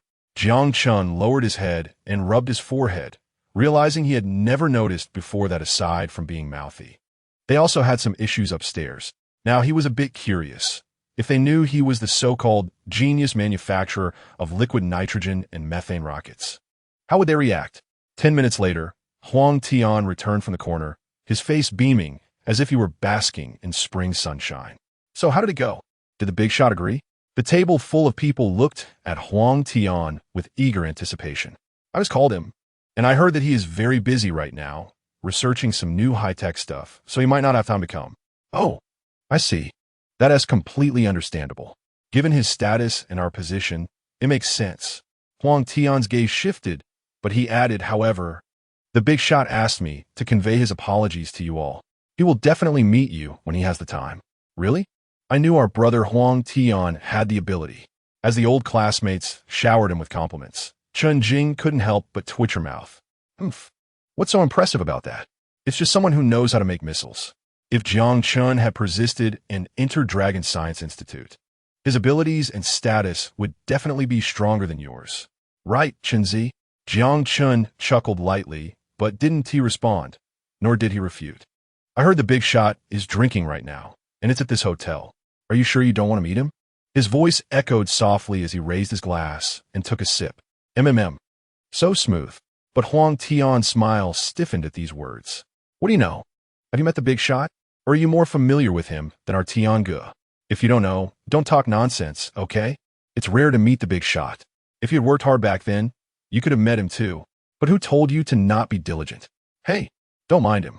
He might just be bitter because he can't reach the grapes and is claiming they're sour. The old classmates quickly melted away the coldness on Huang Tian's face. They were all waiting for Huang Tian to arrange a meeting with the big shot. They couldn't afford to anger him. Jiang Chun looked around at the crowd, his gaze suggesting he was looking at fools. The sound of heels clicking at the door suddenly came, followed by a chorus of surprised exclamations. Jiang Chun, you're here for a meal too? Others turned to look, their eyes stopping on the newcomer. Striding in was a stunning beauty with long legs and an imposing aura, dressed in formal attire, likely just off work. With a name tag pinned to her chest, she approached Jiang Chun with a beaming smile. What a coincidence. I thought I wouldn't see you again after that day. Her words made the atmosphere bubble with pink excitement, and the other single men and women among the old classmates felt a mix of emotions, especially the male classmates, whose eyes were filled with envy. As for Chen Jing, she glanced between Jiang Chun and the beauty, her gaze flickering back and forth. When Jiang Chun first saw Lu Xia, he was momentarily blank until he noticed her name tag. Only then did he respond confidently. You are the wealthy teacher from Pengcheng Aerospace University who placed an order with our company? Wealthy teacher? Not only Lu Xia, but even Chun Jing was taken aback. This silly boy was such a bookworm. Why was he so blunt? The way the beauty looked at him was clearly a bit inappropriate. Lu Xia nodded, about to speak when a man in a checkered shirt chuckled. You placed an order with their company? My goodness. How out of touch must you be to place an order with a company that has already gone bankrupt and is just an empty shell? This beauty teacher. You weren't scammed, were you? Since we're all here, if you were really deceived by this kid, we'll help you seek justice. Right? Lucia looked at the drunken man in front of her with disdain and avoided him. She turned to Jiang Chen with a questioning look as if to say, "Is this guy okay in the head?" Jiang Chen shrugged. "Oh, there's no need to trouble you all. The rocket order between me and President Jiang has already been completed." Upon hearing this, everyone else looked even more surprised. "What? You bought a rocket from his shell company? You're not telling me you brought back a model that can't even fly?" Chapter 73. No more hiding. I am the genius. What? His family is just a shell company. It's completely a scam. Exactly, miss. If you return it now, you should still be able to get your money back. Those people were talking over each other, giving Lucia no chance to speak. By the way, how much did you spend on a rocket model from his company? Lucia instinctively rolled her eyes at this group of people. If it weren't for Jiang Chen's sake, she wouldn't even want to say another word to them, all right? Her tone was clearly impatient. 2 million. Oh, 2 million? Then you might still be able to get it back. Halfway through the sentence, everyone, including the speaker, realized something was off. They widened their eyes and looked at Lucia, exclaiming, 2 million? 2W? Jiang Chen, are you robbing people? The voice suddenly got louder, and Lucia was caught off guard. Frowning, she instinctively took a step towards Jiang Chen. "Miss, don't let him fool you. How can a lousy model cost so much? Our comrade Huang Tian here also has some skills in rocket making. He's now a level 4 researcher at Lonka Institute, and has even been personally guided by a liquid nitrogen methane rocket expert. Have you heard of the liquid nitrogen methane rocket? It's super popular online right now." Listening to him ramble on endlessly, even Jiang Chen, who was patient and intended to play along with them, was starting to feel impatient. She glanced at him disdainfully and said, "Shut up. You're so annoying." However, Lucia was not simple either. She quickly picked up on the conflict among them. Didn't these people know that Jiang Chen was the one who made the rocket? Confused glances turned toward Jiang Chen, the manufacturer of the liquid nitrogen methane rocket. Wasn't it him? And why were these people mindlessly targeting Jiang Chen one by one? Until she unintentionally caught sight of the man called Huang Tian at the head of the table, jealousy burning in his eyes. In an instant, she understood the situation. However, seeing that Jiang Chen had no intention of leaving or revealing his identity, it would be quite dull for her to just say it out loud. Suddenly, a hint of mischief flashed in her beautiful eyes. She pulled out a chair and sat down next to Jiang Chen. Her long, straight legs crossed elegantly. Curiously, she looked at Huang Tian. "Have you met the manufacturer of the liquid nitrogen methane rocket?" "What a coincidence, I have too." As soon as she said this, Huang Tian's heart skipped a beat. His right eyelid began to twitch uncontrollably. He forced a stiff smile and looked Lucia up and down. "You? How could a university teacher possibly have met the big shots in rocket manufacturing? Why not? That rocket was launched from our Pengcheng Aerospace University. You know that, right?" Lucia stared at Huang Tian with innocent doe eyes. "To be honest, that rocket was bought by me, and I personally clicked the launch button during the practical class. You know? How come you didn't know that?" "All right, Chinzi, your friend is really something. Look at Huang Tian. His face is dark as a pot bottom." Qinjing leaned closer to Jiang Chen and whispered. The other classmates couldn't help but start whispering among themselves. "That's right. I remember the original video publisher mentioned that the rocket was launched from Pengcheng Aerospace University. But Huang Tian shouldn't not know about this." He looked up and indeed saw Huang Tian's face darkening. Given the current atmosphere, Lucia felt the timing was ripe. She stood up, looking as if she no longer wanted to play along with them. "Mr. Jiang, the liquid nitrogen methane rocket that I purchased from you earlier worked extremely well." As she spoke, she disregarded the gazes of others, took out a card from her bag, and handed it to Jiang Chen. "This is a commendation from the Ministry of Education for you. I also have intentions to purchase new products from your company. Do you have time to discuss it now?" With just a few sentences, Lucia ruthlessly exposed Huang Tian's lies. Just her order. She clicked to launch the rocket, but it was indeed bought from Jiang Chen. So the launched liquid nitrogen methane rocket was made by Jiang Chen's company, right? For a moment, they had never felt their minds so clear, feeling they had grasped the truth. They never expected that going out for a meal would lead to such a big revelation. Seeing his cover blown so quickly, Jiang Chun shook his head, finding it uninteresting. He naturally understood that Lu Xia was helping him out. Accepting the bank card, he said, "Of course I'm interested, but let's talk in another private room. This place isn't suitable." After walking a few steps, he suddenly remembered something. He turned back to Chen Jing. "What are you still doing here? Aren't you coming with me?" Realizing what was happening, Chen Jing hurriedly grabbed her bag and followed Lu Xia and Jiang Chun. "Of course I'm leaving. This place stinks. I can't stay here for even a second." Her voice gradually faded at the door. Inside the private room, the air had become so suffocatingly quiet. A group of people awkwardly stared at their toes, with Huang Tian looking the most awkward. He even shamelessly claimed that he had met the manufacturer of the liquid nitrogen methane rocket and had been guided by him. Wasn't Jiang Chun the one who made that rocket? He had seen him more than once. He could see him every day in college. He hadn't received guidance from Jiang Chun, but had competed with him for 4 years. Now that he thought about it, his previous attitude made him look like a fool. The wine in his hand suddenly lost its appeal. He slammed it against the wall. Seeing this, the others exchanged glances. "Ah, Huang Tian, I just remember I have something at home, so I'll head back first." "Right, my boss just messaged me too, asking me to work overtime. Let's gather another day." One by one, the old classmates at the table left, leaving only Huang Tian behind. Not long after, a waiter from Pengqing Hotel approached him. With a form laid out in front of him, he began calculating. With an official smile on his face, he said, "Sir, due to your malicious damage to our hotel wall, you will need to compensate, plus the cost of this table of food and drinks, totaling 248,000 yuan." "What? Is it that expensive?" He instinctively looked up in disbelief. Upon receiving the waiter's sharp gaze, he immediately fell silent, silently taking out his bank card. "No password." With a long beep, the waiter said, "Sir, insufficient balance. Please make the payment as soon as possible." With no choice, Huang Tian thickened his skin to initiate an AA system in the group chat. After collecting the money, he automatically exited the class group chat. Stepping out of the hotel, he looked up at the sky, the chilly wind seeping into his collar, a desolate smile appearing on his face.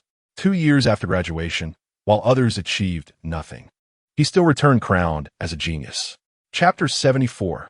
Reward Stacking Hotel Corridor. After Jiang Chun left the private room, the vibration of his phone in his pocket never stopped. Following closely behind him were Lu Xia and Chen Jing, whose pace slowed down as they crossed their arms and walked leisurely, seemingly indifferent to the situation. "Miss Lu, are you a teacher at Pengqing Aerospace University?" Chen Jing blinked, looking at Lu Xia with curiosity. "Yes, why? Do I not look like one?" Lu Xia raised her hands and slowly turned around. The smile on her face, illuminated by the lights, made her appear exceptionally gentle. Chen Jing couldn't help but be mesmerized, instinctively shaking her head. "No, you look so beautiful and even younger. If it weren't for the staff badge on your chest, I would believe you were a student." Clearly, Lu Xia was flattered by Chen Jing's words. Later, when Jiang Chun turned back, he saw that the atmosphere between the two was quite harmonious, making him feel like an outsider. He couldn't help but shake his head. "You girls really bond easily. Here, a bank card for you.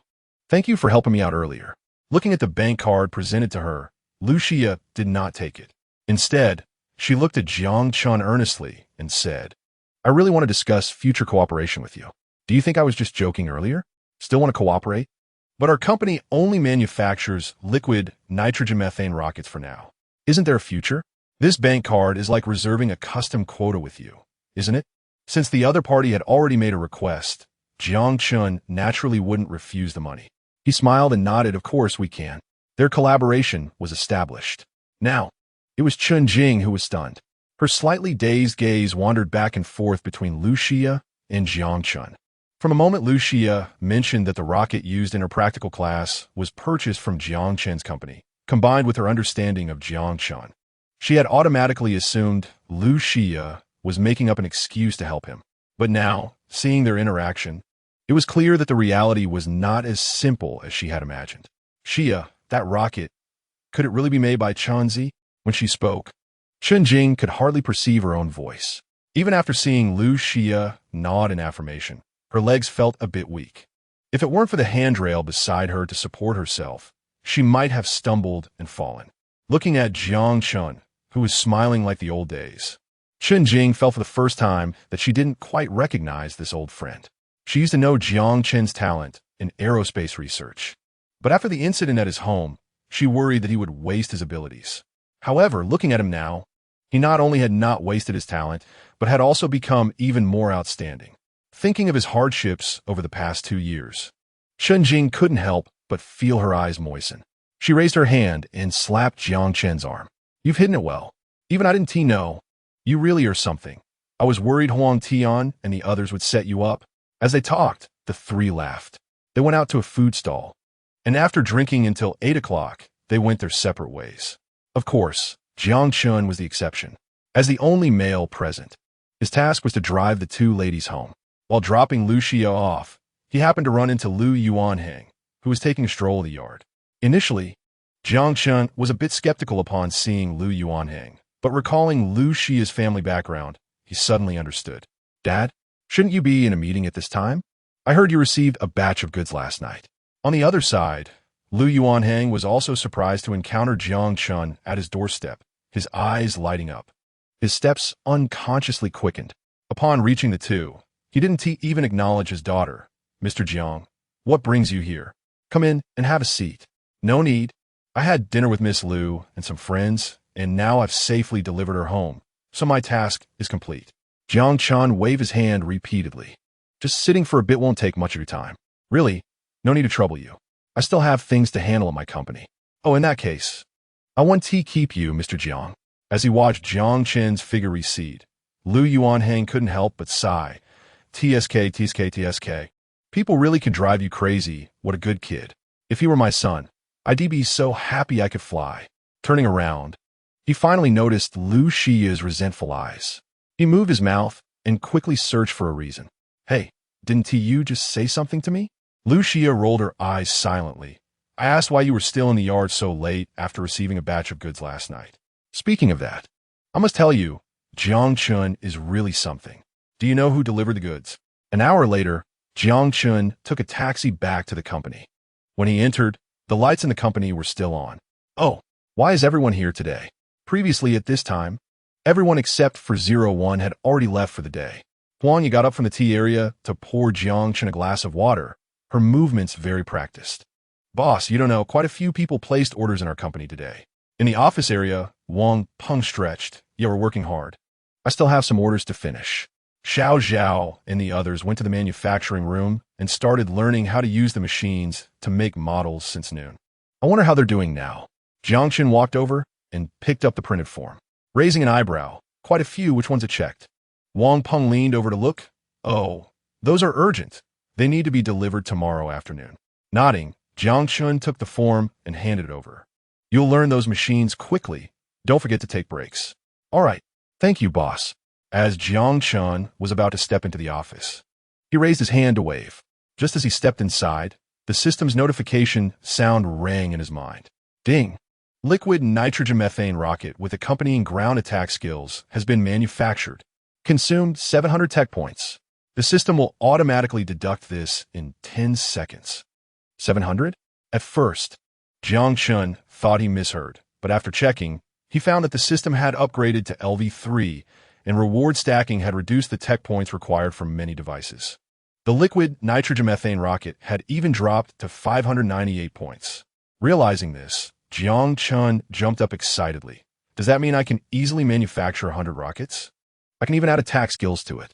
Chapter 75. Reversal. Who made you act so quickly?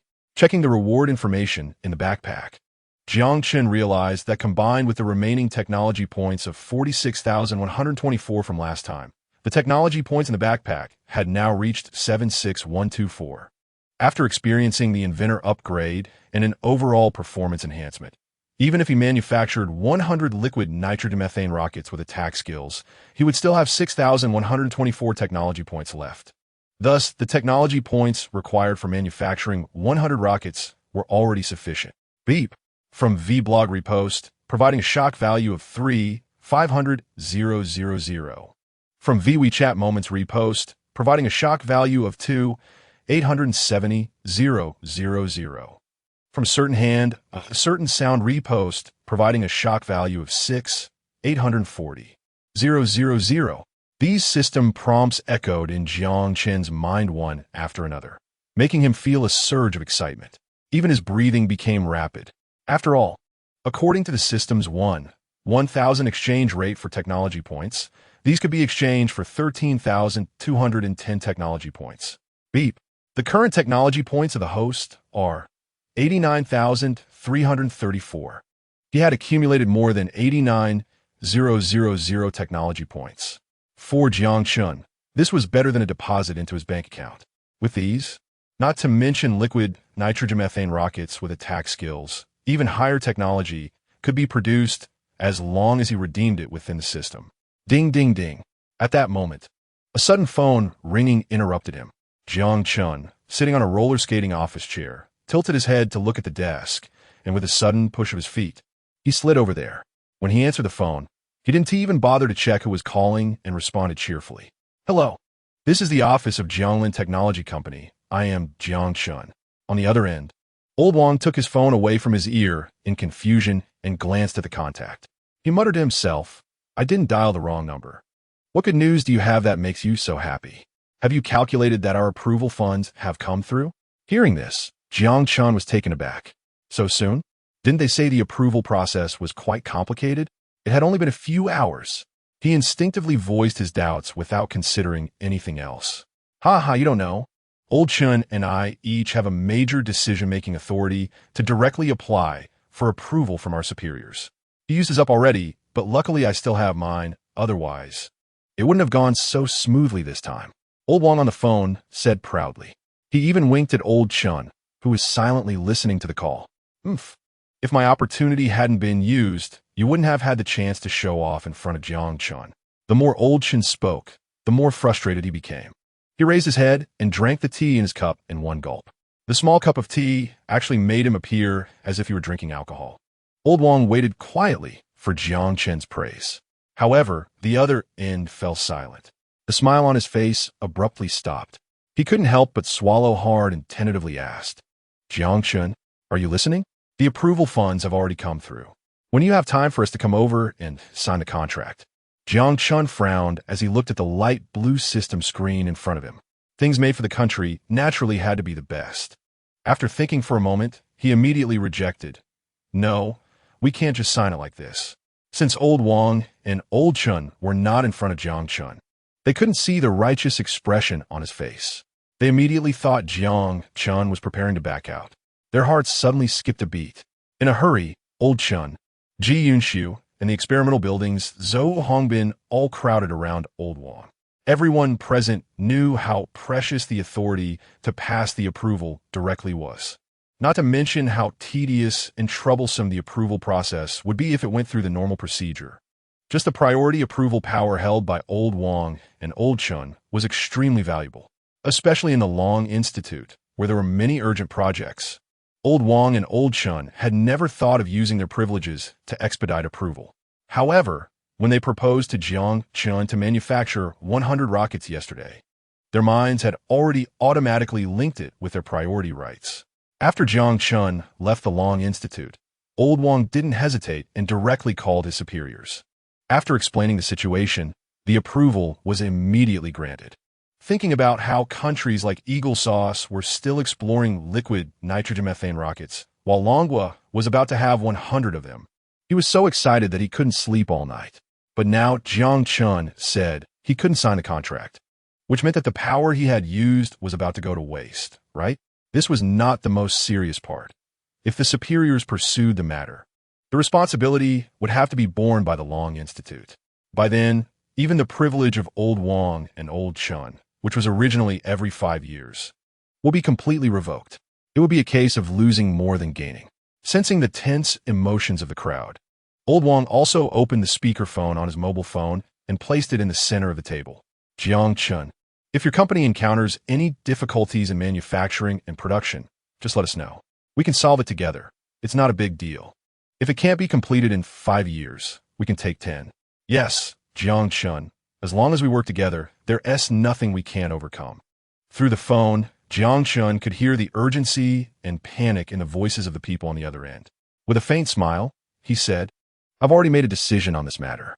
I'm going to the Long Institute to meet with everyone and discuss the specific details." After hanging up the phone, Jiang Chun couldn't wait to present the order for 100 liquid nitrogen methane rockets with attack skills to the people at the Long Institute. He wondered if they could handle this surprise. What Jiang Chun didn't know was that while he was thinking positively, the Long Institute's office was already shrouded in dark clouds.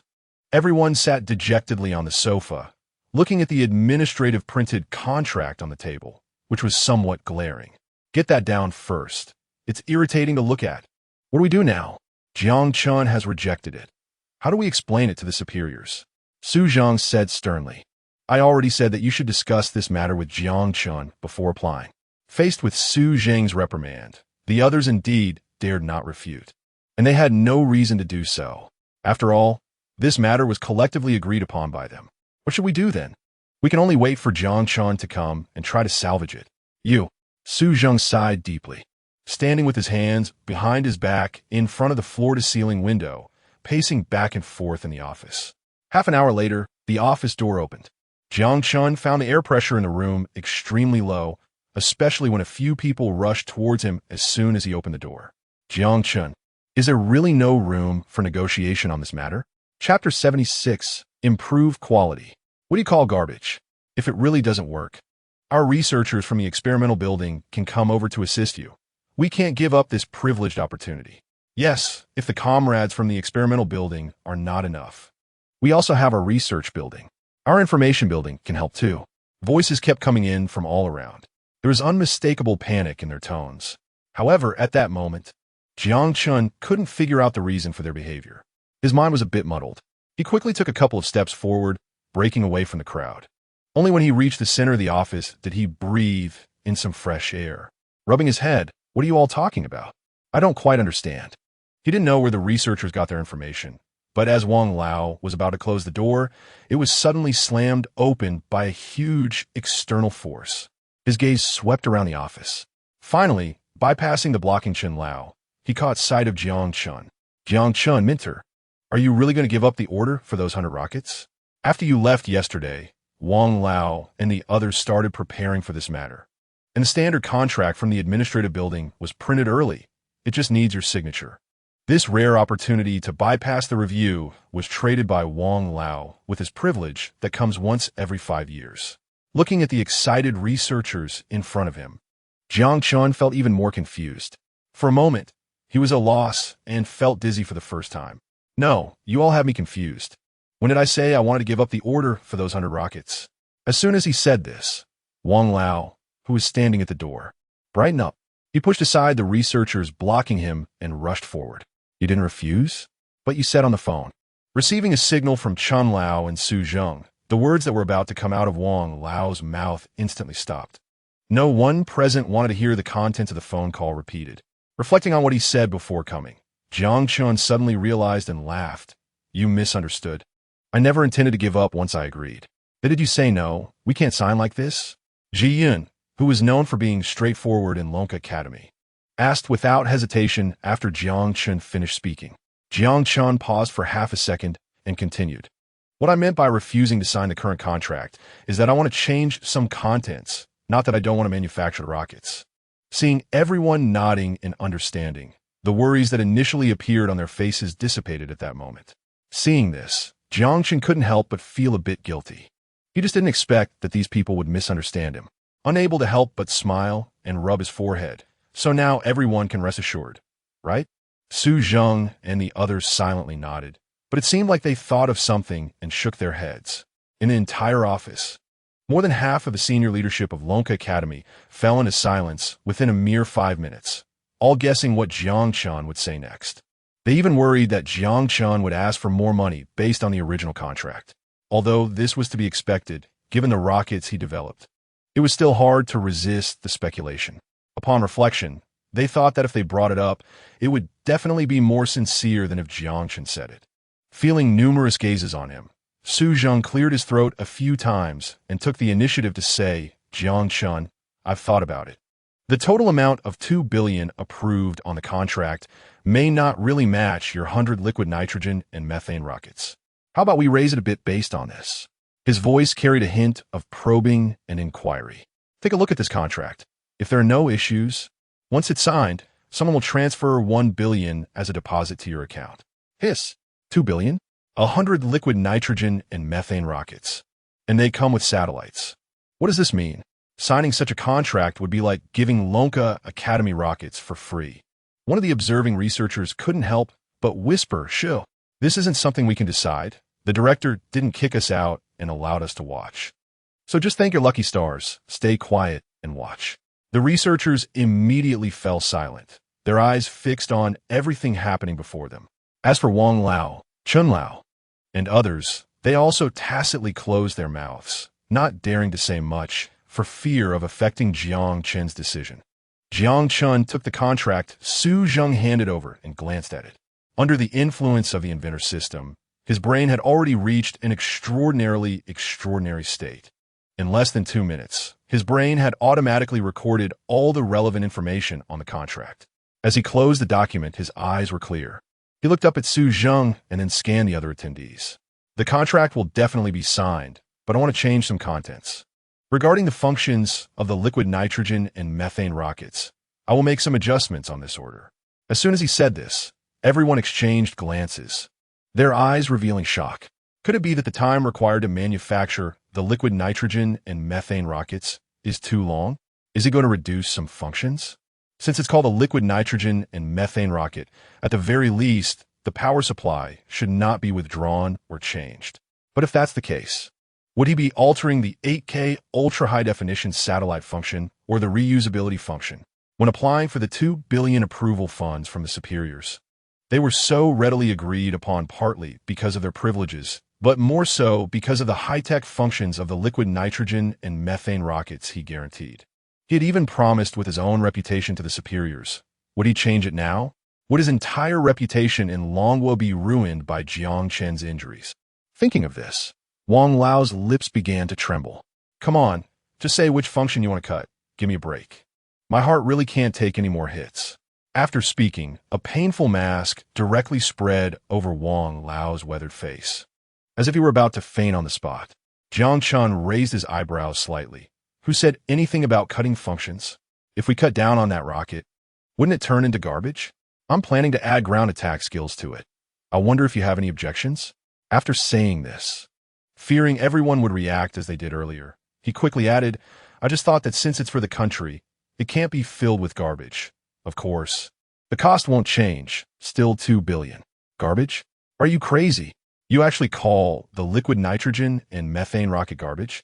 Chapter 77. Feasibility? I've already built it. The many big shots from the Dragon Institute present were momentarily taken aback by the sound.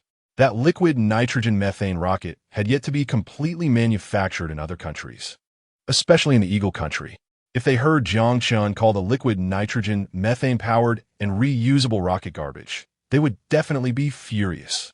However, Jiang Chen not only did not reduce any functionality of the liquid nitrogen methane rocket, but even added a feature, an attack capability. Moreover, it was the most terrifying high-altitude ground attack capability. Even the experienced executives of the Dragon Institute were left dumbfounded by Jiang Chen's series of operations. After a brief silence, Old Chen stepped forward, his brow furrowed. Is there any related successful precedent for the attack capability you want to attach to the rocket based on previous research? Jiang Chen frowned and nodded as if he were genuinely pondering. He then shook his head and confidently stated, no. In response to Jiang Chen's straightforward reply, Old Chen immediately countered, what about related feasibility plans? Haven't they been proposed? Jiang Chen shook his head again.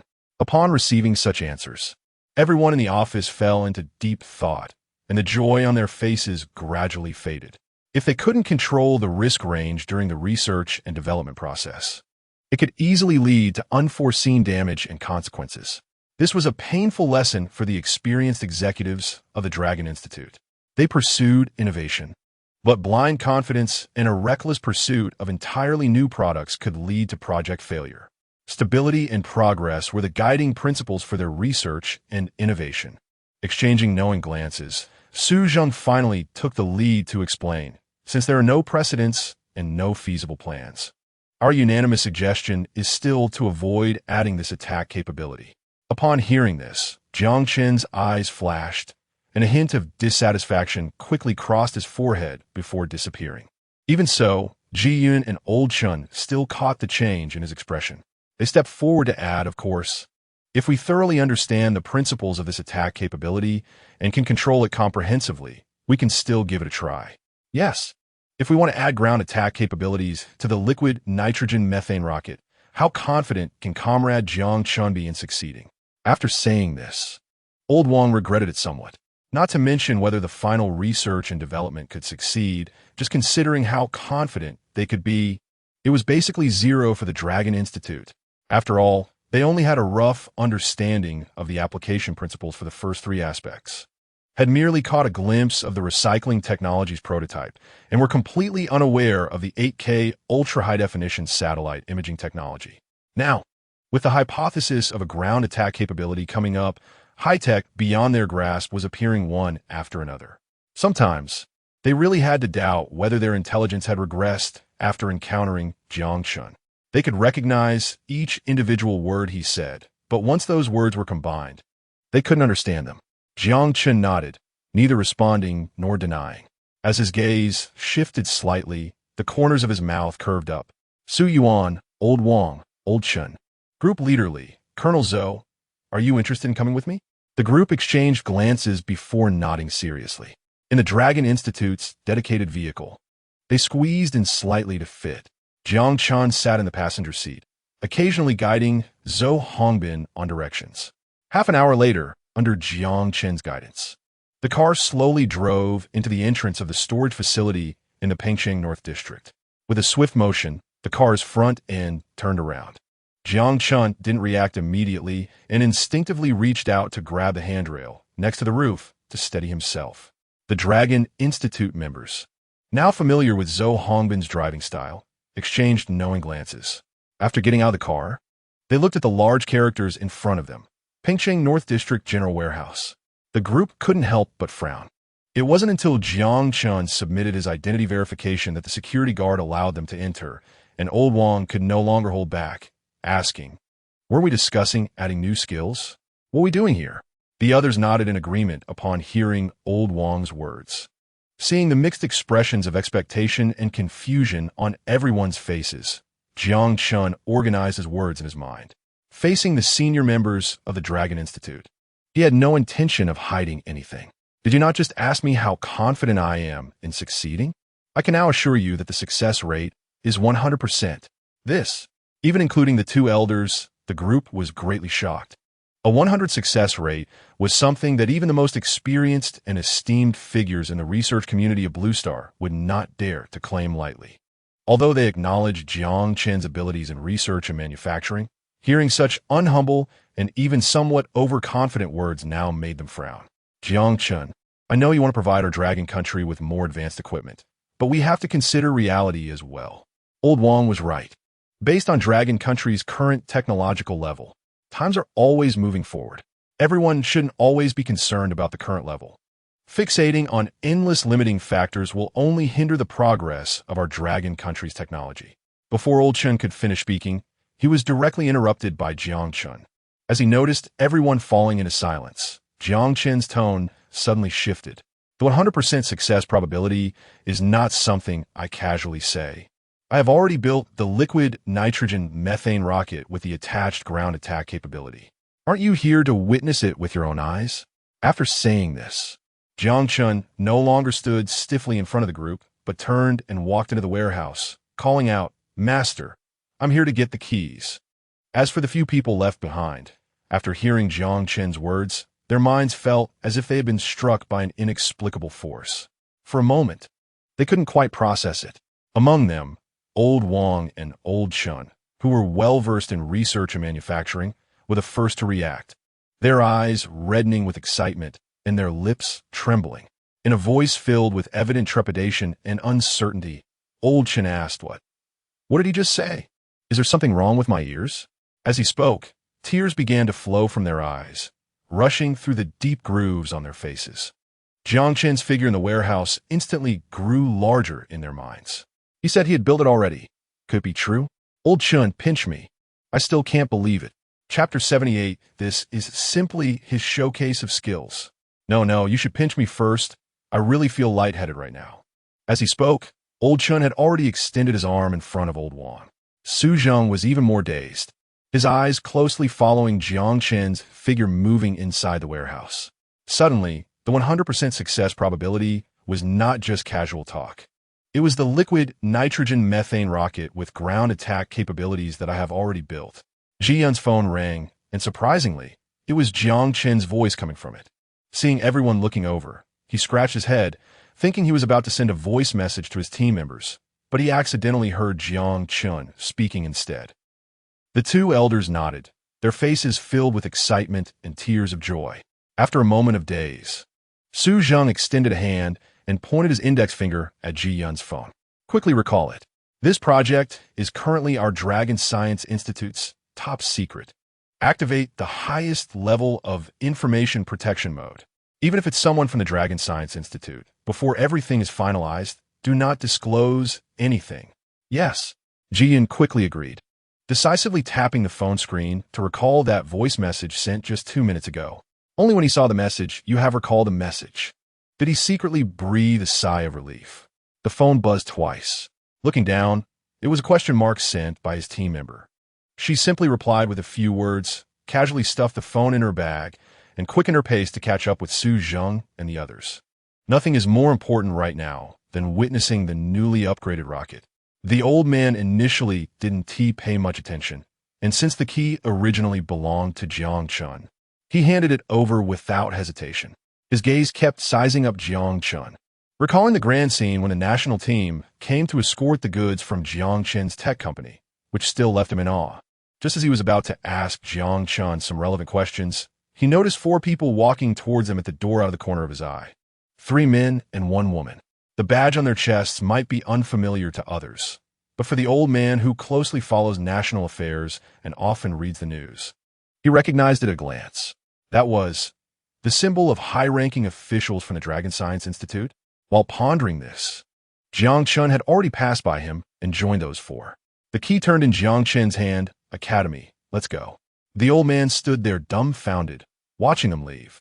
Suddenly, Old Wang halfway through turned back. With a kind smile on his face, he said, "The comrades should have guessed our identity by now, right?" Hearing this, the old man nodded repeatedly. He was also clever and hurried to express his stance. When the state is doing its business, it must be extremely important. Please rest assured, I will definitely not leak any information.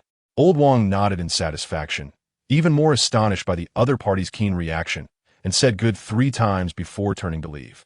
Watching the few people's figures disappear around the corner, the old man's smile deepened, and 2 symmetrical flowers bloomed at the corners of his dark eyes. He fanned himself with a folding fan and thought, the younger generation surpasses the older generation. One generation is better than the last. His eyes, clear yet deep, turned. He stepped to the door, flipped the sign from occupied to vacant, and then directly closed the main door, lying back on his lounge chair.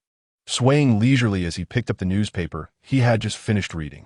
The Eagle Sauce Aerospace announced that they have now broken through the research bottleneck of the liquid nitrogen methane rocket. Remembering how last night, in the middle of the night, Jiang Chen drove in a massive object wrapped in black protective cloth, which was estimated to be over 60 meters tall. His furrowed brow relaxed and tightened again. His speculation was basically taking shape, and he comfortably closed his eyes. What a fortune for Dragon Country. As if remembering something, he suddenly sat up, hissing.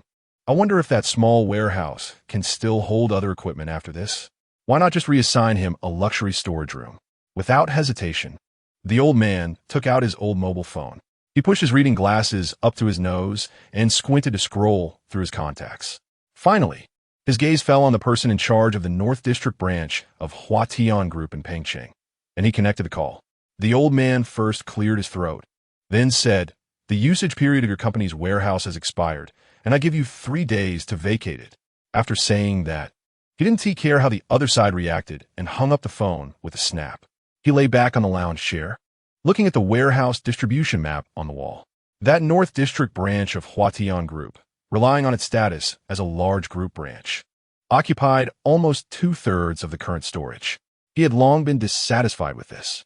He might not have other skills, but he certainly had the right to distribute warehouse usage. On the other side, when Su Zheng and the others followed Jiang Chun to the small warehouse, they surveyed the surroundings. Their brows tightened as they approached the Jianglin Technology Company's warehouse. Jiang Chun, walking in front, paid no attention to these. He straightened the key in his hand and arrived. Upon entering, the first thing they noticed was the towering, massive object. Good heavens! Thank goodness this building is a combined warehouse. Otherwise, wouldn't the rocket pierce through?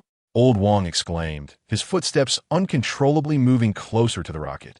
His eyes were glued to it, unable to look away. Jiang Chun, is this the liquid nitrogen methane rocket with ground attack capabilities that you mentioned? As he spoke, Old Chun could clearly feel the tremor in his voice. The others tacitly turned back, their eyes filled with anticipation and enthusiasm as they looked at Jiang Chun. Seeing this, Jiang Chun curled his lips. After closing the door, he walked near the rocket, where there was a 2-meter-high control platform beside him. Jiang Chun knew it was built by the circular robot 10 minutes before leaving. The screen and control keyboard buttons were all specially made. If Jiang Chun had the relevant manufacturing methods and usage methods in his mind beforehand, he would have definitely shown hesitation in front of these people. The others took a few steps back. Okay. As they stepped back, Jiang Chun's fingers tapped on the control platform. A cold mechanical voice slowly played. Liquid nitrogen methane strike rocket, starting. Please wait patiently. As the voice fell, the other people's eyes flashed. What is this? It even has an automatic broadcast function. After a second of notification, the shape of the rocket directly revealed itself before them. The smooth, streamlined design of the cylinder. No nut connections. Just looking at the exterior, it was not hard to notice that this rocket, while similar in appearance to the liquid nitrogen methane rocket, had obvious differences. From top to bottom, it was fully technological, unmistakably Jiang Chun's showcase of skills. Chapter 79. The Information Overload. Let's take a breather. The overall design ratio of the rocket is nothing short of perfect. The two old men are well-known tech enthusiasts within the Dragon Academy. Now seeing such a technological masterpiece, they couldn't help but walk around it a few times. Just circling around the rocket's body took them 5 minutes. Instantly, both of them were beaming with excitement. Ji Yun was shocked, but she was even more interested in the control panel in front of Jiang Chun. Unconsciously, she leaned closer, and seeing that Wang Lao and the others were still examining the rocket, she turned to Jiang Chun and asked, Jiang Chun, is this also developed by your company? What is its function? Facing Ji Yun's question, Jiang Chun merely looked up at her and replied, what function could it have? You'll find out soon. While speaking, Jiang Chun's hands did not stop moving. The tapping speed even increased. With one final tap, he lifted his hand. Clap. He slapped the large red button at the top. Immediately, the raised sections on the control panel began to open with the sound of machine buzzing. A 2-meter-long large screen rose from within. Su Zheng and the two old men couldn't help but turn their heads upon hearing the sound. Looking at the screen that had risen, they were surprised to see it displaying the shape of the rocket in front of them. In a swift motion, Wang Lao and Chun Lao rushed over. What is this? This is my latest developed simulation control device. Through this device, I can connect to any rocket and simulate its launch. And most importantly, it will restore all related data of the rocket 100%. The others nodded in understanding, their eyes widening in surprise. So, does that mean it saves the cost of launching a rocket? We can just press some keys to collect related parameters? That's generally the case, Jiang Chun nodded, then continued under everyone's astonished gazes. However, there's no need for us to record parameter analysis ourselves. After the rocket simulates the launch and returns, it will automatically generate complete parameters. Suddenly, Su Zheng saw Wang Lao and Chun Lao's legs go weak, and their upper bodies collided. Both fell to the ground. They gasped for breath, momentarily unable to control their excitement. Elder, are you okay? Jiang Chun asked tentatively, observing the two sitting on the ground, ready to help them up. The next second, Wang Lao and Chun Lao raised their hands to stop him. Don't mind us, sitting on the floor is nice and cool. It helps us calm down. Yes, this information is a bit much. Let's take a breather. After a long while, the two helped each other slowly get up, patted their clothes, and their lips trembled as they asked, "Can you demonstrate it for us now?" No problem. The skilled operation was dazzling to watch. Initially, Ji Yun focused on Jiang Chen's hands, intending to memorize his movements and understand the principles of the control panel. However, she gave up within 10 seconds. She admitted that this technology was beyond her grasp. Even after watching for a while, she couldn't comprehend it. Realizing that Jiang Chen was even a few years younger than her, Ji Yun felt deflated like a punctured balloon, her eyelids drooping. She twisted the hem of her shirt, quickly creating noticeable wrinkles. Glancing at the others standing nearby, her features almost scrunched together. After thinking for a moment, she explained, "From what I know about all the active rocket types in Blue Star, few come with satellite capabilities, which somewhat limits my ability to modify rockets for ground attack capabilities. Later, I simply shifted my focus to researching satellites. There are 5 types of satellites on Blue Star: meteorological, resource, positioning and navigation, reconnaissance, and communication. After multiple attempts, I found that attacks couldn't fall under any of these categories, so I took a different approach. I later discovered that by combining reconnaissance and positioning and navigation, satellites could collect neutron and light energy, compressing it powerfully to launch the strongest pinpoint attack on a target. Of course, this is just a small part. What surprised me the most is that after several attempts, the results showed that this satellite with attack capabilities can lock onto targets not just within Blue Star. Their eyes were glued to the 2-meter screen, ears perked up, listening intently to Jiang Chen's research insights while watching the rocket's simulated launch. Especially when they saw the rocket ascending into outer space, the satellite began capturing images above Blue Star, showcasing the same satellite capabilities as the liquid nitrogen methane rocket. The images were so clear that one could see the pores on people's skin. Does that mean it's over? No. At the top of the rocket launcher, a beam of intense light gathered, dazzlingly bright. The next second, it directly aimed at the Empire's active volcano, delivering a powerful strike. Launch hit in less than 3 seconds. The active volcano displayed on the screen was completely awakened. The Empire's island shook violently, the crust cracked, and magma surged. Around the island, the raging tsunami engulfed the entire Empire Island. In an instant, the area of the Empire on the Blue Star map in the corner of the screen was completely submerged by seawater, blue replacing green. As for the rocket in outer space, it now aimed at the nearest rainbow star to Blue Star. A pinpoint explosion struck, directly penetrating the core of the rainbow star. Until Jiang Chen issued the recovery command, the rocket slowly returned to the location he had randomly set. Throughout the process, everyone held their breath, their faces filled with shock, their hearts greatly shaken. After regaining their composure, they realized that everything they had just witnessed was a simulation created by the control panel. The excitement in their eyes dimmed a bit. Noticing their reactions, Jiang Chen promptly said, "What this control panel displays is the fully proportionally restored skills of the rocket. You don't need to doubt this. Is this true?" Su Zheng's face turned red with excitement. Jiang Chen replied seriously, "It is true. Jiang Chen, do you know the huge contribution you have made to the Dragon Country? I know. I will reapply to my superiors for additional funding approval. That's unnecessary. It didn't cost me much. As long as you can provide me with the necessary military materials in the future, that will be enough." Jiang Chen scratched his head, smiling as he spoke. "Of course, we will definitely provide you with the best." After saying this, the few of them reached out, carefully touching the rocket in front of them. "Great, great." Chapter 80. Hesitating for even a second is disrespectful. So, is the manufacturing of this rocket more difficult than that of the liquid nitrogen methane rocket? After saying this, Old Wang worried that Jiang Chen might misunderstand, and quickly added, "I'm not trying to rush you.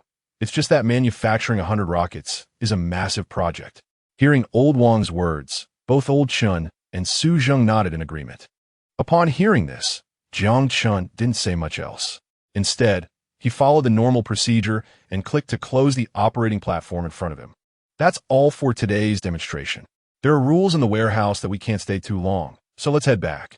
As soon as he finished speaking, apart from Jiang Chen himself, the others showed varying degrees of reluctance as they left.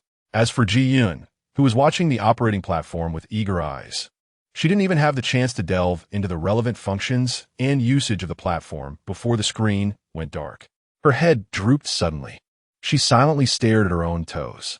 When she looked up again at Jiang Chen's back, who was talking to old Chen ahead, she couldn't help but feel a sense of disparity within herself. Is this the way the gap between people should be? Having been accustomed to being excellent at the Dragon Science Institute, the sudden appearance of a talented person like Jiang Chen created a significant psychological gap. Half an hour later, the group returned to the Dragon Science Institute. By the windows of the experimental building and the research building, there were hidden sentinels. The moment their dedicated vehicle drove through the gate of the Dragon Science Institute, their eyes brightened. They are back. With a shout, other researchers who were working at their stations rushed to the windows. Each one leaned out to look, scanning the area. Where are they? There. Following the direction of the finger, they looked over. They saw Su Zheng, the two old men, and Ji Yun, all wearing serious expressions, while only Jiang Chen's face was rarely relaxed. At this moment, the people of the Dragon Science Institute were confused. So did it succeed or not? One person tentatively asked in a low voice. He knew that everyone was particularly sensitive to any talk of failure in collaboration with Jiang Chen. However, he couldn't control his mouth in time, stepping right into everyone's sensitive area. It seemed that the chances of failure were quite high. Should we go take a look? Su Zheng seemed to know their thoughts. As soon as he said this, the others hadn't even had the chance to respond when a serious and deep voice came from the speaker above the entrance. Comrades, in light of the incident this morning where members of the research building intruded into the office, we are issuing a pointed criticism and relevant clarifications. During working hours, if anyone is found to leave their posts arbitrarily again, they will be treated as violating the rules and will face demotion. Furthermore, they will be ordered to withdraw from the core departments of the Dragon Science Institute. Beep. A long beep sounded, and the voice from the speaker ceased. The crowd, who had initially clamored to check the office situation, suddenly fell silent, each one staring wide-eyed at each other, standing in place without making a sound. In the end, they all tacitly returned to their posts to work. In the director's office, Su Zheng put down a microphone, stood up, and sat back on the semicircular sofa. Facing Jiang Chen, his complexion was rosy, and the satisfied expression on his face was in stark contrast to the serious tone that had just come from the speaker. Jiang Chen, this is my treasured Longjing tea. Come, have a taste. After saying this, he glanced at the cups of Longjing tea in Old Wang, Old Chen, and Ji Yun's hands. The corners of his mouth twitched visibly. He thought to himself, you guys really benefit from this. Old Wang and Old Chen naturally noticed Su Zheng's expression, exchanged glances, and covered their mouths as they chuckled. As for Ji Yun, she was still immersed in the high-tech creations made by Jiang Chen and hadn't come to her senses yet. After a moment of contemplation, she let out a heavy sigh. Her gaze became firm, as if she had made a significant decision. Jiang Chen, I would like to ask you some questions about that control panel. Is that okay? Her words were quite sudden. Just as Jiang Chen was about to savor the Longjing tea, he heard Ji Yun speak. With a slight smile, he slowly set down the teacup in his hand. Of course, no problem. However, explaining this control panel can be quite difficult. How about this? After we finalize the contract, I will explain it to you using my phone.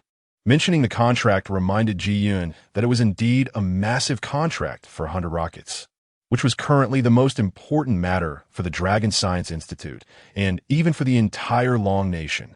Thinking of Su Zheng and the two old men waiting nearby, a hint of apology appeared on her face. When Jiang Chen turned to Su Zheng and the two old men, he realized that he hadn't had a drop to drink since this morning. Now that he finally had the chance, he picked up the teacup again, gently swirling the lid over the surface of the tea, blowing softly, and then brought it to his lips. In the entire office, apart from the sound of Jiang Chen drinking tea, nothing else could be heard. Realizing this, his face turned red, and he looked up at the others. To cover up his inner embarrassment, he clenched his fist against his mouth and coughed lightly. However, this tea was clear and fragrant, with a refreshing and sweet taste that lingered in his mouth. Looking at the last sip left in the cup, he pursed his lips and couldn't resist. He downed in one go. One cup of tea made him feel invigorated. He took a tissue from the coffee table and lightly wiped his mouth. So, how is it? You all have witnessed the power of this rocket. Although it's simulated, it is a complete replication. Now, I would like to hear your opinions. I'll give you 5 minutes to consider whether to add that attack skill or not. I'm open to your thoughts, no pressure. Upon hearing this, the initially confused minds of the group suddenly jolted awake. They exchanged glances for just half a second, and then their expressions turned excited as they spoke in unison. Add. Of course, add. They had personally witnessed the effectiveness of that attack skill. Given such a good condition, if they hesitated for even a second, it would be a sign of distrust in Jiang Chen's hard work. It would also be a disrespect to the liquid nitrogen methane strike rocket. They had been engaged in scientific research for many years and were equally looking forward to such a powerful and groundbreaking technological device being born in Long Nation. Watching the group in front of him, excited like children who had just received candy, Jiang Chun felt a bit dazed. Once, these research giants standing at the forefront of technology were his idols. Now, it was clear that their identities had quietly changed without him realizing it. He too looked forward to the mass production of liquid nitrogen methane rockets with added attack skills. Chapter 81 Report to the Dean. The warehouse has been emptied. In the face of shared interests, no one from the Dragon Kingdom hesitated at this moment. Jiang Chen nodded, picked up the contract document on the table again, and turned to the page where the project details and amounts were filled in. He took a pen from his chest pocket, wrote down the relevant projects and amounts, then flipped to the last page and signed his name on it. He turned and placed the pen on the details page, handing it to Old Wang. As for the details, apart from the military materials issue mentioned at the beginning, I don't have many other requirements. If you think there are no issues, then just sign it. Good. We will definitely sign. After taking the contract from Jiang Chun, Old Chun, and Su Zheng also leaned in. When they saw the content that Jiang Chun had just filled in, their eyes flickered. Liquid nitrogen methane jet rockets. Amount, 2 billion yuan. In just a short line, Jiang Chun filled it completely. He even used the formal numerical format in writing. With this, even if they wanted to make changes, they wouldn't know how to start. For a moment, an inexplicable bitterness rose in several people's hearts. Jiang Chun, what are we supposed to do with this? Su Zheng and the others were stunned. None of this matters.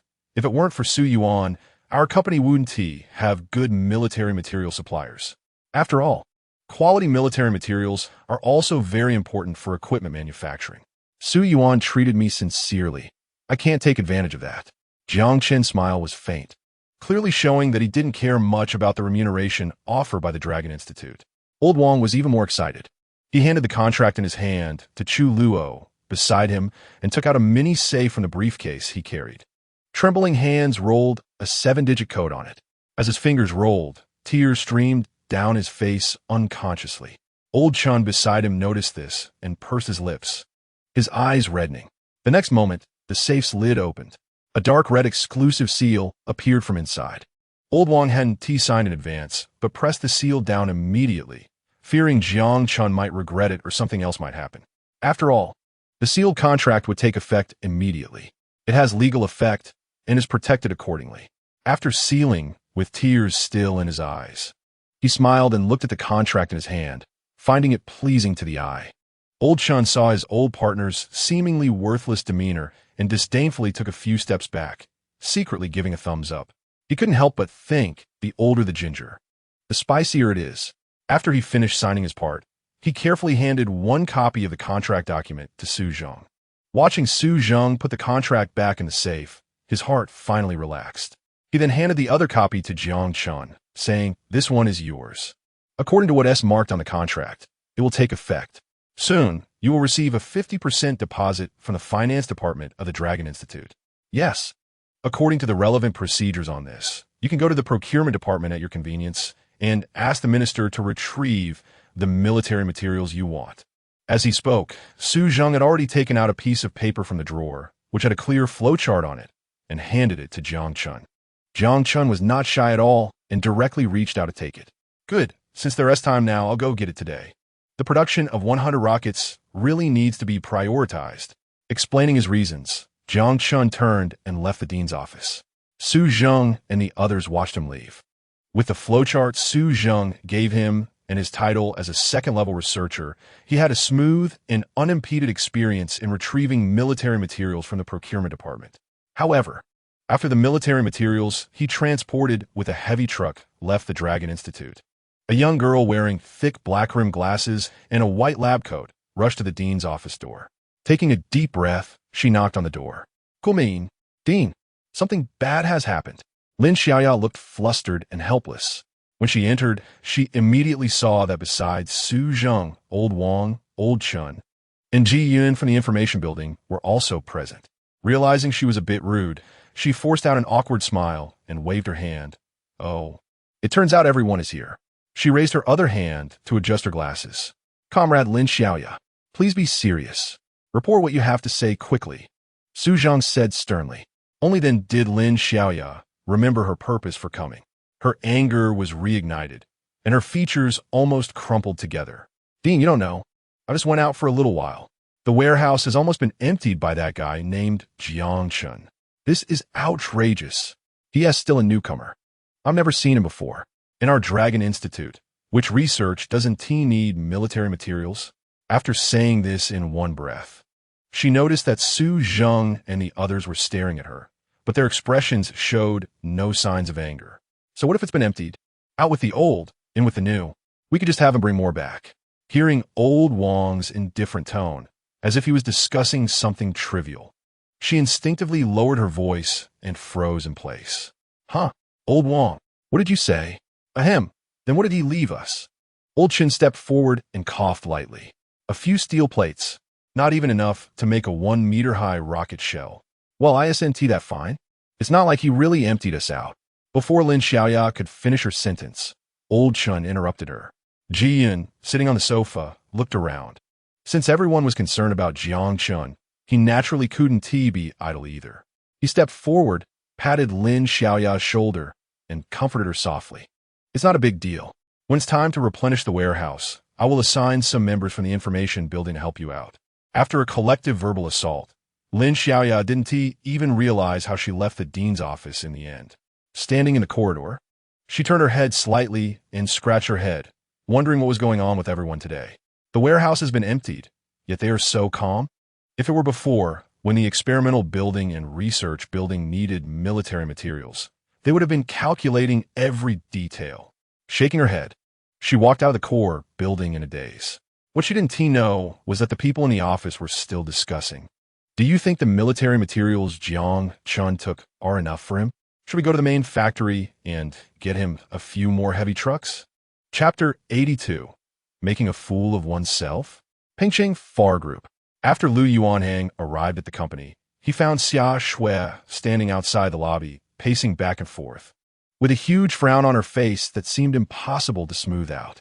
It wasn't until she saw Lu Yuanhang get out of the car from a distance that she stepped into her high heels and walked briskly towards him. As Lu Yuanhang headed straight for the elevator, Xia Shui reported the relevant situation beside him.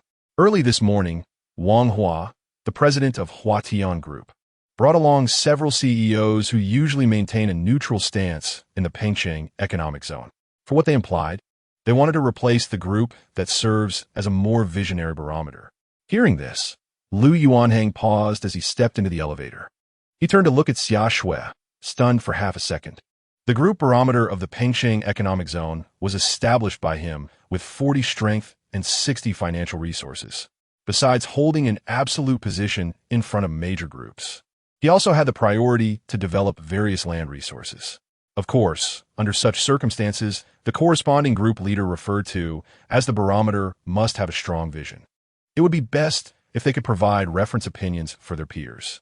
Wang Hua has always coveted our Far Group's barometer title, and this time, it seems to be aimed specifically at this. Lu Yuanhang said in a deep voice, his sharp eyes glinting with shrewdness.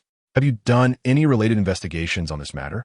Suddenly questioned by her boss, Xia Shui felt a bit flustered. She nodded slightly and said, "The visit from the president of Huatian Group was sudden, and I wasn't prepared." By the end, her voice was as faint as a mosquito's buzz. Lu Yuanhang raised his hand to cover his forehead, sliding it down slowly, then covering his eyes. Taking a deep breath, he thought, well, since it has come to this, let's face it as it comes. Ding, The elevator doors slowly opened. As soon as he entered, he was on the president's office floor. Lu Yuanhang immediately spotted several people sitting in the center, casually tasting tea. Until they caught sight of Lu Yuanhang walking in, their smiles quickly faded. The atmosphere on the entire floor suddenly became oppressive. Just 3 hours ago, Wang Hua received a heavy piece of news. Lu Yuanhang spent 1 billion to buy a warehouse full of technological models. If this news got out, it would be utterly ridiculous. Even if he agreed, the other CEOs of the Pengcheng Research Group Alliance would absolutely not allow Lu Yuanhang's group to take on the important role of the barometer again. He painfully revealed this news to the other CEOs. To his surprise, they immediately called a meeting and headed straight for the FAR Group headquarters. They came uninvited and casually drank his tea. What, do they plan to disregard Lu Yuanhang? He walked at a slow pace to stand opposite Wang Hua. He adjusted his clothes and sat down steadily. His eyes, like those of a hawk, fixed on Wang Hua, as if he wanted to tear him apart. However, Wang Hua was currently focused on bringing down the FAR Group and did not care about Lu Yuanhang's glare. With his hands spread out, he said, "There's nothing we can do. As a member of the alliance, we must ensure the collective's interests." Lu Yuanhang, you give us a bottom line. What is the origin of the products you recently purchased from that warehouse? A man in his late 40s, with noticeable silver strands in his hair, shot a cold glance at Lu Yuanhang. His long-standing position of authority was evident. "Uncle Lin, what I purchase should be my private matter. There's no need to report to the Research Group Alliance, right?" Lu Yuanhang retracted the harshness from his eyes, putting on a smile again, with a hint of flattery in his tone. At that moment, Lin Zhenghua did not say anything further, but a middle-aged man beside him with narrow eyes and a wide nose spoke up. "I heard that President Liu bought only models." "President Liu, we are also worried that you might have been deceived. If you were defrauded by some unscrupulous merchants, we could help, right?" "Yes, we're all just being kind. There's no other motive. The most important thing is, if you really spent 1 billion to buy a pile of scrap metal, when this spreads through the alliance, your and FAR Group's reputation could." The man's words were not finished, and he wore a mocking smile as if watching a show. "How dare a kid challenge me?" Lu Yuanhang snorted coldly, glaring at the young man who just spoke. "When I was conducting business in the market, you were still playing in the mud. How dare you, a mere manager, point fingers at me? Who gave you the courage?" The last few words were squeezed out of Lu Yuanhang's mouth with difficulty. "Lu Yuanhang, have you forgotten that I am still alive?" The latter frowned. "Uncle Lin, don't call me uncle. I want to know the truth." Lin Zhenghua heavily struck the floor with the cane he was holding. Left with no choice, Lu Yuanhang had to lead them to the warehouse for inspection. The FAR Group's warehouse was adjacent to the headquarters. In just 10 minutes, they arrived at the entrance. "Boss." Lu Yuanhang nodded and opened the door. Once inside, led by Wang Hu and his cronies, they ignored Lin Zhenghua and Lu Yuanhang, rushing straight into the warehouse. Lu Yuanhang, with a gloomy expression, glared at them from behind. When he saw there weren't many people around, he approached Lin Zhenghua and whispered softly, in a voice only the two could hear, "Uncle Lin, if you trust your nephew, come with me to the monitoring room. I'll let you know the truth. I believe you will support my decision." Upon hearing this, Lin Zhenghua suddenly looked up at Lu Yuanhang. As the only surviving member of the Alliance's founding generation, his endorsement and authority were extremely important. After glancing at the already opened warehouse and then at the earnest Lu Yuanhang, Lin Zhenghua had an answer in his heart. This nephew probably really did buy a pile of scrap metal. Compared to the scrap metal in the warehouse, he was equally curious about the reason behind it. After pondering for a moment, he said solemnly, "All right, I'll go with you." 10 minutes later, Lin Zhenghua followed Lu Yuanhang and sat in front of the large monitoring screen, watching the entire process of the national team transporting that batch of models. His expression changed from indifference to shock. For businessmen like them, who were neither strong nor weak in research, to have a connection with the national team was always a high climb. His lips trembled, and he then said, "Wang Hua and his group of self-righteous fools." Chapter 83, Gathering of Heroes. In the warehouse, Wang Hua and the others were unaware that things had taken a turn. Leaning against the wall, they occasionally glanced towards the door. One young manager, unable to contain his impatience, spoke up, "Mr. Wang, it's been so long. Liu Yuanheng couldn't have tricked President Lin away, could he? I've heard that this is a model from a warehouse, but it seems we've underestimated him. In an ordinary warehouse, it could fill up two of them. Wang Hua had a mocking smile, a sense of glee evident on his face. I heard that when Liu Yuanheng's father was still alive, President Lin intended to take him as a godson. Do you think this time Liu Yuanheng will seize on that? The words were not fully articulated, but the pause that followed left much to the imagination. Wang Hua toyed with a rocket model in his hand, a calculating glint appearing in his eyes. Suddenly standing up, he said, "Let's go out and take a look." "You don't need to go out. We have already arrived." A deep yet powerful voice came from outside the door. Lin Zhenghua and Liu Yuanheng slowly approached from outside.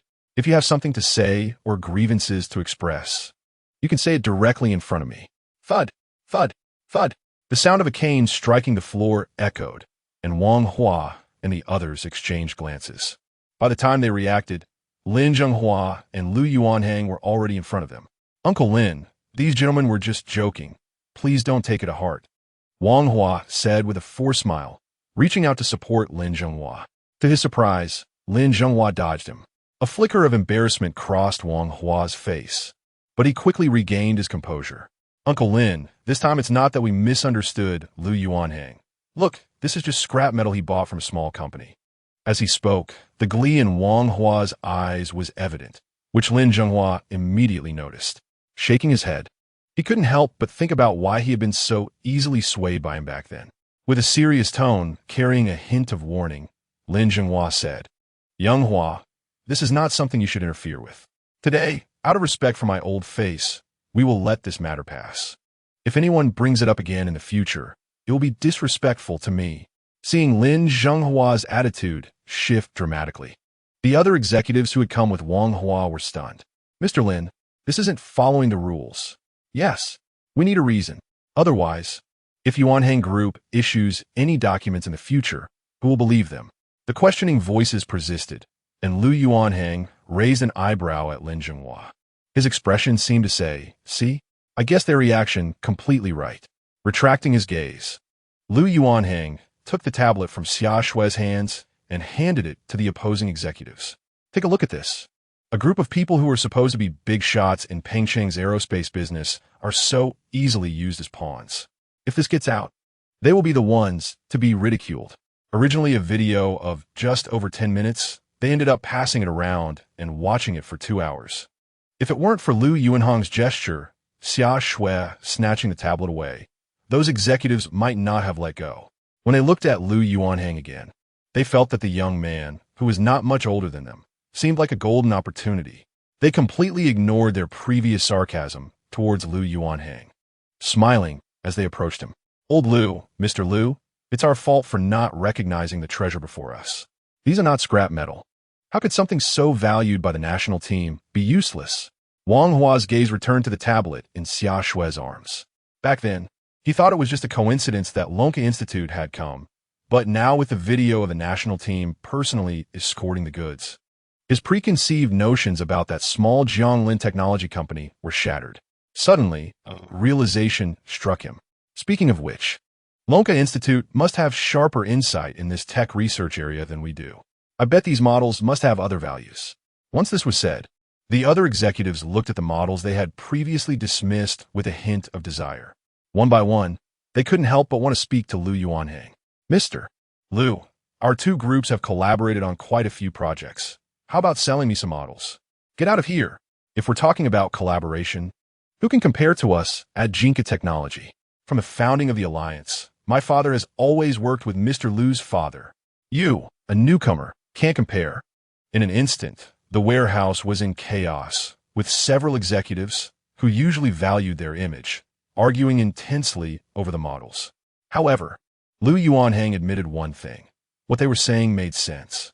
Therefore, before confirming whether these models had any other uses, he rejected all purchase requests. 10 days later, at Pengcheng Lonka Institute, a national technology elder exchange conference was held. The purpose was to allow researchers from various regions to exchange and discuss relevant technical expertise. Meanwhile, this conference is held every 3 years in different locations. This time, it was hosted by Pengcheng Lonka Institute. If they had no confidence in this exchange before, after receiving Jiang Chen's exclusive notes and personal instruction, their confidence had soared. In larger terms, they could even directly crush industry big shots from Daijing. In the aerospace research room, it was divided into 13 areas. Big shots from the research industry gathered in groups of 4 to conduct corresponding experimental projects. 2 rows were formed, led by Daijing and Pengcheng. Hey, old Wang, old Chun. Don't worry, this time we won T let you lose too badly, a representative from Daijing said, proudly smiling, his badge reading first-line researcher on his chest. Despite this, he continued his work without slowing down. Hearing this, the researchers in Pengcheng Lonka Institute, including him and old Chun, had long been well-fed with knowledge in architecture and aerospace from Jiangchun. Faced with this provocation, they were not willing to back down. Oh really? Old you. The result this time is not up to you to decide. We are fully prepared.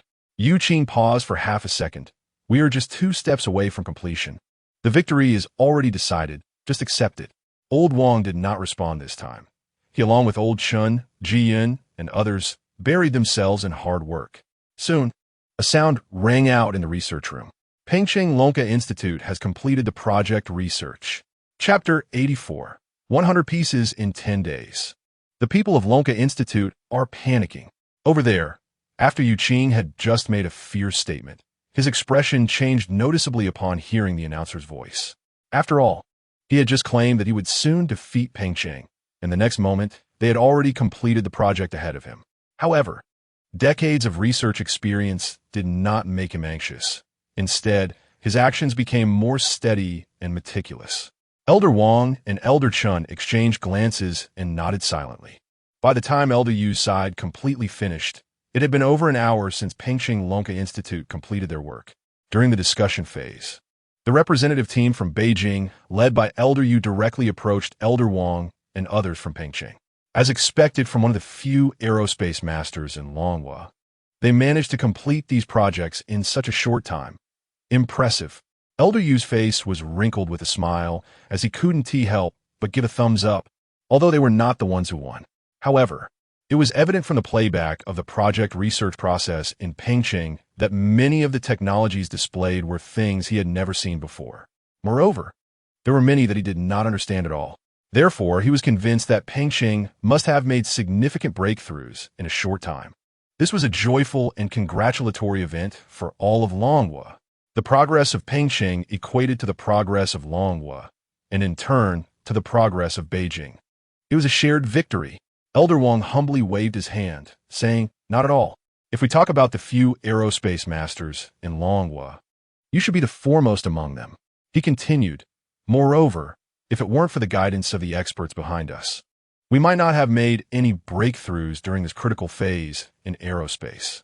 Elder Chun, who had been standing behind him, was somewhat dissatisfied with the mutual flattery between these two, but seeing that Elder Wang remembered to include Jiang Chen's contributions, he chose not to pursue it. His clenched fists slowly relaxed as he crossed his arms and quietly stood behind. On the other hand, Yu Qing looked somewhat disbelieving, raising an eyebrow as he retorted, "Elder Wang, are you joking? Is there someone in the aerospace field whose strength surpasses yours that I don't know about? Unless it's a hidden master from after the War of Resistance, otherwise, it doesn't make sense." After saying that, he raised his hand to stroke his slightly graying beard, narrowing his eyes slightly. "If you ask me, this person's age must be greater than the sum of our ages." Upon hearing this, Elder Wang laughed heartily, turning to look at the people behind him who had met Jiang Chun, and they all laughed along. Yu Qing was taken aback, thinking, how could this be? Could he possibly be over 100 years old? Not at all. The master I'm talking about is only in his 20s, a graduate of just 2 years. And now he is the president of a tech company. What? Yu Qing exclaimed, realizing that he had drawn the attention of those around him, and quickly silenced himself. Are you joking with me? Of course not. Elder Wang's words were interrupted by the ringing of his phone, which had already been set to silent mode. The sound echoed throughout the research room. Others might not know, but he was very clear.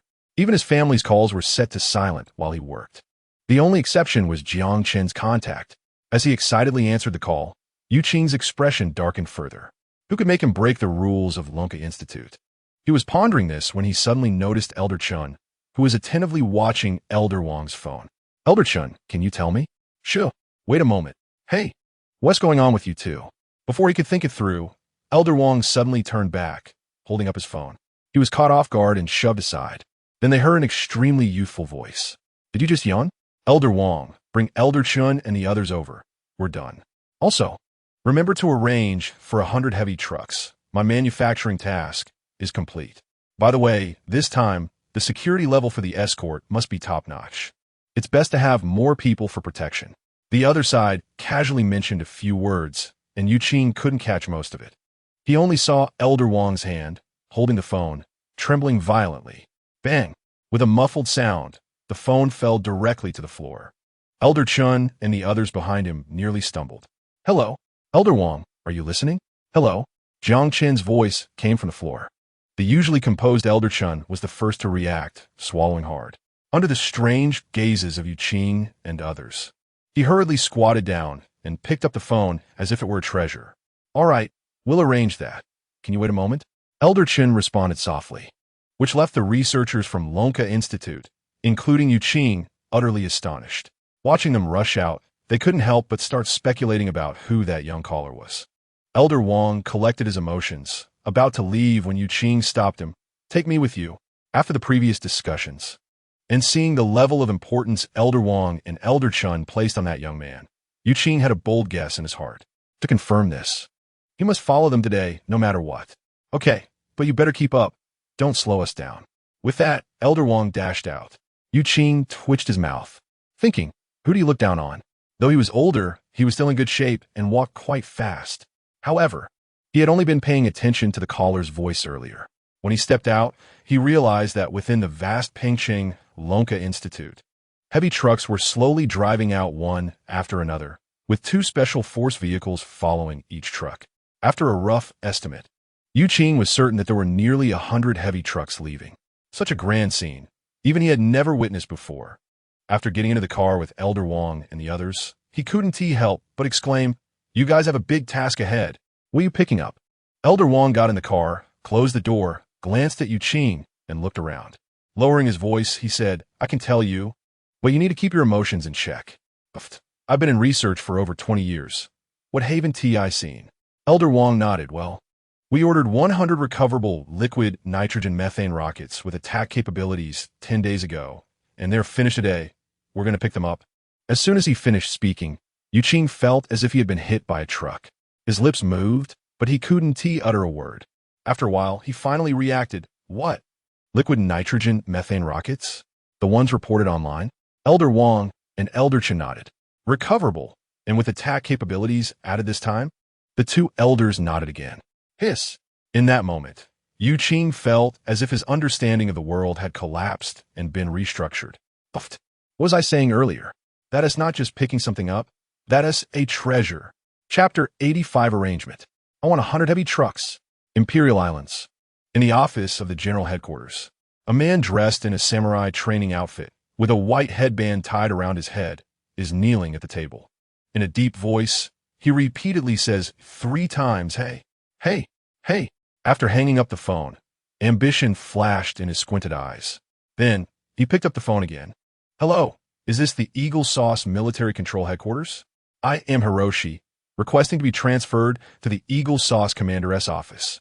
2 minutes later, the call was connected. On the other end, the Eagle Sauce president had just woken up with sleepy eyes and yawning as he answered the phone. What is it? Commander of Eagle Sauce. I am Hiroshi. The Empire has important intelligence to report to you. Half an hour later, a major event occurred at the International Forum. The Eagle Sauce government released a statement on the International Forum accusing Dragon Country of falsely reporting military situations and deliberately concealing its technological achievements. Once this post was published, the first to be affected were Smith from the Eagle Sauce Strategic Information Headquarters and Commander Trenlu from the Aerospace Base Headquarters. At the same time, they were stripped of their titles by the Eagle Sauce commander. When they met at the prison gate, the guards failed to control Trenlu, causing him to throw a punch directly at Smith. Instead of being surprised, Smith laughed excitedly. Commander Trenlu, why are you in such a hurry? Everything hasn't reached a conclusive result yet. The commander won't easily convict us. It's easy for you to say. If only we had properly verified Dragon Country's true strength back then, would we be in this situation now? Faced with Trenla's doubts, Smith said nothing, just shrugged. In any case, I still refuse to believe that Dragon Country has such technological strength. Just wait and see. We will get out of here, trust me. Watching Smith leave with a confident back, Trenlu was stunned and began to doubt his own suspicions. Please bear with it for now, Commander Trenlu. During this period, you must fully cooperate with us. Sitting on the bed inside, through a piece of glass on the wall, Trenlu looked outside. His thoughts had long flown to Dragon Country, and he was eager to learn everything about Dragon Country's research on liquid nitrogen methane rockets. At that moment, in the Dragon Country Strategic Bureau, in the office, two gray-haired old men were sitting at a chess table playing chess. Beside them were cups of brewed tea. Old Gu, I heard something happened at the International Forum. How is it? Is everything all right? The old man in uniform, about to place a black piece, spoke. With a click of the piece falling, the old man in Tang's suit smiled and stroked his beard. When did the foreigners start to learn to put on a show? Since they like to make a fuss. Let's just watch them. It's all nonsense. We aren't afraid of them making a fuss. In the end, it will be them who embarrass themselves. After placing the white piece, Gu Jianhua looked up at the opposite side. What's wrong, Brother Wang Hai? Instead of managing your Ministry of National Defense, you're worried about our Strategic Bureau? Well, there isn't much need for our Ministry of National Defense for now, but your Strategic Bureau is different. Not only do you need to protect domestic information, but you also have to be on guard against petty moves from Eagle Sauce. It's tough. The two exchanged barbs verbally, while on the chessboard, they were equally decisive, showing no mercy. As they countered each other's moves, time quickly flew by in the exchanges. Dingling, the phone at the strategic headquarters rang. Both looked over at the same time. Wang Hai had a look of watching a show. See, something's happening again. Hurry up and deal with it. It's important. Leaning back, he picked up his tea and leisurely savored it. Gu Jianhua cast him a sidelong glance and walked over. After listening to a few words from the other side, his expression suddenly became intriguing. All right, I'll call him over. Suddenly, Wang Hai had a bad premonition. Aren't you supposed to stay in your own office? This call ISNT for me. It's for you. Wang Hai, with a serious face, took the call. On the other end, Su Zheng solemnly said, Minister Wang, we have a major task to execute and need the full protection and cooperation of the Ministry of National Defense. Hearing this, Wang Hai raised his eyebrows. Oh? I remember that a team was already assigned to you a few days ago. This is the most elite unit of our Ministry of National Defense. Is it not enough? Not enough. Wang Hai initially thought the other party would cooperate to some extent, but he didn't expect the response to be so blunt, which made him curious about what kind of tasks Su Zheng and the Dragon Institute were about to execute. All right, if you want people, it's simple. Give me some details so I can consider it. Hearing this, the other side hesitated for a few seconds, but quickly responded. I don't know. It's a rare, ancient epic work, a quantity of 100. Does this task count as major? As soon as the words fell, Wang Hai's pupils suddenly constricted. The hand holding the receiver couldn't help but tighten. In terms of electronic communications, they were always on guard against external signals. Therefore, when communicating with the Dragon Institute, they often use specific terms to replace many important research equipment inventions. Ancient epic work suggests that Dragon Country is still at the theoretical hypothesis stage and has not made or rarely made discoveries in technology. And Su Zheng even added ancient, which means that this is technology that Dragon Country hasn't even proposed as a hypothesis. Such equipment, he hadn't received any news about it, yet it had already been developed. What was even more unbelievable was that there were as many as 100. If he refused Su Zheng's request today, it was hard to imagine the consequences. He pursed his lips, suppressing his wildly beating heart, and said seriously, Comrade Su Zheng, please rest assured, all active soldiers of the Ministry of National Defense will cooperate with your actions in the coming week. Hearing the other side agree, Su Zheng also breathed a sigh of relief. That's great. Thank you, Minister Wang, for your support. After hastily hanging up the phone, Wang Hai didn't even have time to ask for the details of the situation.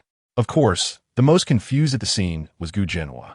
He sat aside, witnessing the change in his old friend Wang Hai's attitude, which was enormous. What's going on? Wang Hai didn't respond. As if recalling something, he looked over with great interest. Old Goo, your strategic bureau has really neglected its duties this time. Do you think I would believe what you said? Gu Jinhua pretended to be calm, leaning back on the sofa, observing Wang Hai closely, waiting for him to reveal a flaw. However, as the clock on the wall ticked, he gradually realized that Wang Hai wasn't talking nonsense, and, judging from his expression, this matter was not simple. Connecting it to Eagle Sauce's accusations, he couldn't help but sit up straight. Could it be? Chapter 86. The pattern opens up. Times have changed. Unable to withstand the invasion of curiosity in his heart, Gu Jinhua spent the whole night pondering over the matter concerning the two old men, leading to a restless night. The next morning, after a hurried breakfast, he drove to the Ministry of Defense to meet up with Wang Hai's troops. Upon arriving at the entrance, he coincidentally encountered a convoy leaving. Wang Hai was sitting in the passenger seat of the lead vehicle, lowering the window and leaning out. Old Gu, what's up? Are you here to visit me today? Sorry, but I have a mission today, so I can't stay. Seeing Wang Hai's feigned ignorance, Gu Jinhua felt an impulse to pull him out of the car.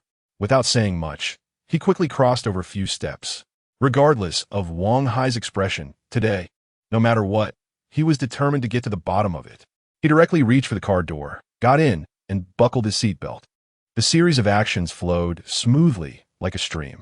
The soldier in the driver's seat glanced at Gu Jinhua through the rearview mirror, only to see Gu Jinhua glaring at him coldly, saying, "What are you waiting for? Start driving." The soldier looked at his direct superior and was momentarily at a loss for how to respond. Wang Hai rubbed his temples and waved forward. Let him hitch a ride for free. We'll talk about it later. On the entire road from Daijing to the northern area of Pengcheng, an ultra-long defense line was raised. The originally bustling road was now deserted. Even the old man guarding the warehouse in the northern area of Pengcheng had been given a paid 7-day vacation. The residents around the commercial area had never encountered such a scene. Although they were all confined at home, none of them were not curious about the changes outside. Peeking out to see what was happening, buzzing, the sound of several military helicopters' rotors filled the air above. The scene on the streets was no less impressive than that in the sky. Many residents watched in astonishment as heavy trucks passed by, with special forces clearing the way ahead.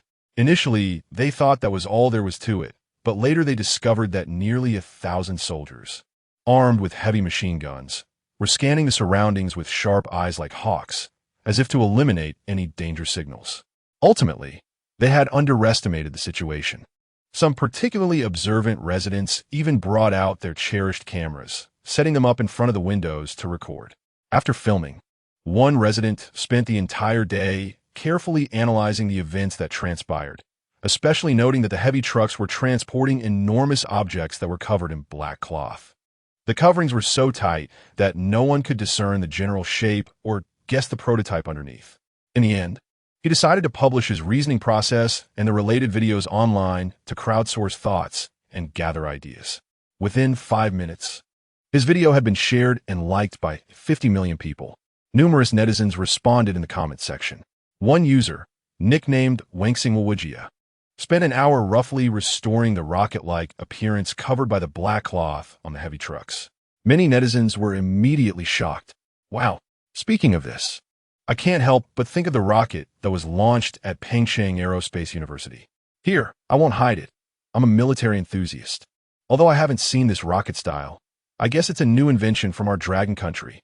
Is it more powerful than the rocket launched at the university? If I were to bring it out, how would you respond? Accompanied by the video of the liquid nitrogen methane rocket launch at Pengcheng Aerospace University. In an instant, the internet was abuzz with discussion. On the other side, after meeting with Su Zheng and other informed individuals from the Lonka Institute, Wang Hai and Gu Jinhua felt unsettled after learning the rough truth. Sitting quietly in the office, they forced themselves to digest the news as quickly as possible. Knock, knock, knock. Come in. Director, there's a piece of news online that has caused quite a stir among netizens. Startled, Gu Jinhua looked up. He took the tablet from his assistant's hand. His fingers swiped across the screen, quickly locating the source of the news. Noticing the comments from netizens with overseas IP addresses, he and Wang Hai exchanged glances, a mutual understanding passing between them without words. At that moment, years of tacit understanding replaced their usual banter. Notify the Information Technology Department to immediately cut off the external transmission of related information, gradually infiltrate, and clean up all relevant videos and images. Yes. 20 minutes after receiving the order, the Information Department completely cleared all online videos and posts about the transportation of 100 rockets, leaving no trace behind. Of course, the netizen who first posted these videos was also summoned by Gu Jinhua for a meeting. When he left the Strategic General Administration, he appeared dazed, repeatedly mumbling, "As a citizen of Dragon Country, I am proud. I must protect all of the country's important information. I absolutely will not leak it." After completing all of this, Wang Hai and Gu Jinhua returned to their chessboard, calmly resuming their game. They glanced at the camera left behind, sharing a smile. Now, Comrade Jiang Chun can confidently showcase his talents. We are responsible for protecting his information. We must hold this line. A week later, the transportation period was up. In the Pengqing Lonka Institute, 100 giant rockets stood tall in the center of the main square. Researchers from Daijing and other places were envious. Leading the group was Yu Qing, rubbing his hands together as he approached, wanting to touch the rockets, but hesitating. Inside the core building, Dean Su Zheng, along with Wang Lao, Chun Lao, various department heads, bureau directors, and researchers, surround a young man in his 20s who walked out from within. Yu Qing was the first to react, rushing forward. As he got closer, he heard the Strategic Bureau Director, Gu Jinhua, asking, "Are we sure we don't need test flights?" "Don't worry, old Gu. We've seen the power of this rocket. However, its attack power is truly frightening. Something like this could pierce through a star with just one launch." "Old Wang, don't scare everyone." Jiang Chun spoke softly, feeling a bit shy under the gaze of so many people. As soon as he finished speaking, the crowd gasped in surprise. Piercing through a planet? That's simply unimaginable. Unfortunately, they would not have the opportunity to witness it. Looking at the people before him, their expressions shifted from anticipation to disappointment. Jiang Chun suddenly suggested, "How about we launch one for everyone to see the effect? After all, they're all recyclable." As soon as these words were spoken, the others' brains felt as if they had been struck by lightning. Were their perceptions of rockets too narrow? Or had the times truly changed? Chapter 87. Black Technology? Select all launch. A powerful sense of oppression struck them as their gazes swept over the massive objects on the Dragon Science Academy square. Looking at the rockets in front of him, Gu Jinhua instinctively voiced his doubts. With so many rockets, if we launch them one by one, won't we be unlikely to succeed by tomorrow night? Upon hearing this, the other researchers and higher-ups present, except for those from the Dragon Science Academy, nodded in agreement, strongly endorsing Gu Jinhua's words. "There's no need to be so troublesome. I can activate it with a single click of the program here." As he spoke, Jiang Chun had already pulled out his phone from his pocket. This phone was unlike any on the market today, featuring only a thin, transparent film. It resembled a protective film on ordinary phones. In Jiang Chun's hand, it was nearly impossible to notice that he was holding anything at all without a close inspection. The crowd's eyes trembled as they instinctively reached for the shape of their own phones in their pockets. Compared to Jiang Chen's, theirs felt bulky and heavy. "Old Wang, have you seen the phone in young comrade Jiang Chen's hand? How powerful is it? What are its capabilities?" Such a phone was exceedingly rare. I thought his phone's film had come off. Can such a small device really launch so many rockets? Is that true? What nonsense is this? Even if all 100 rockets could be launched successfully, the scientists present were most skeptical about how many of those rockets would be unable to take off due to errors in the development process. Realizing this, the other researchers felt somewhat reassured. "So the big shots say that. I thought so too. With so many rockets, no matter how high the professionalism or capability, no one can guarantee a 100 success rate." "Hush, keep your voice down. Old Chin seems to have glanced at us just now." The speaker immediately shut his mouth upon hearing this, quietly turning his head toward the direction where Old Chin stood, only to meet his cold gaze, which carried an obvious warning. In the next second, Jiang Chun pointed his thumb at the film-covered phone, which instantly seemed to activate. A faint blue light radiated from around the screen, which was vastly different from a normal phone. Dark and crimson codes scrolled rapidly across it. When Jiang Chun held the phone parallel to his cheek, a beam of light automatically began to scan his pupils. With a beep, The phone emitted a machine prompt. Ding. Yin Huang intelligence at your service. Unlock successful. Following this, amidst the astonishment of the crowd, Jiang Chun casually placed the phone on a 1-meter-high table. Centered around the phone screen, a 3D interface materialized in the air above it. Jiang Chen's hands floated in midair, tapping swiftly, dazzling everyone with his speed. After a series of actions, the interface changed, displaying 100 blinking points that interconnected and then took off, forming a scaled-down virtual model of the 100 rockets on the square. At this moment, those who had previously doubted Jiang Chun were left speechless, their faces filled with shock.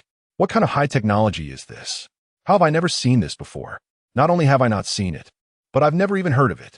Yeah, even in my dreams, I wouldn't dare to imagine such a scene. Also, how did he operate it just now? They stared blankly at the 3D model, mumbling. Jiang Chun cast a casual glance at them and ignored them. Team Leader G, please check if the network is smooth. I need to send you this control program now. Please keep an eye out for it. After saying this, without waiting for Ji Yun's response, he made a fist with one hand, extended it to the center of the 3D image, spread his fingers, and then closed them. The previous images began to transform into data, bouncing in midair before merging into a virtual beam of light, creating a folder in front of him. Jiang Chun, I'm ready on my end. You can start the launch now, Ji Yun said, his fingers that had been dancing on the keyboard suddenly stopping as he looked up at Jiang Chun. Beep. A long beep sounded from Jiang Chun's phone once more.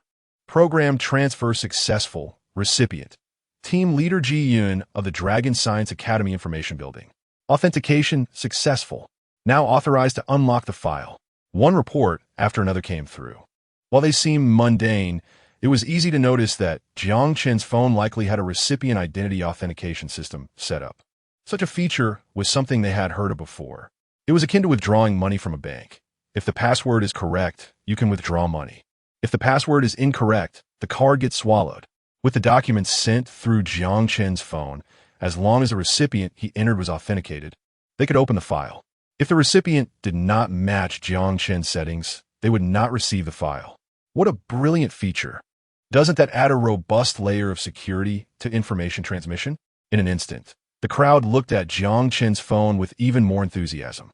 At that moment, inside the program that Ji Yun received, 100 virtual rocket models popped up on the computer screen. Looking at the screen, which displayed only the rotating models without any operational keys, Ji Yun was stunned for half a second. He instinctively looked up at Jiang Chun for help. Next, follow my instructions step by step, and remember, it will be useful later. Upon hearing this, everyone from the Dragon Science Academy, including Ji Yun, instantly became serious. They all pulled out brand new notebooks from their briefcases. The visiting researchers were left bewildered. Di Jingyu approached and asked, Old Wang, Old Chun, why are you still carrying notebooks? Old Chun was too busy recording Jiang Chen's instructions to respond. Old Wang explained while jotting down notes. Because we can't guarantee that what Jiang Chun says will be invaluable scientific skills. So we carry them to record his notes at any time. This reason made the others twitch their mouths. Initially skeptical, after listening to Jiang Chen's explanations, they all asked the researchers from the Dragon Science Academy for pens and paper. In the end, a pop-up window appeared on the screen. 100 rockets have been detected and connected. Would you like to select all for launch? Select all. Then just click launch directly. Before the crowd could recover from this statement, Jiang Chun said casually. Chapter 88. Resonance in Sync. 100 rockets launched together. Why does he sound so nonchalant when he says that? Who wouldn't feel the same? For some reason, I suddenly had a bad premonition, my heart racing rapidly. The scientists around were whispering to each other. My feet instinctively moved back. Meanwhile, Jiang Chun picked up his phone, urging everyone to keep their distance. The Academy. If there is a protective shield, no matter how much it costs to activate it, it's best to turn it on this time. After saying this, Jiang Chun directly stepped towards the building. Ji Yun also followed suit, picking up her laptop and trailing behind Jiang Chun, her hands not stopping as she checked the select all command according to his instructions. What are you all dawdling for? Hurry up and leave. Defense Department. Be ready to activate the protective shield. Activate the highest level. After the prompt, she waved her hand, and everyone moved forward. It It was only when everyone was within the protective shield's range that Ji-Yun spoke. Ready? Fire. Her finger moved directly to the launch button and clicked. Buzz. A tremendous roar erupted, as if 100 trained soldiers of the Dragon Kingdom were responding in unison to the launch command with a synchronized hum. The sound of 100 rockets launching merged into one, and at the same time, everything in the area of the Dragon Institute trembled, as if bowing to them with their unique top-tier etiquette. Everyone's mouths were agape, almost dropping to the ground at any moment. Whoosh! White vapor sprayed out between the rockets, and the bases of the 100 rockets slowly descended, firmly gripping the ground. On the screen, the synchronization of the rockets had reached 100%. Every action of the 100 rockets after receiving the command was consistent in every frame. A strong resonance was produced. The magnificent sight left everyone present with goosebumps. More researchers and scientists in the Institute gathered around, looking up at the distant spectacle. Rockets launching. 10-second countdown, starting now. 10, 9, 8. Boom! In the air outside the protective shield, amidst the flashes of electricity, they saw the enormous shockwave generated by the launch of the rockets, wildly sweeping outwards. They heard the sound of intense electromagnetic friction, and the nearest greenery, the trees, were uprooted at that moment. Swept into the air, they fell to the ground a few minutes later. The protective shield before them also showed obvious cracks. At the same time, Jiang Chun retracted his gaze, looking indifferently at Ji-Yun beside him. He opened the settings menu for the anti-reconnaissance project and activated stealth mode. With a swoosh, the crowd, who had been looking forward and still in shock, widened their eyes. They examined Jiang Chun from head to toe. Even Wang Lao and Chun Lao were almost unable to control their breaths. Anti-reconnaissance? Stealth? You never mentioned this to us. Does this rocket really have such capabilities? After saying this, Chun Lao regretted it. He shouldn't have questioned Jiang Chen's strength, but the other party was just too superior, making it impossible to keep a low profile. Under everyone's gaze, Jiang Chen nodded. Such basic functions should be possessed by all rockets. Only then can we avoid being watched by outsiders. Upon hearing this, the scientists present couldn't help but blush, their feet firmly planted on the ground, embarrassed to the point of wanting to dig a hole and hide. Once activated, it was time to showcase the improved satellite capabilities. As they reached the climax, others immediately became interested. One person wanted to see the screen more clearly and even jumped onto a nearby stone pillar. Many followed suit. On the screen, a face suddenly appeared, with pores visible. If they wanted, they could count the numbers clearly. God, 8K ultra-high definition. Seeing is truly believing. Gu Jianhua stroked his beard, unable to help but exclaim. Wang Hai beside him nodded in agreement, truly feeling that mobilizing everyone from the Defense Department was worthwhile. Jiang Chun. How do we demonstrate his pinpoint attack skill? We can't really aim at a planet, right? Yes. It wouldn't be realistic to aim at an Imperial Island's active volcano. The voices behind weakened a bit. Even domestically, they had to remain cautious when speaking. Unable to make up their minds, everyone's gaze focused on Jiang Chun. Jiang Chun lowered his head, actually searching his memory for information about the rockets. After a moment, he raised his head, saying, "Who said we can't aim at them? Since stealth mode is activated, who would know it was us? Besides, we can just control the intensity a bit, right?" Everyone, including Ji-Yun, was stunned by his words. This? Can we really say this? Seeing them dazed, Jiang Chun raised an eyebrow, putting his phone back in his pocket. "Forget that you are not familiar with the operation. Let me handle it." Ji-Yun stood up to give way. Jiang Chen's fingers flew across the keyboard. They couldn't see clearly, only catching glimpses of two shadows flickering. Finally, they saw Jiang Chun adjusting the attack intensity to 0.00001 before clicking launch, as if worried that the comrades behind wouldn't see clearly. Jiang Chun took out his phone again. "Everyone come into the hall. I'll project it for you." With that, everyone rushed in. The 3D holographic projection continued to enlarge, positioned in the center of the crowd, forming a circle. At this moment, ignoring etiquette, they sat on the ground, eagerly watching the 100 rockets that had already entered space. 50 were aimed at the Imperial Space Station set by Eagle Sauce, and the other 50 were aimed at the islands and active volcanoes within the Blue Star. Each one was proud and imposing, like soldiers ready to launch an attack at Jiang Chen's command. Will we really not be discovered this way? Of course not. We trust instructor Jiang Chen's strength. A researcher from the Dragon Institute cast a cold glance at the others, turning back to continue watching. This sentence reached the ears of Yu Qing, another aerospace expert. Instructor? No wonder Pingqing District is progressing so fast. A gradually forming idea arose in his heart, and his gaze towards Jiang Chen became even more fervent. After yawning, Jiang Chen casually pressed the launch attack button. On the 3D projection, the energy of 100 rockets coalesced into beams and shot out in the blink of an eye. Wow, this operation is simply incredible. Haha. Somehow I can already imagine the shocked expressions of those in the Empire. Chapter 89. Prepare for Rain. Knowing nothing, Jiang Chen's hands moved methodically, seemingly deep in thought. He turned to look at the director of the Strategic Bureau, Gu Jinhua. After a brief pause, he finally remembered to address him. Director Hu. Regarding this matter, it seems that the Eagle Sauce and the Empire will soon have an emotional outburst. If they suspect us, the Dragon Kingdom. Upon hearing this, Gu Jinhua's eyes lit up. Don't worry, the Dragon Kingdom knows nothing about this. Others naturally won't be able to pin this hat on us. Produce. The colleagues in the Ministry of Foreign Affairs are not easy to mess with, so you can rest assured. Seeing Jiang Chen nod and turn away, Gu Jinhua took out his phone and walked a few steps outside. He needed to communicate this matter with the Ministry of Foreign Affairs in advance. This was the first small task assigned to him since meeting Jiang Chen. He didn't need it to be perfect, but at least it couldn't be messed up. Comrade Zhao Chong, this is Gu Jinhua, Director of the Strategic Bureau. I have important matters to discuss with you. In the office of the Ministry of Foreign Affairs of the Dragon Kingdom, a middle-aged man with his head slightly bowed listened quietly to Gu Jinhua's words. The more he listened, the more shock was evident on his face. Half an hour passed unknowingly, and the narrative on the other end finally approached its end. So, Comrade Zhao Chong, do you understand the situation? Zhao Chong remained silent for a moment, and only after Gu Jinhua asked repeated reminders did he regain his composure. He removed his black half-frame glasses with one hand and rested his elbow on the table.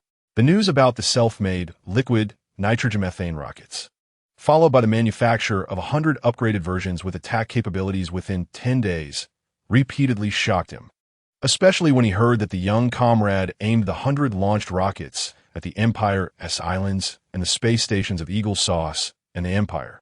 He nearly fell off his chair. After wiping the thin sweat that had formed on his forehead with the back of his hand, he stabilized his emotions and tentatively asked, Eagle Sauce can detect the launch of one rocket. Is it really okay for 100? Is that young comrade too confident?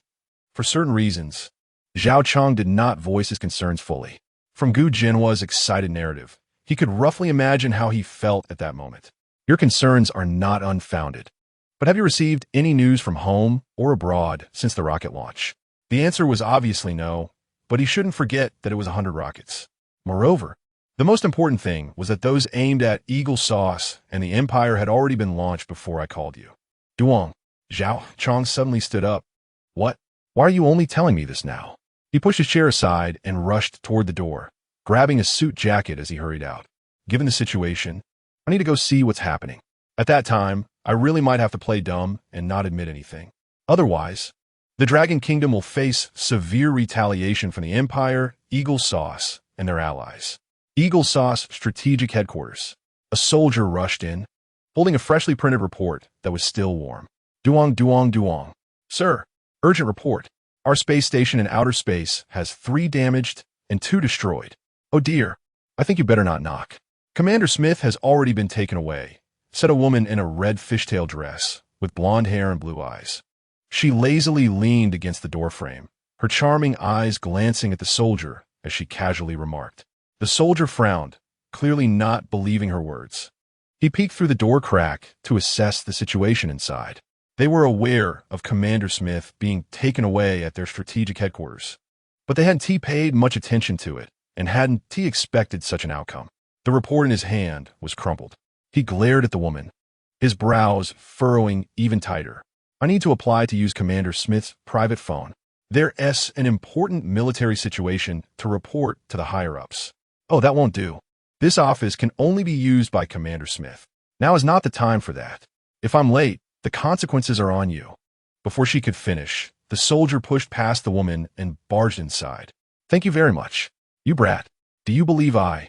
Shut up. Don't hinder me from handling official business. The woman stared in shock at the soldier, momentarily stunned. Mr. President, please forgive my rudeness. The situation is urgent. We just received news that our space station has encountered trouble. What? The space station has 3 damaged and 2 destroyed? On the other end of the line, the Eagle Sauce president displayed an expression of disbelief, his face filled with shock. Emotions surged within him, unable to calm down. This news hit him like a bolt from the blue. He had just minutes ago made a promise to the Empire to assist in the battle against the Dragon Kingdom. At this moment, it felt like a blow to the head, plunging him into an ice cellar. Can we find out where the rockets were launched from? A ruthless glint flashed in the president's eyes. If they could find out, then the other side's unprovoked attack on their space station could be brought before a military tribunal according to the relevant international guidelines. The other side fell silent for a few seconds and sheepishly replied, "No, there are currently no leads at all." With a snap, the Eagle Sauce president hung up the phone, sitting back on the couch, stunned. A strange smile crept across his lips. You don't know? How can we not know? We, Eagle Sauce, are the leaders in technology on this blue planet. We are at the forefront of the international stage. Ding, ding, ding. The phone on the desk rang again. The president frowned and quickly walked to the desk. Internally, he prayed that all he had just heard were mere delusions. Taking a deep breath, he raised one hand and traced a character in the air. Mr. President of Eagle Sauce, this is the President of the Empire. We have a serious problem on our hands. Upon hearing this, the Eagle Sauce president felt his forehead throb. He pressed down heavily. A serious problem? Let's see what could be worse than losing our space station. Go ahead, I'm listening. Is your space station destroyed? On the other end, the voice of Hirota trembled as he responded, President, how did you guess? Chapter 90. The legendary dog-eat-dog? As he spoke these words, Hirota felt an extremely terrifying thought arise in his mind. Could it be that the Eagle Nation was launching an attack on our empire? Why did the voice of the Eagle Nation's president sound so strangely suggestive? What was this behavior of his supposed to be? Was he coming to us voluntarily? But he didn't have the courage to question him. Just as he was caught in a dilemma, the floor beneath him began to shake violently. Originally kneeling on the floor, Hirota stood up, clutching the phone, and rushed outside. What was happening? Report, General. Our coastal defenses have broken, and the second wave of the tsunami has already begun. Not only that, but the active volcano over there also seems to have come under attack, and it might erupt at any moment. Just 2 simple sentences. Hirota was completely stunned. Damn it. Anger surged into his brain in an instant. Especially when he heard the voice from the receiver continuously speaking. His fury reached its peak. Is it really necessary for you Eagle Nation folks to act one way in front and another behind our backs? Our empire has always respected and supported your decisions. Is it just borrowing a dozen of your latest rockets? Even if you're unwilling, there's no need to make things so absolute. The Eagle Nation president was taken aback, moving his lips. What are you talking about? Have you gone mad? If that's the case, don't blame us for being rude. Beep, beep, beep. Before the president could finish his words, the busy tone of the call was heard in his ears. Thank you, thick-skinned. A madman. The island of the Empire is full of madmen.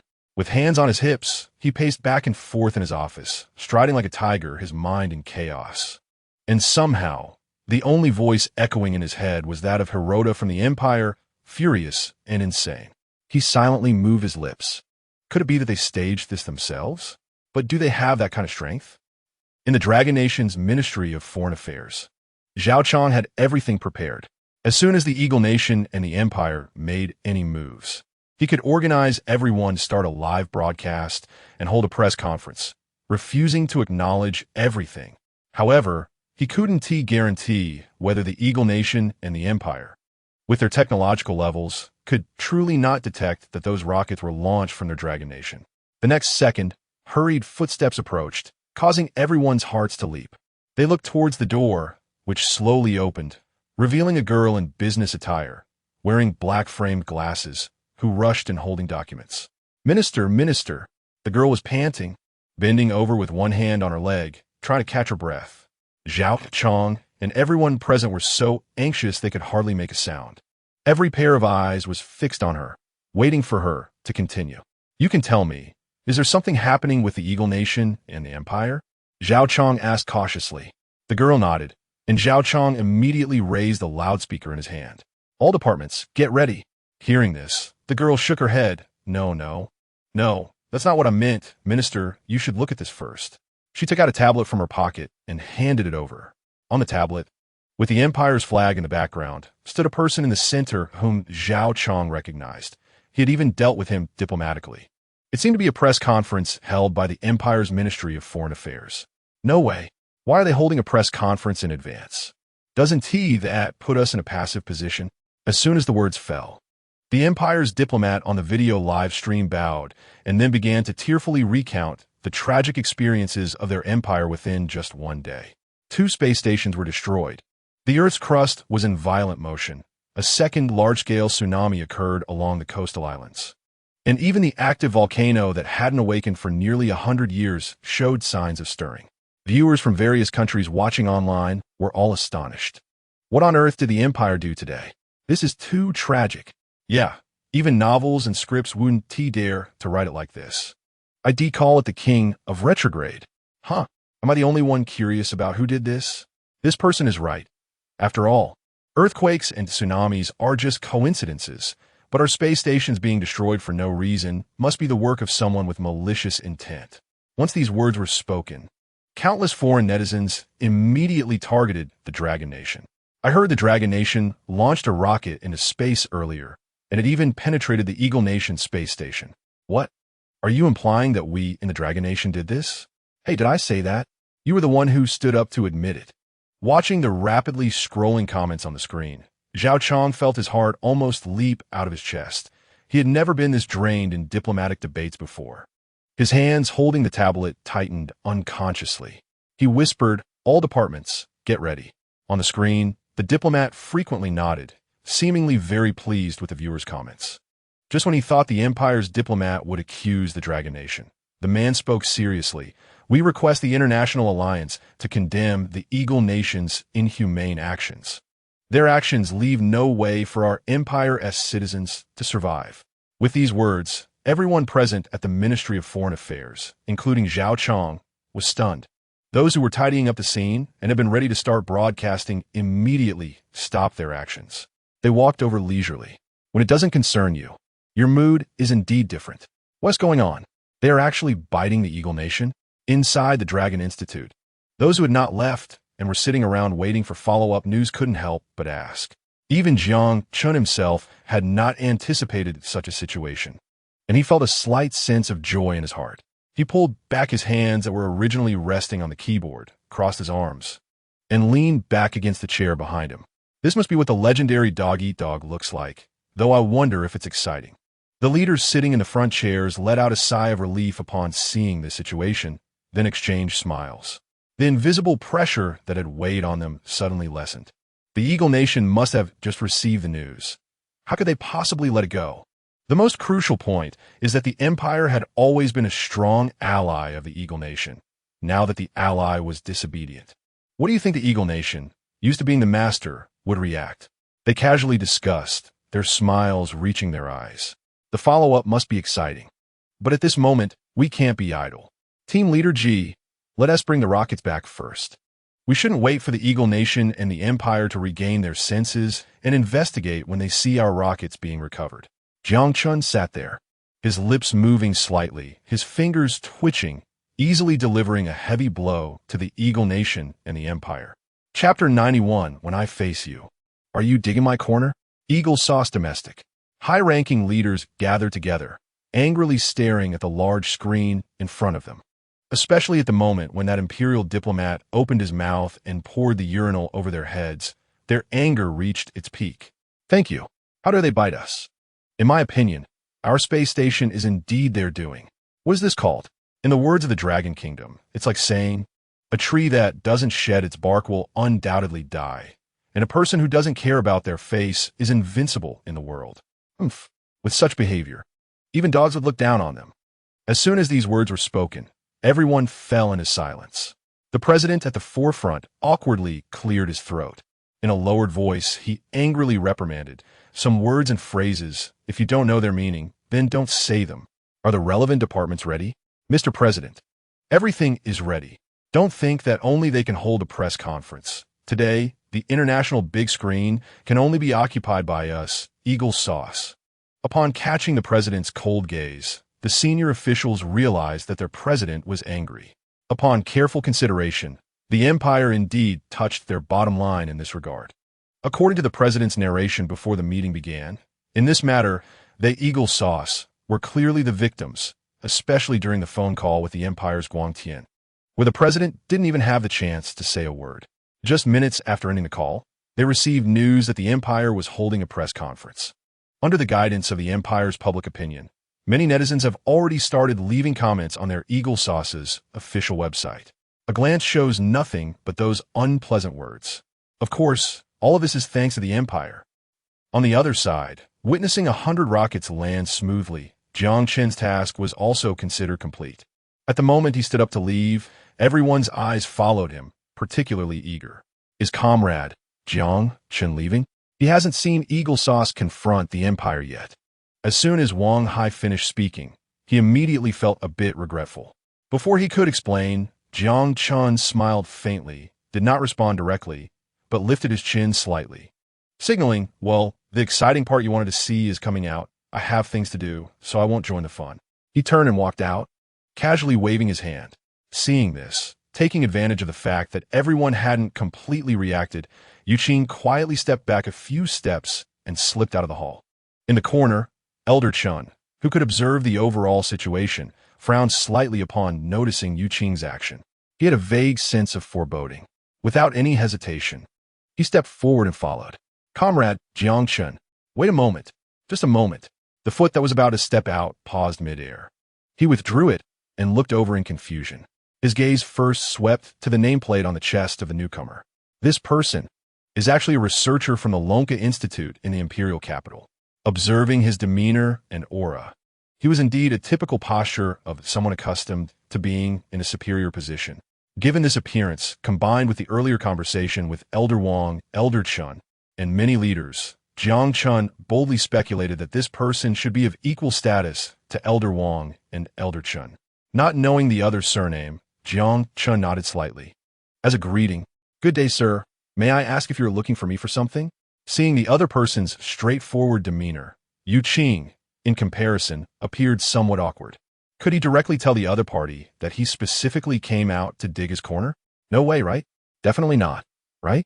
But then again, if he didn't say anything, when would the Lonka Institute in the imperial capital have a chance to cooperate with Jiangchen?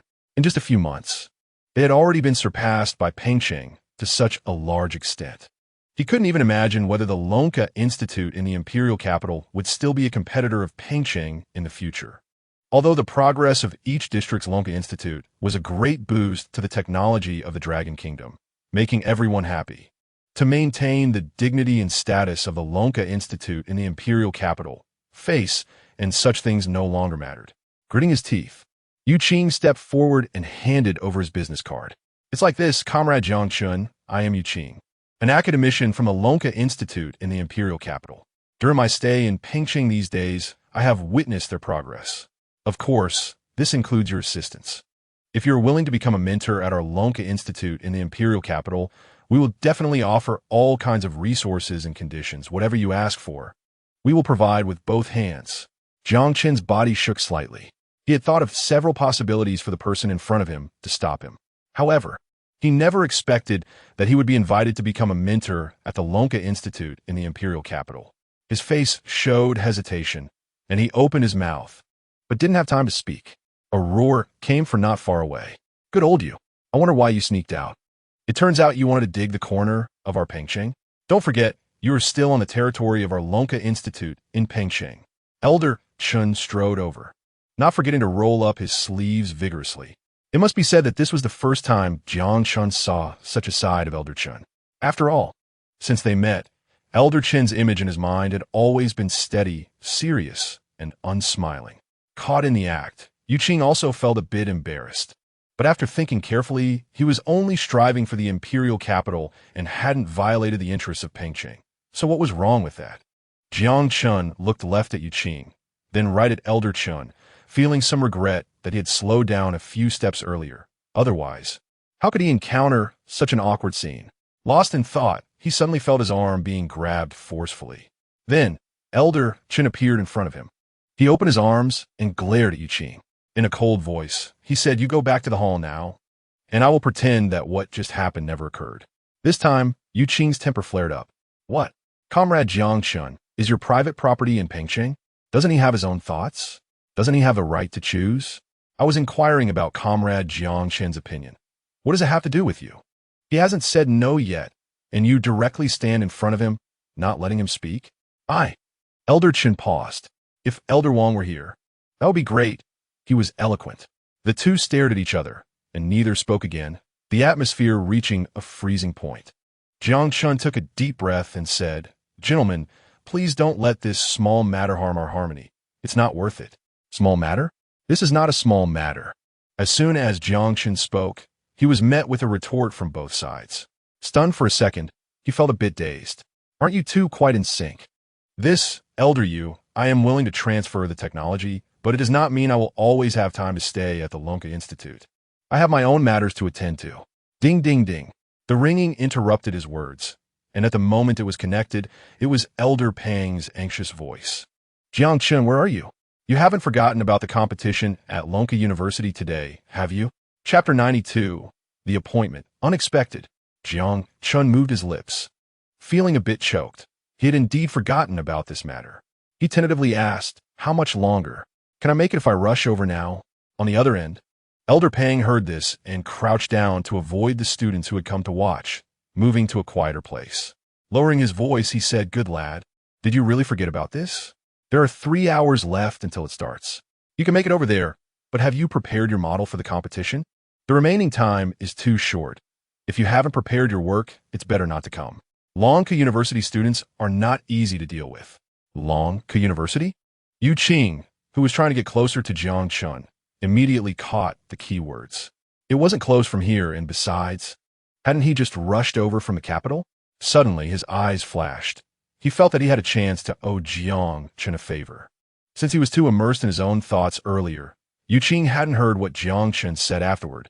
Only the last sentence, "I will try to arrive on time." What's wrong? Did something happen? Elder Chun was focused on protecting Yuqing and hadn't paid much attention to the content of Jiang Chen's call. But he could see a hint of worry on Jiang Chen's face. Putting away his phone, Jiang Chun casually said, "It's nothing. I forgot about an appointment with a student from Longku University. I need to rush over now." Elder Chun nodded, but before he could say anything, Yuqing spoke up first. "So you're going to the capital?" "Just right. I'm going over to visit a small competition. Shall we go together?" A subconscious reaction made Elder Chun sense a hint of danger at that moment. "No need to trouble Elder Yu. I'll arrange a special car for Jiang Chun right now." Saying this, Elder Chun completely cut off any chance for Yuqing to respond. 3 minutes later, a military off-road vehicle appeared in front of everyone. After Elder Chun and Jiang Chun got in the car, he waved to Yuqing and said, "Elder Yu, I originally wanted you to come with us. But considering you have your own special car, we'll leave first." The engine started. At Elder Chen's command, the driver pressed the accelerator to the floor. The military off-road vehicle sped away. At the end of the long road, as the car was about to turn, Elder Chen looked back at Longku University and found Yuqing still standing there, pounding his fist in frustration. A smug smile curled at the corner of his mouth. He thought to himself, "Humph, even the cunning old fox can't outsmart me, the old hunter." Thinking of this, his smile widened. "Jiang Chun, where are we going next?" "Directly to Longku University?" At this moment, Jiang Chun was lowering his head, fiddling with his phone. His palm was shrinking and then opening. Not knowing what he was manipulating, he quietly responded, "No, I need to go back to the company first. The model hasn't been finished yet." Elder Chen's pupils contracted. "Did you just say time is tight? You're only starting to make the model now. Is there enough time? It's just a model. It's simple to make. Besides, excluding an hour for travel, I still have 2 hours to finish it." Jiang Chun said, "Even according to Longku University's current technology, 2 hours is enough time. Not to mention finishing a model. Even drafting a blueprint would take at least 2.5 hours. Elder Chen thought to himself, I knew this kid was extraordinary, but his strength is simply abnormal. He couldn't let such an exciting scene be witnessed by just him. Moreover, once they got to the capital, it would be Yu Qing's territory. Their designated mentor couldn't rely on students from other areas to hold the scene. Seeing Jiang Chun was focused on his operation, he quietly took out his phone and found Elder Wang's contact page. After sending 2 messages, he waited for a response before finally putting it away with peace of mind. His gaze inadvertently glanced at Jiang Chen's phone, which was full of high-tech features. Next to the 3D display diagram, besides the model's calculation data, there were also the basic parameters of the phone, which kept flashing. But this intense curiosity made him turn his head to look at that corner. Not knowing what he was looking at, he was shocked when he did. After seeing the parameters of the phone clearly, Elder Chun felt his soul was greatly shaken. Phone name, Yanhuang Technology version 1. Memory, 9,000 metric tons. Battery capacity, unlimited. Signal reception range, within the Milky Way. CPU calculation speed, infinite. Protection performance. Earlier at Longkou University, they only noticed the phone's high-end features, but hadn't realized it had such powerful performance. But now, the more Elder Chen read, the more shocked he became. 9,000 metric tons of memory, unlimited battery, infinite calculation speed, these were acceptable to him. But when he saw the signal reception range being within the Milky Way, he wondered if this was a phone and if such functions were even possible. Was it really real? He panicked. What Jiang Chun held in his hand was not just a phone. It was practically a living brain. Knowing that future phones were this impressive, even Martin's coffin board might not hold it down. Looking at the rapidly jumping virtual numbers in front of him, Elder Chen forced himself to calm his racing heart. With confusion, he tentatively asked, "Where did you buy this phone? Or did you invent it yourself?" Hearing Elder Chen's question, Jiang Chun paused his actions and turned his head. He casually said, "Oh, you mean this phone? I just made it for fun when I had nothing to do." As soon as these words came out, Elder Chen almost exploded on the spot. Especially hearing his nonchalant tone made him feel even more unbalanced. "Why are you so exceptional when we're both in research?" Suppressing the thought of throwing Jiang Chen out, he took a few deep breaths before saying, "Do you have any plans to mass-produce this phone?" "Not at the moment," Jiang Chen replied. Hearing this, Elder Chun breathed a sigh of relief. It made sense. Making such a phone would definitely require a lot of time and effort. Moreover, such exquisite technology, if it didn't come from Jiang Chen's hands, would probably not be achievable. But Jiang Chun had to take care of his company and also serve as a mentor at Longkou University. How could he have extra time to create these? After all, while Jiang Chen's strength was formidable, his energy was always limited. But he kept telling himself that Jiang Chun was just like an ordinary person. His energy was limited. Then, Jiang Chun spoke leisurely. "I plan to wait until the phone is upgraded to the highest version before mass production." Elder Chen's eyes widened in shock. His lips trembled. "The highest version? This isn't the highest?" "Of course not. Once it goes beyond the Milky Way, it won't receive any signal. How could it be called the highest version?" At this moment, Elder Chen silently stuffed his phone deeper into his pocket. Chapter 93. Is it really a small model? An old friend reunites. For a moment, Old Chun, who originally thought he was at the forefront of technology in the Dragon Kingdom, inexplicably felt an urge to find a block of tofu to smash his head against. Jiang Chen's phone had such powerful performance, yet it was still being criticized. If he took out his own phone, wouldn't it be thrown into the trash? It must be said that although Jiang Chun was young, his vision was truly high. As for Old Chun, due to their differing thoughts, he was afraid that his little heart couldn't withstand the stimulation from Jiang Chun. For the next 20 minutes of the journey, he simply kept his mouth shut, either watching Jiang Chun operate or listening to Jiang Chen's instructions. 20 minutes later, they arrived at the company. Jiang Chun stopped his actions, and it was done.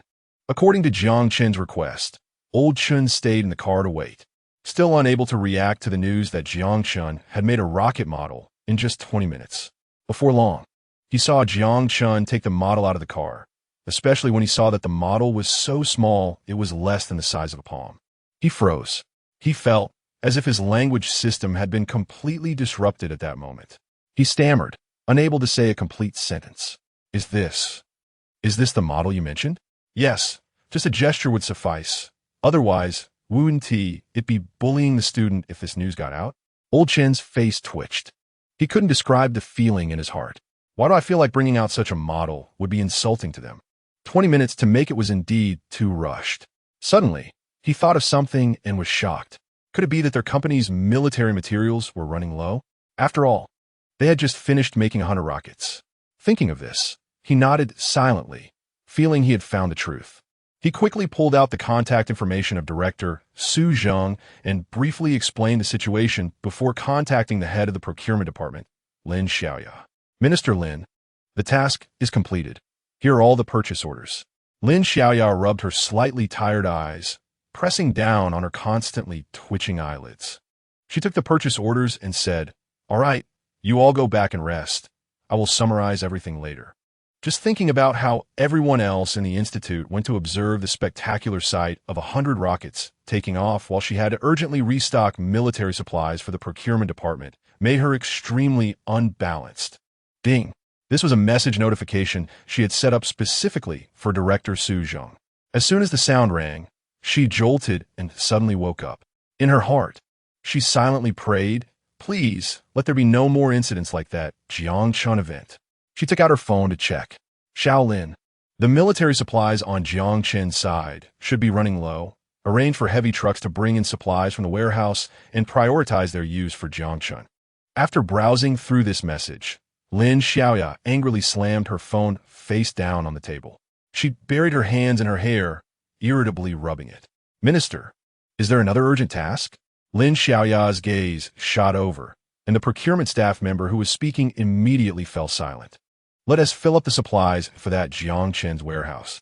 An hour later, a striking military off-road vehicle drove directly to the entrance of Lonka University. Besides the security guard at the door, Jiangchun also noticed another figure. He stuffed the model into his pocket and opened the door to step out, a smile appearing on his face.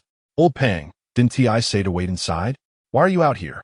I couldn't stay over there, so I thought it would be better to wait here for you. At least I could chat with Old Bai." After saying that, the security guard nodded. "Old Pang, I never expected that the person who just called Jiangchun was you.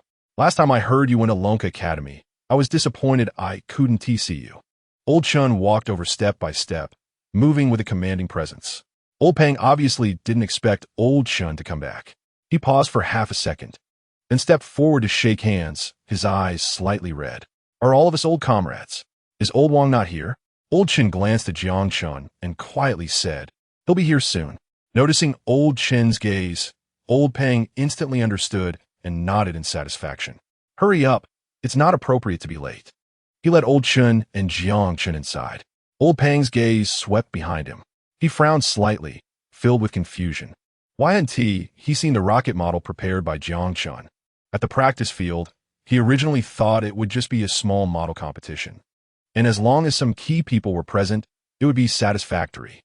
However, looking around, all he could see were students in Lonka University uniforms.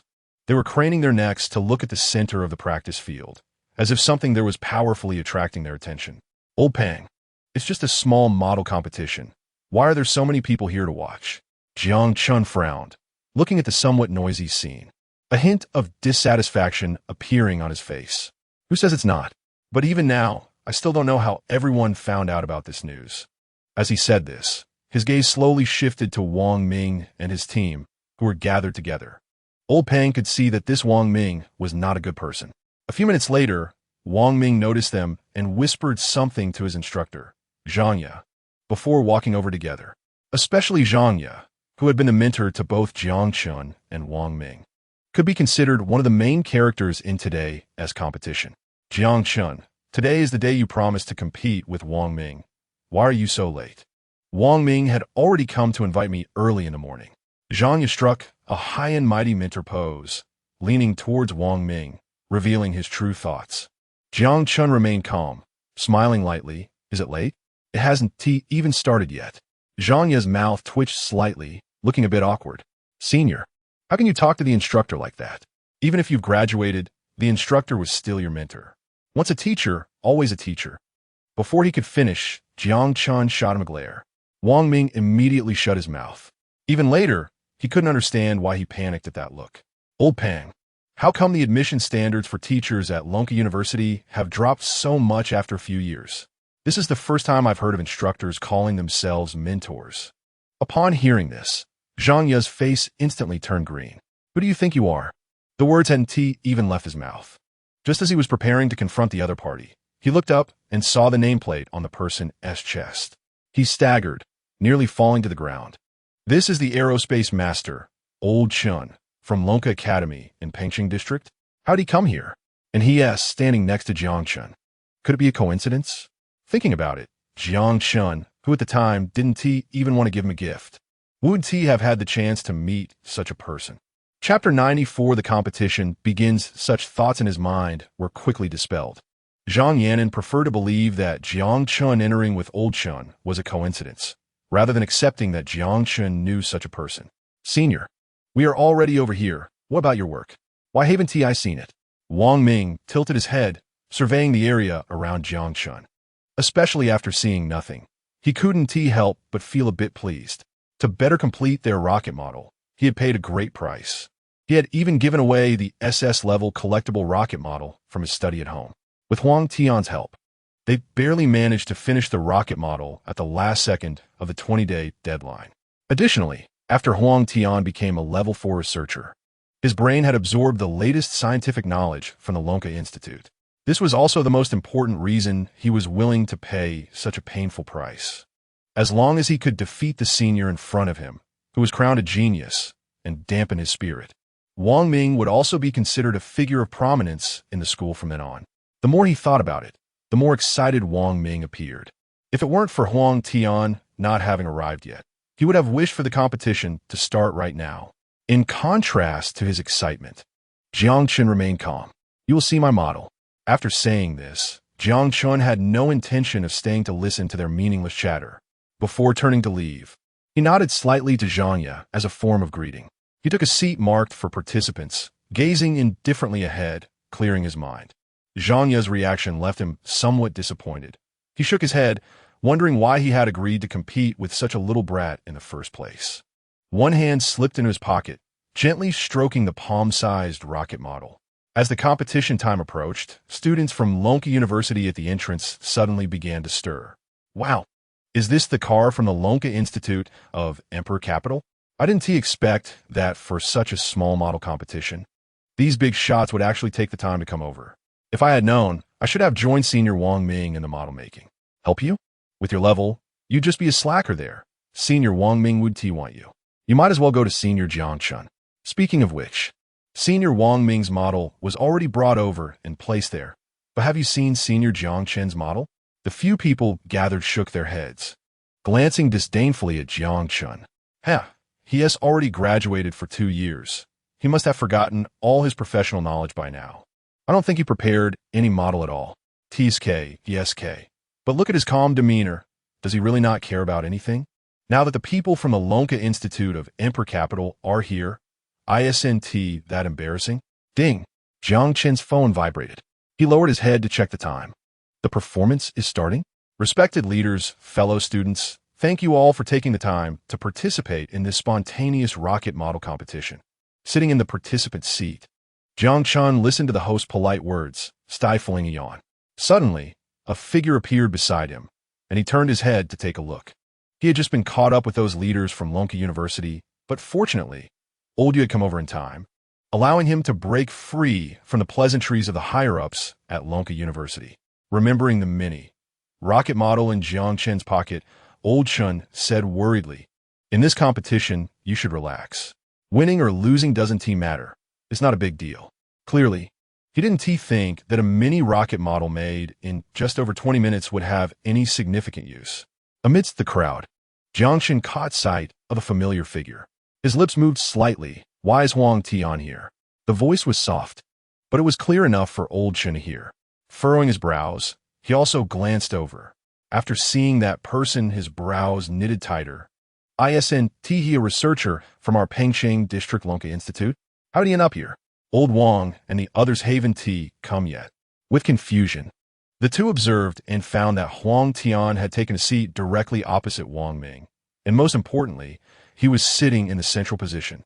Turning his head to glance at the rocket models displayed nearby, and recalling Huang Tian's current status as a level 4 researcher, Jiang Chen instantly understood. He didn't reveal anything, just reassured Old Chen. But Old Chen was also perceptive, especially after seeing Huang Tian sitting opposite him. There was nothing he couldn't figure out. The senior you said wants to compete with you is Jiang Chen? As Huang Tian sat down, he had already noticed Jiang Chen across from him, his gaze drifting, with his brows furrowing into a frown. As for Wang Ming, he still hadn't realized the seriousness on Huang Tian's face. In fact, he proudly said, "Yeah, I heard he graduated 2 years ago." He probably forgot all his professional knowledge. But senior, you don't know, the other day in the cafeteria, the way he looked down on the liquid nitrogen methane rocket, I'm sure you couldn't help but react after seeing it. The sound of Wang Ming's chatter filled Jiang Chen's ears. Didn't he know how capable Jiang Chen was? Especially after the last class reunion. He finally understood that the liquid nitrogen methane rocket that ascended in Longhua was clearly made by Jiang Chen. Cursing Wang Ming beside him under his breath, "Damn, if I had known I was competing against Jiang Chen, I wouldn't have helped you for a double S-grade rocket model." He felt incredibly foolish. Didn't he know that Jiang Chen was? But Huang Tian couldn't find an opportunity to interject at that moment. Next, the host excitedly announced, "Now, let us invite our 2 contestants to come on stage to showcase their respective rocket models." The host, holding a microphone, announced with excitement. After exchanging pleasantries with the high-ranking officials from Longhua University beside him, Yu Qing took a half-step toward Jiang Chen's direction, only to have an arm cross in front of him. Turning around, he saw the principal of Longhua University smiling broadly at him. "Old Yu, please follow us to our seats." The latter pursed his lips. It was indeed inappropriate to refuse in front of so many people. Nodding, he moved to the judging area, which was the farthest from Jiang Chen. "Wang Ming, please bring your model to the center of the stage. Mr. Jiang Chen, you as well." As the words fell, everyone's attention was fully on the 2. Wang Ming stood up, pulling his school uniform jacket closer, and confidently strode toward the makeshift stage. Pointing to the 3-meter-high rocket beside him, he declared, "This is the rocket model produced by me and my team. However, since entering the venue, I haven't seen my senior's model. I'm really curious now. Does my senior want to surprise everyone?" Chapter 95. Is half-baked technology really worth showing off? Jiang Chen slowly stepped onto the stage, not at all annoyed by Wang Ming's provocation, even giving him not a single extra glance. On Wang Ming's side of the audience, Zhang Ye quietly approached the host. After clearing his throat to get the host's attention, he signaled with his eyes. The host noticed and immediately walked over with a smile. "Mr. Jiang Chen, please bring your model over now." Jiang Chen's gaze swept across the venue before finally locking onto a display stand on his side. Surrounding the stand were 8 cameras positioned at different angles. Above hung a white screen, resembling a projection screen. Initially puzzled, he later saw Wang Ming pressing a button, causing the screen to flicker to life. Especially when he noticed the 3-meter-tall rocket model appearing on the opposite screen, Jiang Chen raised an eyebrow, feeling a bit emotional. He hadn't expected that Longhua University would take this competition so seriously. Naturally, he couldn't let all the preparation go to waste. With the hand holding the model moving slightly in his pocket, he took a few steps to the display stand. The host paused for a moment. "Mr. Jiang Chen, are you competing alone?" "Yes," Jiang Chen replied succinctly. Many students on site seemed stunned upon hearing this. They had witnessed how difficult it was for Wang Ming and his team to develop their rocket model. And yet, Jiang Chen was going to tackle such a challenging task alone. Wasn't that a bit unfair? The numbers were simply not equal. "Sure, be careful with your words. Are you implying that Instructor Zhang Ye is being unfair?" "Keep your voice down." After the warning, the students who had previously been dissatisfied with Jiang Chen immediately fell silent, redirecting their attention back to the stage. Before they could take a closer look, a gasp erupted around them. Looking up, they saw a palm-sized rocket model prominently displayed on the screen. "Oh my goodness, is he giving up already?" "Yeah, that's just a toy rocket model from a store, right?" "Ha ha ha." Old Chen frowned at the surrounding students who were laughing, his expression turning cold. He glanced worriedly at Jiang Chen on stage, Jiang Chen's calm demeanor made him feel a sense of foreboding, and he instinctively clenched his hands on the armrest of his chair. The host, holding a small notebook, and Wang Ming, also present, were equally caught off guard. The palm-sized rocket model did indeed look like a toy. The host's mouth twitched. "Mr. Jiang Chun, are you sure this is the model you intend to compete with?" Jiang Chen nodded and lowered his head to fiddle with his phone. The host wanted Jiang Chun to explain himself to everyone, but it seemed he had no such intention and was playing with his phone instead, scratching his head awkwardly. The host realized that this gentleman might have misunderstood the nature of the competition. Knowing he was alone, he decided to exploit the loophole in the competition rules and even shrank the size of the rocket. "Well, this also proves that our competition is absolutely fair and just." The host found a way to save face for himself. This was definitely the most awkward moment he had experienced as a host. Hearing the host's commentary, Old Chen shot him a sideways glance, dissatisfied. What a lack of insight. If you get slapped in the face later, don't complain about the pain. "Senior, you spent 20 days making this small thing? What can it even do? It might break if stepped on. Why don't you switch to another model for the competition? I mean, your company should have other models too." As soon as this was said, the audience began to huddle together, whispering, "Is this senior running a company? Did he make that model himself? Or—" "Silence," Yu Qing coldly commanded, and the surrounding murmurs vanished instantly. "Who is Jiang Chun? Is he someone you can casually talk about?" A cold laugh escaped from the stage. Jiang Chun played with the transparent, thin phone in his hand, a playful smile at the corner of his mouth. "The competition has a specified rocket size? Your 3-meter-tall rocket model seems to me like a pretty face, but useless. Half-baked technology is being flaunted. I really don't know who will end up embarrassed in the end." "You!" Wang Ming glared angrily. His rage ignited, almost bursting forth immediately. But considering the students, school leaders, and many big shots from Longkou University present, he held it back and even had to force a smile. "In that case, since my junior is so confident, I won't steal your thunder. For fairness, wouldn't it be better if we demonstrated together?" The moment their eyes met, Jiang Chun immediately saw the calculation flash in Wang Ming's eyes. He quickly interrupted, "Together?" Wang Ming was puzzled. Did Jiang Chun hit his head when he left? Did he really want to showcase his toy-like model alongside his 3-meter-tall rocket model? This was just asking to show off. However, Wang Ming was adept at seizing opportunities. Considering that Jiang Chun might change his mind, he immediately agreed. The area was cleared. In the corner of the testing ground, Old Wang led several researchers from Pengcheng Longkou University into the fray. They looked up and saw Jiang Chun and the other university students walking towards their rocket models. Hiss! Jiang Chen's model didn't get brought over. Old Wang quietly sat beside Old Chun and whispered. Old Chen suddenly turned around, glancing disdainfully at Old Wang. "Are you blind? Isn't that Jiang Chen's model on the stand?" Upon hearing this, Old Wang looked as if he had been struck by lightning. "What kind of model is that? Did you buy it casually on the way?" "Of course not. Jiang Chun remotely crafted that in the car." Old Wang was about to ask something else when Old Chun impatiently interrupted. "Just watch. We don't know how that model will perform." "What? You mean it hasn't been tested yet?" On stage, Wang Ming took out a remote control and began to operate it. Suddenly, the 3-meter-tall rocket model started to hum. Simulating a real rocket, the model extended its supports and firmly anchored itself to the ground. White mist quietly began to rise. Students and high-ranking officials from Longkou University gasped. Could it really take off? "Oh my gosh, it's only been 20 days. And Wang Ming and his team are incredible." One exclamation after another nearly made Wang Ming lose himself in pride as he raised his head arrogantly. "Senior, you should start quickly too. Everyone is waiting." Before he could finish, Wang Ming's eyes widened in disbelief as he looked at the small model. Chapter 96, Winning Big. From now on, dominating Longkou University. At some point, the palm-sized rocket model that had been resting on the display platform slowly began to rise. Unlike the white mist from Wang Ming's 3-meter model, this one emitted a striking blue-purple gas from its tail propulsion system. This small model, resembling a toy, surprisingly had a complete rocket structure. Was that a vector thruster? TSK.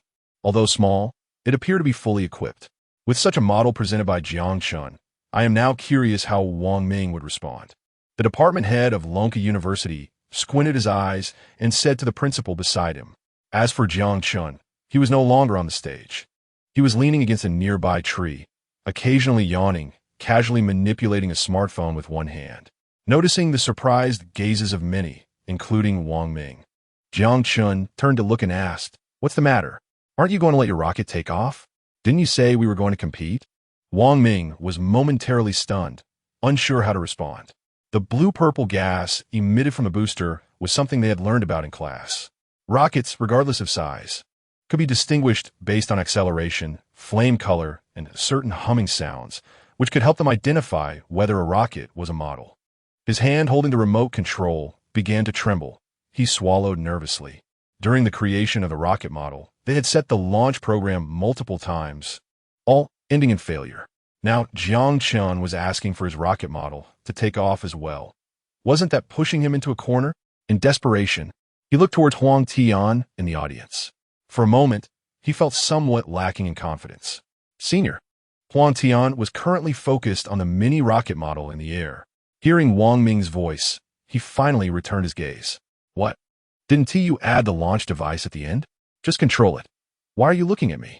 His tone was somewhat cold and clearly distant. Senior, let the rocket take off. Yes, what are we waiting for? Jiang Chen's model has already taken off. Wang Laodao laughed, playfully stroking his beard, his eyes filled with amusement. Wang Ming felt anxious, his eyelids twitching, sensing that something bad was about to happen. But now, in front of the entire faculty and students, he had no choice but to move forward. With a firm bite of his teeth, he thought there was no other way. He gripped the remote tightly, took a deep breath, as if making a huge decision, and pressed the button. Buzz! The model shook violently a few times, and the white mist emitted from the bottom thickened. The base lifted off the ground and slowly moved upward. Wang Ming himself shut his eyes tightly, afraid to look at the scene before him. Wow, it's taking off. This is incredible. The exclamations around him gradually relaxed his tense brows. He tentatively moved his ears, and indeed, there was the sound of a rocket launching. Opening his eyes, he saw the rocket at eye level, and he excitedly jumped up. Senior, we did it. Did you see? At this moment, Huang Tian, hearing this, did not have a good expression. He tried to avoid eye contact with Wang Ming, but upon seeing Jiang Chen's ambiguous gaze, he wished he could dig a hole and escape. Returning his gaze, Jiang Chun frowned at the 3-meter rocket model across the way. Not good. He quickly took a few steps forward and pushed aside the overly excited Wang Ming. The latter stumbled, nearly falling flat on his face. What are you doing? Just because my rocket took off? Wang Ming struggled to get up, brushing the dust off his pants. Just as he was about to argue back, he heard Jiang Chun shout loudly, "Everyone fall back!" Quickly, the crowd, filled with excitement, had not yet managed to calm down when the situation suddenly changed. Bang! A loud crash. The 3-meter rocket model fell to the ground, creating a huge crater in the middle of the experimental field. What happened? The students in the front row, who reacted first, were dumbfounded, their faces filled with shock. Seizing the opportunity, they jumped up and rushed towards the gaps to get away, fearing the rocket might explode and hit them. Even if it was a model, its power should not be underestimated. Orderly evacuation, everyone stay calm. The host shouted into the microphone, his feet never stopping as he ran towards the distance. Looking at the chaotic scene, even Chen Lao and the others wanted to help direct the crowd, but found it impossible to intervene.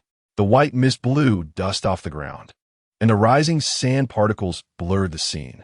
The fallen rocket model twitched slightly, surrounded by flames, as if it was about to launch off the ground at any moment.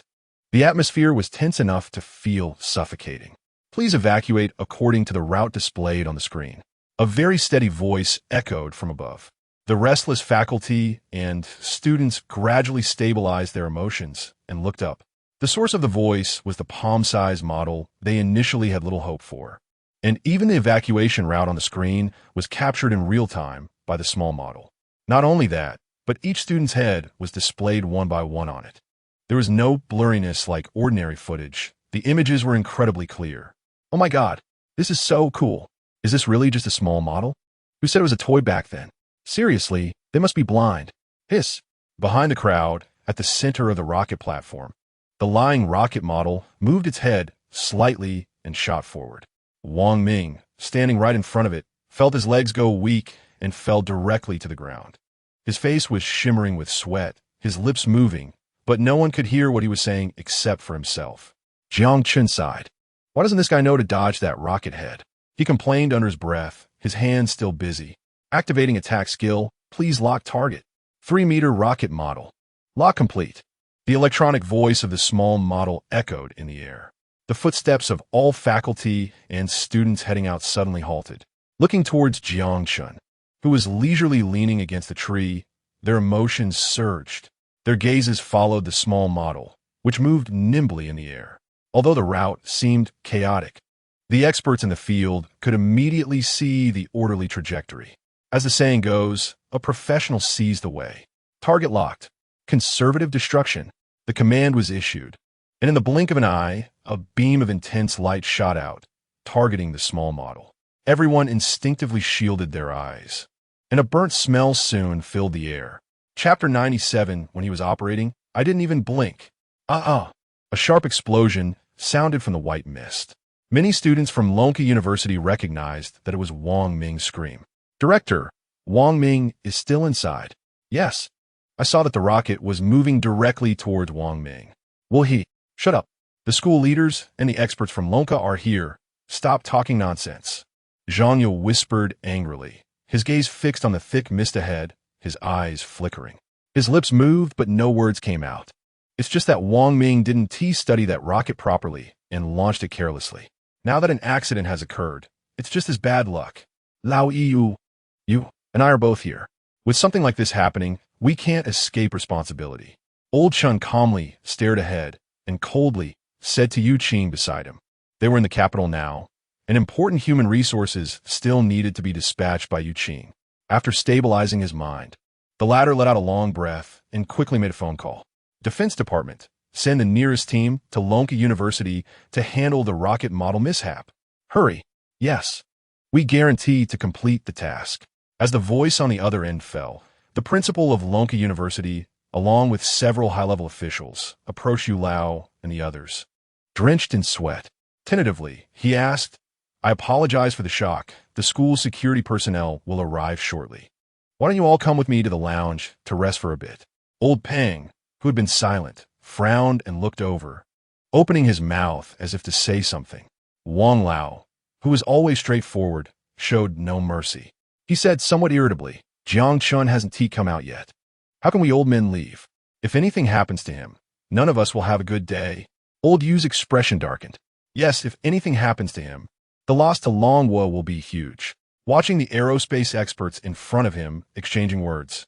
These simple few sentences directly revealed Jiang Chen's importance to them and to Longwo. Old Peng hadn't expected their reactions, but he felt even more gratified. It seemed that Xiao Chun had truly impressed these old stubborns with his own strength. However, the leaders of Lonka University present were stunned, exchanging glances, all thinking the same question. How could a young man in his 20s be given such importance? Especially Wang Lao, Peng Lao, Chun Lao, and Yu Lao, who looked eager to rush in, recalling that the young man had just used a palm-sized model to guide everyone to escape smoothly and orderly, and then even intercepted during the 3-meter rocket operation with a self-made standard route. The principal of Lonka University couldn't help but tremble with a bold idea. Where are the security personnel? Why haven't they arrived yet? Hurry! The mist is too thick. Is there fire inside? Call the firefighters too. Quick! Seeing the principal personally directing, all faculty and students immediately realized the seriousness of the situation. Many physically fit students ran into the nearest teaching building, grabbed fire extinguishers, and rushed over. Xiao Chun, how are you inside? Give me a sign. Old Peng stood at the edge, anxiously looking inside. His cane thudded heavily on the ground, echoing like a hammer, striking everyone's hearts, creating unbearable torment. A few minutes later, the sound of police sirens grew closer, and everyone turned to look, as if seeing hope. Bang, bang, bang. We are members of the Capital Defense Department, here to assist. We are the first firefighting team in the capital. Before the fire chief could finish speaking, a scream from the crowd caught the attention of most faculty and students. Following where the person was pointing, they saw a blurry, disheveled figure hanging in midair, moving towards their safe zone with its head drooping. Wang Ming's teammates and Huang Tian couldn't believe their eyes, rubbing them in disbelief. Did I see wrong? Wang Ming is being pulled out? And it looks like the thing pulling him is that small model made by Jiang Chun. As soon as this was said, everyone widened their eyes, trying their best to see the true appearance of the object behind Wang Ming. Unlike their focus, the fire chief raised his hand to stop the team behind him and pulled out the water hose. Stop the operation, prepare to go in and check on the casualties. At first, some confused team members and students didn't understand, but once they saw Jiang Chen's rocket model release the hook that had caught Wang Ming's collar, they noticed what was behind Wang Ming. The palm-sized rocket model had already absorbed the spreading mist. The originally blurry area instantly became clear. Rescue, firefighting, automatic route planning, clear video footage, automatic voice reporting. Oh my God, are these really functions that a rocket model should have? Not to mention the faculty and students of Lonka University. Even the aerospace experts present were instantly dumbfounded. Old Chun, did you see the whole process of Jiang Chun making the rocket? Do you know about these functions? Old Chun suddenly found himself speechless, thinking to himself that he hadn't even blinked when Jiang Chun was operating beside him. But how did he not know anything about these functions? As everyone was still bewildered, they saw Old Peng pushing aside the still lingering mist with his hand while hoarsely calling out, Xiao Chun? Xiao Chun, how are you? Respond to me. I'm Grandpa Peng. At his feet, there was a cracking sound. Old Peng looked down and realized that the 3-meter-high rocket model must have been destroyed in the chaos caused by Jiang Chen's model.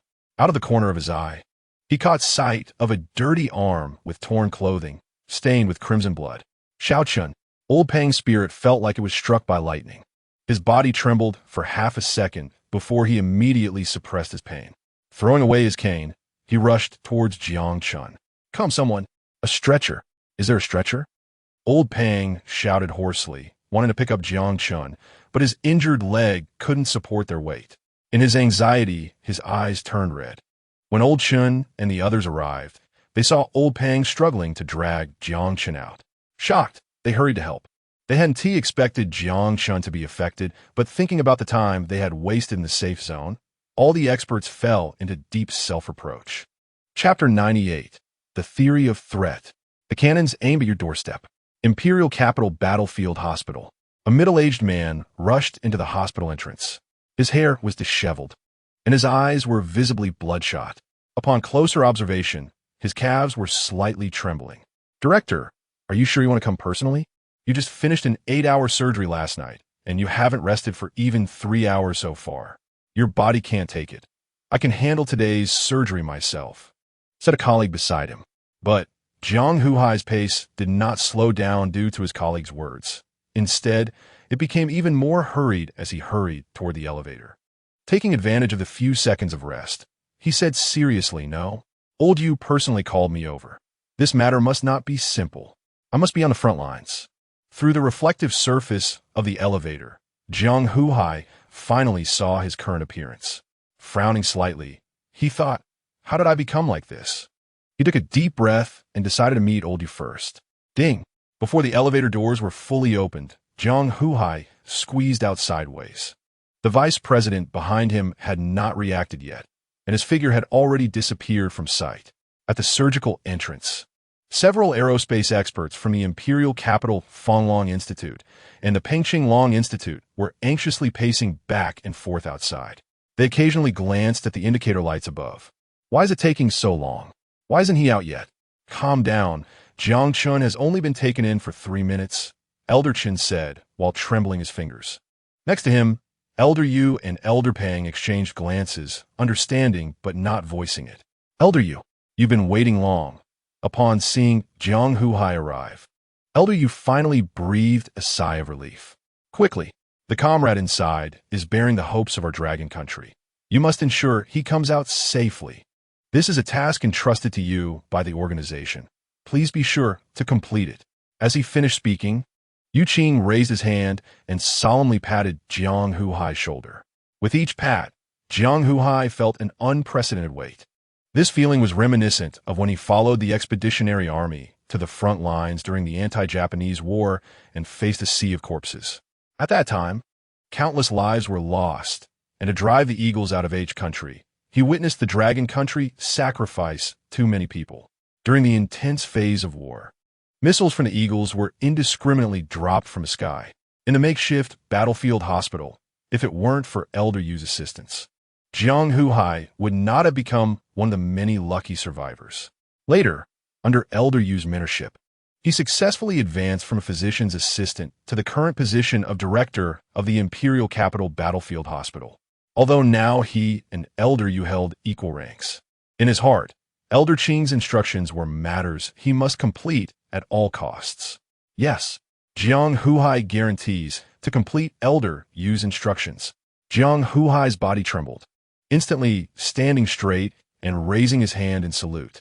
He spun around and entered the changing and disinfection room next to the operating room.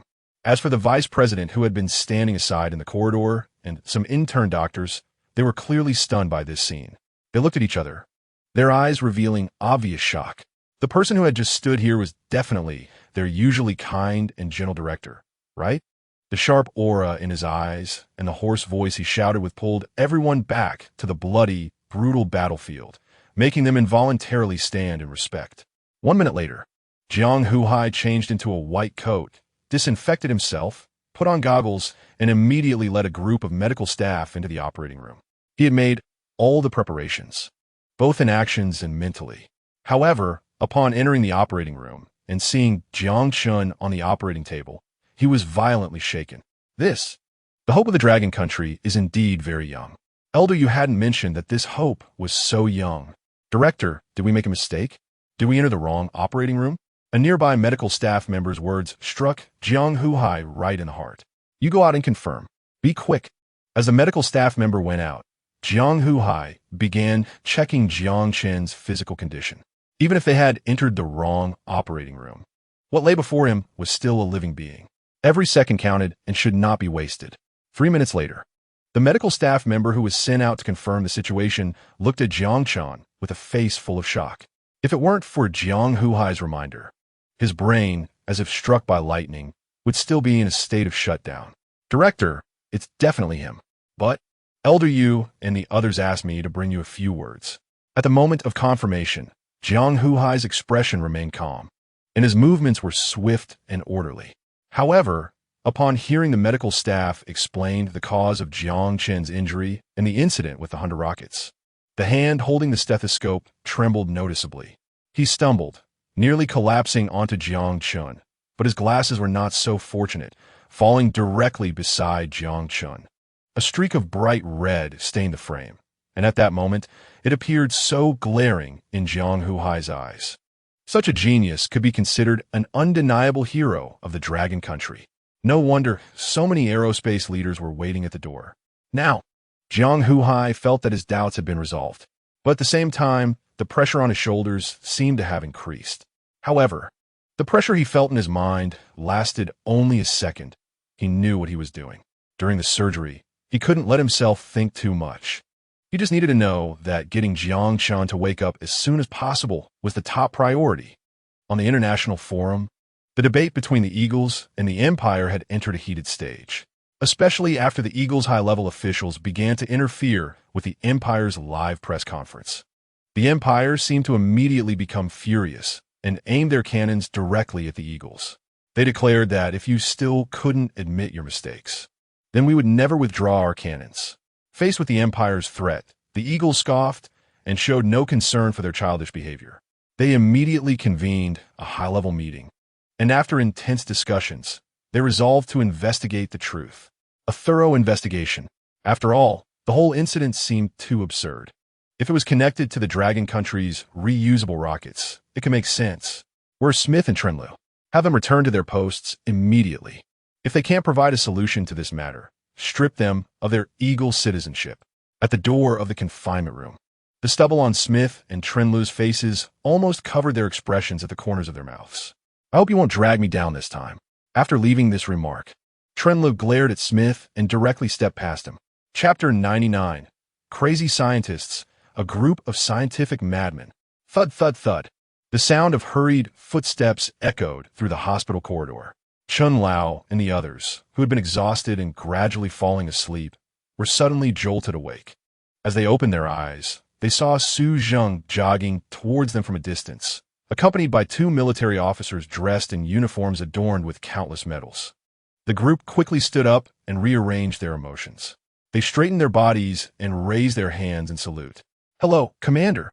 "Hello, Su Yuan." The three men nodded perfunctorily, their three pairs of eyes simultaneously looking towards the closed surgical door behind them. "How is it? How is Comrade Jiang Chen's condition now?" Ding! The warning light installed above the surgical room seemed to hear the commander's question and hurriedly responded. Just as the words fell, it turned gray. The crowd moved forward in response. Jiang Huhai rushed out from inside, his gaze narrowing when he noticed the two commanders. He quickly stood still and solemnly spoke. "Comrade, Jiang Huhai reporting. The task has been successfully completed. We are now waiting for the patient to wake up." Good. Comrade, Jiang Huhai, you have successfully defended the heights of our dragon country's aerospace technology research. You have made a great contribution, one of the commanders said, and the other immediately followed suit. "After we return, I will write a commendation application for you. You did very well this time." Jiang Huhai stood there, stunned, with red-rimmed eyes. He trembled as he tucked his hands behind him. Wasn't he at just over 30 hours without sleep? What was that compared to the praise from the commander? As the demoted Colonel Pang, he was undoubtedly the lowest ranking among the group. He was quickly pushed to the back and could only watch from a distance. However, witnessing Jiang Chun being escorted to the ward by a leader filled him with a sense of relief, and his eyes turned red. He quietly slowed his pace and raised his hand to wipe away tears. "Good boy. No wonder he's the son of Xianji. He has a bright future." Inside the ward, only Su Zheng and the two commanders remained, while everyone else was sent out under the pretext that too many people would disturb Jiang Chen's rest. Outside, the benches were insufficient for Chun Lao and the others to sit down. One by one, they either stood, leaned against the wall, or wandered back and forth at the door of the ward. After finishing all follow-up work, Jiang Huhai rushed over without having time to take off his white coat. At the door of the surgical room, Yu Lao noticed the red bloodshot veins in his eyes and his haggard appearance. But Jiang Huhai seemed to care little about his image, even panting as he asked, "How is Comrade Xiao Jiang? If all goes well, he should wake up during this time." While speaking, he took the report from the medical staff behind him and handed it to Yu Lao and others. "This is a list of dietary and other precautions I've compiled. Fragments from the shrapnel embedded in his arm have been surgically removed. The impact on his head was the main reason for his fainting. We will have to wait for Comrade Xiao Jiang to wake up for further observation." In just a few words, the three elders listened attentively. As Jiang Huhai finished speaking, Wang Lao stood up, ready to go out, voluntarily taking on the responsibility of handling Jiang Chen's meals. They had noticed that Jiang Huhai said Jiang Chen was about to wake up. He woke up. Comrade Xiao Jiang has already woken up. Wang Lao, who had already walked to the corner, paused, wanted to turn back, but then thought of Jiang Chen being hungry. He resolutely stepped out. As his figure disappeared around the corner of the corridor, the others exchanged brief glances before all rushing into the ward. The few scientists left outside jumped up in excitement, crying tears of joy. "Great! Comrade Jiang Chen is awake. I finally have the chance to ask him about liquid nitrogen methane rockets. Long live the Dragon Country." Even Jiang Huhai, the director of the battlefield hospital in Daijing and Jiang Chen's attending physician, was stunned by this group of scientific madmen. In his memory, he had never seen these scientists weep uncontrollably in public like this.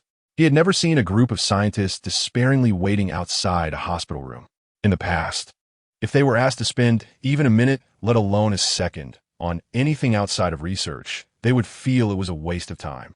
But now, they had directly stood at the door for 3 hours, and they were as stubborn as dogskin plaster. No matter how much the medical staff tried to drive them away. Regaining his composure, he looked up and saw the group of scientists surrounding him with worried expressions. "Director Jiang, Comrade Xiao Jiang must be fine now, right?" "Yes, he was hit on the head. Will Comrade Xiao Jiang have any after effects?" Director Jiang, with one person asking if Comrade Xiao Jiang would be all right in one ear and another asking in the other. Jiang Huai had never felt that these scientists were so difficult and noisy. Stop. Jiang Huai raised his hand to rub his ears. For a moment, he even thought about throwing this group of people out the window. But out of his own upbringing, he ultimately refrained and patiently said, "Comrades, just keep your worries to yourselves. Comrade Xiao Zhang's body is fine now. All right, then we will trust you. If anything happens to Comrade Xiao Zhang later, we will definitely come to you." After saying this, the group turned and entered the ward, leaving Jiang Huai standing there in confusion. Scratching his head, he muttered to himself, "Why do I feel like I've been tricked by this group of people?" Inside the ward, Jiang Chen woke up to see a group of people surrounding him. On their somewhat pale faces, their features were twisted together. Su Yuan, Chun Lao, Wang Lao, what are you all doing here? Finally awake. Jiang Chun, how are you feeling now? Is there anywhere that feels uncomfortable? Jiang Chun recalled the scene before he fainted, where the 3-meter rocket model was shattered by his palm rocket. Since it had never been tested before, even he found it hard to control its power. He didn't expect that his standing position would be affected. The sharp pain from the shrapnel embedded in his arm was still fresh in his memory. Thinking of this, he tried to move his arm. It felt only numb, without any additional sensation. He didn't say a word, just instinctively furrowed his brows. One of the commanders immediately shouted, "Jiang Huai, explain to me what is going on right now." At the sound, everyone, including Jiang Chun, jolted. Jiang Huai rushed in, raising his hand to wipe the cold sweat from his forehead. "Commander, Comrade Xiao Jiang, the anesthetic is still in effect." Chapter 100, Fraud. You still call this a model? My entire arm is numb right now because the anesthetic hasn't completely worn off, and it has nothing to do with this doctor. Jiang Chun tried to prop himself up, leaning against the head of the hospital bed as he spoke, his voice still hoarse. The air in the ward instantly became tense. As for the leader who had just spoken, he felt a bit embarrassed upon realizing he had misunderstood Jiang Huai. Standing beside him, Su Zheng glanced at Jiang Huai and then at the leader who had come with him. Suddenly thinking of something, he stepped forward to clarify. "By the way, Jiang Chun, I've already sent someone to bring over that little palm-sized rocket you demonstrated at Long Ku University." As he spoke, a researcher from the Long Ku Institute in Pengcheng, leaning against the wall, approached with a silver safe in hand. When opened, inside lay a small rocket that continuously emitted a buzzing sound. Upon seeing this, Jiang Chun was momentarily stunned. Why did they bring it over without even closing it? He reached out to grab the model, but due to the effects of the anesthetic, he couldn't lift it from safe. As everyone watched Jiang Chen's fingers grasp the rocket model, it wobbled dangerously, about to fall to the ground. Several researchers reacted quickly, diving toward the direction of the falling rocket. Bang! Bang! 2 dull thuds sounded. The rocket was caught, but the person fell hard to the ground. Jiang Chen's mouth twitched. "Are you all okay? It's just a model. There's no need for such a fuss." "Just a model?" The people from the Long Ku Institute in Pengcheng, used to Jiang Chen's casual tone making shocking statements, didn't stir up any further waves. However, in the ears of the researchers from the Dijing Long Ku Institute and the 2 leaders, it was astonishing news. Just as they were about to say something, the rocket model in the researchers' hands automatically started playing a voice recording. Ding! The competition video has been recorded and is now playing automatically. Connected to mobile terminal.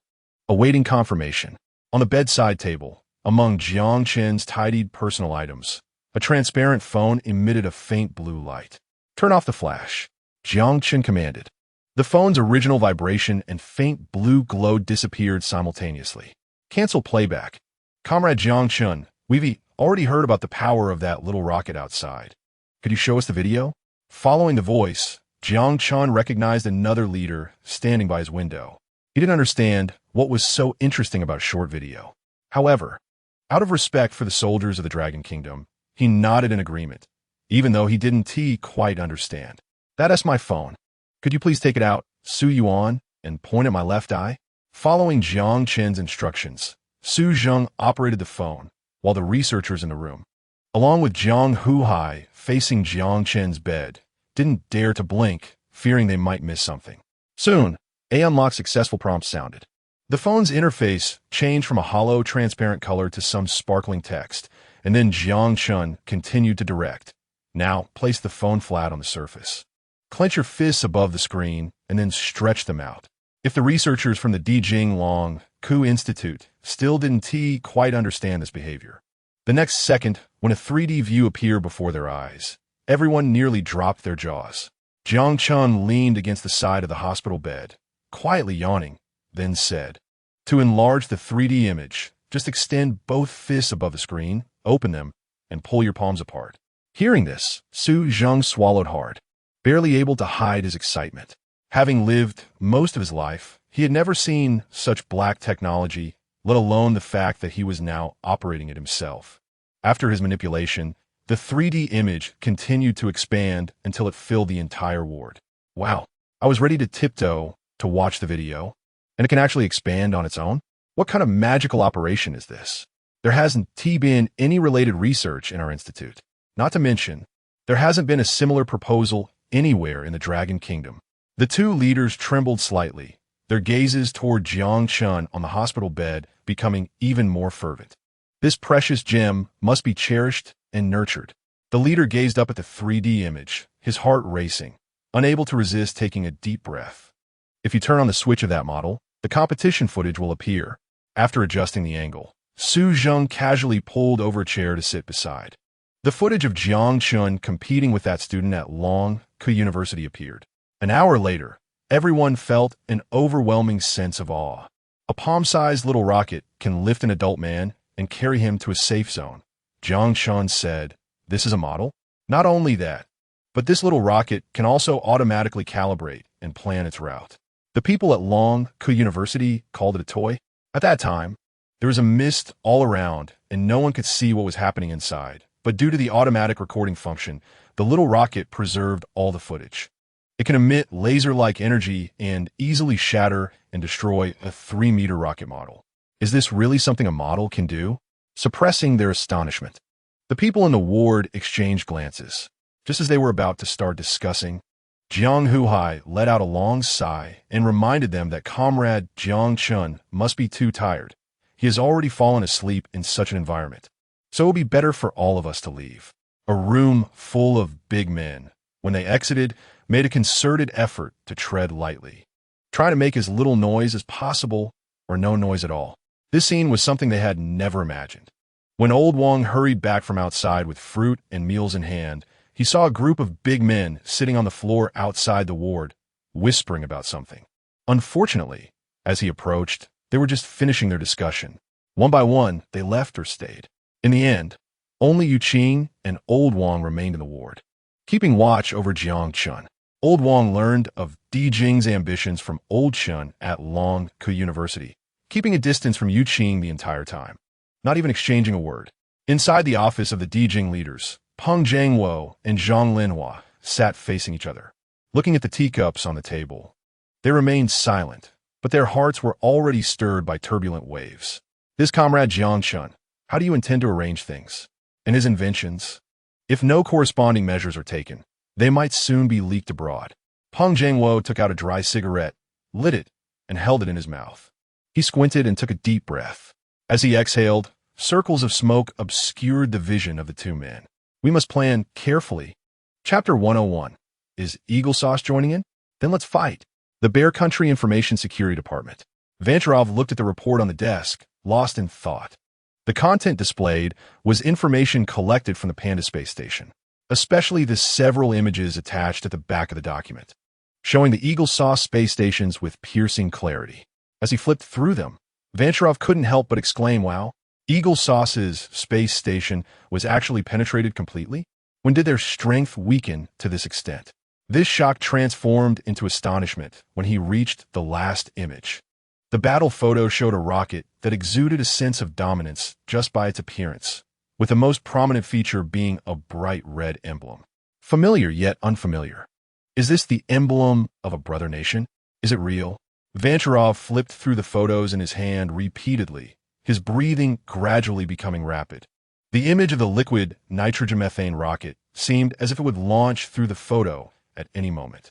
Come in, with a series of exclamations. Two information security officers rushed in at the door. They adjusted their hats, stood tall, and then stomped their feet. "What instructions do you have, sir?" Is there any movement from Dragon Country recently? Vancharov clasped his hands behind his back, pacing back and forth in front of the two. After saying this, his hawk-like gaze instantly turned to the two. The two instinctively swallowed hard.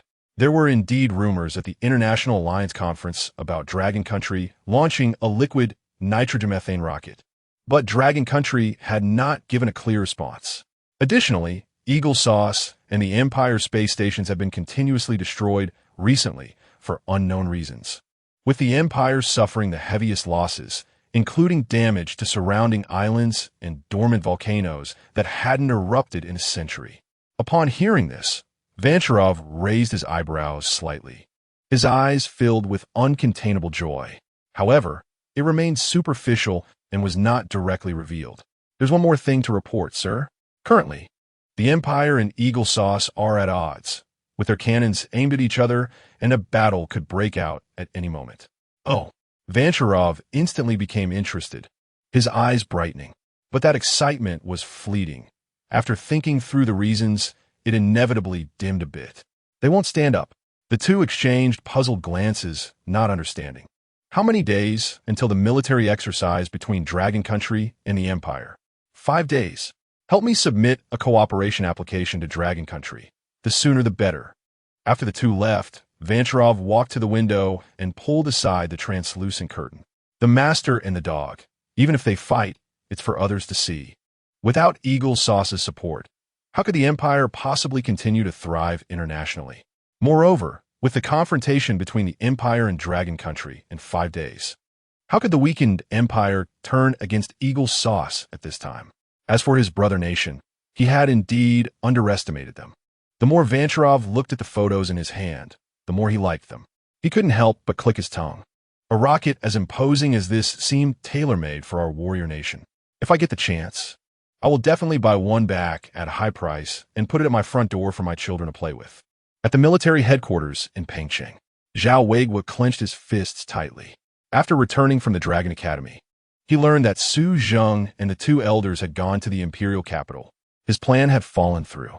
With less than 5 days left until the military exercise with the Empire, he was anxious. He heard footsteps at the door and suddenly turned around. How is it? When will Su and the others be back? Report, sir. They probably won't be back in a short term. I heard Su went to the battlefield hospital with Chief Peng.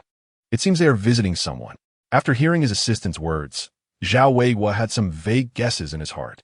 The only person in all of Dragon Country who could make Su Zheng and even the old Peng attach such importance would probably be that one person. That evening, Zhao Weiguo drove straight to the battlefield hospital building in the imperial capital, spending an hour and a half. When he arrived and inquired about Jiang Chen's ward, he had not even entered the room when he heard loud laughter coming from inside the corridor, through the glass on the door. The first thing he saw was Jiang Chen leaning against the bedside, sipping rice porridge. His heart skipped a beat. With a bang, he opened the door and rushed in. What happened? Jiang Chen, Wang Lao, and the others were caught off guard by Zhao Weiguo's sudden intrusion and were startled. Wang Lao patted his chest, and when he saw that it was Zhao Weiguo, he was taken aback. Chief Zhao, with the upcoming exercise with the Empire, shouldn't you be in Pengcheng preparing for battle? Why are you here? I went to the Dragon Academy to find you, but you weren't there. I heard you all came here. Jiang Chen, lying on a hospital bed, realized that the other party was a superior and felt it inappropriate to continue drinking porridge. Connecting to Wang Lao's earlier words, he could roughly guess the purpose of the visit. So he directly placed a bowl on the bedside table and prepared to get up. Sorry to trouble you, Chief. There's nothing here to entertain you. Please have a seat. Zhao Weiguo responded, wanting to say something but hesitating, his face showing obvious difficulty. Wang Lao and Yu Lao were perceptive and exchanged knowing glances before directly stepping out. As the two left, Zhao Weiguo slowly spoke. In 4 days, we will have a scientific weapon competition between Dragon Country and the Empire. It is well known that the Empire has always looked up to Eagle Sauce. Even though the battle situation is tense these days, that is an unchangeable fact. With the Empire's backing, if we use the liquid nitrogen-methane rocket you developed, we might achieve victory. However, if Eagle Sauce also joins in, the chances of success will be small. The deep-seated enmity between the younger generation of Dragon Country and the Empire was ingrained in their bones. Just mentioning the competition between Dragon Country and the Empire made Jiang Chen's blood boil instantly. Competing against the Empire? I wonder if there is a limit on numbers? Zhao Weiguo did not expect Jiang Chen to ask this, especially seeing the inexplicable excitement in Jiang Chen's eyes, which left him somewhat stunned. Normal people would frown with worry upon hearing this, but his reaction was so different, as if he couldn't wait to confront the Empire. His mouth moved, but for a moment, he didn't know how to respond. He just shook his head, saying that there was no limit on numbers, but even so, we couldn't produce more technological equipment. After all, Eagle Sauce's technological foundation is there. Clap. Jiang Chen, whose hands had already recovered, slapped his thigh. Who says we can't produce more? Didn't I just build 100 rockets? Chapter 102, remember, it's a notice, not a discussion. As soon as the words fell, Zhao Weiguo could no longer sit still. He suddenly got up, his eyes wide open, staring at Jiang Chen up and down, again and again. Perhaps due to shock, his speech became somewhat intermittent. What did you say? 100 rockets? Yes, they were built a couple of days ago, and the test flight was successful. As for the attacking power, it just earned a little interest. The Eagle Sauce and the Empire Space Station, along with the volcanic ash and the sea. Zhao Weiguo choked slightly on his own saliva. The news yesterday, was that incident caused by you?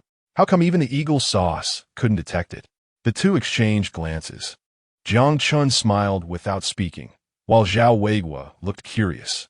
Because that rocket not only had all the capabilities of a liquid nitrogen methane rocket, but also had ground attack capabilities. Additionally, Jiang Chen had added counter-detection features, so the satellites of those Eagle Sauce countries naturally couldn't detect it. At some point, the door to the hospital room was opened, and Su Zheng walked in with a smile, step by step. Zhao Weiguo, still in a daze, mumbled, "No wonder our information strategy headquarters hasn't received any news." As if remembering something, he suddenly looked up at Su Zheng. Could it be that the huge funds sacrificed by Old Wang were used here? Su Zheng nodded, stroking his beard proudly. That's right, just as you thought.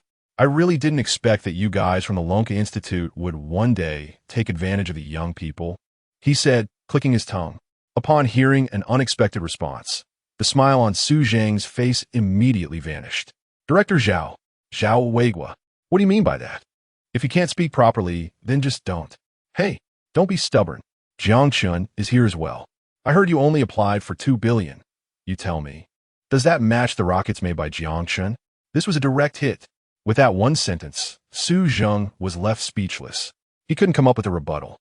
Zhao Weiguo glanced indifferently at Su Zheng beside him, then looked back at Jiang Chen, his eyes shining. Comrade Jiang Chen, what you mean is, can we borrow a few rockets? Seeing the worthless expression on Zhao Weiguo's face, Su Zheng chuckled twice but decided to remain silent, considering the current situation was indeed not in his favor. Moreover, since the rockets were made by Jiang Chen, the benefits also belonged to Lonka Institute. Even if Jiang Chen wanted to lend out all 100 rockets, they had to accept it without complaint. Thinking this, the next second, he heard a voice beside him. A few rockets? That's not enough. The Empire's tiny islands often provoke us, and now the Eagle Sauce is joining in the fun. So let's take them both down together. 100 rockets, not a single one could be left out.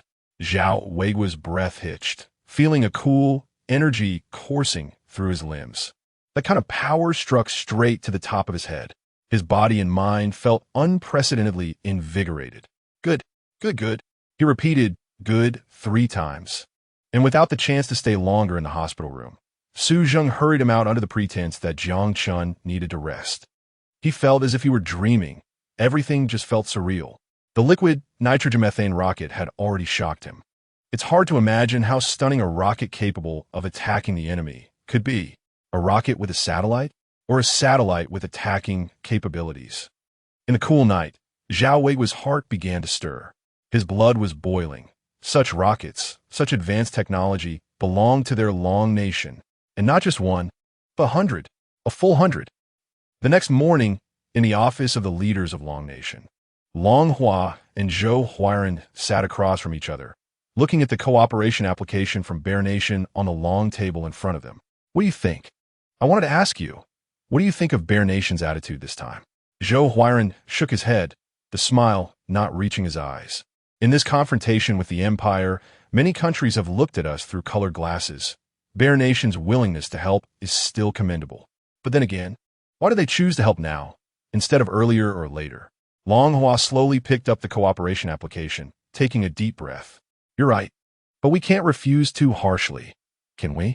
After all, their strength is there. Plus, our Long Nation has always advocated for peaceful development. Knock, knock, knock. The sound of knocking interrupted their conversation. Picking up the cooperation application, Longhua returned to his seat, looking calmly at the door. Guomin, an assistant walked in, carrying a stack of documents with an official smile on his face. The Lonka Institute in Dijing and Pengcheng have sent over a set of images and materials. He handed over the top red document box to Longhua and then turned to leave the office. Longhua and Zhou Huairan were momentarily stunned. Different colored boxes represent different levels of importance when the Lonka Institute reports. The red document box not only indicates that the documents are expedited and encrypted, but also that the content is the highest level of scientific research secret. At this moment, Zhou Huairan could no longer sit still. You know, the last time the red document was activated in Dijing and Pengcheng was when we helped our nation against the Eagle Sauce in that battle. 3 hours later, every document on the table was nearly flipped through by the two, especially the video materials with 100 rockets launching into the sky. The tremendous roar made them feel as if they were there. When they heard Jiang Chun decisively conducting experiments with the Empire and Eagle Sauce in the video, they were heavily shocked. Though they said this kid's actions were somewhat reckless and impulsive, the admiration in their eyes could not be concealed. Is this the young man who created the liquid nitrogen methane rocket all by himself? Good. He's really good. I'm looking forward to meeting him more and more. Old Joe. This time I will take charge. In the showdown between Long Nation and the Empire, he must attend. What a great young man. Rewind the video. I want to watch it again. Longhua picked up his teacup, using the lid to press down on the tea foam, taking a small sip. We've wasted more time than expected. Otherwise, it wouldn't take 10 days. Jiang Qin's nonchalant voice came from inside, and Longhua spat out the tea he had just sipped. What did he say? 10 days? Zhou Huairan also had a face full of shock. And after a moment of processing, he finally managed to digest the information. My ears just finished an examination yesterday. There must be no problem. For a moment, Longhua straightened his back even more, lightly clearing his throat. Notify Bear Nation that we will handle our own matters. Chapter 103. Unable to understand, unable to comprehend. At the strategic headquarters of the Bear Nation, in the central position, there was a long table leading directly to the entrance, equipped with a 3D strategic terrain map. The map displayed the southeastern sea area that the Dragon Nation and the Empire had agreed upon early in the morning. Several mighty generals stood around the long table, their deep gazes fixed on the 3D strategic terrain map. One general, whose eyes were a dark green, yawned and expressed his confusion. Unable to understand why the military exercises between the Dragon Nation and the Empire had to involve them. He then glanced at the other generals, who also appeared to have not slept well, and asked, "Did you all receive the last-minute notification last night? The direct order from the Marshal?" "Yes, but what I received was just to prepare in advance. We are supposed to cooperate with the Dragon Nation. Whether they agreed or not is another matter." General Gria, I advise you not to jump to conclusions. Upon hearing this, the dark-eyed man's expression instantly soured, displaying his dissatisfaction. What do you mean by that? If the Dragon Nation doesn't want to embarrass itself in the military exercises against the Empire, do they have any other choice but to accept our help? I agree with General Gria. After all, the equipment of the Dragon Nation is indeed difficult to describe. Losing badly is already a luxury for them. Winning is impossible unless they rely on our valiant Northern Battle Team. Our soldiers are born fighters. Plus, we have advanced weapons. Although the Empire has the Eagle Sauce's assistance, our cannons are not to be underestimated. As if recalling something, General Gria's expression became disdainful. Even though we submitted this cooperation request when meeting with the Dragon Nation, we still need to make it clear who the big brother is. Ha, that's inevitable. At that time, we can do it this way. The generals at the strategic headquarters were freely discussing how to establish their authority and the subsequent cooperation against the Empire and Eagle Sauce, with the conversation becoming increasingly heated. Suddenly, the door facing the long table swung open. The Bear Nation's Marshal and Vanchelov entered, bringing with them a gust of cool air. From a distance, the expressions on both of their faces were not good. A chill ran down their spines, and they stood much straighter, especially Vanchelov, whose face was nearly as dark as a pot bottom. Submitting the cooperation request to the Dragon Nation was his idea, but he hadn't had the chance to report it, only to find that the Dragon Nation responded so quickly, directly sending a rejection back to the Marshal. He was caught completely off guard. The Marshal shot him a cold glance and then slapped both hands on the table. "Stop discussing this. The Dragon Nation has rejected our request. They intend to go solo this time." With these words, the meeting room fell into silence. After a long while, someone finally voiced a question. "What? Did my ears malfunction today? The Dragon Nation is going solo? Have they forgotten that the Empire still has Eagle Sauce's equipment?" The Marshal waved his hand irritably. "The Dragon Nation side is very firm on this matter. If that's the case, we'll just have to sit back and watch." Although he couldn't figure out the reason behind the Dragon Nation's arrangement, he was unwilling to believe that the Dragon Nation had such strength. In the office of the capital leaders, Peng Jiangwo and Zhang Linhua had just arrived when they received a confidential order from the leaders. Most importantly, this order was transmitted specifically via satellite. Zhang Linhua shivered. "Don't open it yet. Let me guess, our military exercise competition with the Empire won't have any help, will it?" Peng Jiangwo snorted coldly, opening the document on his own. "Are you referring to the Bear Nation? Haha, if they wanted to help us against the Empire and Eagle Sauce, they would have said so long ago. Why wait until now? Most importantly, don't forget, there are less than 4 days until the military exercise starts."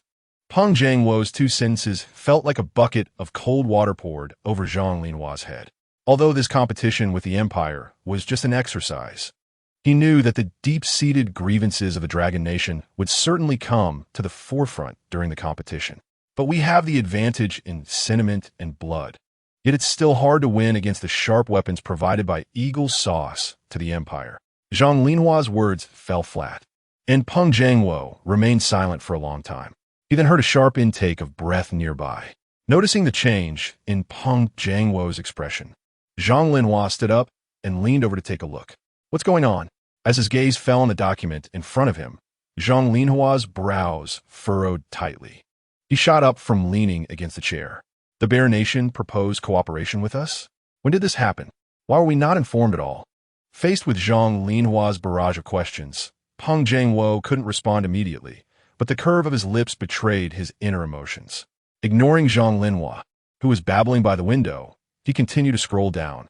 2 minutes later, Peng Jiangwo said in a deep voice, "Don't fantasize that the Bear Nation will send out their most advanced northern fleet. They won T. The leaders have already made it clear. They rejected the Bear Nation's cooperation request." "What?"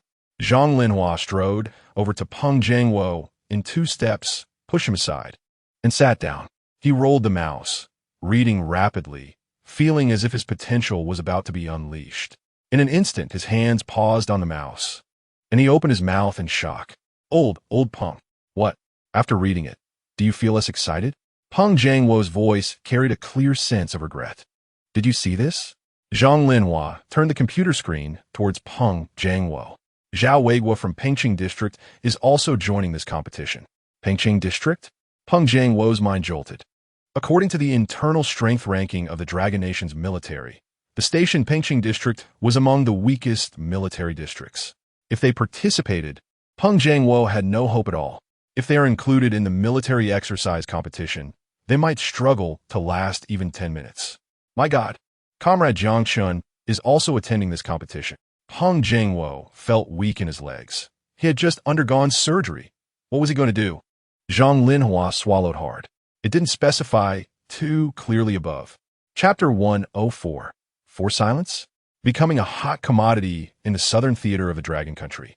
Peng Jiangwo stood outside the door, his mind heavy as he looked at the soldiers inside, all geared up and ready to go. His thoughts drifted to who knows where. "Hello, Commander." A military officer in a straight military uniform, with 2 stripes and 1 star on his shoulder, called out loudly. This shout snapped Peng Jiangwo back to reality. After organizing his emotions, he raised his hand and patted the officer on the shoulder, giving him a once-over. Not bad. It seems like everyone is almost ready. The officer, full of spirit, beamed with confidence. Absolutely. This time, fighting against the Empire, our soldiers are all eager to sign up. By the way, Commander, everyone hopes to see you. Do you have time now? As the leader of the Southern Theater, Peng Jiangwo had no reason to refuse the soldier's request. All right. Seeing Peng Jiangwo striding confidently inside, the officer perked up and immediately followed. He clapped his hands to signal everyone. Everyone, the commander is here. As a result, everyone who had been sitting on the ground, cleaning their weapons, immediately stood up. After a moment of mutual understanding, a wave of synchronized voices surged towards Peng Jiangwo. Hello, Commander. His gaze swept over the soldiers present, especially noting their high spirits and readiness. Remembering the documents he had seen with Zhang Linhua, he suddenly felt the weight on his shoulders increase. However, being timid before a battle is a major taboo in the military.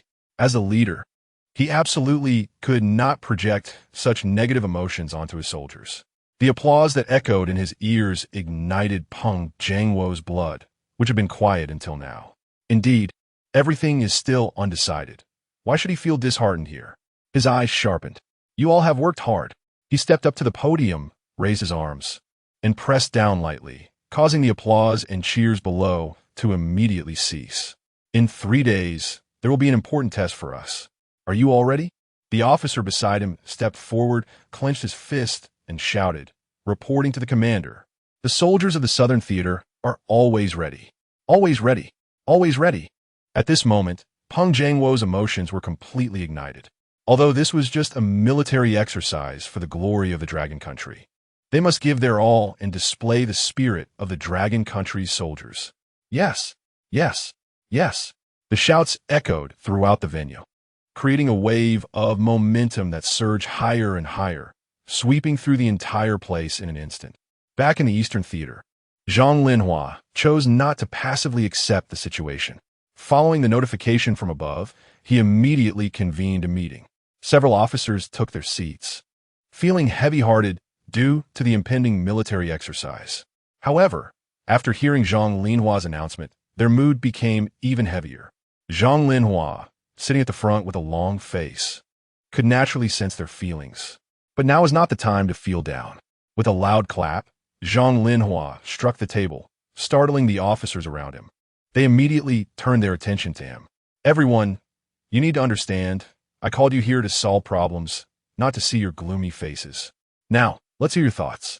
Zhang Linhua's gaze fell on the 2 officers in front of him. Seeing that they couldn't avoid it, the one on the right straightened up. In my personal opinion, the addition of Pengcheng will not affect the overall military exercise, so the best approach is to stick to our previous plans against the Empire. Don't have too high expectations for Pengcheng. I agree, and I have a question. Which formation will Pengcheng be assigned to face? As soon as this was said, the others turned their eyes to him, as this was exactly what they wanted to ask. Although they knew it didn't mean much, they at least needed to be mentally prepared. Zhang Linhua shook his head and raised a hand, indicating a number. In the meeting room, everyone couldn't help but gasp.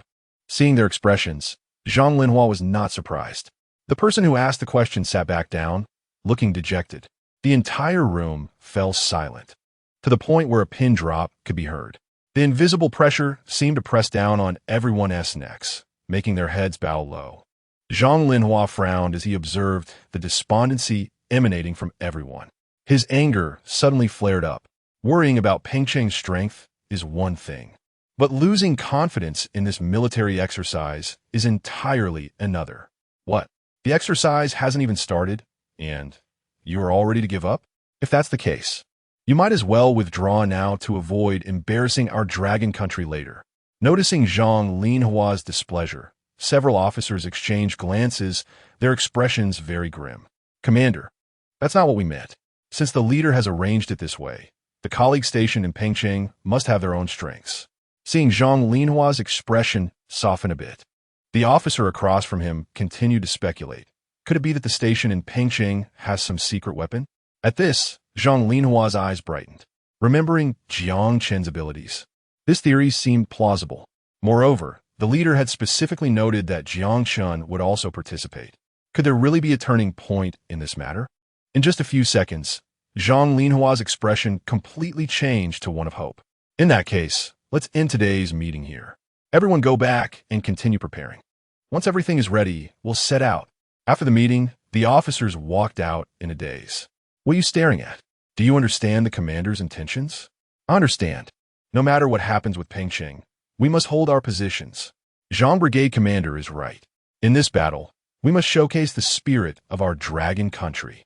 Obeying orders and following commands is what we need to do, and what we must do. That evening, in the Imperial Capital Hospital, a spirited debate erupted among the researchers from the two major dragon science institutes in Pengcheng and the Imperial Capital regarding whether Jiang Chun should accept the invitation to be a specially appointed mentor at the Imperial Capital Lonka Institute. Meanwhile, Jiang Chun himself was flanked by Wang Lao and Chen Lao at his bedside.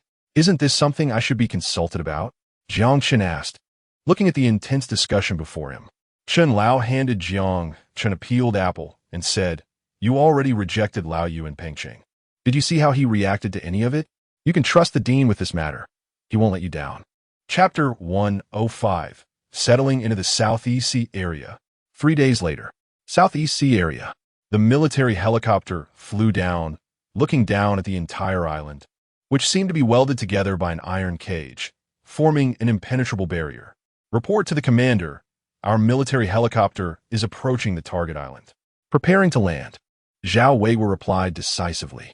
After speaking, he turned his head to look at Jiang Chun, who had come with him, leaning back in his seat with his eyes closed, resting. Comrade Jiang Chun, after 2 days of sailing, is your body still holding up? It's fine. Jiang Chun half lifted his eyelids, his forehead slightly lowered, making it difficult for Zhao Weiguo to see his emotions. For a moment, Zhao Weiguo felt a bit uneasy. After all, he was just a kid in his 20s. If it weren't for the military exercises in the past few days, Jiang Chun should still be in the hospital recovering from his injuries. Although the Dragon Academy's Jiyun had completed the control of 100 rockets under Jiang Chun's command in a military exercise of such scale against other countries. If uncontrollable factors were to come into play, she wasn't confident in handling it well. Therefore, to ensure that the military exercise proceeded smoothly without any errors, the night before departure, the personnel from the Pengcheng Military District discussed and ultimately decided that it would be safer for Jiang Chun to personally control the 100 rockets. Additionally, Jiang Chun was also named in the documents as one of the attendees, so everything was above board. Report to the commander. The heavy truck formation is approaching the island's edge. Report complete. Over. Received. Show the proof and prepare to accept the organization's test. At the same time, he reminded Jiang Chun, who was sitting beside him. Comrade Jiang Chun, we are also preparing to land. The latter nodded, okay, receiving Jiang Chun's response. Zhao Weiguo looked at Jiang Chun's indifferent attitude and felt a bit awkward. When had he, the commander of the Pengcheng Military District, ever been intimidated by a young person's demeanor? But now he was gripping the ground with his toes, feeling embarrassed enough to dig a 3-room apartment out of it. However, this situation changed significantly after the military helicopter landed, including Jiang Chun. The personnel from the Pengcheng Military District could feel the indifference on the faces of the soldiers from the Eastern and Southern Theater Commands. Jiang Chun frowned, feeling a bit suspicious inside. What's going on? What is this all about? They're not some pestering play gods. Or is there some barrier between the Pengcheng Military District and these soldiers? But why are they so indifferent to me? I just arrived and haven't offended anyone. Just then, a heavy truck sped towards them from not far away, and as it approached Zhao Weiguo and Jiang Chun, it suddenly swerved. The heavy tires left black marks on the ground. A strong rubber smell wafted towards Jiang Chun's nose as the tires heated up from the friction with the ground. Along with it came a cloud of dust. He frowned in disgust and took 2 steps back. Seeing this, Zhao Weiguo stepped forward and shouted angrily, "Which theater command are you from? Get down and apologize to me right now. Otherwise, don't blame me for punishing you on behalf of your commander." Early in the morning, "Commander, Zhao really has a big temper. I didn't do it on purpose." Immediately after, the heavy truck door opened, and a rugged-looking soldier with thick eyebrows and tiger-like eyes jumped down. He had a scar running from his ear to the corner of his mouth and wore an unknown smile, but his gaze was sizing up Jiang Chun beside Zhao Weiguo. especially when he saw how young Jiang Chun was. His pupils involuntarily shook, but he quickly returned to normal after half a second of hesitation. In such an important occasion, why is Commander Zhao bringing a rookie along? Is he planning to train him? Or should I help you test him first? Jiang Chun frowned and coldly glared at the soldier in front of him without saying much. He just tilted his head to observe the greenery, the equipment hidden behind the rocks, and the soldiers checking their weapons and ammunition with their heads down. Then he looked at the soldier in front of him and let out a cold laugh. Su Kuang, who was closely watching Jiang Chen's expression, asked in confusion, "What are you laughing at?" "Me? I'm laughing at your inability to distinguish between light and heavy, right and wrong. I'm laughing at your arrogance and pride. Laughing at you being a brainless fool." Hiss. After these words were spoken, the soldiers who had come with Su Kuang cautiously observed his reaction, and they couldn't help but gasp in astonishment. Even the soldiers who were originally checking their weapons couldn't help but glance over. Some couldn't help but whisper, "This kid is really bold. He dares to mock Major General Su Kuang? That's right, who in our army doesn't know his fiery temper? Even if the commander personally intervenes, he might not be able to control it. Did you see Major General Su Kuang's expression? I bet this kid is done for today." Two soldiers who were checking ammunition murmured to each other. Suddenly, another soldier approached, carrying 5 rows of ammunition clips and with special medication smeared on his face. He frowned at the scene, put down the clips in his arms, and scratched his head. But this kid came with the Pengcheng military district, could it be? Since entering the military camp, Su Kuang had carved out a path for himself with his passionate blood. Even when facing the enemy, when had he ever suffered such humiliation? For a moment, he couldn't help but laugh in anger. He tucked his thumbs into the belt buckle and turned around, smirking when I was out there killing enemies. You were probably still playing in the mud. And just look at your soft, pale appearance. Who gave you the confidence to talk to me? As he spoke, Su Kuang crossed his arms and leaned against the heavy truck's tire behind him.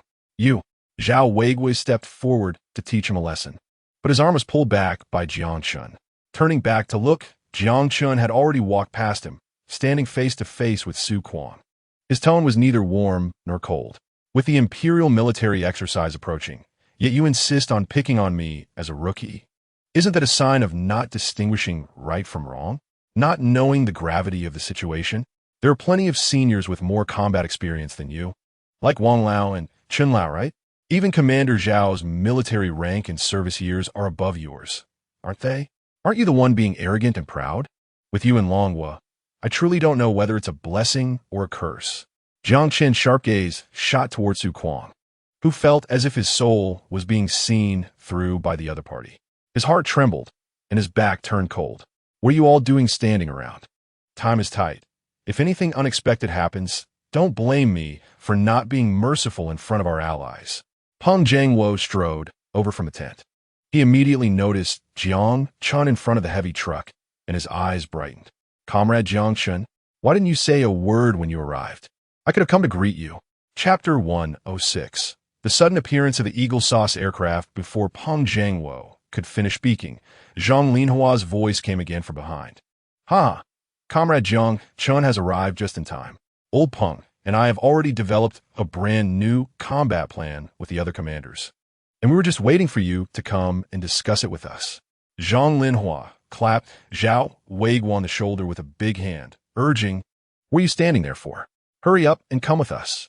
The soldiers from the Eastern and Southern Theater watched as Commander Peng Jiangwo from the Southern Theater and Commander Zhang Linhua from the Eastern Theater surrounded Jiang Chun and Zhao Weigui, heading towards the tent.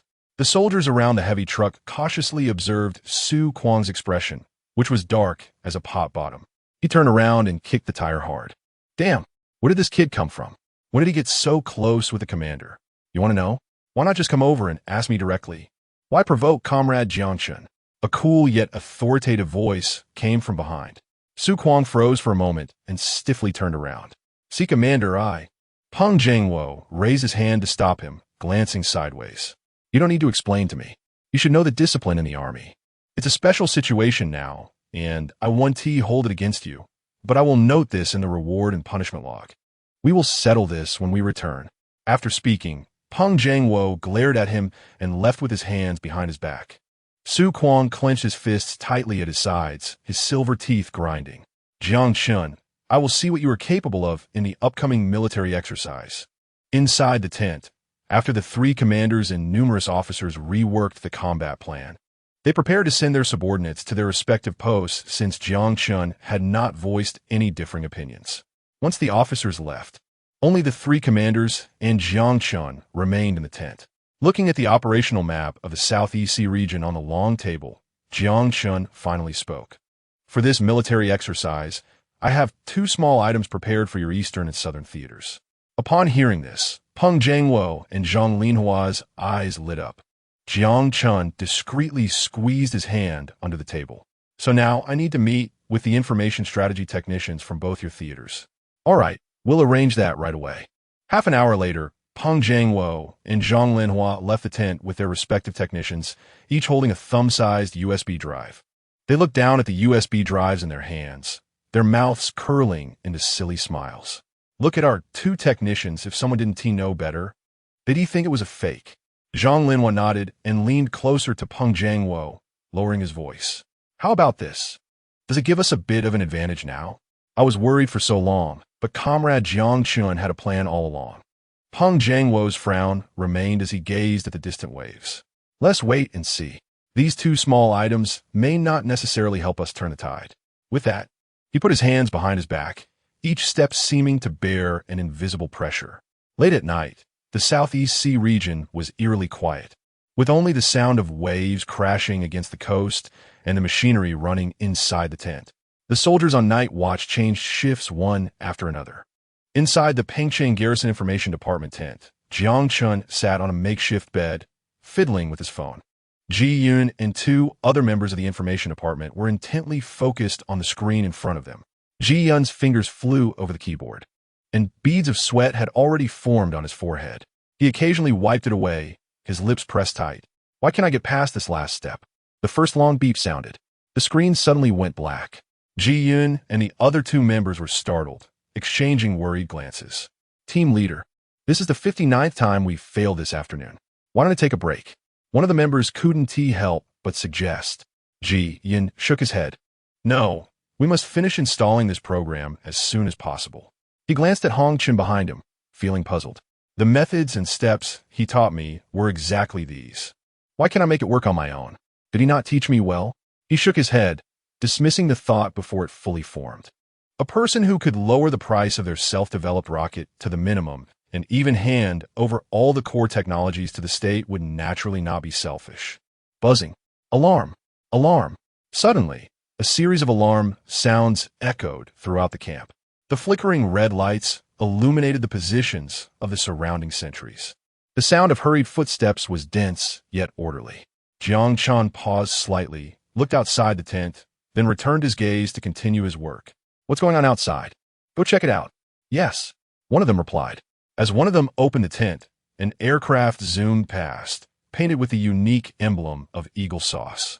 This is the latest model from Eagle Sauce, equipped with an automatic identification system for simultaneous interpretation. Any terrain and guard points it passes will be recorded. Damn! ISNT, this an Eagle Sauce aircraft? The kind that can monitor location and sound. One member turned back to the others in the tent, his face filled with shock. The panic inside had long replaced the earlier disappointment of not being able to install the program, especially when they thought about how the aircraft had just passed. All the infantry defenses in their camp were likely already laid out on the desks of the Eagle Sauce and Empire camps. This was undoubtedly a greater threat to their Dragon Kingdom camp. Realizing this, the officer who had come outside looked up at the flickering red lights and the several aircraft flying freely in the sky, feeling anxious. But after calming down and analyzing the current situation, he realized that this was not the time to lose hope. Finally, they all turned their gaze to Zhao Weiguo. Commander, what do you think? In this situation, they could only rely on themselves. Zhao Weiguo took a deep breath to steady himself. Everyone, don't lose your composure. Return to your posts and stand by. Yes, everyone responded promptly, leaving without hesitation. Zhao Weiguo turned and walked into the Central Information Department tent. Jiang Chun had just completed the final step of his operation and stood up. Their eyes met, and Jiang Chun said, Commander Zhao, You came at just the right time. I have a good show prepared. Chapter 107. Just a courtesy notification. Jiang Chun stood up and approached the electronic equipment, and Ji Yun, being quite perceptive, immediately got up to make way. At that moment, Zhao Weigua's gaze was also drawn to the electronic device that occupied about a third of the tent space. Not knowing what to expect, he was taken aback when he saw that the electronic devices had all gone dark. Following that, Jiang Chun spoke. These devices are not dark due to improper operation. Rather, they've been infiltrated by an unknown virus during the computation process. Startled, Zhao Weigua instinctively looked at Ji Yun, who awkwardly scratched his head and averted his gaze. He had been sent by the Lonka Institute in Pengcheng to assist due to his expertise in software information. And now that such a mishap had occurred, it felt like a slap in the face. Is this my fault? Is the situation still serious? The air fell into silence, and the only response was the sound of Jiang Chen's subordinates furiously typing on the keyboard. The few people in the tent were unaware that while Jiang Chen appeared calm and composed on the surface, his mind was flooded with crystal clear, translucent numbers and data. Another part displayed the dissection diagrams of the aircraft sent by the Eagle Sauce. During the data scrolling, a massive amount of information surged into his brain. The Eagle Sauce's aircraft had already reached a speed of at least Mach 2, and if they continued their in-depth research, they might even surpass the most advanced stealth fighter jets of today.